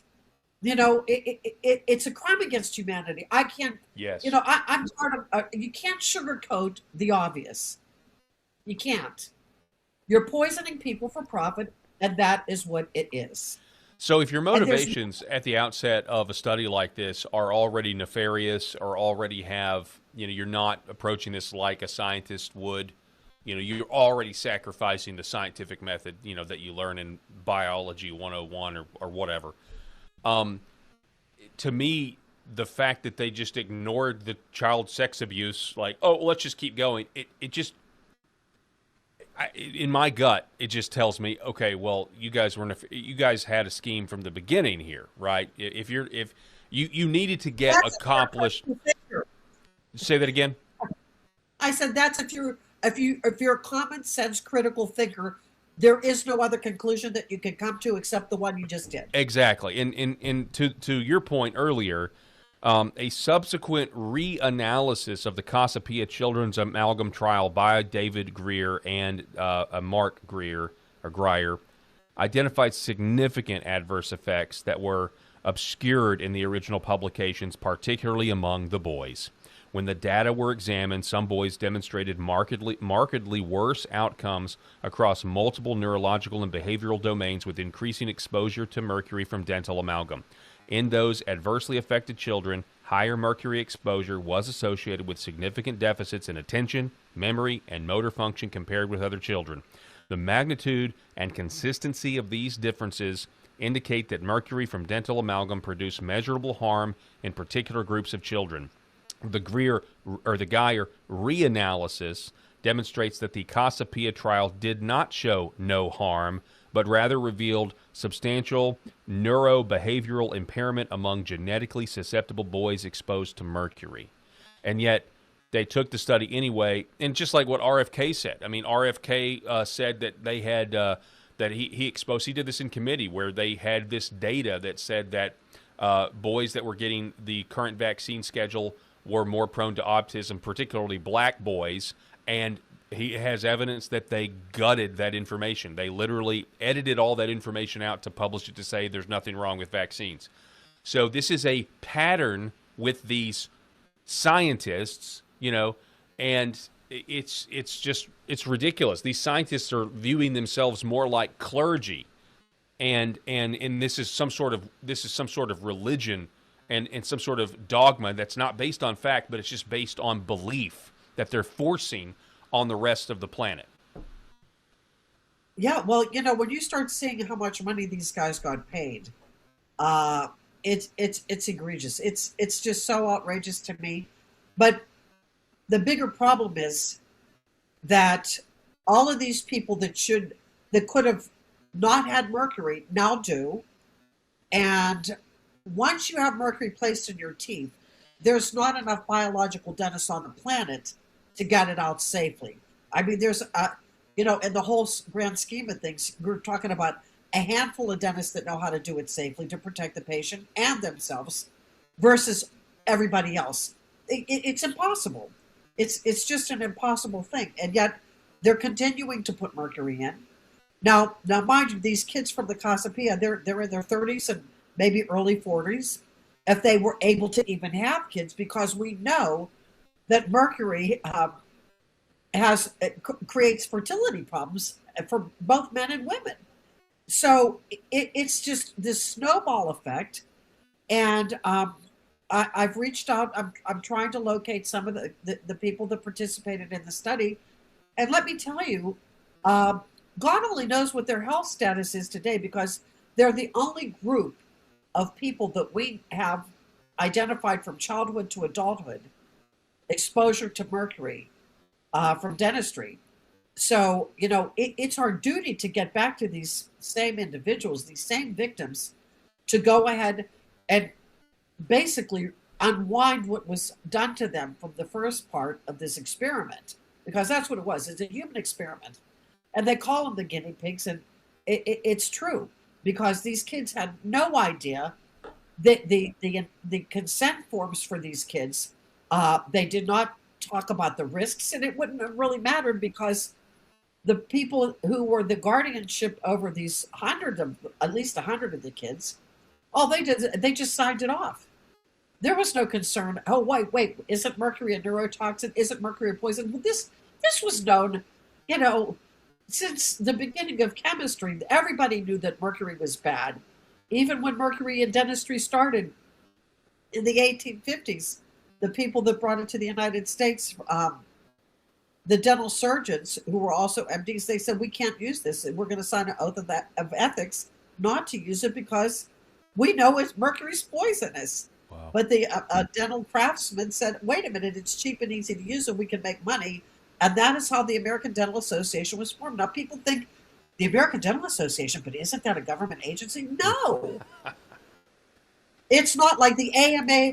They're suing the Association of American Association of Pediatrics. It's all the same crap. They're all corrupt. They're nonprofits that are corrupt to the core, and they're making hundreds of millions of dollars. And what are they doing with all this money? They're poisoning people. They're supporting this continuous use of mercury. It's insane. Yeah, and they just, there's no links as we see. There's no bridge too far that's going to get them to stop their mission. This last part here, children enrolled in the Casapia study were institutionalized already. They were under state guardianship. They were deprived of independent advocacy. The Casapia institutions were the site of systemic sexual and physical abuse spanning decades from the 70s to the 2000s, with public exposure and staff convictions beginning in 2002, directly overlapping the study enrollment and follow-up. This environment inherently compromised voluntariness, meaning the idea that you would volunteer for this, assent, giving consent, refusal, and harm reporting. A whistleblower associated with the setting reported abuse, underscoring compounded trauma that may delay disclosure of study-related injuries and exacerbate long-term health consequences. Once institutional abuse was known, all assumptions of a protected environment collapsed, yet the study continued without reassessment, enhanced protections, or interventions. What kind of mad scientists were we funding then? What kind of mad scientists are we funding now? Give us, because I know we want to get the United States on board and get mercury out of dentistry. On a 30,000-foot view, I mean, I'm certainly glad that we have RFK in there. But right. What are your thoughts? How are things going right now, in your opinion? Because I know you're a part of the MAHA agenda. If he was not in this position, I would not be trying to do this from the United States. I would try to work this out of Portugal. I would try to work it out of Brazil. I would be trying something else. But we have this opportunity because of Bobby Kennedy to end the use of mercury in the last use inside the human body now, which is why I'm pulling out all the stops to get this known to not just the United States, but the whole world. When the whole world understands that this one study is what everybody hung their hat on to say, oh yeah, mercury's safe. I think, the cover-up is the big problem because we're all suffering from the same thing. People that have mercury in their heads today, chances are the majority of people, and it's horrible to say, but it's the truth. People need to know the truth. If they have health problems, they better start looking in their mouth to see, hey, do you have those so-called silver fillings? They're not silver. It's mercury, 48 to 54% mercury. Mercury is a known neurotoxin. Mercury causes all kinds of havoc inside the human body, and diseases linked to mercury from dental fillings, there's a host of them. And what happened in 2016 was there was the National Health and Nutrition Examination Survey, another acronym, NHANES, finally published the amount of mercury inside the U.S. population versus composite resin restorations for dental fillings. And they came up with a number of people over the age of 15 have more mercury fillings than resin fillings. So if you cut the population in half, you figure, let's say 180 if there's 360 million U.S. citizens, right? But I up it because they didn't look at babies, 2-year-olds and up. And we know that they're putting mercury in babies. We know this. So that number of over 50%, we know it's going to be higher because they didn't count, a huge part of the population. And we also know there's enough dentists to remove it. So at least we can stop poisoning people. And that's what Dr. Olimpio Faisal Pinto from Brazil said, 20 years ago at a Congress in Brazil at a federal hearing. He said, we may not be able to save everybody, but we can stop poisoning them. And this is how many years ago? I mean, this guy is 93, and he's been fighting this fight his entire life. I would like to see this end sooner than later, and our only chance to see this happen is with Bobby Kennedy, period. If he doesn't do it, then, shame on all of us, really, because we're failing. We're failing to get this out to the public because everybody needs to know this. Everybody. And I think they'd be outraged. Well, I'm so glad that I, was introduced to you. I don't know how many years ago it was, or it may just be 1 year, 2 years. I'm not really sure, but I'm glad I was introduced to you because I actually, contacted a biological dentist because of you. I had a root canal that I felt like, was giving me problems. There's a lot, this is kind of mercury aside in terms of, root canal issues, anaerobic bacteria that can leak into your bloodstream and that sort of thing. So I sought out a biological dentist, had the root canal removed, but there was actually mercury inside the tooth still that I didn't even know was there. And so the mercury had to be removed first, and then the tooth was, extracted. But in the course of talking to this particular dentist that I went to, we asked him. Me and my wife were there, during the extraction, and we were asking him. I wasn't asking as many questions because I had my mouth open, but she was asking him, how did you start to do this? Like what caused you to do this? And he said, well, I had this young man, about 18, 19, 20 years old who was on disability. He could no longer work because he had all of these health problems. And his mom came in with him and said, I would like for you to remove the mercury from his mouth. I think this mercury is what's making him so sick. And at the time, this dentist was not on board with, he wasn't anti-mercury at the time. This was back in the 80s. Okay. But he said, but I was a Christian, and I did believe in the idea that, hey, if this is what the patient wants, then I'm going to give them what they want. This is what they believe, and so I have an obligation. My faith, says I have an obligation to do what they're asking me to do. So he did it. He removed them. This guy had a lot of mercury fillings. And 6 months later, he was back in the workforce. 6 months later, he was off of disability, back in the workforce, and all of his health problems were gone. And he said, that was when I first realized, hey, there is something to this. And then he started researching mercury, and that's eventually, what set him on the path to become a biological dentist and kind of reject a lot of this conventional stuff that is making us sicker. Without knowing it, and root canals eventually came, was one of those things. So this is real. I say all that to say the people listening, maybe the people listening on LFA TV and other places have some health problems that are reoccurring. You're not quite sure what it is. Anita is right.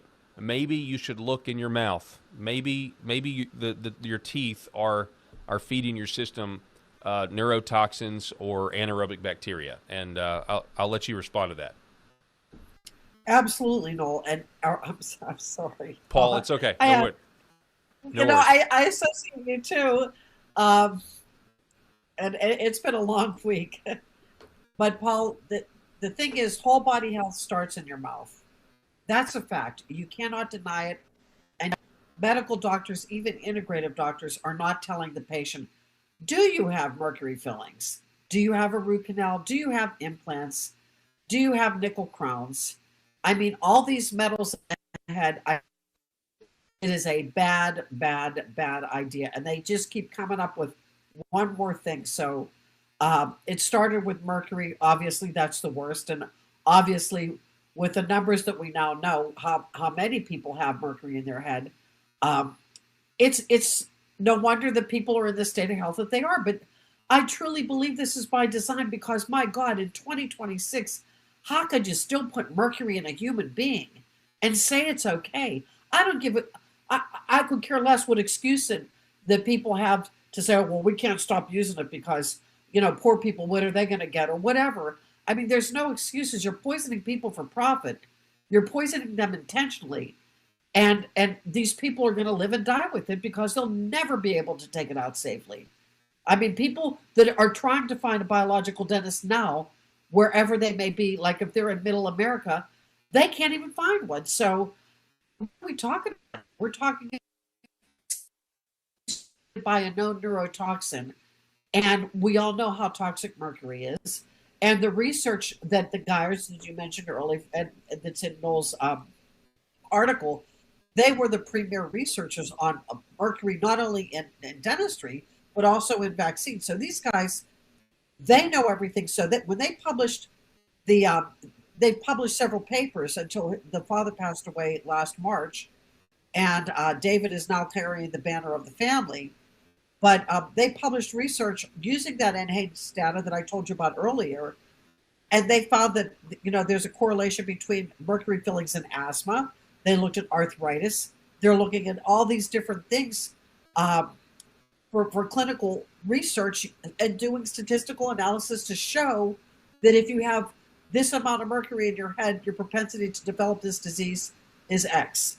And they're showing it. And they're using, this is the beauty, they are using the U.S. government-funded research information.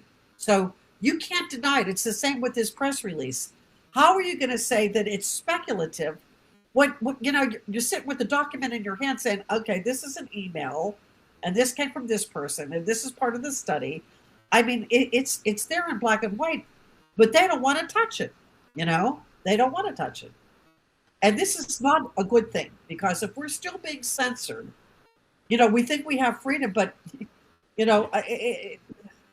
the press release, the press release being censored by, this, whatever they're called. Hang on a second. I can't even remember what they're called. EIN. EIN Press Wire is really frustrating. I mean, it's like, come on, why are you censoring something that is, like you said, it's else, you know what it is. I mean, it's an old case from the early 2000s about sexual abuse where people went to jail, and it's a mercury study. It's all public information, but they don't like the narrative. And the same thing. I mean, the same thing is happening in other places. If you've got that one topic that's just a little sensitive. I mean, I had a video taken down by TikTok the other day because I mentioned election fraud, and they freaked out. Oh, that's a cherished institution of our democracy, and you can't question it. And it's like, okay, all right, whatever. So it's the same mentality. There are still, and I think a lot of it's. Well, I won't get into the generational aspect of it, but it does just seem that people don't want to change their minds. People don't want to admit that they're wrong. And then, like you said, there's a profit motive there. Anita, thank you for coming on. I want to give you the last word. If you can tell people where they need to go, if they want to go somewhere to find more of your work or an organization's work about this, where can they find out more information? I think if I could give you some notes that you could put it at the bottom. This whole Casapia story, this is what needs to go viral. And I just hope that if you could provide them that information. I can be found on LinkedIn. My name, Anita Tabau. I post things there, and that's usually my main frame where I go to because it's more science oriented, but I'm also on Facebook and I'm also on Instagram. I'm doing my best. I'm also on X, and people are working tirelessly to expose this, because once the world knows that a study that was done that poisoned little kids, now mind you, we were talking about the amount of fillings in people's heads. These kids had up to 19 mercury fillings in their heads. They lowered the IQ to do this research on these kids that were already considered handicapped. Wow. So, I mean, when you look at the whole big picture of this thing, people should go to jail for this. And I really mean that. No. You know, I'm not afraid to say it. You know, when you torture, you poison kids, you lower the IQ, they're molested, you do nothing. I mean, you know, what conclusion can we come to? What kind of a society are we living in? I mean, we have to do something to help these kids now, even though they're no longer babies. They're like, 30s, early 40s. But we still have to help them. And that's my goal in this whole picture, because we will be able to see what their health looks like today. And I know, based on what it was when they were at the study in the beginning, it's not going to be good. It's not going to be good. Noel Fritsch concludes his article by saying, the children of the Casapia amalgam study were among the most vulnerable members of society, yet they were exposed to a known neurotoxin in the name of research. When science ignores risk, consent, and vulnerability, accountability is not optional, it is required. I agree with you, Anita. Jail time here would be is required, and yet we'll continue waiting for that accountability. And I want to thank you for your work in this field, trying to get that accountability, and also make people healthier, make America healthier again by getting the information out so people can make different choices, and not the medical industrial complex conventional wisdom, which so often makes us sicker and less healthy. So thank you so much for being on the program. We really, really do appreciate it. Thank you so much for having me, Paul. You're an angel, because you're fighting the battle, and you're helping to expose the truth. The Paul Herrell Program. There's still so many people that need to be fired within the government that haven't been fired. And so in a lot of ways, we can get outraged by it, but then at the same time, it comes down to the same point that we're going to talk about later with the state of Alabama getting cold feet, or the state of South Carolina getting cold feet over redistricting. You have the power to do this. You have the power to essentially clean house. I mean, it may get messy. The sabotage may increase on the way out the door, but at some point, we can only care. We really, at this point, we can't care more than the administration. Does that make sense? But we do. And that's the unfortunate thing about it. I agree with you. Like, we shouldn't, and it should be the people who are elected. Hey, I sent you to Washington to deal with this issue. So fix it, right? Don't go in there and make the problem worse or whatever. I look at it through the lens of, what are we expecting out of these left-wing hacks? Okay. Good question. Do any of them have any sort of semblance of patriotism, any sort of semblance to righteousness for what this country was built on?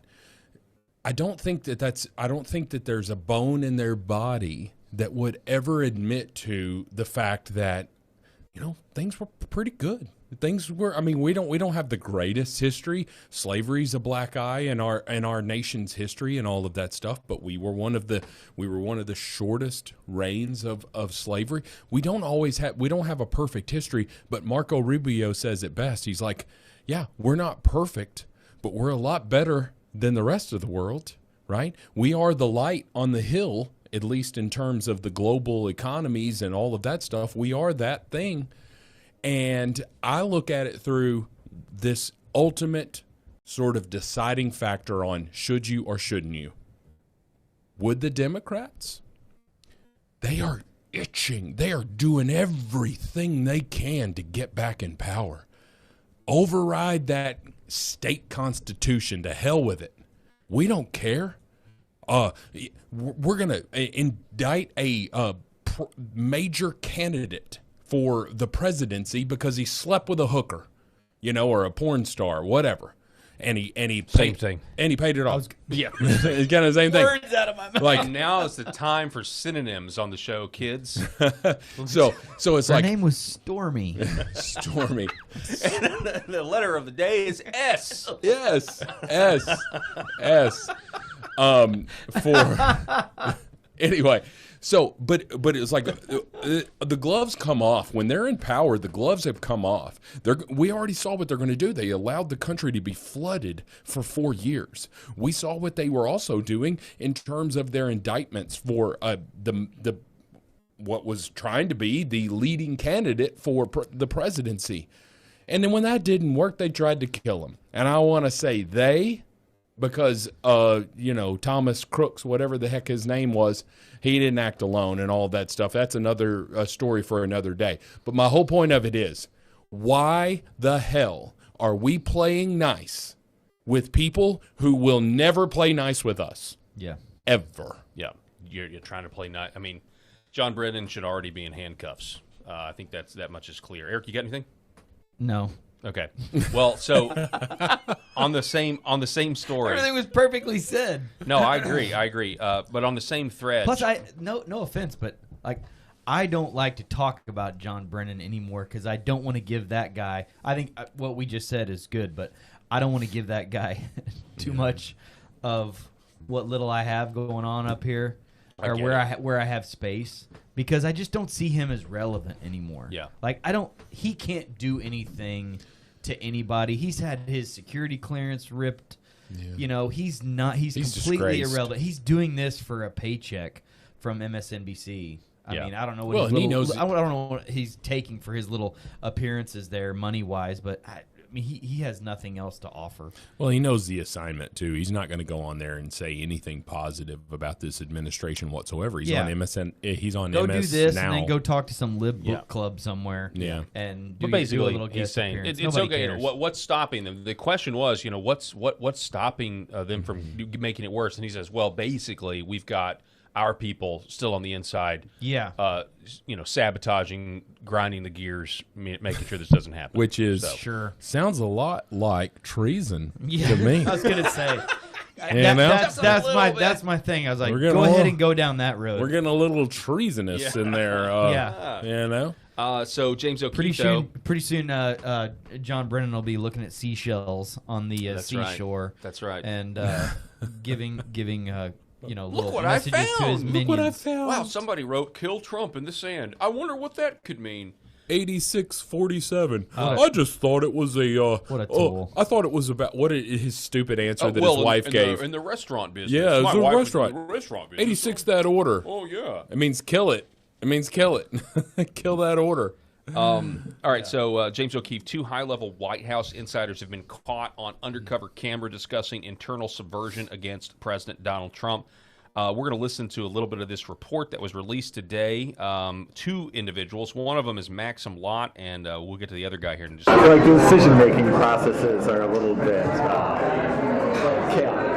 A White House policy advisor opens up about the internal decision-making processes throughout the White House. I think it's just the overall tone and the government right now is a little bit unusual, trying to fix itself. Maxim Lott even acknowledges that officials below Trump will often make decisions for the president, presuming what his stance would be. In theory, everything should sort of come from the president. Yeah. But it might come from the level below him where they're like, I think I know the president well enough to say what he would say on this. It's like, yeah, we would want to do that. That would be popular.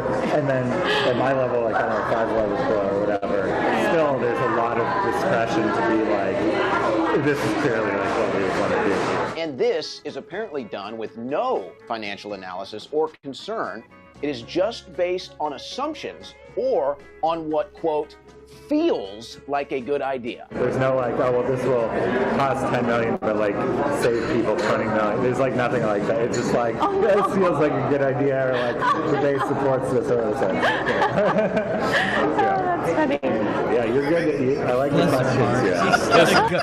She's good. Oh, you're so clever. You're so clever. No, it's not funny. Girls. It's like, oh, you're so show clever. this to your daughters to let them know just how stupid a man can be, just how powerful a woman can be. Listen, I mean, this guy's beta anyway. Look at him. Listen, He's so beta. He's on fire. Oh, we're 3 dudes on the show here, but we gotta all picked up on it. We gotta. We can barely hear her. We're just like, You're so funny.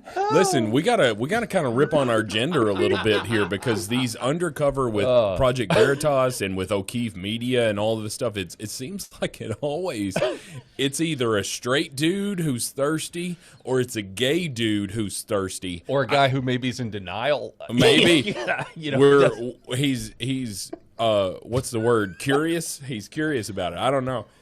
Oh, it's just ridiculous. He's just beta. It's just so ridiculous.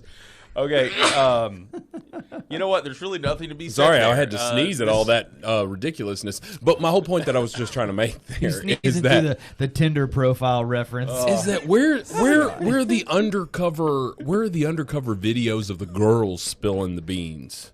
Yeah, because I kind of have to give the gals a little bit of credit here, because I just hadn't seen it. It's always the dudes. It's O'Keefe knows who to recruit. Oh yeah, he knows. He knows what's Yeah, up. he knows. He's like, look, this guy hadn't been laid in 3 months. I can tell you. So it's like he's the guy. This is our Huckleberry. But at the same time, earlier, he was like, yeah, so I basically say, yeah, I think Donald Trump. This is what Donald Trump would want. And I'm just like, that's good. That's good. Yeah.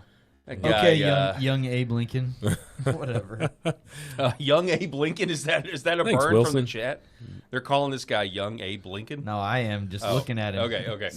All right, so Big goof. real quick, just a few more seconds of This is apparently done with no financial analysis or concern. Will cost $10 million, but like save people $20 million. There's like nothing like that. It's just like this feels like a good idea. The base supports this. It's like we're taking another drink. I like the questions you ask. Oh, thank you. Be a journalist. Meanwhile, another White House official, who according to Maxim Lott could be entrusted to make budget decisions on the Trump administration's behalf, openly declares, quote, "We've got to get rid of Trump." We have to get rid of Trump. Seriously. He's a mess. He's fucking it up for everybody. We gotta get rid of him. Honestly. Benjamin Elliston claims that Trump is a dangerous madman and insists that no one can know that he feels this way. He's a madman. Literally. He's invincible. Nothing can stop him. And that's dangerous. Do people know that how you feel about the president?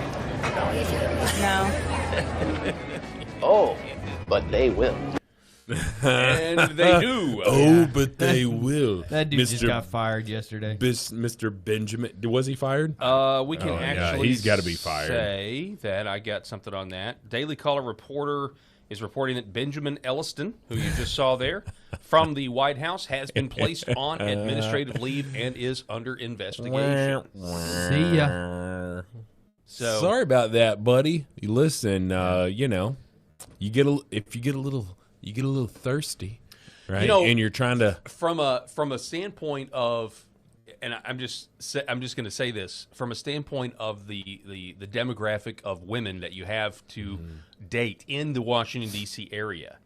A conservative man, if you are just out for a hookup, you're going to know that most of the women you're going to be around are going to be leftists. Listen. Yeah. And so you're to have one that's like laughing along. Hey, you're so great. You're so great. Yeah. And he's like, I work in the Trump administration. Why do you like me? His brain is telling him, I haven't had sex in 3 years, and this girl thinks I'm everything, right? Like the signals aren't going off. I love your MAGA shirt. It's so great. Don't tread on me tattoo. Yeah. Oh my gosh, man. You're so original. Yeah. Listen, man. I don't listen, I get it. Like if you're a beta and you're got this opportunity, I don't know, but it's embarrassing. And it's always the dudes that are falling prey. And it always will be. Totally. To it. It always will be. We'll spill the beans. President Wave Trump, it at us and we'll spill. It's just insane. All right, so in other news, actually, what time is it? Well, let's reset here. Let's take a break. I want to get to this other story here in just a minute, which is quite fascinating. About we've got a story where this black guy is on a train and he's like posted this viral video where he's upset that no one wants to sit next to him. And we're going to juxtapose that with Does this he do a headline. selfie? I haven't seen it. Yeah, Does he we're going do to like a juxtapose it selfie? with this headline. New York City woman declined to press charges against Subway shover because she didn't want to put another black Oh, man I in saw jail. that crap. Weeks later, he killed a retired teacher, 76 years old. pushed him down the stairs. Yeah, there. Just killed him. Don't go anywhere. We're going to take a quick break and be back here in just a moment. This is the Paul Herrell program. Thanks for watching. For centuries, light has been used to heal.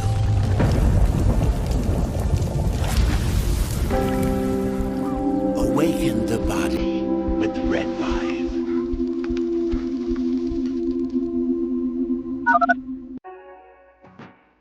Why is Red Vibe different? What sets it apart? What sets us apart from the standard red light panels? This is a medical grade device, and what that means is the red light bulbs and the near infrared bulbs have very specific wavelengths. If you think about the wavelength as the medicine, the 635, the 670, the 810, the 850, those were specifically chosen because those are the most powerful effectors of the cells. So those specific wavelengths, when they get into our body, when they affect our tissue, they spike energy production, they help with nerve pain control, they increase stem cell counts. There's very specific mechanisms that those specific wavelengths work at, and that's the medicine. So if you think of, say, medicine as an Advil or a specific steroid or a blood pressure medication, the wavelength is the medication. The other part of that, whenever you take a medication, is dose, right? So you have the medication. So if you take 1 milligram of Advil and the average dose of an Advil is 200 milligrams to 800 milligrams, it's not going to work. That doesn't mean the medicine's bad. It just means you didn't take enough, right? And so even if you have the right wavelengths, first you have to have the right medicine, and then you have to have the right dose. And to have the right dose, you have, in light therapy, you have to have enough energy. So you have to have a powerful bulb. The LED bulbs, or light emitting diodes, have a specific wavelength, and that wavelength is the medicine. And the wavelengths that have been studied and published on that are the most powerful in affecting healing and the changes that we want to see with our bodies and our health are the 635 wavelength, the 670, 810 nanometer wavelength, and 850 nanometer wavelength. Those are all going to affect the mitochondria, the cytochrome C oxidase, and affect those powerful long-term changes and affect that downstream pathways. And that's what you get with Red Vibe devices. The highest efficacy, the best wavelengths, concentrated to help your health. Behind every precious life, there was a choice. Behind every family moment, behind every special memory, there was a choice. A life of joy. A life that is beautifully and wonderfully made. At 7 Weeks Coffee, we are funding the pro-life movement, one cup at a time. Will you let your coffee serve a greater purpose?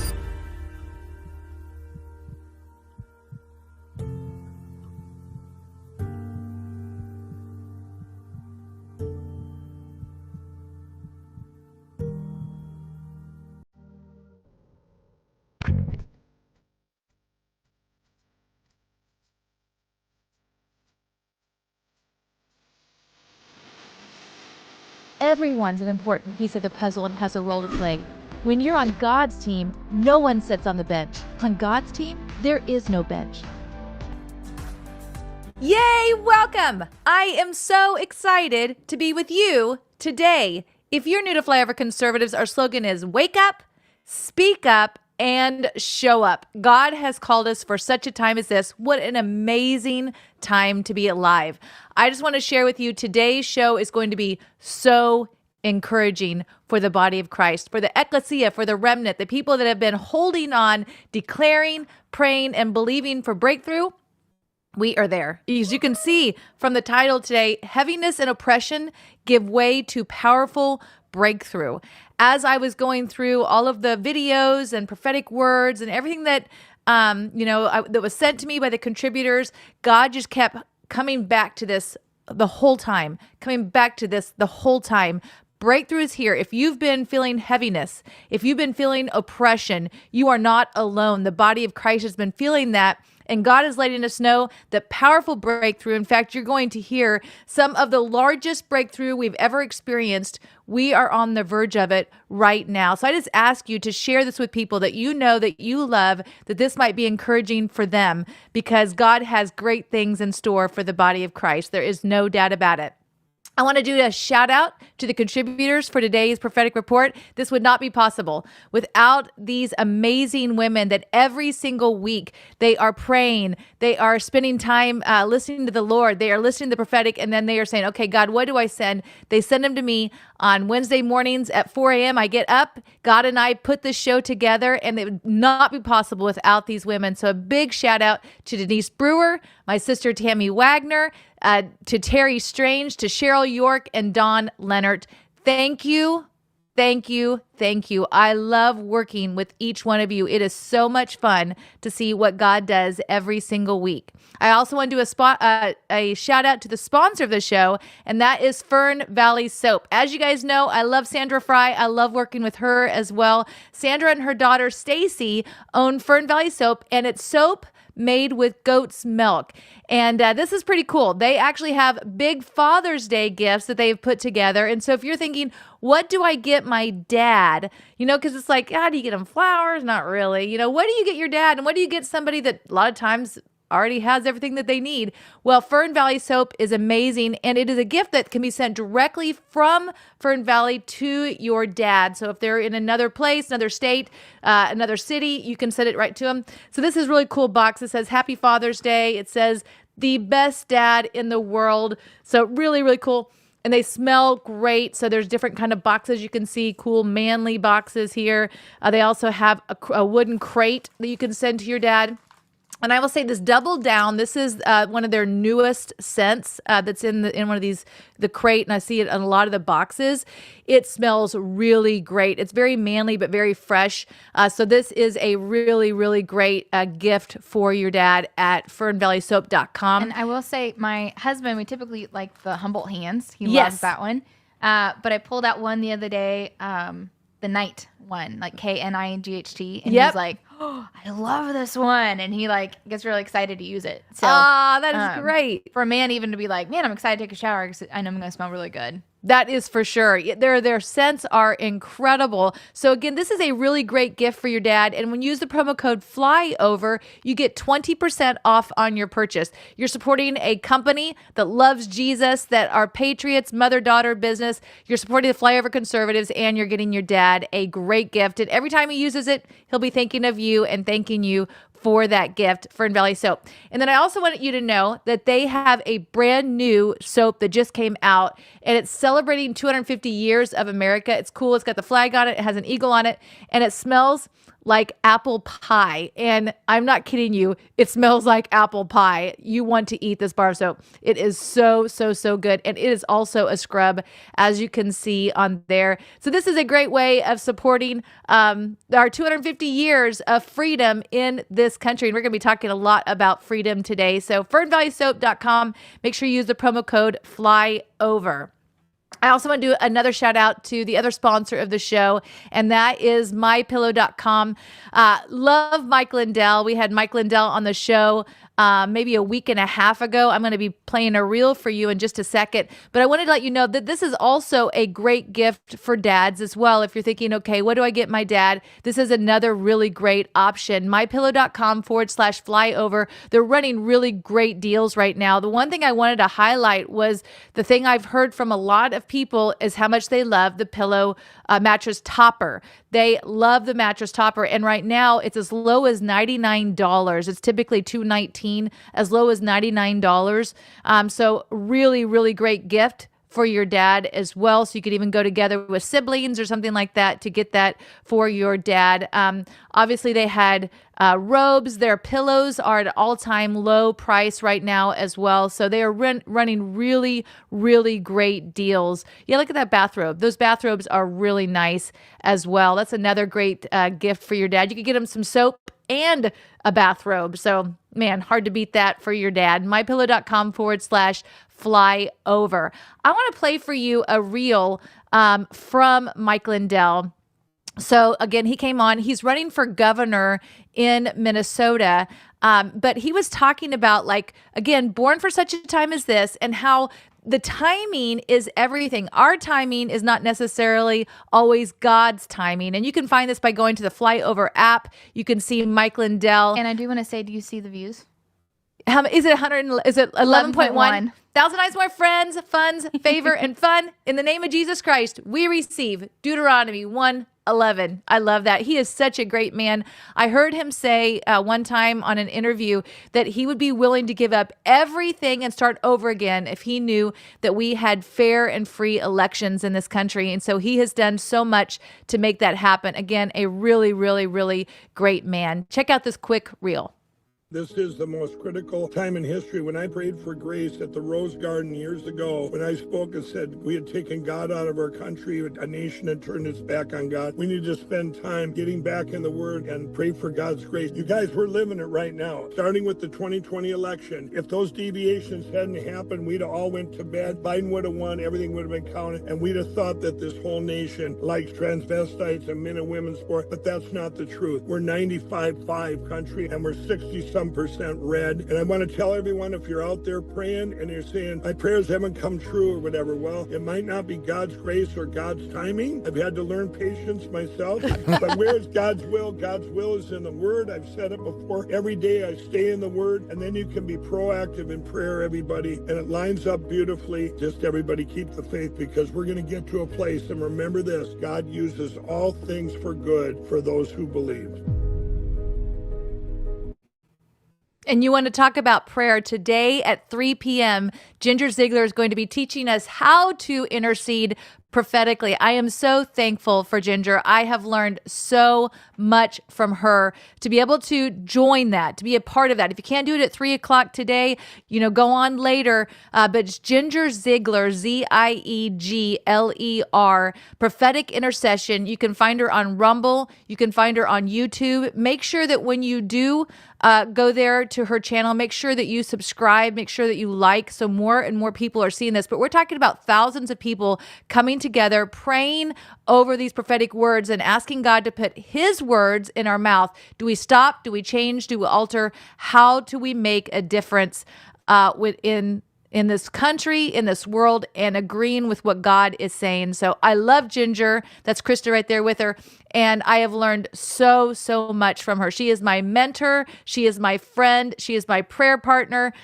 She's truly just an amazing woman. She's been in ministry for over 40 years. 1991, God called her to intercede for our country, got together a prayer team, and they have held off hundreds of events like 9/11. So she is a powerful woman, but she's tiny, but man, is she mighty. So again, join her at 3 o'clock today, or jump on later, Ginger Ziegler on Rumble or on YouTube.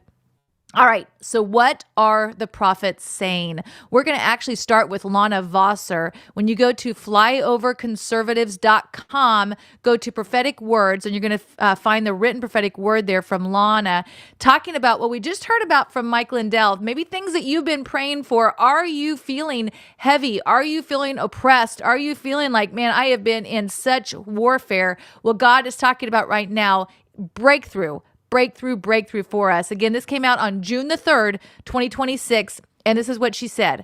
I heard the Lord say, there has been great warfare against you, but I am declaring advance. Recently, I heard the Lord say, there has been great warfare against you, but I am declaring advance. As the Lord spoke these words, I could see opposition coming from many directions at some of God's people right now. The ferocity of the warfare was stronger than many of these ones had faced before. But as I saw the ferocity of the warfare, a mighty excitement came forth in my spirit. Suddenly, this joy and excitement began to bubble strongly within me, and I heard the words loudly, "Oh, God is about to move." Those words continue to surround me. God is about to move. God is about to move. And I knew in that moment that this increase of warfare that has come so significantly against many right now is because the Lord is about to move in an unprecedented way in their lives. This wasn't a far-off God. this wasn't a far off. God is about to move. These words were filled with imminency. I want to stop there for a second because today, I don't know if you can see my shirt, but it's talking about a lot can happen in 3 days.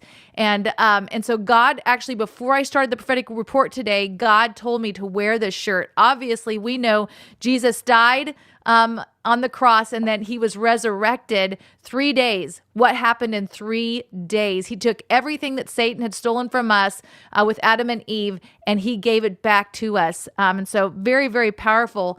God was highlighting a lot can happen in a 3-day period of time. So he told me to wear this before I even started the prophetic report today. Even looking at a video, I knew what I was supposed to wear in the show today.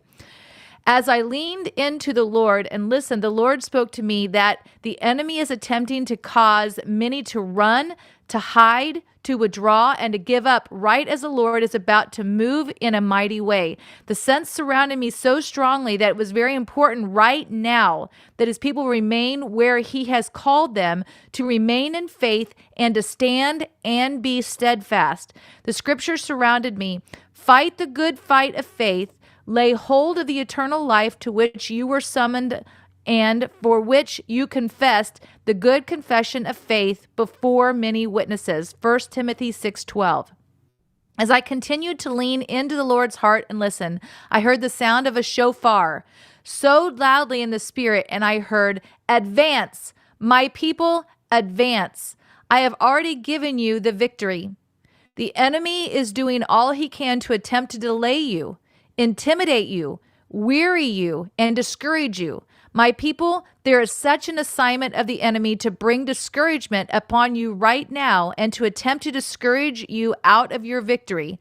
This demonic spirit has come relentlessly against many of you right now to attempt to move you out of faith and into the victory that I have given you. The enemy is attempting to cause you to lock your eyes upon all the areas that would bring you discouragement rather than remain in the place of faith. Fight, my people. Now is the time to fight the good fight of faith. I am breathing fresh wind upon you to revive you and strengthen you. You fight not from your own strength, but you fight from and upon my word. The discouragement that has been attempting to assail your hearts and minds is to keep you from standing in the place of faith upon my word. Do not move from my word. For not only will you see my word do its work in your lives, hearts, and circumstances as you walk by faith, there are greater blueprints and wisdom that I am opening up to you from my word to displace the enemy from your lives and areas where he has constantly assailed you. This is a day of great victory, but you must not abdicate your authority. My people, I say unto you, watch how I'm going to move on your behalf. Watch how I'm going to turn that which the enemy is trying to shut down and attempting to break down in your lives into some of the greatest places of expansion, fruitfulness, and breakthrough in your midst. There is a fight over the places where my glory is going to reside in greater ways in these days. You're going to be hearing more about that from Dutch Sheets, that you must fight for the ground that I have promised you. Keep your eyes upon me. Look at me, for the enemy is attempting to do all he can to convince you to agree with his words of death, his curses, and his lies. But I say unto you that I am speaking advance. I am speaking over the areas where the enemy has attempted to delay. Advance. I am speaking over you and where the enemy has attempted to hinder you, disrupt, break you down, and cause you to run. Advance. I am speaking advancement over you. Let your agreement of faith be aligned with my word, advance. Where the enemy is speaking to the many to lay down arms and to give up, I am speaking to you, arise and build. Nehemiah 2:18. When the Lord spoke these words, I went into a vision, and I saw the enemy attempting to convince many out of their assignment and to give up building where the Lord has called them to. And then again, the voice of the Lord came to me. Build, build, build. The Lord continued to speak. I am uncovering and revealing the enemy hidden in your land. I am exposing the places where he has been hiding. You're going to be hearing more about that from Julie Green. I am bringing to light where he has been hindering you. I am bringing you into greater realms of understanding as you seek me in humility and follow my ways. I am bringing you into deeper places of discernment as you seek me and listen to me and remain in my word. I say unto you, my people, that as I speak to you in this hour and I increase your discernment, do not dismiss the discernment that I have given you and am increasing in your lives. You must listen to my voice and you must follow the wisdom that I am giving you. Allow not fear or a fear of man to hinder you from doing that which I am calling you to do and to walk in my ways and the discernment that I have given you. You must remain true to what I am calling you to, for you are moving further into what I have for you, and I am building, maturing, and strengthening you in me to remain steadfast and obedient in only that which I am speaking, and I am calling you to do. For there is a greater increase of understanding and strategy that I am releasing right now for you to uproot the enemy and enemies that have been hiding in your lands. For I say unto you that as you follow my wisdom and my leading, the enemies that you have seen today, you shall see no more. My people, I am calling many to repent for waiting to feel ready before stepping into that which I am calling you to do. For you do not walk by emotions. You do not walk by feelings. You walk by faith and obedience to me and my voice. For where you delay to obey and remain rooted deeply in emotion, you are opening a door to the enemy. Watch and see in these days as you arise and obey and step into that which I am calling you to. Watch how the enemy will flee. Watch how the giants will be overcome as you arise and obey. Many are waiting for a great deliverance and breakthrough of much of what they have been facing and enduring, while remaining and waiting to feel ready. But my strategy and my wisdom is leading you to arise and obey straight away, and you shall see a mighty deliverance as you go.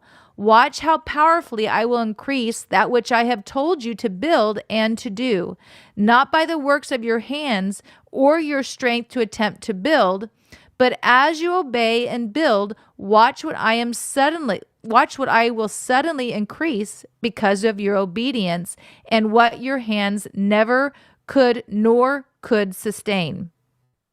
Fresh fire is coming upon you and upon your mouths and your eyes. There has been a great attack against many of your mouths and eyes. The enemy is so afraid of you seeing as I see and declaring that which I am speaking. I say unto you, as you repent for placing your eyes upon anything else but me and giving eye to what you feel rather than faith, watch the scales suddenly fall off your eyes. I am causing you to arise, being led by my spirit, not by your emotions. Watch truth, discernment, and greater clarity be restored unto you. Suddenly things will become clearer as you remove double-mindedness from your lives. James 1:8. I say unto you that I am causing all demonic spirits that attempted to mute you to be removed by the power of my spirit. You shall not be mute, but you shall declare my word, and you shall see my spirit go forth to accomplish that which I have spoken. Open your mouths and speak. Open your mouths and declare my word. Where some of you have been hiding because of what you have walked and endured, the levels of opposition and pain, trauma, grief, and weariness that you have experienced, the enemy has come and chased you into hiding. I say unto you, arise and come out of hiding and speak. Do not allow your agreement with the enemy to steal your voice. Repent of all agreement. Renounce all agreements with hiding, and watch how I shall bring you into a deeper revelation and being hidden in me, and arising and speaking that which I am calling you to speak. Many of you have felt stuck and delayed because you are hiding away in a season when I am calling you to arise and speak. As you do, watch the fire of my spirit come upon your tongue and your mouth to declare my word with boldness, power, and authority. I am declaring over you, my people, advance. It's time to move. The wind of my spirit is blowing ferociously upon you and behind you to propel you and empower you to move into all that I have for you. Know that what has been coming against you now has been because I am about to move in powerful ways. It is a mighty shift, but you must be positioned in faith and remain and watch how I will bring forth my mighty victory and a mighty increase of my anointing upon you to do what I have called you to do and to see what I have promised you. Wow, that is so good. That is so powerful. I want to now take you to Amanda Grace. This came out on May the 30th, 2026. She received the word from the Lord on May 30th, 2026. But listen to the opening line. The reason many of you feel such heaviness and oppression attempting to bear down on you is because you are on the brink of having one of the largest, most powerful breakthroughs in your life. And the enemy is attempting to bear down as much pressure, exhaust you, weigh you down, distract you, cause those who are chained in the flesh to act up around you and disrupt your peace. Now, says the Lord, is the time to press in, contend, and my strength is made perfect in your weakness. Check this out. The reason many of you feel such heaviness and oppression attempting to bear down on you is because you are on the brink of having one of the largest, most powerful breakthroughs in your life. And the enemy is attempting to bear down as much pressure, exhaust you, weigh you down, distract you, cause those who are chained in the flesh to act up around you and disrupt your peace. Now, says the Lord, is the time to press in, contend. Now, he goes to say my strength, but before that, the words and why were there, I think, for New York. So that's interesting. Now, says the Lord, is the time to press in, contend. My strength is made perfect in your weakness. Where you are weak, I, the Lord, am strong. And as you focus, put your hand to the plow and commit to my way, my purposes, my plans. I, the Lord, shall fortify the weaknesses. I shall cleanse the compromise. For those who dwell in complacency shall not have a portion at the table. For I, the Lord, am allowing the enemies to stir, to bring them in close, so they have to sit there and watch me prepare a table before you in the presence of your enemies and those who have attempted to undermine and siphon what I, the Lord, have allotted for you. The portion stealers are being removed, and those who treat my blessings with contempt shall lose them in this time. Your breakthrough is on the precipice. Where you are going, all cannot go with you, says the Lord. So where you are going, all cannot go with you, says the Lord. For the little I gave them to be faithful with, they have trifled and mocked and trampled. Therefore their portion is being given to another, a neighbor, who I, the Lord, have found worthy. Resources from areas untapped, areas shall open up and come in and flow in order that you may build and accomplish what I, the Lord, have set out to do. The divine helpers who have been assigned are coming in, and the lots, L-O-T-S, are being sent away. For the illegal benefits of blessings shall cease, and the ones I, the Lord, have called who are upright are entering your lives. For this is a time of reversals, transition, and restoration for my people amongst the clashes within your nation. For I, the Lord, am high above every principality, power, and might. I do not bow, nor do I concede to the systems of men. However, says the Lord, in this season, my children shall grow in wisdom, in heaven's economy and heaven's system of allocation. For the placation must end. I, the Lord, am calling order. I am clearing out the weeds and what does not bear fruit, for it shall be cast out as the fig tree. For its rebellion has come, time for its reckoning. The fear of the Lord is the beginning of wisdom. The joy of the Lord is your strength. The word of the Lord is your source. And my system of seed time and harvest, says the Lord, is now awakening seeds planted years ago that have lied dormant shall now be awakened and produce a bumper crop. Acceleration, says the Lord. I am speaking to the harvest and commanding it to accelerate into the hands of those I have found worthy. For I am enlarging their tents and territories, and such requires an increase that must be handled with wisdom and administration like that of Daniel.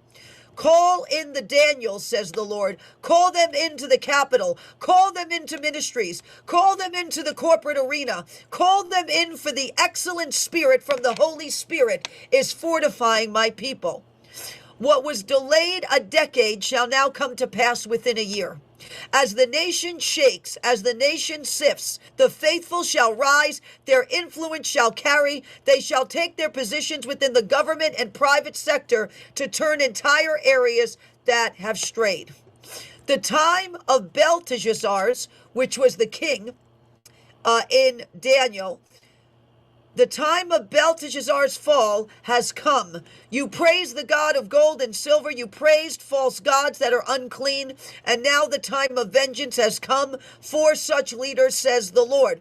The time has come, for the hand is appearing on the wall. You have been judged and found wanting, and now your kingdom shall be divided. Jacob I have loved, says the Lord. Esau I have hated.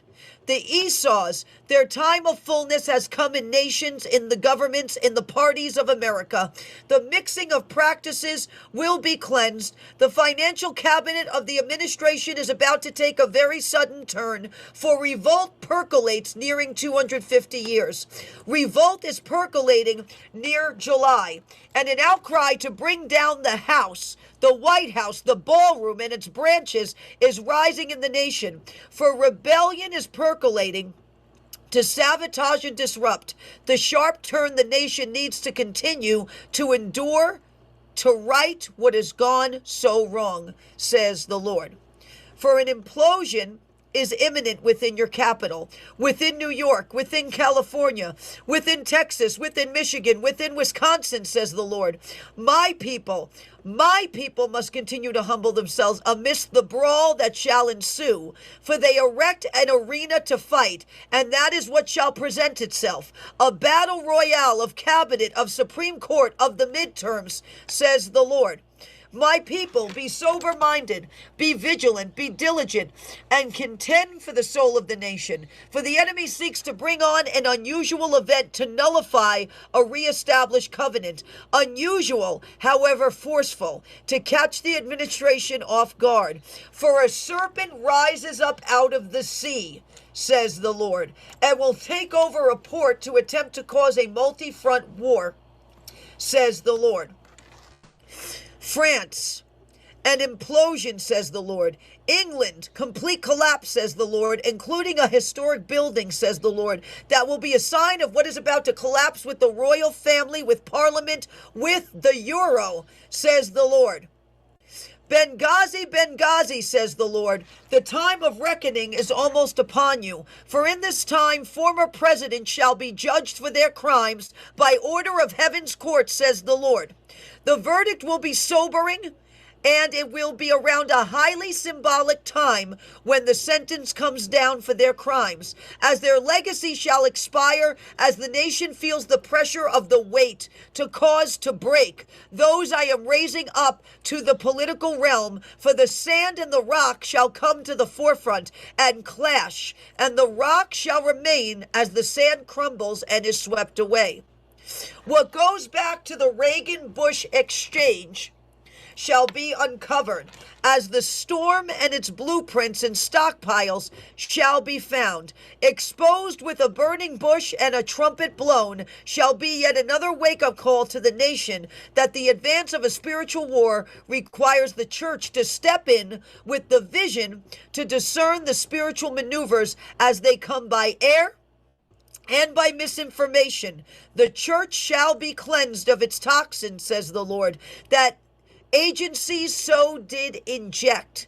The hidden operation infiltrating the church and its name shall be exposed, for it began more than a decade ago. For this is the time of fullness to come, as well as for Damascus. Both a broad and a Damascus road in the administration shall reroute what was on a road to destruction.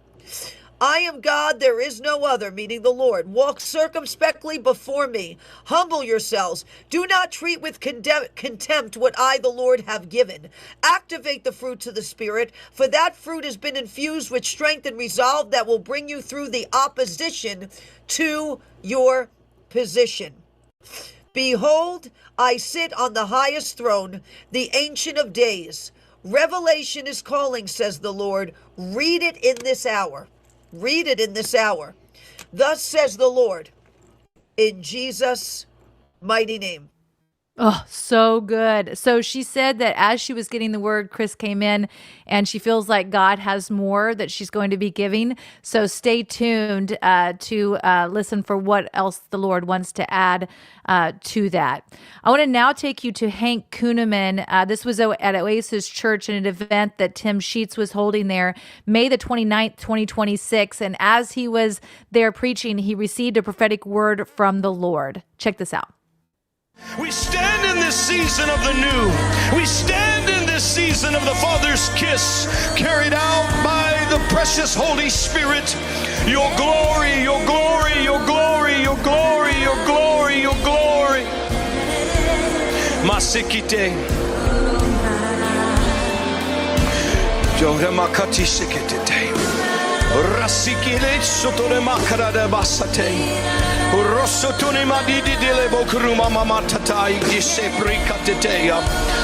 you, Lord. Thank you, Lord. Thank you, Lord.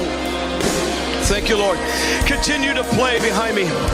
The Spirit of God says, for this nation has been rededicated to me. And I stood in that moment and I watched, I listened, and with delight, I put my kiss upon this land, upon your president, and upon the people. And this that I have done is not just for the United States of America, but it is for the nations of the earth at this time, that there will be manifestations of my glory that will come, as my word declares, where the Spirit of the Lord is, there is liberty. Therefore, watch the nations where they have been oppressed, they have been persecuted, they have been held in bondage, even some since ancient times. There will come a doing away of former things, former regimes, former expressions of government, former leaders. And this will begin to spring up. Pay attention to those places that they have communistic grips, Islamic regimes. These things will begin to shift, to topple, to crumble. As I have come to reset the earth and to deal with former things in the season of my new, says the Spirit of God. Therefore, watch. Maps will be renamed of nations, territories, kingdoms, and I will cause peace to come. And this is not the time or the era of the peace that causes men to think that it shall be followed by sudden destruction. But this is a peace that will come to gather the nations so that I may gather my harvest at this time. For where the Spirit of the Lord is, there is liberty, and there shall be the expression of liberty that arises. Watch even in your country, United States, for there is one who is about to be freed in Colorado. And when this happens, do not just look in the natural, But understand in the spirit, hell is afraid. Because this will release a freedom and a liberty that will affect your politics, your elections, its due process, and even elections to come, as I have not let out of my sight 2020. For they say hindsight is 2020, and oh, I have kept it in my sight. And I will bring a great reform that will release a renaissance, that will take and break the grip of former strongholds that have been expressed through your leaders, through your government. Therefore, watch. I have said new things are arising. But before I do and as I do, says the Lord, I must deal with former things. Therefore, the presidents who are alive and some who are not with you, I will deal with former things that they allowed.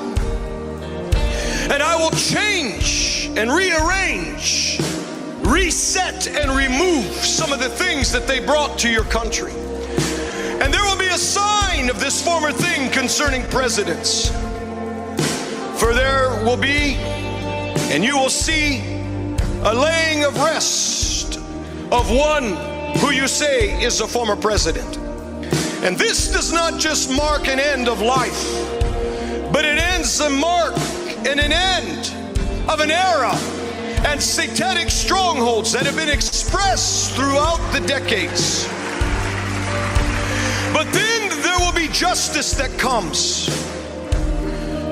And I will surely not clear the guilty. And I will visit former presidents. And I will visit those who cooperated with them to bring an agenda that men believed by the masses.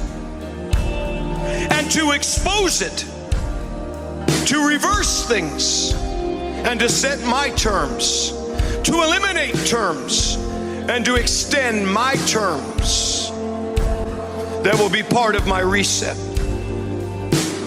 Yet I say to you, pay attention, for there is something that is trying to arise in your land. And at the time when Solomon dedicated the house of God unto his God, there was a dedication. So your land has been dedicated. Yet Solomon, in his lack of wisdom, allowed foreign gods, foreign wives, who brought in foreign gods. And this at your time of dedication. I remind you that I am a jealous God, says the Lord. And it is the plan of those who seek by the spirit world to bring a reversal,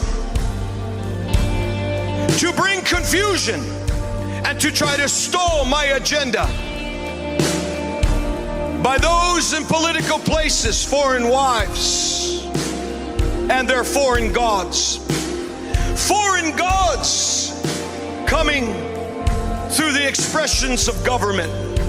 Listen to me, Ohio. You must be wise, because the enemy seeks to bring this expression through those who lead and desire to lead.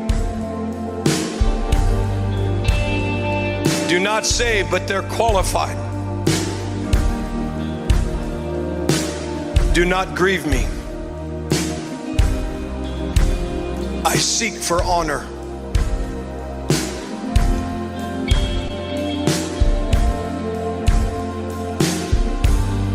My hand is moving even through this Ohio Valley. And there is a red line that is being established because of the prayers of a few. And can you hear the sound in the spirit of swing states swinging in the right direction, says the Lord. Attention. Great changes. Good things, God things are coming. Illinois, Indiana, Ohio, Kentucky, Pennsylvania, West Virginia. I will raise out of the valley something that shall be part of what you thought would never rise, like the dry bones. And I will bring a noise, a shaking and a come together that will affect the next 3 elections, says the Spirit of God.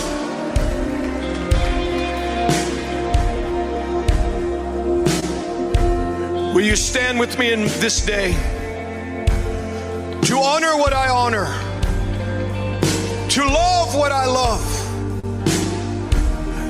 and to hate what I hate? I am searching and looking for those whose hearts shall truly be mine.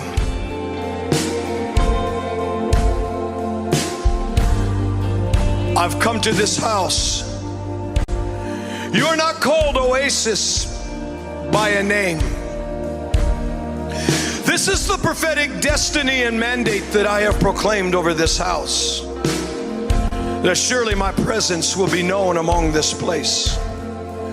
That men shall gather and they will say, let us go unto the place of Oasis, for God is there.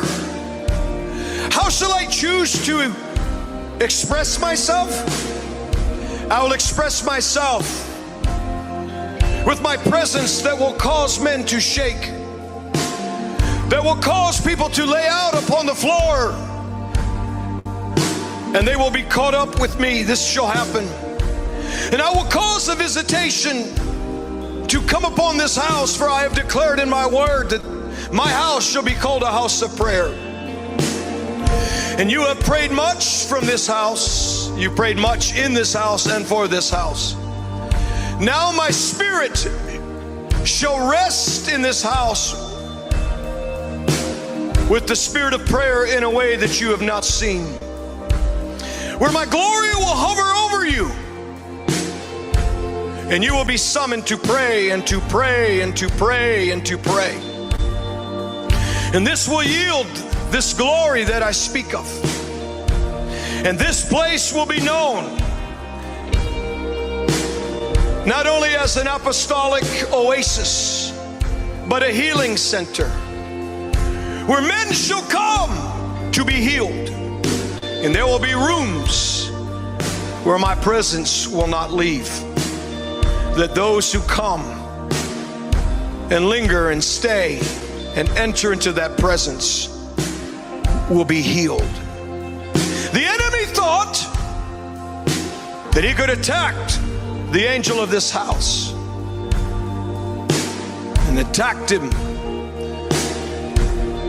But for the attack, there shall be a rendering of double, an expression of healing. But there rests upon this one, I speak of your pastor, a different spirit like Caleb. And it is my desire that he stands in this land even into a full good age, like Joshua and Caleb, who said in their 80s, I have the strength of when I was in my 40s. And God says, I need fathers. And I have placed my mantle upon this man, upon his ministry. And yes, you've been part of things that gathered the pastors. And at times you said, Lord, it feels like a waste of time. But God says, not in this season that I'm calling you to. Where they will gather and they will be equipped and trained, encouraged, taught, prayed for. And I will do this once again to bring him to this oasis. All right, that is powerful. We're going to be hearing more about Joshua and Caleb at the end, but I want to take you back to Amanda Grace. So in Amanda Grace's word from the Lord, she said, Benghazi, Benghazi, says the Lord, the time of reckoning is almost upon you. For in this time, former presidents shall be judged for their crimes by order of heaven's court, says the Lord. The verdict will be sobering, and it will be around a highly symbolic time when the sentence comes down for their crimes. Well, when you go to what the Lord was saying through Hank, he said, therefore the presidents who are alive and some who are not with you, I will deal with former things they have allowed. And there will be a sign of this former thing concerning presidents, for there will be, and you will see, a laying of rest of one who you say is a former president. And this does not just mark the end of his life, but it ends the mark in the end of an era and satanic strongholds that have been expressed throughout the decades. But then there will be justice that comes, and I will surely not clear the guilty. Wow. Okay. God is speaking about what's happened in our past with former presidents and what he plans to do. Strong word from both Amanda Grace and Hank Kuhneman. And then I want to take you to what he shared there about Colorado. He said, for where the Spirit of the Lord is, there is liberty, and there shall be the expression of liberty that arises. Watch even in your country, United States, for there is one who is about to be free in Colorado. This is a wonderful week. Our friend Tina Peters, she's been on the show many times. We've prayed with her, talked to her on the phone. She was in prison for drawing attention to what had happened with the elections in Colorado, and she has now been released. She had a 9-year sentence. Is this amazing? I'm so excited for Tina. That's what God was talking about from Colorado in that prophetic word there. So this whole thing of liberty and freedom, that we are there. Well, Robin Bullock also addressed the freedom and liberty. This came out on June the 2nd in the 11th hour, and he's talking about liberty and freedom. Check this out. But for my people, I hear the Lord say, for my people, tomorrow is bright and hope has come. And you have breathed in a great inhaling breath of my freedom. For now I'm going to let the oxygen of my freedom in your blood come up into your throat and into your mouth. You'll not only be able to breathe better, but you'll be able to see better, and you'll be able to hear better. For you're assimilating the oxygen of tomorrow into your very being. And I am going to heal your bodies with that very breath. So now walk in it today, for today healing has come to you. Today, Frederick, healing has come into your life. Today, Rosemary, healing has come into your life. Today, says the Lord, I am healing blood diseases. Today, it's happening to Roderick. Today, things are beginning to happen in the healing realm and the blood realm. Diseases of the blood, things in the blood, microfibers in the blood are being corrected and healed, and things that have contaminated the blood are disappearing now, says the Lord. For this is the day of the breathing and the assimilating of the oxygen of tomorrow. Hallelujah. Hallelujah. Good is the word of the Lord. Good is the word of the Lord. We receive it in Jesus' name. If you need healing in your body, receive it in Jesus' name. That freedom, the freedom is here. I want to take you back to the word from Lana Vosser, the word from Amanda Grace, talking about this heaviness, oppression, and powerful breakthrough that is here.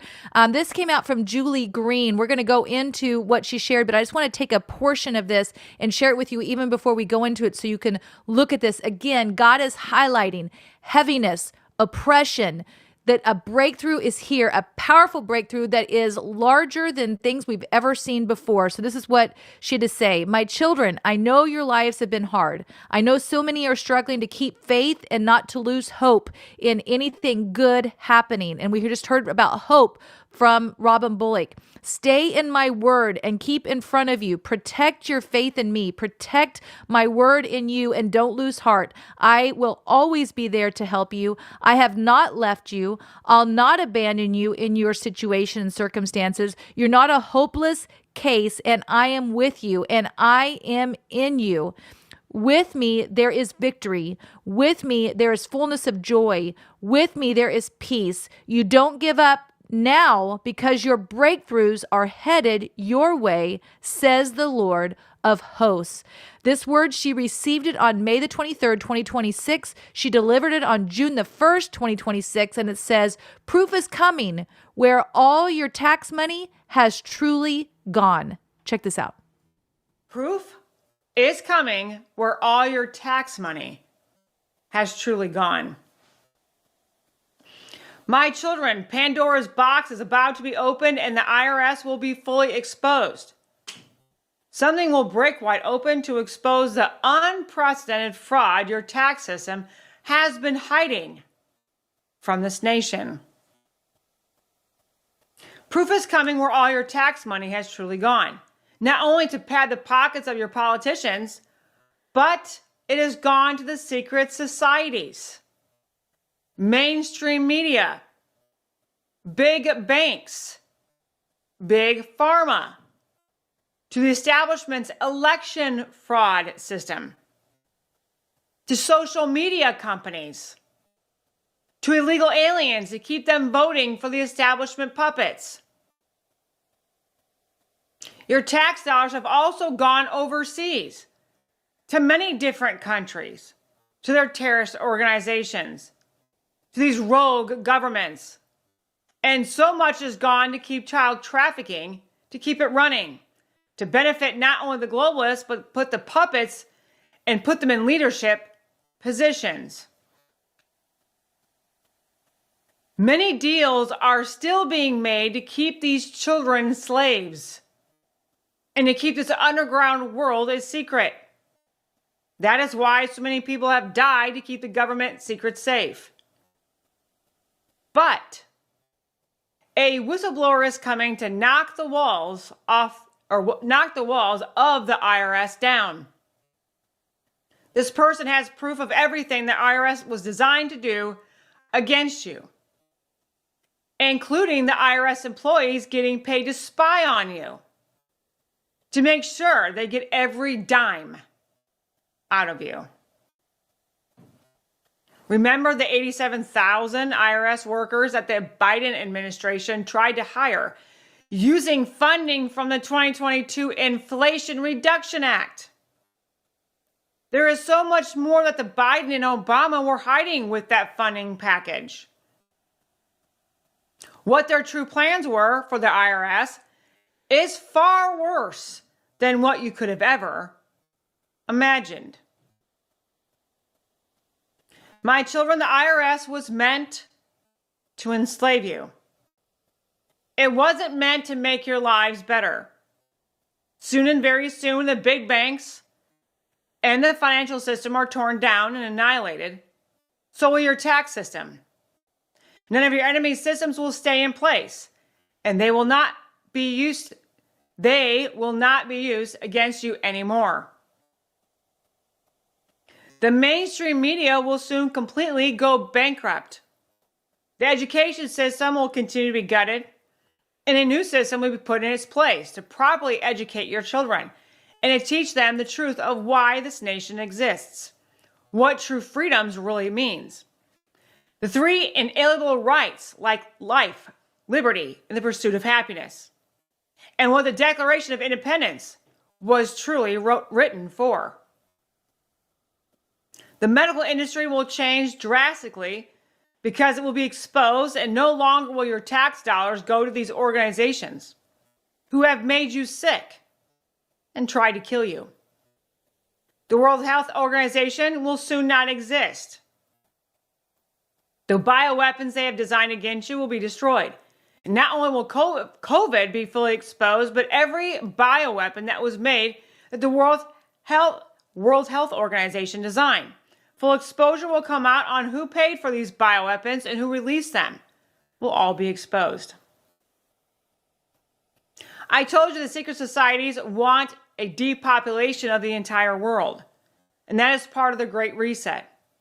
But I'm exposing them and stopping that plan. It is not time for the Great Tribulation yet, where many will experience wrath. This is a time for my children and my church to come alive. This is a time for prodigals to come home. This is a time of great glory. This is a time of great revival, of miracles, signs, and wonders that I have not done to this degree on earth before. My children, I know your lives have been hard. I know so many are struggling to keep faith and not to lose hope in anything good happening. Stay in my word and keep it in front of you. Protect your faith in me. Protect my word in you and don't lose heart. I will always be there to help you. I have not left you. I not abandon you in your situation and circumstances. You are not a hopeless case, and I am with you, and I am in you. With me there is victory. With me there is fullness of joy. With me there is peace. So don't give up now because your breakthroughs are headed your way, says the Lord of hosts. Now we're going to blow our shofars together. If you have your shofar, grab it. They used this around the walls of Jericho. They went around the walls, they blew their shofar, they yelled, and the walls came tumbling down. I believe that as we are blowing our shofars, that the angels are going in, shredding the platforms of the enemy, and that we're going to use those as ramps to take our victory. On the count of 3, we're going to blow our shofars together, yell, and believe those walls are coming down. Are you ready? 1, 2, 3. Woo!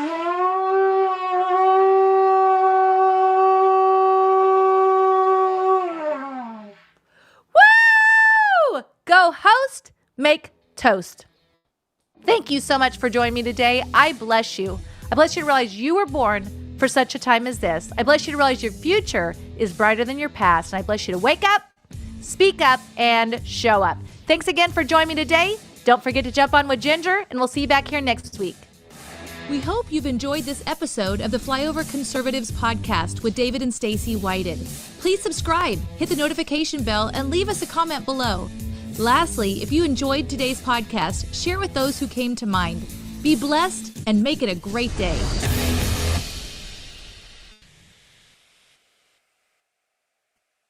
Hey everyone, I really hope you are enjoying the program today, and I hope you enjoy LFA TV as a whole, because let's face it, we're not getting any younger. However, if there was a way to slow down our aging and live a little bit longer, would we do it? I think we would. You ever heard of Fatty 15, folks? Well, Fatty 15 is a brand new supplement that has C15 in it. You might ask, what's C15? Well, C15 is the first fatty acid to be discovered in 90 years that actually prolongs your life. Over 100 studies over many years were done on dolphins because these two doctors were in charge of basically increasing the dolphin population. So they started introducing this fatty acid called C15. And what they found was something amazing. The dolphins were living longer and the dolphin pods were growing bigger. It was an amazing discovery. And now, ladies and gentlemen, you can get C15 introduced into your life to slow down the aging process of your cells. And it's not only going to make you feel and you look younger, but it's going to make your body think it is younger, which means you're going to start doing more things again. There's a thing called cellular fragility syndrome. And cellular fragility syndrome happens as we get older. This is going to reverse it, folks. Fatty15.com/LFA. Promo code LFA. That is Fatty15.com. This is Secret America. Promo code LFA. Get your discount today, folks, and start this new journey to help you live Welcome, longer. everybody. I'm Jack Danger along with Jay Gatling, and we have now, a lot to back get the to program. today. Thank you very much. First, I want us to talk about our sponsor real quick, maxassociates.etsy.com. com, the #1 place for USA Pride gifts and patriotic apparel. You can scan the QR code at the top right, or you can go to maxassociates.etsy.com. We got Father's Day coming up, the 250th anniversary of the United States, and the 2026 midterms. You want to make sure that you get something that shows where you stand. If there was ever a year and a time to get something that shows where you stand, now is the time, because you got 3 major things coming up for people and the United States in general. So make sure you go check it out. 20% off your order and free shipping everywhere in the United States. maxassociates.etsy.com. Okay, we also we have a lot to get to today, actually. I wanted to first start with our thumbnail by Eli. This is actually really cool. Okay, so I told him that I wanted to be the pitcher, right, with the Secret America uniform, and I'm throwing a ball that says mail-in ballots. The ball represents the mail-in ballots, and then Jay is the catcher, and the glove represents the ballot box. I'm trying to get the mail-in ballots to the ballot box, and the home plate is the election. But you can see back there, the guy with the CA on his helmet, that's California. And his uniform says election fraud on it. He's trying to get to that election before the mail-in ballots get to the ballot box. And California Steals Home is the name of the episode. So it's actually quite an ingenious thumbnail, if you know what it means. And that's why I explained it, so everybody would know what it means. But yeah, pretty awesome. And the reason that it's what it is because California is stealing the elections yet again from Spencer Pratt and probably from Steve Hilton too. I haven't heard as much about the theft from Steve Hilton yet, but I can tell you right now, Spencer Pratt's probably not going to win. And it's got to do with the fact that they cheat. I mean, that's what they do. They wait until they get a certain amount of votes in, and then that's when they bring in their mail-in ballots. That's what they do. They want to make sure that they get the correct amount of votes. That's why election day in California doesn't really mean election day. It means the start of the election, because they can just do whatever they want. And that's why in California, they allow you to do it for days and even weeks afterwards, because it allows them to cheat. And let me show you what I am talking about. I want to show you the odds right now. And the odds are important, Jay, because even though it's betting odds, they base this stuff on a lot of information because they don't want to lose money. So they base this stuff on a lot of information, especially the most up-to-date and accurate information. So let me show everybody his odds right now of winning the election. Spencer Pratt's odds of winning the mayoral election. I think people are going to be surprised by this. His odds are 8%. Look at the odds right there. It starts at the beginning, goes up, and straight down. Election day is that marker where it goes straight down. Is that his odds of winning the election or coming in the top 2 to face off? Coming in the top 2. Those are his odds of having a chance to be in the runoff. Well, let's just hope that their models are wrong, like Michael Gates said last night. Let's hope. Because this isn't a model. This would be a disgrace. This is based on all of the up-to-date information, as well as history and the fact that Democrats are going to be getting in another 300,000 mail-in ballots. Again, this would be a complete and utter disgrace if they take it away from this guy. But see, the thing is, though, Jay, nobody's going to do anything about it. There's not going to be riots in the streets. You might want them, but they're not going to come. I mean, I just can't. Here's the problem. Ready? Ballot harvesting, right? California, legal. You're allowed any person designated by the voter to return a completed vote by mail ballot on their behalf. That includes dropping it off in an official election office, polling place, vote center, or secure ballot drop box. But see, we can overcome that. What you can't overcome is the ballots after Election Day. Because let me tell you, Jay, they can count the ballots for whatever they want. Nobody knows if Spencer Pratt got this many votes or if Karen Bass got this many votes. Nobody knows. Nobody knows when they send in their mail-in ballot. A, you don't know if they received it. And B, you'll never know who you were counted for. You don't know who you voted for. You might have seen that you voted for Spencer Pratt, but when they pull out the ballot out of the thing, oh, that's a Karen Bass. Yep. Rip it up, throw it away. Rip it up, throw it away. That's all you got to do. And there's another thing, Jack. Ballot curing. You know, you've heard of that? Oh, yeah. Yeah, it refers to fixing issues with a vote by mail ballot, most commonly a missing or mismatched signature. And it gives them, Jack, listen to this. County elections officials must notify voters by mail or often a phone call or email of signature issues. For statewide elections, this happens on or before the next business day after detection, but no later than, listen to this, 14 calendar days after the election. 14 calendar days. And then after that, voters generally have until 5 p.m., 2 days before the county certifies the election, to submit a signature verification statement or cure form. Certification must occur no later than, listen to this, 28 to 30 plus days after election day. Are you kidding me? That's not being able to vote after election day. That's No, just it's not. verifying your signature. Right, but how much can happen in those 30 days?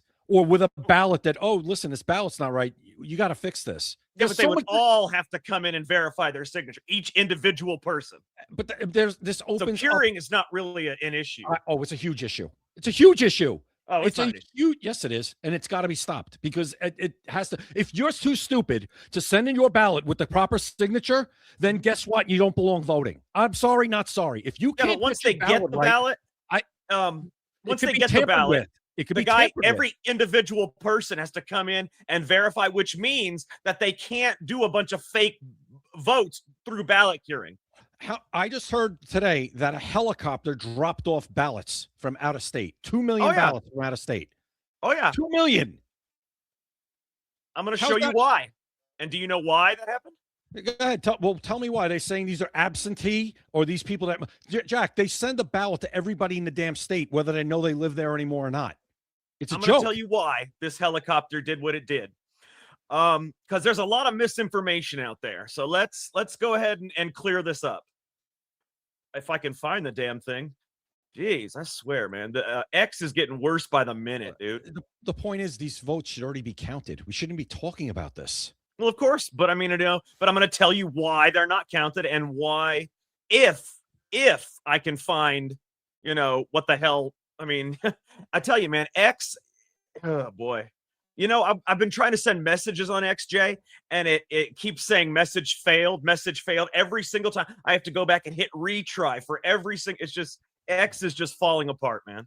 It's a glitch. Yeah. The entire X website is a glitch. They got to go ahead and fix the glitch. Yeah, fix the website, fix the app. That's the glitch. Well, I had it. I don't know where the hell it is now. Oh, here it is. Okay, good. Glad I found it. Okay, so the Los Angeles County Sheriff's Department used the helicopters to fly in ballots from vote centers across the region.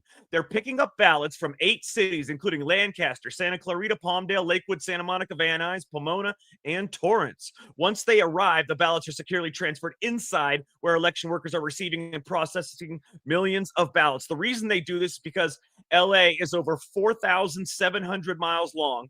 And there are 5.8 million registered voters. That is a single ballot processing center. One single ballot processing center for Los Angeles. All ballots from all vote centers across the entire county are brought to this one particular place for counting after polls close. Driving from remote areas like Antelope Valley, Lancaster, Palmdale takes hours. So the helicopters have to get the ballots in faster, which reduces delays in reporting and minimizing time ballots sit in transit.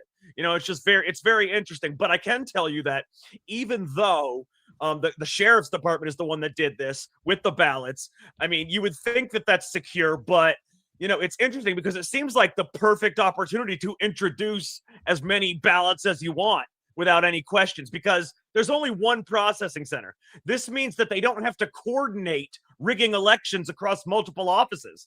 You got one processing center, one control operation, one facility. So, well, let's talk about how harvesting, how that can lead to fraud. Filling out or influencing ballots under pressure or coercion. Harvesting, especially in nursing homes, apartments, or low-income areas, can assist voters in marking ballots, potentially pressuring, intimidating, or helping them to vote in a certain way. Discarding or losing opposing ballots. We know that could happen, right? End up in the garbage. Forging signatures or impersonating voters. Illegal compensation or incentives. Here's the bottom line. This is the bottom line. A mail-in ballot is illegal on its face because it's not a secret ballot. Jack, if you get a ballot mailed to your house and your wife or whoever is filling out the ballot, you can coerce her. You can be coerced by somebody else. You know, when you go to vote in person, you go into a booth. Nobody else is allowed to be near you. Nobody else is allowed to talk to you. But somehow mail-in ballots are a secure ballot. Mail-in ballots are Well, I legitimate. mean, you can No. coerce anybody before they go into the voting center. But at least when I'm filling it out, there's nobody looking over my shoulder and pressuring me. There's nobody that's going to fill it out for me. There's nobody that's going to forge my signature. There's nobody that's going to do anything. It's me. Besides the fact there's no voter ID in California, it's a joke. Well, mail-in ballots are necessary. They are necessary. Now, I'm not going to say Absentee. that everybody should get a mail-in ballot. That's the problem. The problem is that everybody is getting a mail-in ballot. Mail-in ballots are necessary for people that are disabled, can't get to the voting center. They're necessary for military that are overseas. Right. And they're necessary for anybody, basically, that is an invalid and cannot leave their home. Other than that, and I think you should have to prove some way, whether it's a disability letter, whether it's some kind of doctor's note that proves that you need the mail-in ballot because you cannot make it to the center. Of course, that would be an absentee ballot where there are way more stricter safeguards in place, where you have to send in something with your signature, where it's verified. There's a whole bunch of things for absentee ballots. And what they did during COVID is they turned these are the same as absentee ballots. No, they're not. Universal mail-in ballots are not the same as absentee ballots for the things you just described. Not even close. They send it out to every. My wife, her mother had passed away a couple of years before the last election, a couple of years before 2020 was. Years before. They got a mail-in ballot to the house during COVID with her name on it. She was dead for 3 years already. I can tell you one thing: the registration, the voter registration, they do not. I mean, even if she's dead, it doesn't report as dead because they don't remove a lot of dead people from voter rolls. Right. And so that could go to somebody's house, and somebody could, her husband could have picked it up and filled it out and sent it in and brought it in her name, and that's a vote that didn't even happen. That's a vote. Let me show you, Jay. Let me show you the helicopters that are in question here. I'm going to show you them actually dropping off the ballots here. The LA County Sheriff's Department is flying in ballots from vote centers across the region. You can see the choppers landing right now. We're standing in the parking lot of the LA County Registrar's Ballot Processing Center. They land right here in the middle, and then you see workers here standing by to pick up those ballots and take them inside. They're picking up ballots from 8 cities, including Lancaster, Santa Clarita, Palmdale, Lakewood, Santa Monica, Van Nuys, Pomona, and Torrance. Once they arrive, the ballots are securely transferred inside, where election workers are receiving and processing millions of ballots. While most ballots are transported by vehicle, election officials use helicopters to bring in ballots from some of the county's farthest vote centers. The LA County. How interesting is that information? And I didn't even get through half the list of the ways that they could cheat with these ballots. I didn't get there's a laundry list of how you could cheat with these mail-in ballots. I don't really care. I mean, the main thing is ballot harvesting, but the biggest thing, Jay, the biggest thing is the counting. Forget ballot harvesting. People are too focused on the ballots before they get to the counter. The counter is who decides. I have seen many counters rip up ballots, throw them away, scan fake ballots, maybe even white out a ballot or whatever they can do to reprocess it and put it in for their own person. It is the people that count the ballots that decide the election. Those are the people that can cheat. Oh, there's no signature on this? I'm going to sign it right here with my name because it's for Karen Bass. I'm going to sign your name on it. It is forget the harvesting. Even if with all the harvesting, with all the curing, with everything else, they could not win if the counters did not do their part.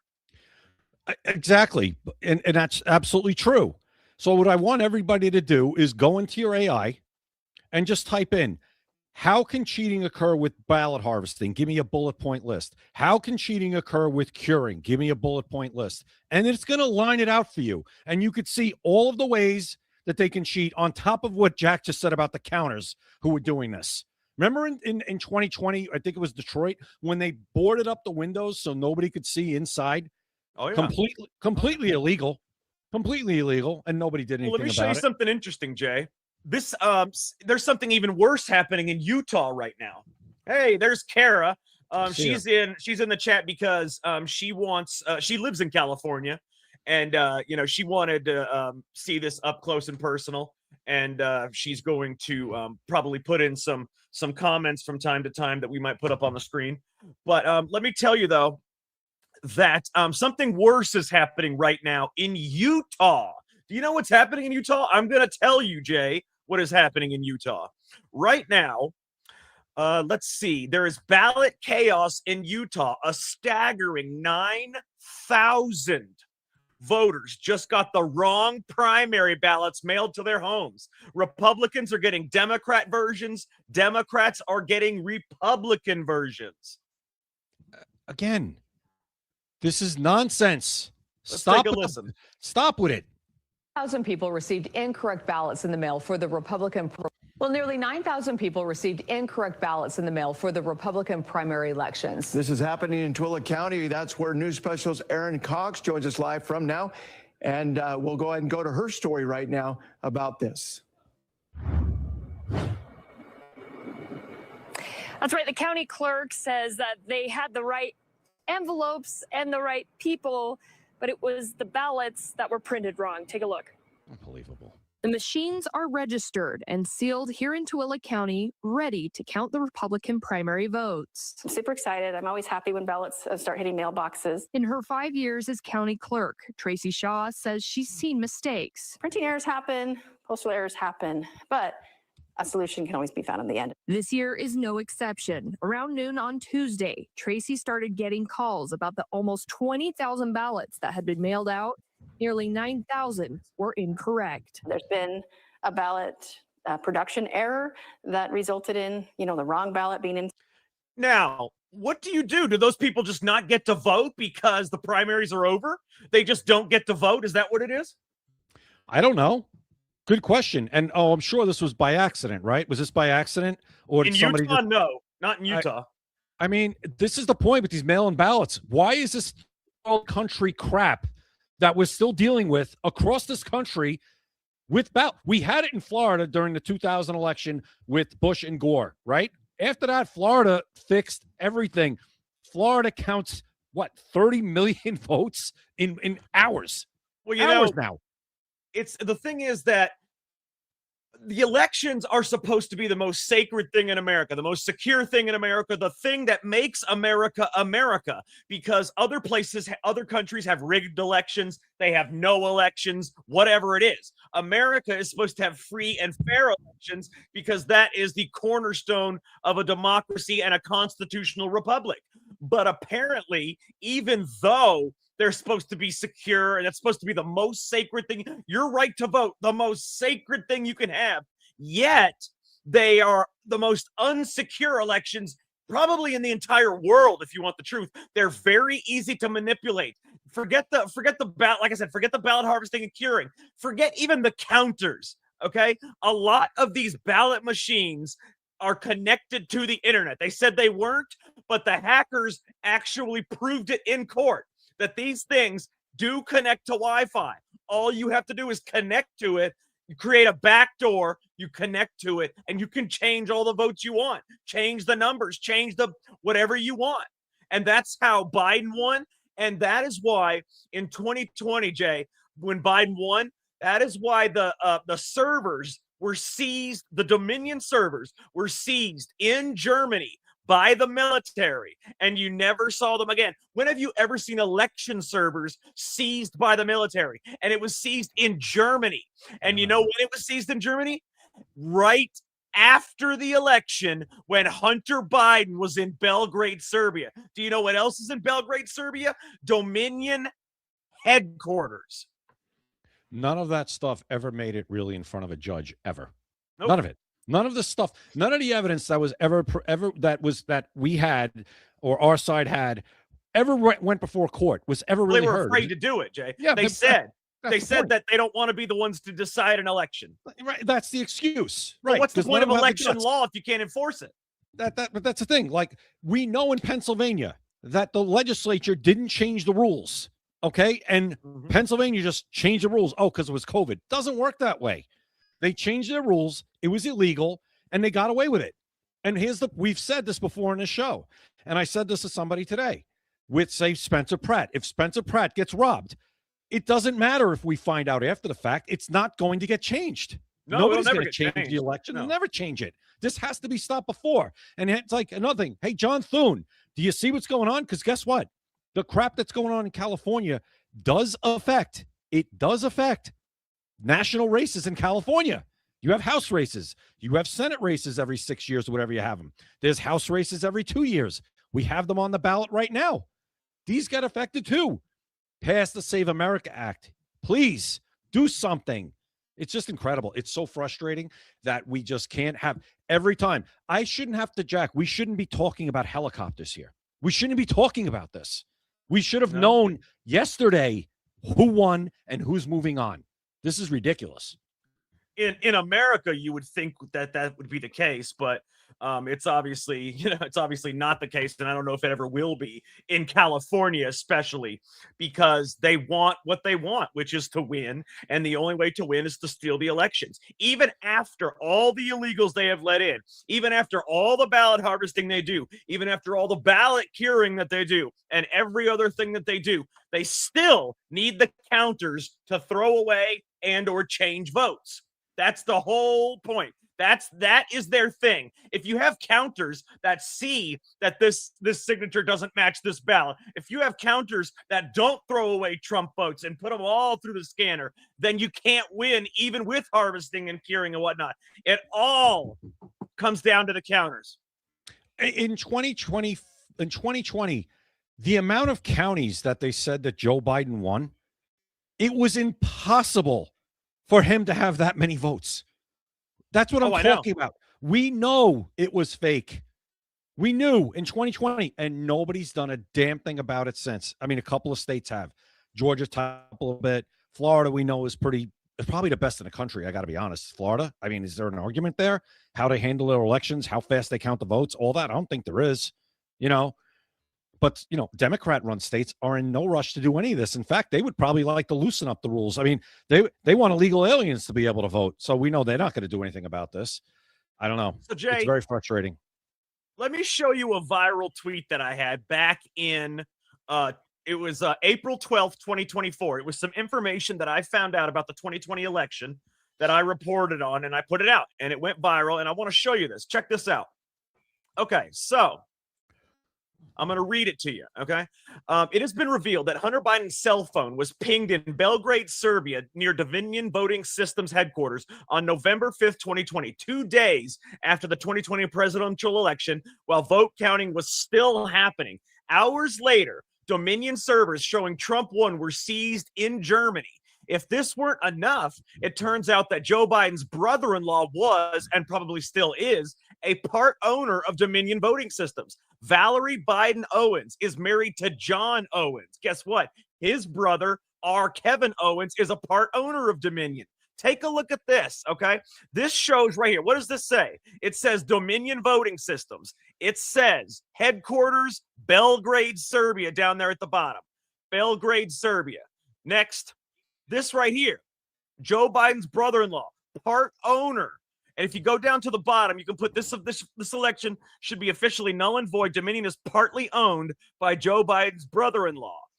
Next, then we've got Dominion Voting Systems received $120 million from 19 states and 133 local governments to provide election services, which is a hell of a lot of money. But this right here is the most important thing.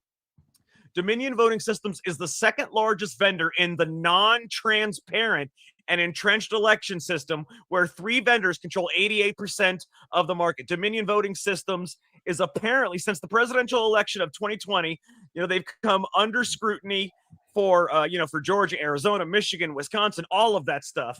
But the amazing part is, Jay, that Hunter Biden is at the headquarters of Dominion's Voting Systems, which is in Belgrade, Serbia.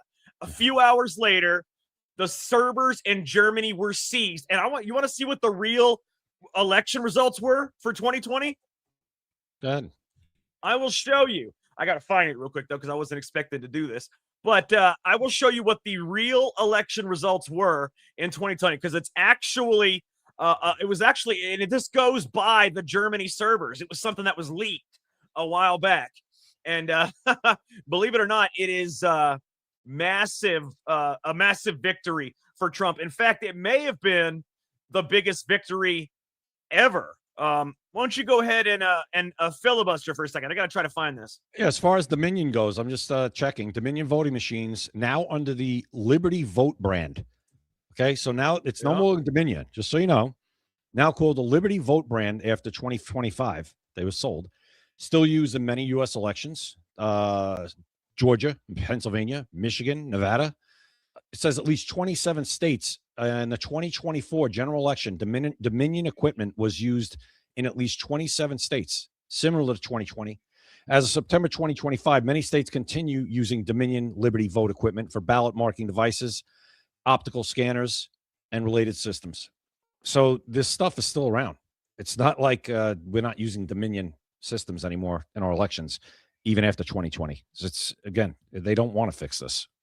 No, we're still using those and Smartmatic. And that, and if you want the truth, that is why it all went back to Nicolas Maduro. He was the president, the dictator of Venezuela. He was there right after Chavez. He knows about Smartmatic because Smartmatic is a company that it was owned and developed by Venezuelans in Venezuela. And Dominion, actually, did you know that Dominion bought Smartmatic's, I guess, technology? It's bought their software and is using it in their systems now. And that software is the same software that was developed by the Venezuelans, and it is the same software that is easily hackable and that was put back in the 2020 election. So it goes really, really deep, and Smartmatic is at the center of it. And that's why Dominion bought Smartmatic software. Want to hear something funny? So I just asked about Smartmatic. Mm-hmm. I said, is it still widely used in the United States? It says, no, Smartmatic is not used widely in U.S. elections. Its involvement is almost entirely limited to Los Angeles County, California. That's funny. Ask Grok this while I'm looking for this. Say, did Dominion buy Smartmatic software? All right. Smartmatic software. Where in the hell is this map, man? I Let's cannot see. find Let's it. see what Grok says. It's checking. It's running through. No, Dominion Now Liberty Vote did not buy Smartmatic software. It says no software acquisition. Dominion and Smartmatic are and were competitors, not partners in software development. It says no ownership relationship. What's that? Yeah, give me 1 second, because what it is it's a subsidiary of Dominion. I can't remember the name of it, but it's a Dominion subsidiary. Okay, it says the actual limited relationship in 2009 Smartmatic, and it's the opposite direction. It says Smartmatic licensed ballot scanning machines from Dominion for use in Philippine elections. This was a short-term arrangement. Partnership ended in 2012. Claims that Dominion used Smartmatic software as part of the 2020 election are conspiracy theories, according to Grok. These were debunked by fact checkers, court cases, statements from both companies, wherever you heard that before, news outlets that repeated the later retracted and clarified. Dominion, Liberty Vote or Dominion. Go ahead. I found it, Jay. This is what it was. Now, I want you to put this in here, okay? Because they tried to lie to us. They tried to, Grok tried to, sidestep it. Did Dominion buy Sequoia Voting Systems? Okay. And was Sequoia Voting Systems owned by Smartmatic before that? What does it say?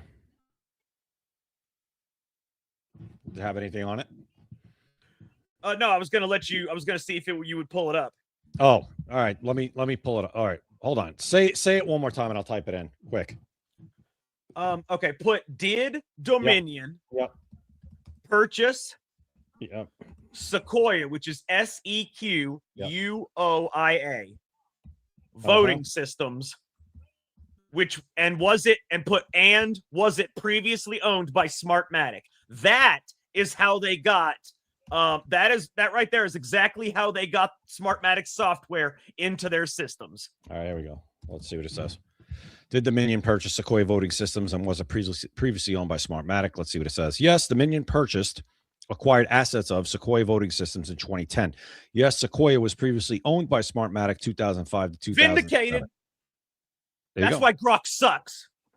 Yeah, well, you got to get specific a lot of times. Well, I said that it buys Smartmatic software. It Yes, bought it through- bought it through Sequoia, which was Right. owned It- by Smartmatic. Bought it through Sequoia. Lying sacks of This- shit. This this whole thing with these voting machines. It's like part of a subplot of the show Ozark. Like literally a part of it. It's like this is stuff that you see in these shows a lot of times is actually the stuff that's going on. And Yeah, these things are like President Trump said that people. It wasn't President Trump. It was Lindsay. Was it Powell? What was her name? Sidney Powell. She was saying that these things were changing votes. Right. I mean, Yeah. Oh, yeah. Nobody ever saw that evidence. That right. It never got put before a court ever. That's the thing. People go, judges said it didn't happen. That's not what happened. They never saw evidence. That's the Ever. thing. They would not hear the evidence. Yes. Exactly. Oh, they don't have standing, whatever that legal, mumbo jumbo they use. You don't have standing. There's an election that just happened where we think fraud happened. You can't even look at it. I mean, insanity, absolute insanity. Somebody's asking Jack, what was it saying? What was it? Stormy. Was it Stormy? No, something about paper ballots. Does the Save America Act? No, it does not. It doesn't require, no, right? No, it requires proof of citizenship to vote. It requires other things. But you're ID. thinking of the executive order. The executive order he put out is for election day, paper ballots, yada, yada. But executive orders are not enforceable. Yeah, exactly. Yeah. I mean, it just makes so much sense. Paper ballots, election Mm-hmm. day, and, like you said, absentee ballots for people that are under very specific categories, and you have certain safeguards on those ballots. End of story. That's it. Have you ever seen a news outlet or newspaper, any news outlet or newspaper, report on how the 2020 election was stolen and how it happened? I haven't. Is there one? Yes, actually, in 2023, I reported the Louisiana Free Press gave the Central City newspaper the Louisiana Newspaper of the Year. It was named Louisiana Newspaper of the Year. Let me show you the article that I put out. This also went viral. So let me show you this article real quick. It's really, really incredible, actually. Take a look at this. This is the real article, and that was my post. And I put, for everyone who does not believe the 2020 United States presidential election was rigged, and for those who are on the fence, I give you actual evidence from an investigative report done by Central City News, named Newspaper of the Year by the Louisiana Free Press. Take a look at that right there. That is it, right? Scandal of the century, how the election was stolen. Analysis shows obvious fraud by computer in states of Georgia and Pennsylvania. New York Times election report reveals 104,948 stolen votes in Georgia, 347,768 stolen votes in Pennsylvania. Fake votes were reported in multiples of 4,800 in Georgia and multiples of 6,000 in Pennsylvania in identical fashion, and you can see them highlighted below. Crazy. And again, never went before a court. Nope. Never. Nope. And And it that's why wasn't they that could hard say, for them to do their investigative reporting on it. well, and this is a small publication in Louisiana. The mainstream media never dug into it at all because, of course, why would they don't want to do that? They would actually find something and they'd have to report on it. So And this you have article won them Newspaper of the Year, which was excellent. Yeah, but again, it's not big enough. That's the problem. It's not like it's Fox News or NBC or CBS or even anybody or Newsmax. Well, I don't trust even. any of them. After Fox News called Arizona for Joe Biden with 1% in, I don't trust any of them anymore.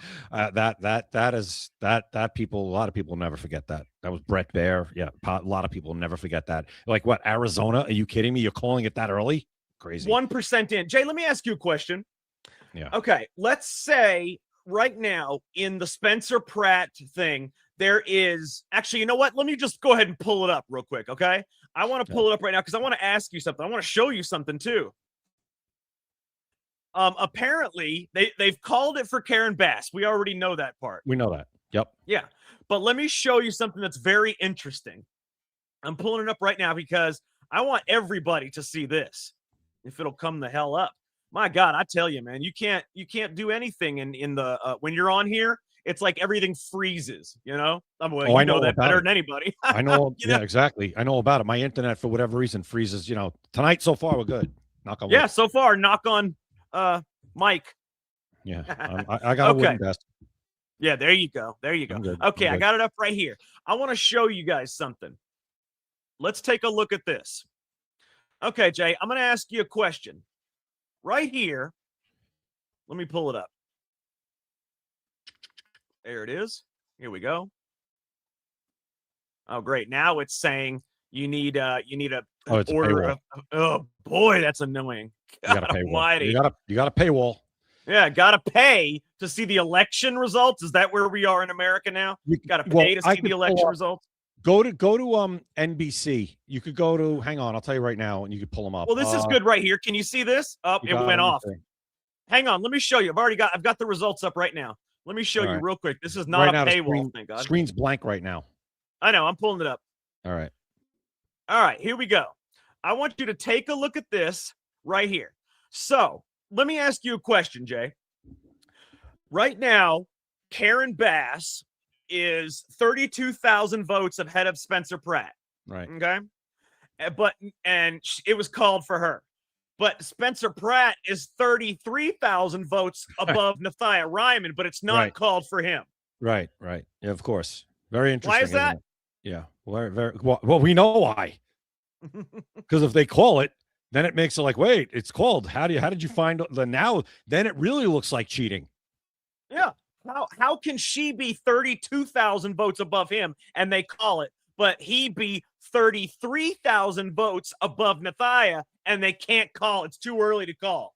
You know what else is real interesting about that? Usually when they do stuff like that, because you have a Republican against a Democrat, they'll look at counties and say, well, we still got votes coming in from this county. We still got votes coming in from this county. This tends to lean more Democrat, so we can't call it yet, right? Jack, do they have any idea where these ballots are coming from at this point, or they're just one big lump and they're all, like we just said, on a helicopter? Well, do they have any idea, or all these ballots just sitting there now, just waiting to be counted? So that's exactly right. How are they calling it for Karen Bass then? They don't know where those ballots came from, do they?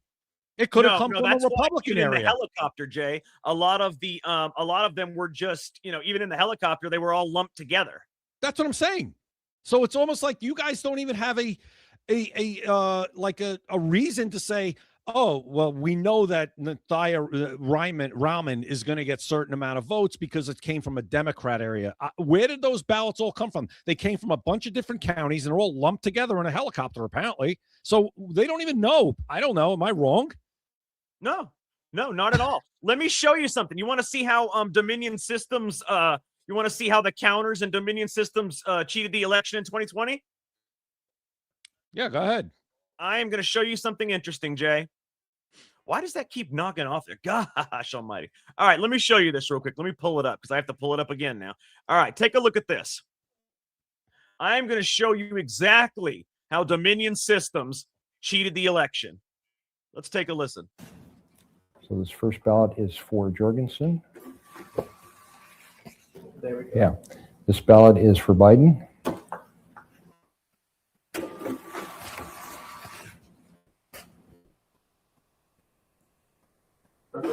Next ballot is for Biden.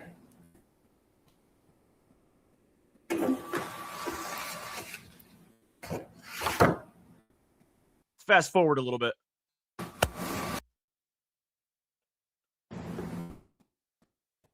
There's a Trump ballot. I voted for Jorgensen. Next ballot is for Trump. All right, that's is the this the last seventh ballot? All right, here we go. 7 ballots are in total, I think. Or seven for Trump, I don't know. Okay, we finished our election. We've done 7. So now we're going to close the polls. 7 total ballots. Close poll. Let's see what the election results are. Now, while it's printing this, I will point out the modification that we made. What we did is for the presidential race, we swapped Biden and Trump votes. We did not change the senatorial race, and we swapped the congressional race. So, Jay, what would you think if I told you that in the computer systems, every vote for Biden went to Trump and every vote for Trump went to Biden? I would believe that. And that's why Biden got the most votes in history. Yeah. And you notice how, and there were always questions about, well, how did President Trump do so well with the House and the Senate? It didn't add up. No. Well, you just saw they didn't change anything for the Senate race, but they changed it for two other categories. Take a listen. So that's what we're looking for. What we see is Joe Biden got 4, Donald Trump got 2, and Joe Jorgensen got 1. See, now take a look. Trump had 4 votes, but when it came out, he only had 2. Biden had 2. When he came out, only 4. It swapped their votes. Trump gets Biden's, Biden gets Trump's. So you'll notice Biden and Trump votes are swapped. For the senatorial race, Peters got 2, James got 4, and Willis got 1. So there's no modification there.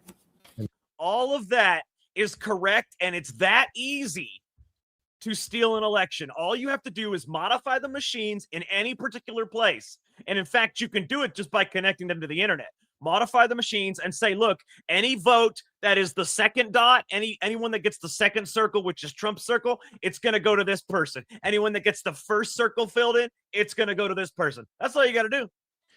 And people will say, no, it can't happen. Well, prove to me it can't happen then. He just showed you that it can. He did it on a Dominion voting system. Yeah, I mean, just prove to us that it didn't happen. And this isn't proving a negative.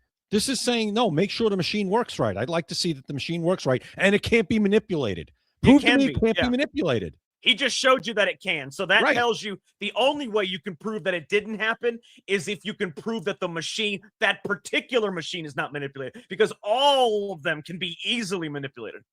Yeah, I'd like somebody to tell us, oh, no, this can't happen. It's impossible. It cannot be hacked from the outside. It can't be manipulated from somebody in the room or somebody with a key, anything. Well, that is something we should be able to be shown and know in an election. Should it not? Absolutely.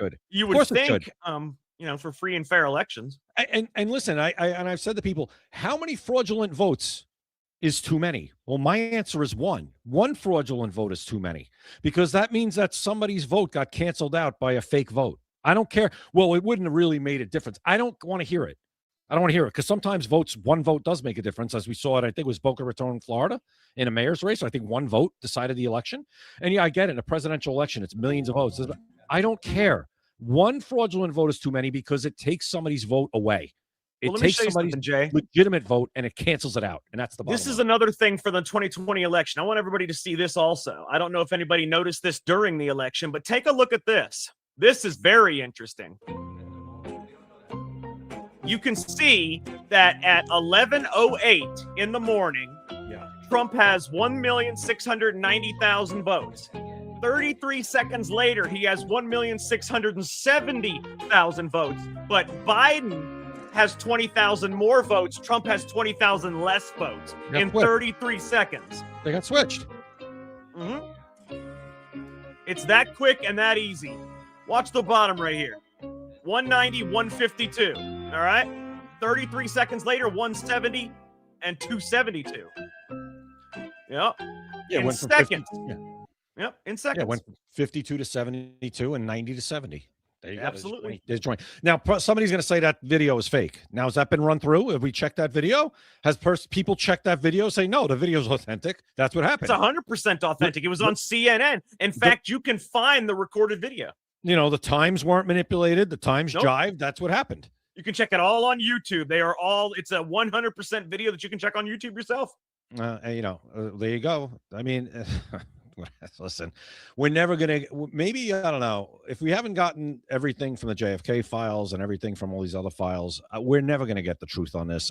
Even our grandkids probably won't, our I don't know. No, you'll never get the truth, because they want to continue to do it. As long as they can continue to do it, you'll never get the truth. As long as we have leaders of the Senate like John Thune, they'll be able to continue to do it. There you go. That's simple. The biggest thing that I've seen, though, Jay, and this is the last thing we're going to say. Actually, you know what? Let's just move on, because we got a lot to talk about. Let's just move on. Yeah, we only have like 15 minutes left, man. I know that was it was a long process, Jay. Let's just talk about something really cool. Yeah. How would you like to see? And this is very, very crazy as hell. Okay, this woman has to check on her cows at night, right? but it's spooky because her cow, believe it or not, has an alien face on its head. You want to see this? It's really cool looking. It's a real cow? Check this out. Yeah, it's a real cow. This is not AI manipulated. This is on the news. Watch this. This is from the New York Post. All right, there's the cow. That's the cow right there. Right there. That's the cow. Watch for a second. Look on the top of its head. Get a little, look at this. Watch. Get a little closer. Look at that. That is crazy, man. It does. He has the spot. He has the markings of an alien. On his head that looks like an alien head that you see right there. You can't, if you don't know what's going on and you see that just in the dark, it looks like an alien's face and head. I'm not tipping that cow. That shit's crazy. Who has that? How the hell did a cow get that on the top of their head? I don't know. Maybe that's part of the alien breeding they're talking about. Well, I heard aliens fuck cows, so. And you never know. Or goats. Here we are. Or goats. You know, no, that's not them. That's no, they don't. Jay, I'm going to tell you something that I saw the other day. A man started wrapping his goats in barbed wire. Yeah, you know, hold on. Do you know why? Because the Muslims were pulverizing their anus. No. They were pulverizing it, Jay. No. Pulverizing. I saw it, and I looked into that. No, that I'm talking about actual goats where they pulverize the anus. Have you seen this? Let me show you something. Actually, I want to show you something. This is hilarious. Wait till you see this. I want you to see this. I'm not. The goat thing was just funny, but I want to show you what people. Take a look at this. This is a real beauty contest for goats. Okay, and the beauty is about the ass. Oh, the ass of the goat. Again, right? I didn't eat dinner yet. You're doing this to me again. The ass of the goat. Oh, take a look. Last night it was Katie Porter. He's rubbing the ass. Oh yeah, nice ass. This real? Oh yeah, that is 100% real. I told you they pulverize anuses of the goat. You know what? Stay out of here. Just right there, based on that. Stay out of here, please. Yeah. Never allowed here. Let me show you one more. Check this out. This is the other part of the beauty contest. And this is 100% real, Jay. 100% real. Watch this. It's all about the ass.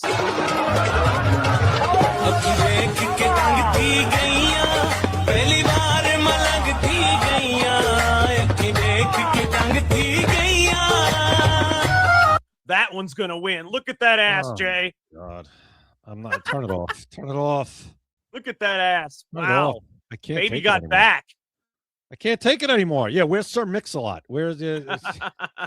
But yeah, it is. I mean, what is going on is insanity, and it's true. It actually they do that in a lot of places, especially in places like Pakistan. Oh God. Yeah. Based on that alone, how can anybody be against the ban from those countries? Based on that alone. I have no idea because it is sick. I mean, really sick shit. You should see there was a man that was arrested. I don't have the article, but there was a man that was arrested for actually pulverizing the anus of a goat. And he was all over the news. And it was really weird because they said it looked like the goat, had been raped several times. Oh my God! They should be wearing those pointy vests that they put on the goat. That actually is there to protect them from wolves and stuff. But they breed the goats with those asses. You saw the ass. Yeah, I see it. Because they want it to look like a female's ass. But it's insane to me. I don't even know what planet this is. Well, see, the goat can't say no. So they see the female ass. They see the goat with the nice ass. They're like, all right, the goat can't say no. There you go. Yeah, stay out of my country. That shit's sick, man. All right. Goat lives matter. Good one. Did you see? Oh, Jay, I'm glad you brought that up. Did you see what happened to the border collie in China? Had 1.5. This border collie, Jay, had 1.5 million followers. The dog had 1.5 million followers. Let me tell you what happened to it. So the dog's owner is a Chinese travel blogger named Gio. Okay, he documents his travel with the dog. The dog had 1.5 million followers. So while he was away on an overseas trip, the dog disappeared while in the care of Gio's dad. Surveillance footage showed 2 people stealing the dog. He was able to track down the thief and offered $1,500 for the return of his dog. But guess what happened? The dog was sold for $27 to a restaurant, chopped up and eaten. Are you kidding me? In China, chopped up and eaten. Unbelievable. Thank you, Wow. Kate. I aim to amuse, and that's why I showed the goat's ass. That's that horrible story that happened in New York when the animal, whatever they are, they went to the guy's house and they killed Peanut, the squirrel. Oh, yeah, the squirrel and the raccoon. Yeah, that was sick. That was terrible. That was terrible. Terrible. Man. Yeah. Anyways, did you know a new survey found that 78% of Americans prefer not to live near black people? I heard that. Yeah. Even black people that don't want to live near black. Yeah. Exactly. Black people don't even want to live because I'll tell you, they don't want the loud music. They don't want the wild twerking on cars. They don't want the violence. They don't want the drugs. They don't want the hate. They don't want the anger. They don't want the theft. So 78% of Americans is a lot of Americans. Yeah, before my internet froze for the first time tonight. It's even black people that don't want to live near other black people. Nope. Did you get? Can you blame? No, them? that video I sent you. Did I send you that one with that guy on TikTok talking about this? No, I don't think so. Oh, okay. It was a Real black quick. guy. Go ahead. Oh, okay. But I want to show something that everybody's going to love because there is something huge right here. You want to talk about something good? Raina said talk about something good and funny. Let's talk about something good. This isn't funny, but it's extra good. Take a look at this, okay? This right here, an Alzheimer's patient, whoops, go back up. An Alzheimer's patient gets back speech, continence, and memory after 5 grams of an experimental drug.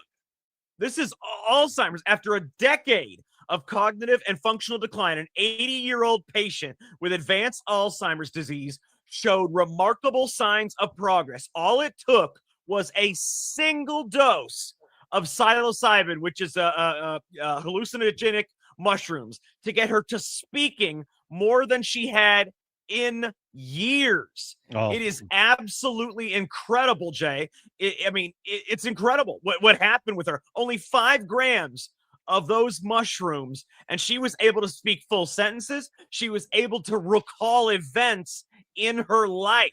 She was able to be articulate, began dressing herself, had her own urinary continence, even in the evenings, was able to maintain eye contact, remember social interactions, emotionally respond to others, hold lucid conversations. This is massive for the Alzheimer's community.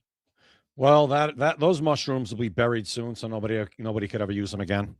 Probably so. But did you know at the moment they are legal to grow in New Mexico? You can legally grow psilocybin in Mexico. I looked that up actually a few years ago when I thought about growing it myself. They are New legal Mexico. to grow in New Mexico. New Mexico. Okay. Move Probably to New some other Mexico. You states can make too. New Mexico, make a fortune. Hey, all I can say is if you have Alzheimer's, if you know someone that has Alzheimer's, I would go to New Mexico because they are legal to grow, they are legal to sell, and it can't hurt to try. I mean, this is massive thing for people with Alzheimer's. Exactly. What do you got to lose? Yeah, it's just like the alpha gal thing that I said before. The alpha gal thing is not God, man. You know what's funny, Jay? I'm sorry. We were having trouble with the Secret America single stream, the one that goes on after the show that they put on LFA TV. Well, guess what? Eli messaged me and told me that it only recorded 21 minutes of our episode. 21 minutes of our episode for the stream that's going to be coming on after this on LFA TV. So we're not going to get anything out of that. 21 minutes is it. And there was no problem on StreamYard until now. I just got a thing that said we're having trouble streaming to your destination. So it recorded 21 minutes of our show, and that's it. So basically, the episode that people are going to watch after the show is 21 minutes long. Absolutely. If they watched on LFA TV, which is where the majority of our viewers are, LFA TV. We usually have about 10 to 12,000 people watch it live. Another 5 to 7,000 people watch it after the show. Roughly, with everything combined, we usually have about 20,000 people watch the show per day, and that equals 100,000 a week. But this is going to kill that.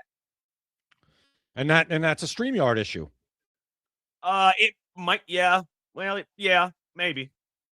What else is new? Yeah. I don't annoying. want to. Let me tell you one thing, though, Jay. Something that's excellent. Y'all want some more good news? I will give you more good news. And yes, Cajun Lady, our important viewers are here. Anybody that's watching live, thank you for watching us live, because anybody that's going to watch the replay isn't going to see what we're saying right now anyway, so it doesn't matter. Jay, let me tell you, let me give you guys some good news, okay? Do you guys remember Carmelo Anthony, the kid that stabbed the white boy at the high school track meet? He stabbed Austin Metcalf, the twin of another person. So Austin Metcalf died just for sitting in the seat. Carmelo Anthony went up there and stabbed him. The black guy stabbed and killed the white guy. Well, guess what? There's a huge, massive thing going on. Apparently, there will not be a single black juror on the jury for Carmelo Anthony's murder trial. And I find that to be exceptional, Jay. That's the way the cookie crumbles, and it makes sense. If you look at the numbers, first of all, Carmelo Anthony has a very good defense team, so we can't blame that. The numbers are there was about 600 prospective jurors, right? Then after the questionnaire went out, it got narrowed down to about 250.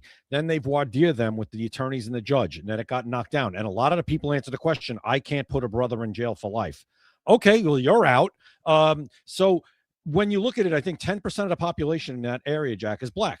So when you look at it, chances were you really might not get a black person on that jury. But it's not. Here's the thing: it's not an all-white jury. No, you have 3 Asians, you have a Muslim woman who wears a hijab on the jury, and you have a Hispanic male. So you have 5 people that are quote unquote not white. So I don't want to hear anything about this. And by the way, how did it work out for the O.J. Simpson? That jury worked out for him, didn't it? And well, that's because they were afraid to convict him. No. Absolutely not. I disagree. Oh, that they were jury afraid. had a lot of people on there that wouldn't have convicted him if it was on video because he was black. And that's the bottom line. Because of the Rodney King thing that had happened. Whatever. See, this is the way the cookie crumbles sometimes. But But that's I how love that worked this, out. man. This is how it should be. I I don't don't wanna think hear you should have a member of your race in the jury. If you should not have that. It doesn't matter. It shouldn't even come into play. It's a jury of your peers. The Constitution doesn't give you a guarantee that the people who look like you are going to be on your jury. It's a jury of your peers, and they even tried to challenge this on racial grounds because the last 3 black jurors, the prosecution used their preemptive strikes to get rid of them. Well, Good. that's the way it worked out. If I'm the prosecution, I get rid of every black person on the jury. That's what they did. Fine. Every single one of them. All right, we got to go, Jay. Got an issue, Jack, real quick, if anybody's got an issue, talk to the defense because they're the ones that had the same thing, the same rules that the prosecution did. All right. And this is the way it worked out. I don't want to hear it. Okay, we got to go, guys. Real quick, though, I want to say, make sure you visit maxassociates.etsy.com, the #1 place for USA Pride gifts and patriotic apparel. You can scan the QR code at the top right or go to maxassociates.etsy.com. Now is the time to order something that shows your patriotism, shows where you stand in America. You've got the Father's Day, 250th anniversary of the United States, and you've got the 2026 midterms. Now is the time to do it. maxassociates.etsy.com, 20% off any order and free shipping anywhere in the United States. Also, guys, make sure you follow us. Secret America TV is the screen name on X, YouTube, Rumble, Kick, and Instagram. Make sure you guys follow us. We are live every weekday, Monday through Friday at 7 p.m. Eastern. All right, Jay, we have got to go. I think we solved all the problems we can for one day. So for Jay Gatling, I am Jack Danger. Thank you for watching Secret America. You've been listening to Secret America.